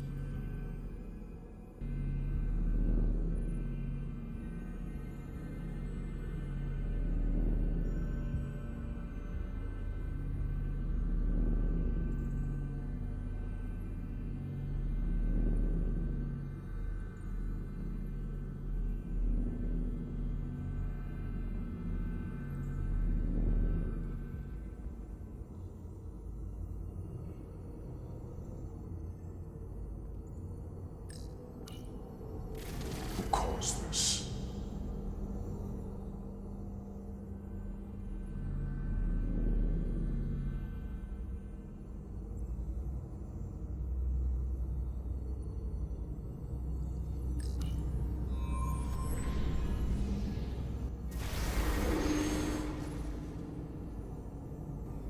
One left.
Processing. Someone there? It's playing tricks on me. Nothing. What was that?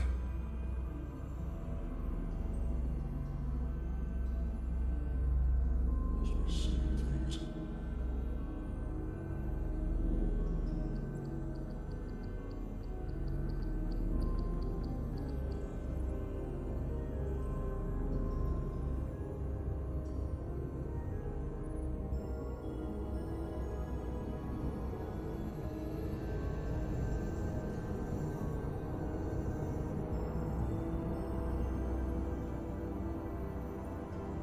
What?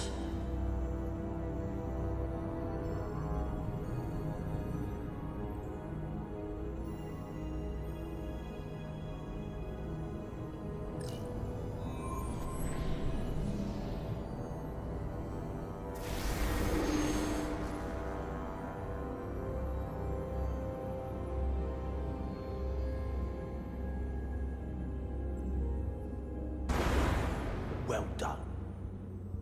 Let's get out of here.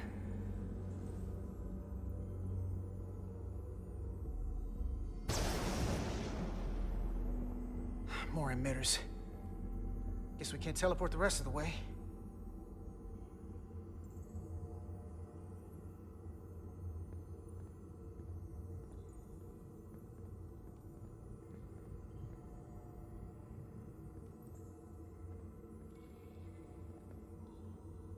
That craft can take us to the main power chamber.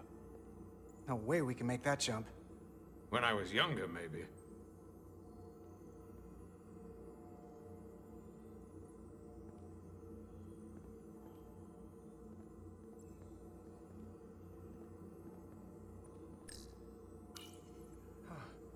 This might control that craft. Portal, a little help? I should be able to bring it to us.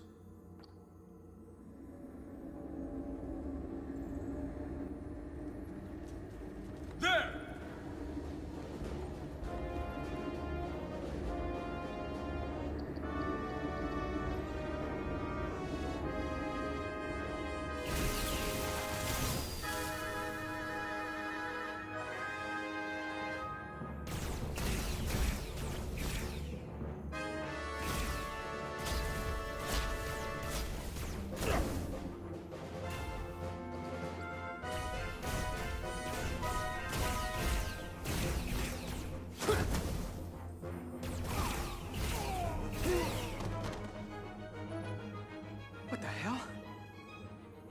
got this thing set to maximum stun. How are they getting up? Something's different about the Takan here. Stunning isn't an option. Get in!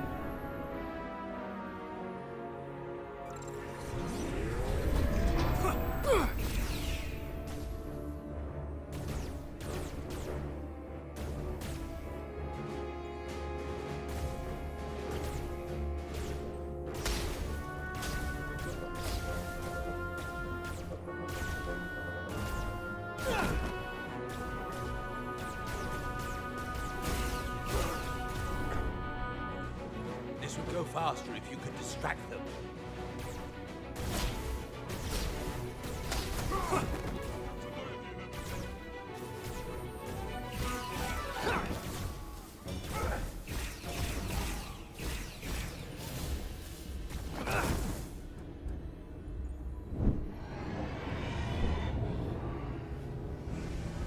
It's a Guardian!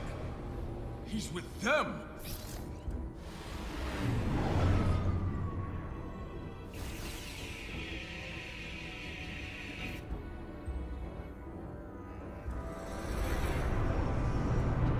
We have to sink that other ship! Shoot the pilot!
Guardian!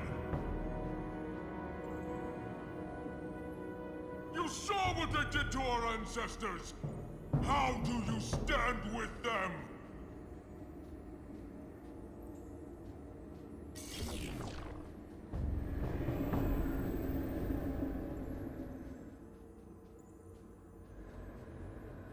We can't move this without him.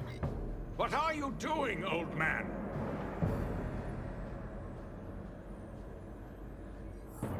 They're not real Takan. They're not your people. I will not harm them.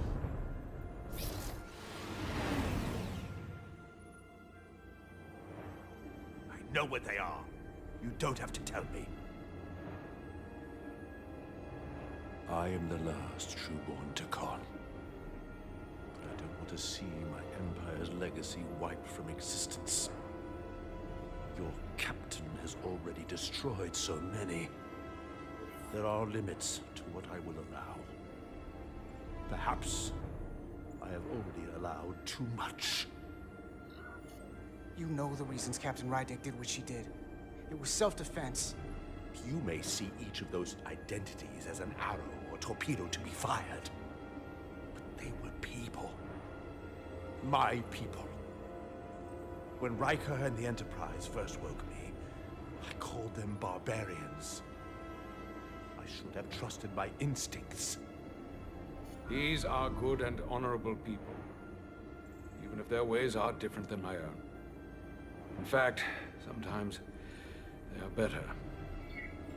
You can look down on us all you want, but we're not barbarians. No matter what you think. You should pay more heed to what I think, Starfleet.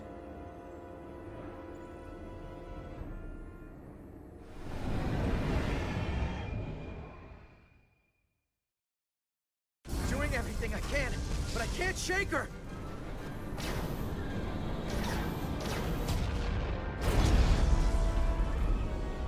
They're targeting our engines. With bioform Takan on board, they'd rather cripple us if they can.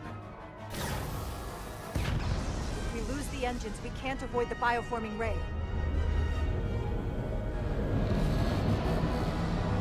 Brace for impact!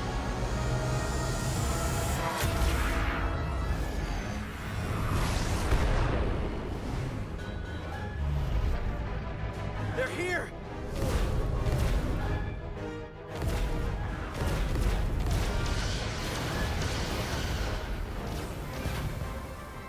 We're being hailed by the USS Titan. Put them through. Sorry to keep you waiting, Resolute. We got here as fast as we could. Looks like you've got your hands full with this monster. That flying chandelier really packs a punch.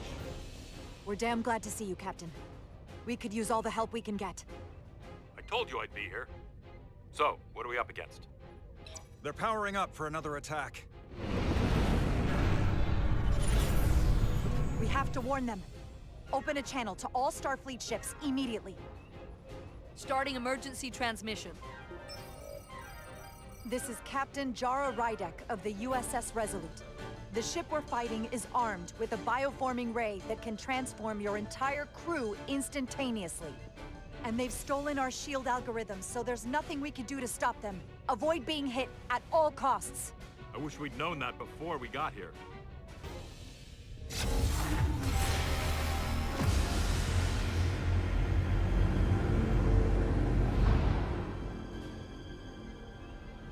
It's only a matter of time before they get their bearings. And when they do, they're going to turn against us. The sooner we attack them, the better. They could all be Takon. Or none of them. We can't assume anything yet. And we can't afford to be wrong. I can't attack another Federation ship. I need alternatives. Full impulse power. Take us in for a closer look. Aye, Captain.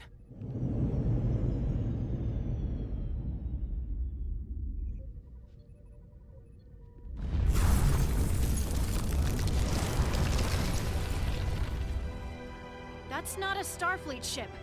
The Takon have it. Shields at full power!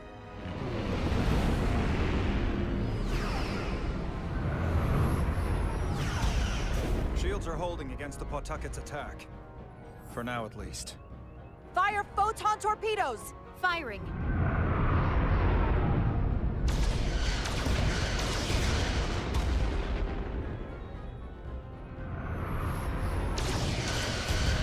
Shields at 60%.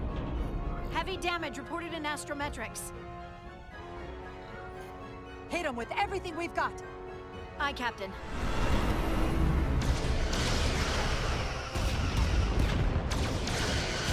Taking heavy fire. Shields now at 40%. Stay with it. Keep firing.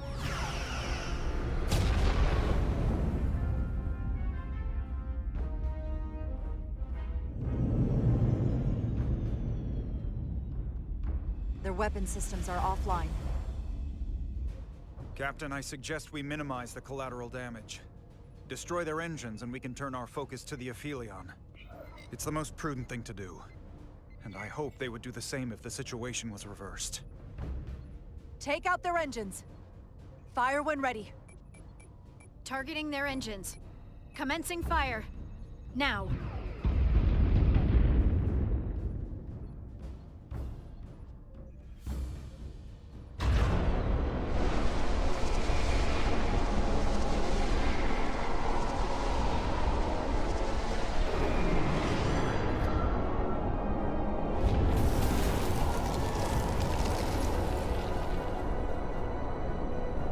Captain Rydek, the Aphelion is too much for any one of us to take on alone. But collectively, we might just have a shot. On our way. Full impulse power. Aye, Captain.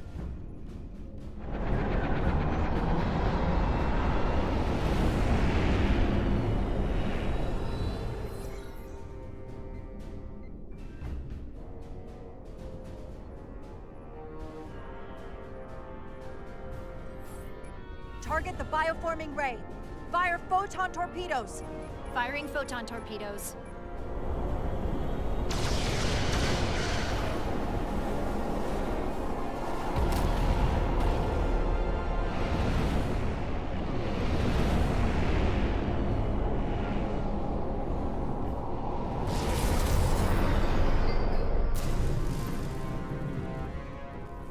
I've lost helm control. Trying to reestablish.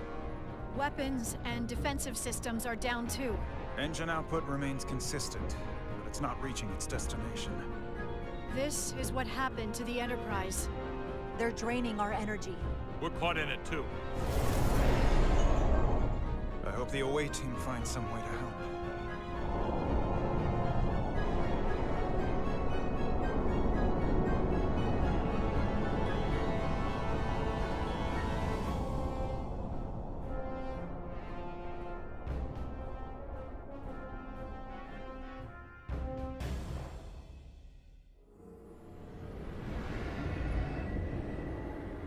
If there is a way to disable the Aphelion, it's there.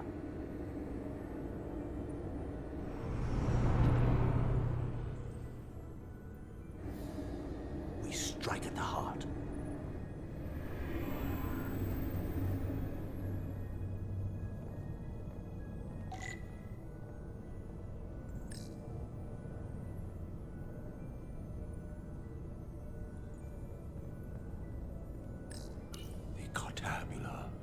I can feel the energy. Don't get too used to it. We're gonna take that thing down.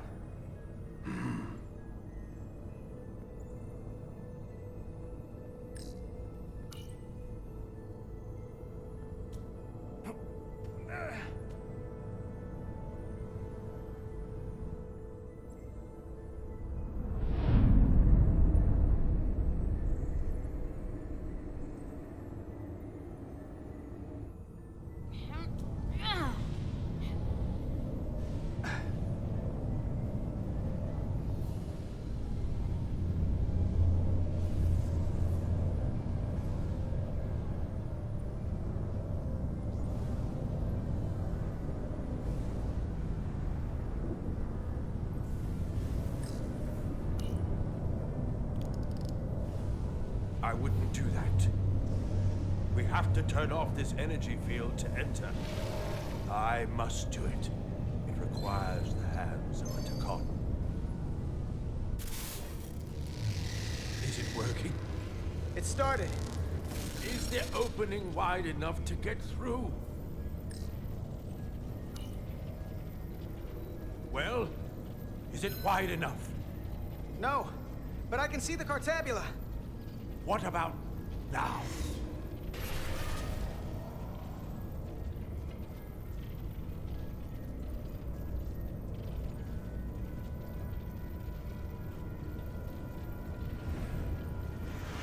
Whoa! Still not wide enough. I will try again.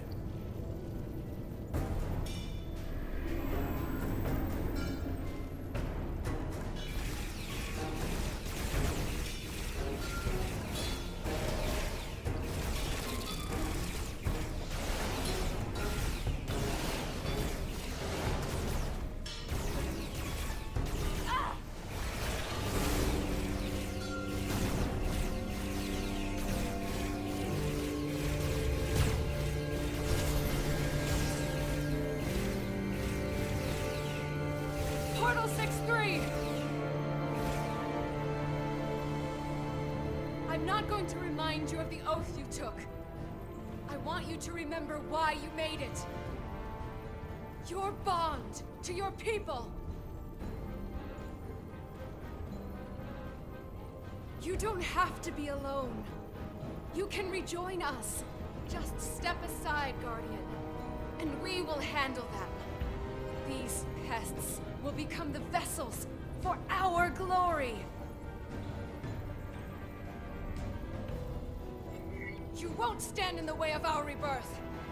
The Scions of the Flame will rise, and you will be a part of it. You're gonna have to do better than that to turn Portal. He's one of us now. So much is lost. All in the name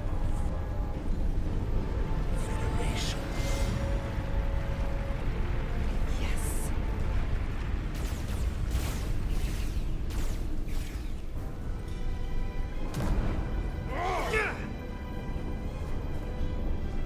I could smell your betrayal.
I could have killed you both, easily.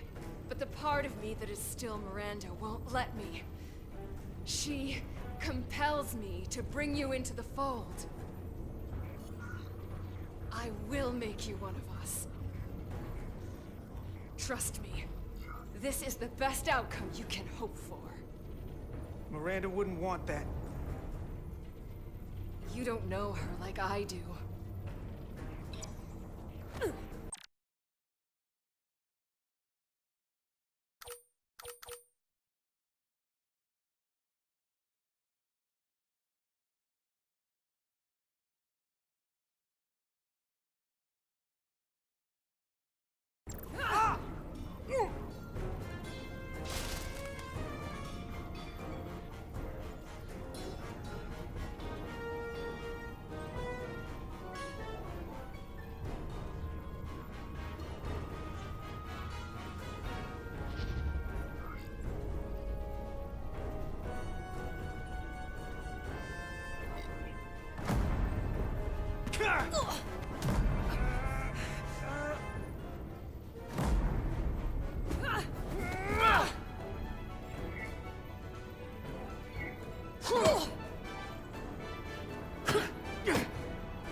Soon, you'll understand.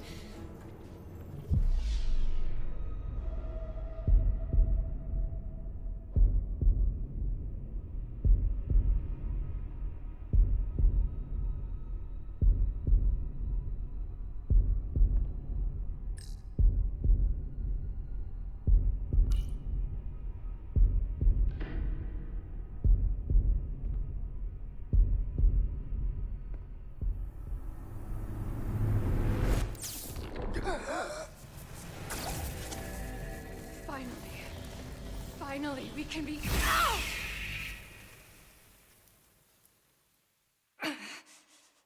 rejoin the flame.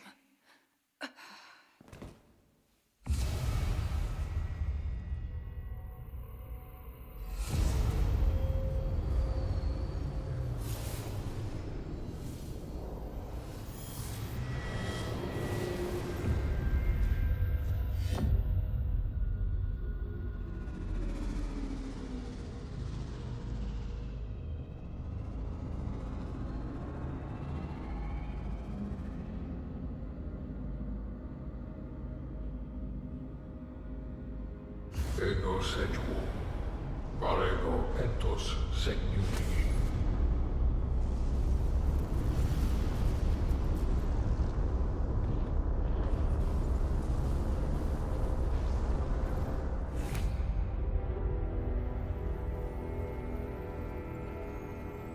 Are you all right? Carter, I'm sorry I hesitated. I tried to keep her from getting you. If I'd just shot her sooner, you wouldn't be like this. Process. The change in me has already started.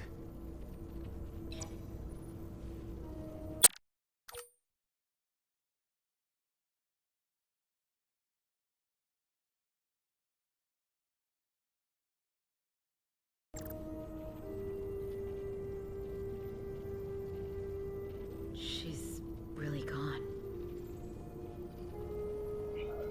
For good. I can't believe it. It had to end this way. She was suffering. And now it's over.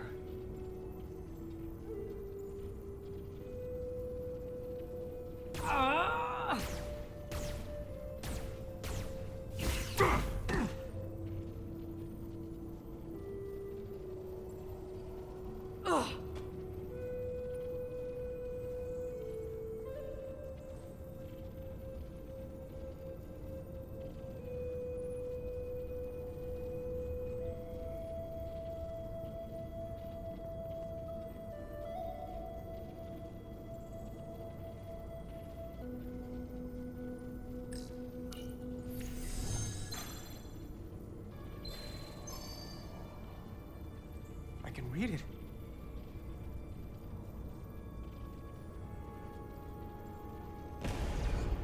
What is this?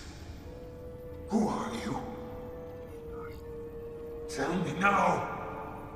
I demand it! You're talking to the guy that's in charge. Pipe down while I work. Carter, you're kind of scaring me. It's okay. I'm still in control.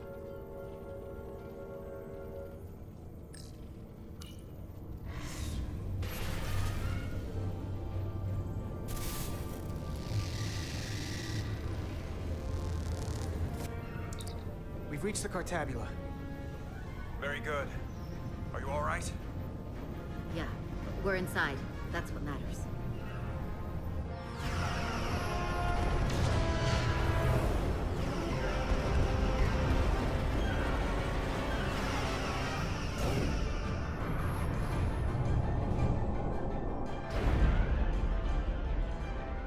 Two of ours are keeping the bioform ships at bay, but they can't hold them off forever.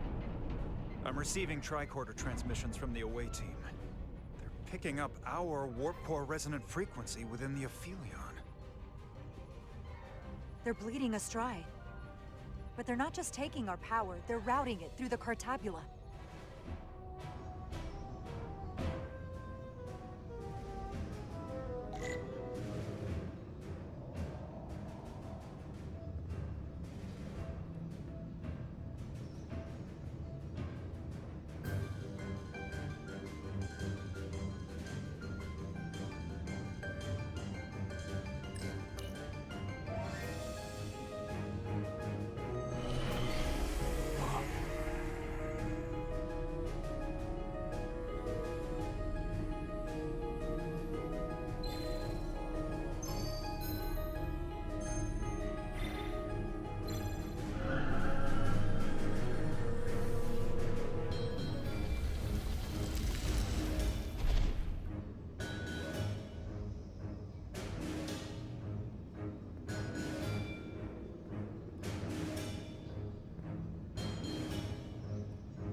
There. That's the Resolute's warp core resonant frequency. And these others?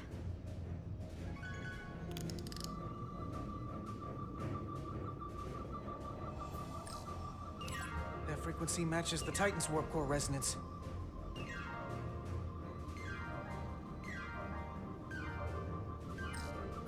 And these two are the Kimball and the Lowell. They're both Steamrunner class. Same engine platform. They're just tuned a little differently. I must be getting information from the bioforming, but this warning. It means that it's struggling with the power stacked up at close frequencies. The Cartabula can't handle the dissonance? Maybe. Irma to away team. Are you reading these Starfleet engine signatures? We are. And you need to see this. The Steamrunner class frequencies are causing problems for the Aphelion's energy source. Sending visuals now. They're vulnerable. We have to use this. Captain, if they want to take all of our power, I suggest we give it to them. How? If we and the other Starfleet ships work together and send maximum warp output tuned to those same frequencies, it could overload their core. There is merit to the theory. But if we attempt this, it would preclude any other course of action. I wouldn't risk this ship without good reason. If this is going to succeed, we'll need all Starfleet ships to pitch in. We aren't alone anymore. We need to leverage that. I will create a high-energy static warp shell. We'll need the away team to guide us to the right frequency. We read you, Resolute. You're putting a lot of faith in us, Captain. That's a hell of a plan. We don't want to let you down. I've got faith in you, and the rest of this crew. Now let's give them hell! Yes, Captain.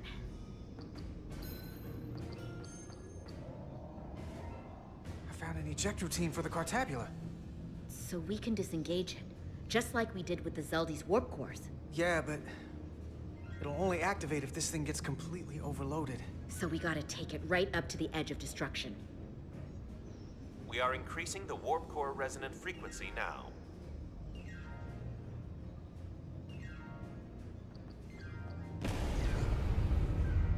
You can't do this.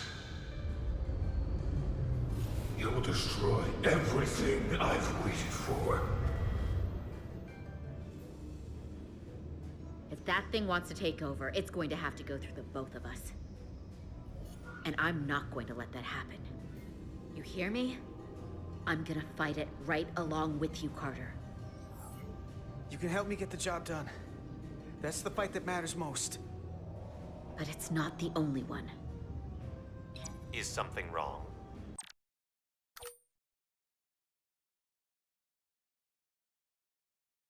No, we're fine. Do you see our output frequency changing? We do. What is the impact on the Aphelion systems?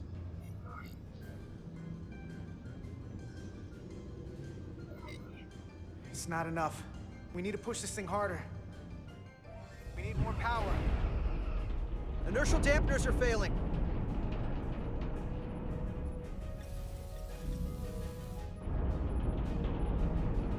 All warp power still being drained to the Aphelion, so that part of the plan is working. Now we need the others to join us. Open a channel to anyone left on our side. Opening a channel. This is the Resolute. We're sending instructions to all ships to output maximum warp power at the designated frequency. We believe this will disable the Aphelion. We don't know that. All we know is it'll siphon up our energy much quicker. You're leading us to disaster. Are you out of your mind? That has given them exactly what they want. You can't just expect us to turn belly up. Our strength in Starfleet comes from our ability to work together, especially when everything is on the line. I can get behind that, Captain Rydick. We're adjusting the Titan's warp output to match the Resolute's. I suggest the rest of you do the same.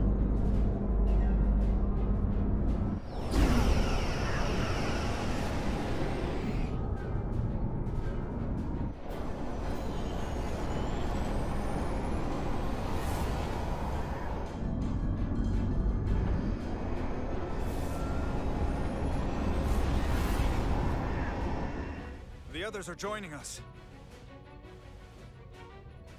This is the Takahashi. Adjusting our engines now.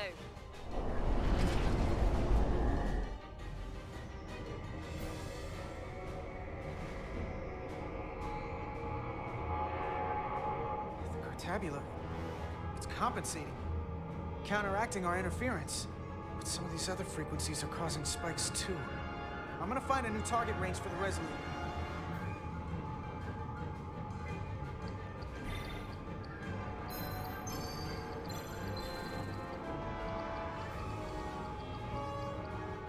Try this out.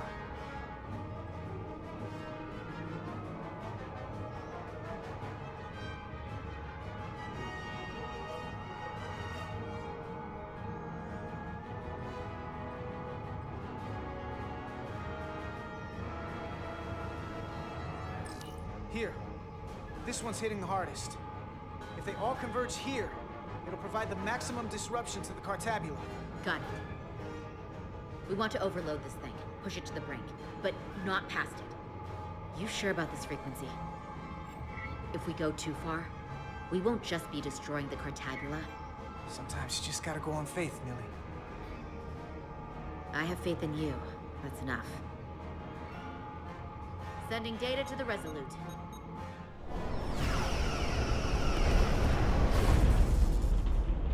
Updated telemetry coming from the away team. We have a new target range. Sending new parameters to engineering. We are now running our core at 105% of recommended capacity. If we try to meet that frequency, we will generate a harmonic imbalance of our own and risk a warp core breach. I must warn you, these are precisely the engine conditions that Captain Solano's experiment brought about.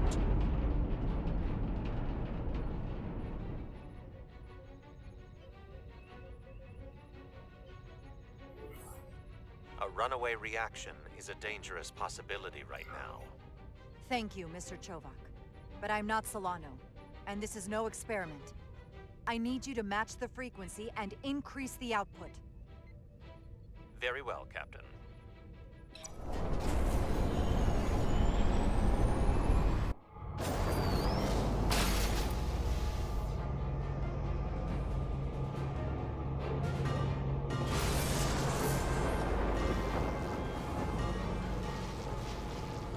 We got an overload here. It's at the breaking point.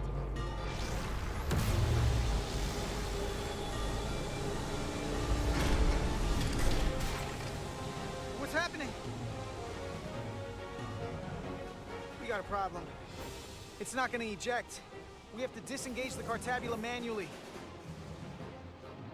We lit this fuse. We gotta make sure it doesn't go off the wrong way.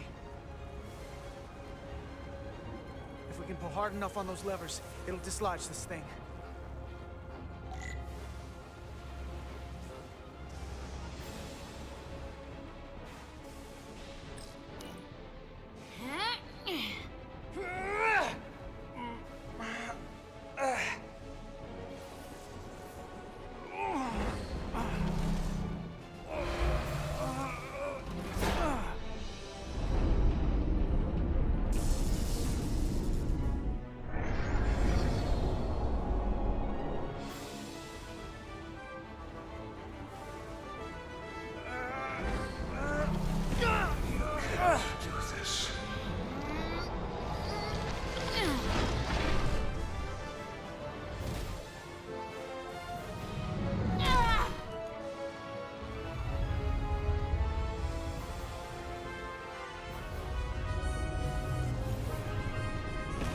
You'll destroy everything I've waited for.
Full power restored.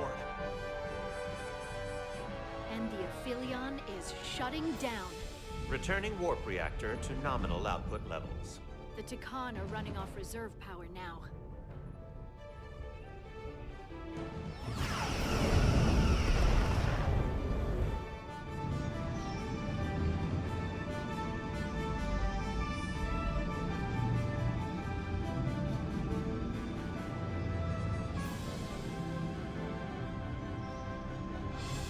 I saw what you did. The sacrifice you made. Radiation levels are spiking. It's coming from the Cartabula. We must have damaged it. Didn't get it out before it fractured. Our work here is done. Let's get out of here.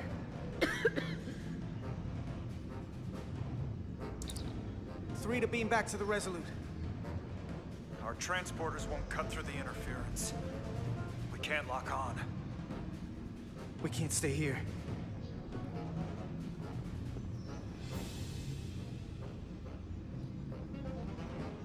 We're not getting away in that thing.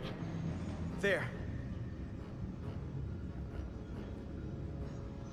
Maybe I can use this to get us out of here. I don't know if it can get us back to the Resolute, but we have to get away from here. Everybody on!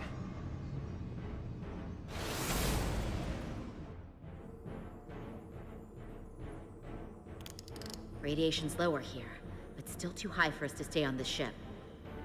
This is good, but we can do better. And soon, I hope. We gotta get all the way to the Resolute.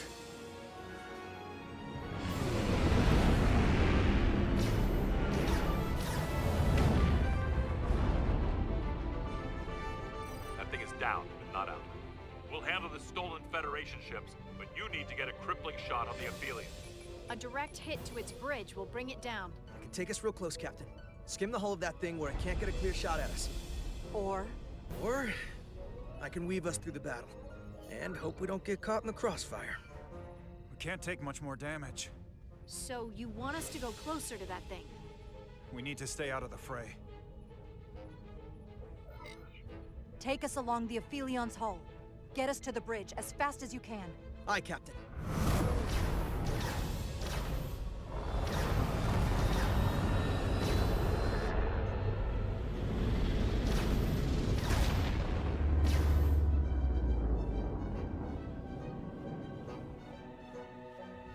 We're almost in position for a shot at the bridge. Photon torpedoes armed and ready. Break off this attack, or I will be forced to eradicate you. The damaged Cartabula is continuing to release deadly amounts of radiation. Thankfully, it's still contained within the Aphelion. We have comrades on that ship, and we are going to die in here if we care. We will never submit to your Federation. We are taking our rightful place as rulers over this galaxy. If you won't surrender, we'll be forced to destroy you. We've crossed the eons to get here. We won't stop now. Fire salvo!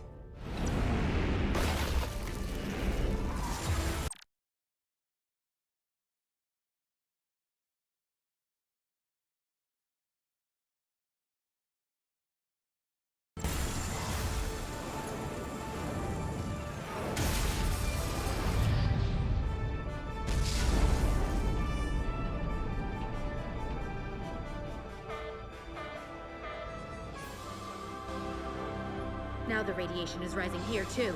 Targeting the Resolute? I can't let you do that. Get on.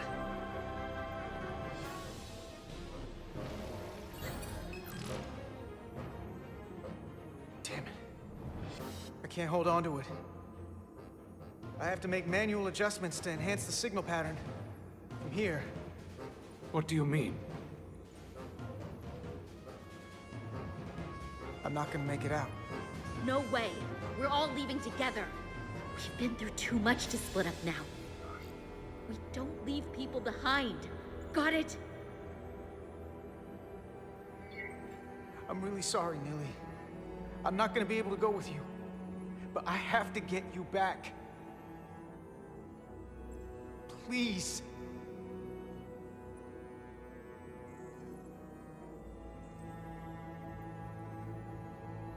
If you send them, we'll be stuck here. Give it to me, and I will save us, not them.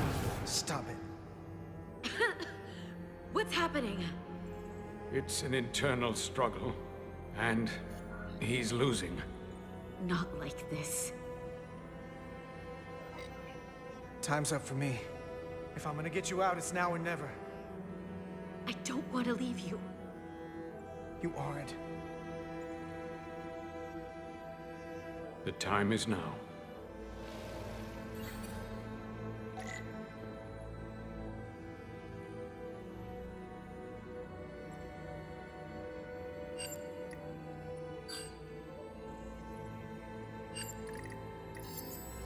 That won't work.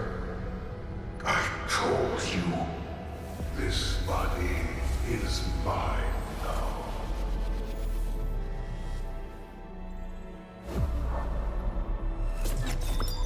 No! Look out for each other.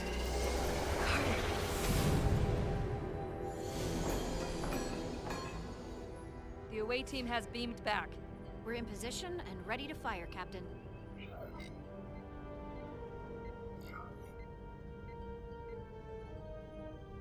target their bridge. Please, we target the ship. Pummel it to space dust, like we did to so many. Fire.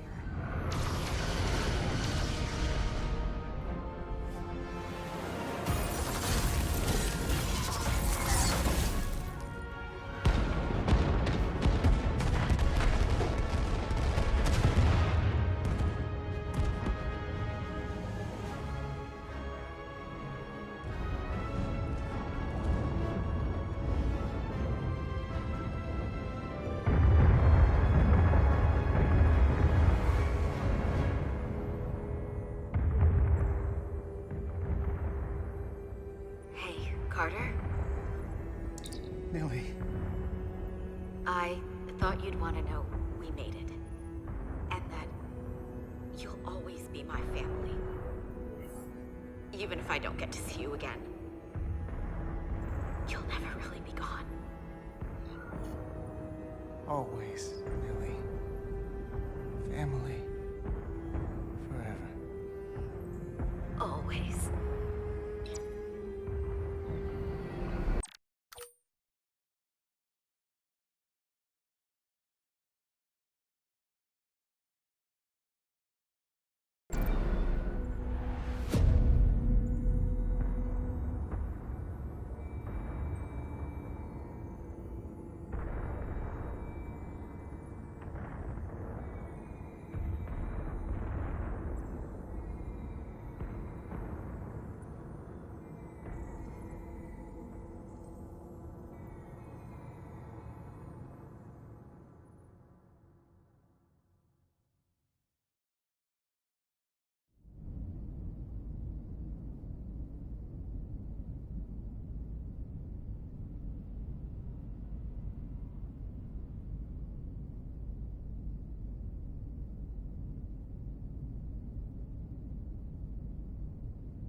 All decks secure.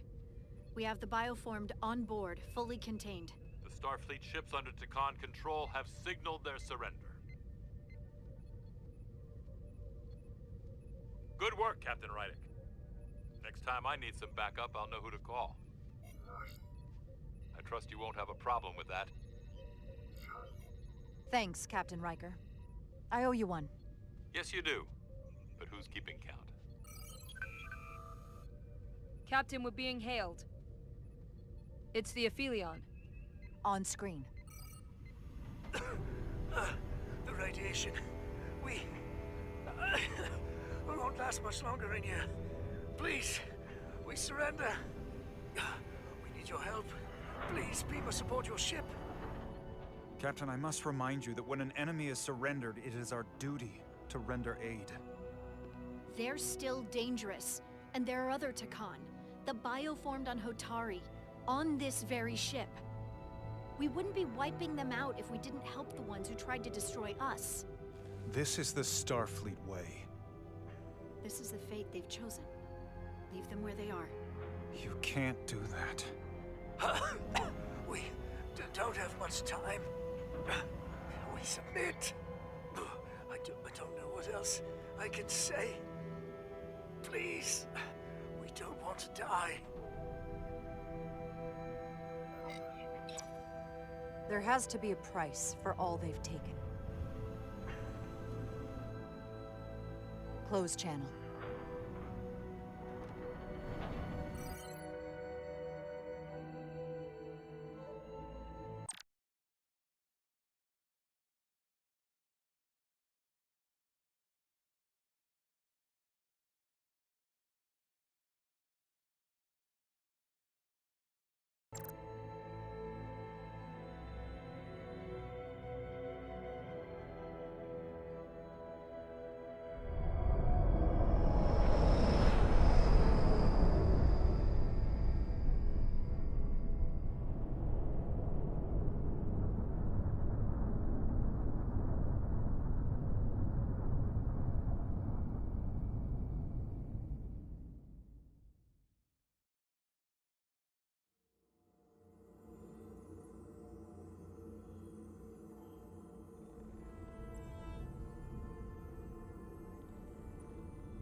first order of business will be to help reestablish the Hotari government and resume peace talks, genuine talks, with the Illidians.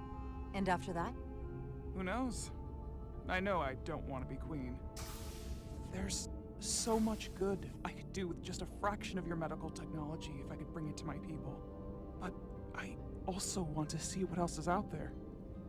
Maybe there's even a place for me in Starfleet. It would be hard to stay on Hotari forever. Not with all there is to experience, to learn. My devotion to my people doesn't mean I don't want to explore all the galaxy has to offer. When you're ready, Starfleet will be waiting for you. I'll even put in a good word at the Academy. Thank you. Perhaps I can serve on one of your ships someday. I wouldn't have it any other way. But there are pressing matters we must attend to before any of that. I can't thank you enough for all you've done. I'll see you again.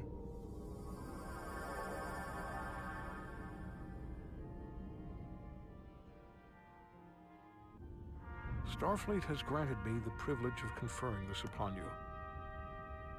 Though I'm sure Captain Solano would rather have been the one offering this. You have acted dutifully and bravely through trying circumstances. I grant you the official rank of Captain. I believe a great many wonders lie ahead for you, Jara Rydick. There appears to be nothing that can stand in your way.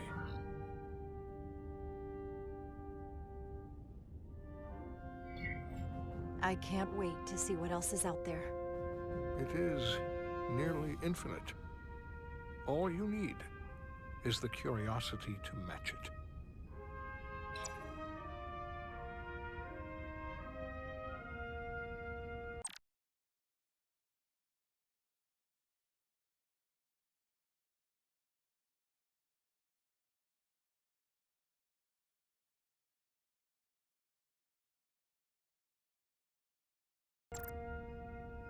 Victory. Peace. These things never come without a cost.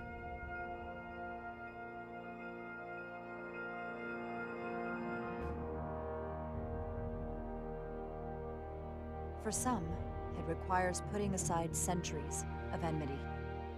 A challenge we don't always meet. For others, they had to pay the ultimate price. Carter Diaz had dreams of where Starfleet could take him. I think he ended up going further than he ever imagined. In time, history may forget their sacrifices, but those of us who were there never will. Now, all hands honor the dead.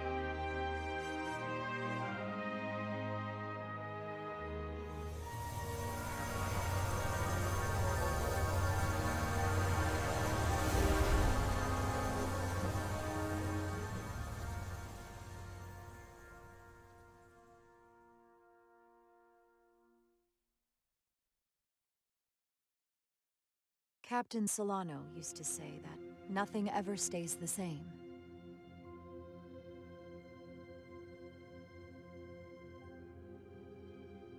Entropy. It's the nature of the universe. As such, the crew of a starship can never stay the same.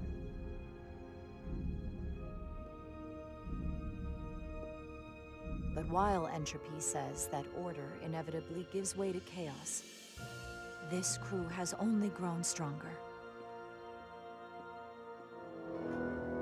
More cohesive and coherent. Bound by our shared struggles.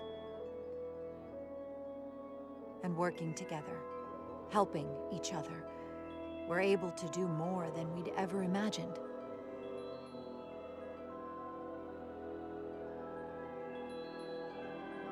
There are some new faces on board, but in time, they'll come to share our bonds as well.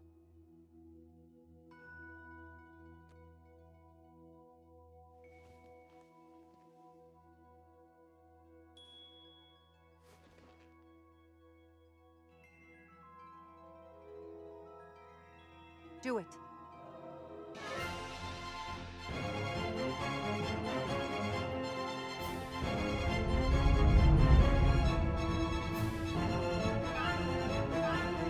Space, the final frontier. As we take our next steps into the unknown, the greatest insights that lie ahead are what we learn about each other. We might even surprise ourselves. And no matter what threats we may come upon, or mysteries we face, we will not be shaken. We are stronger together. We are steadfast in our purpose. We are resolute.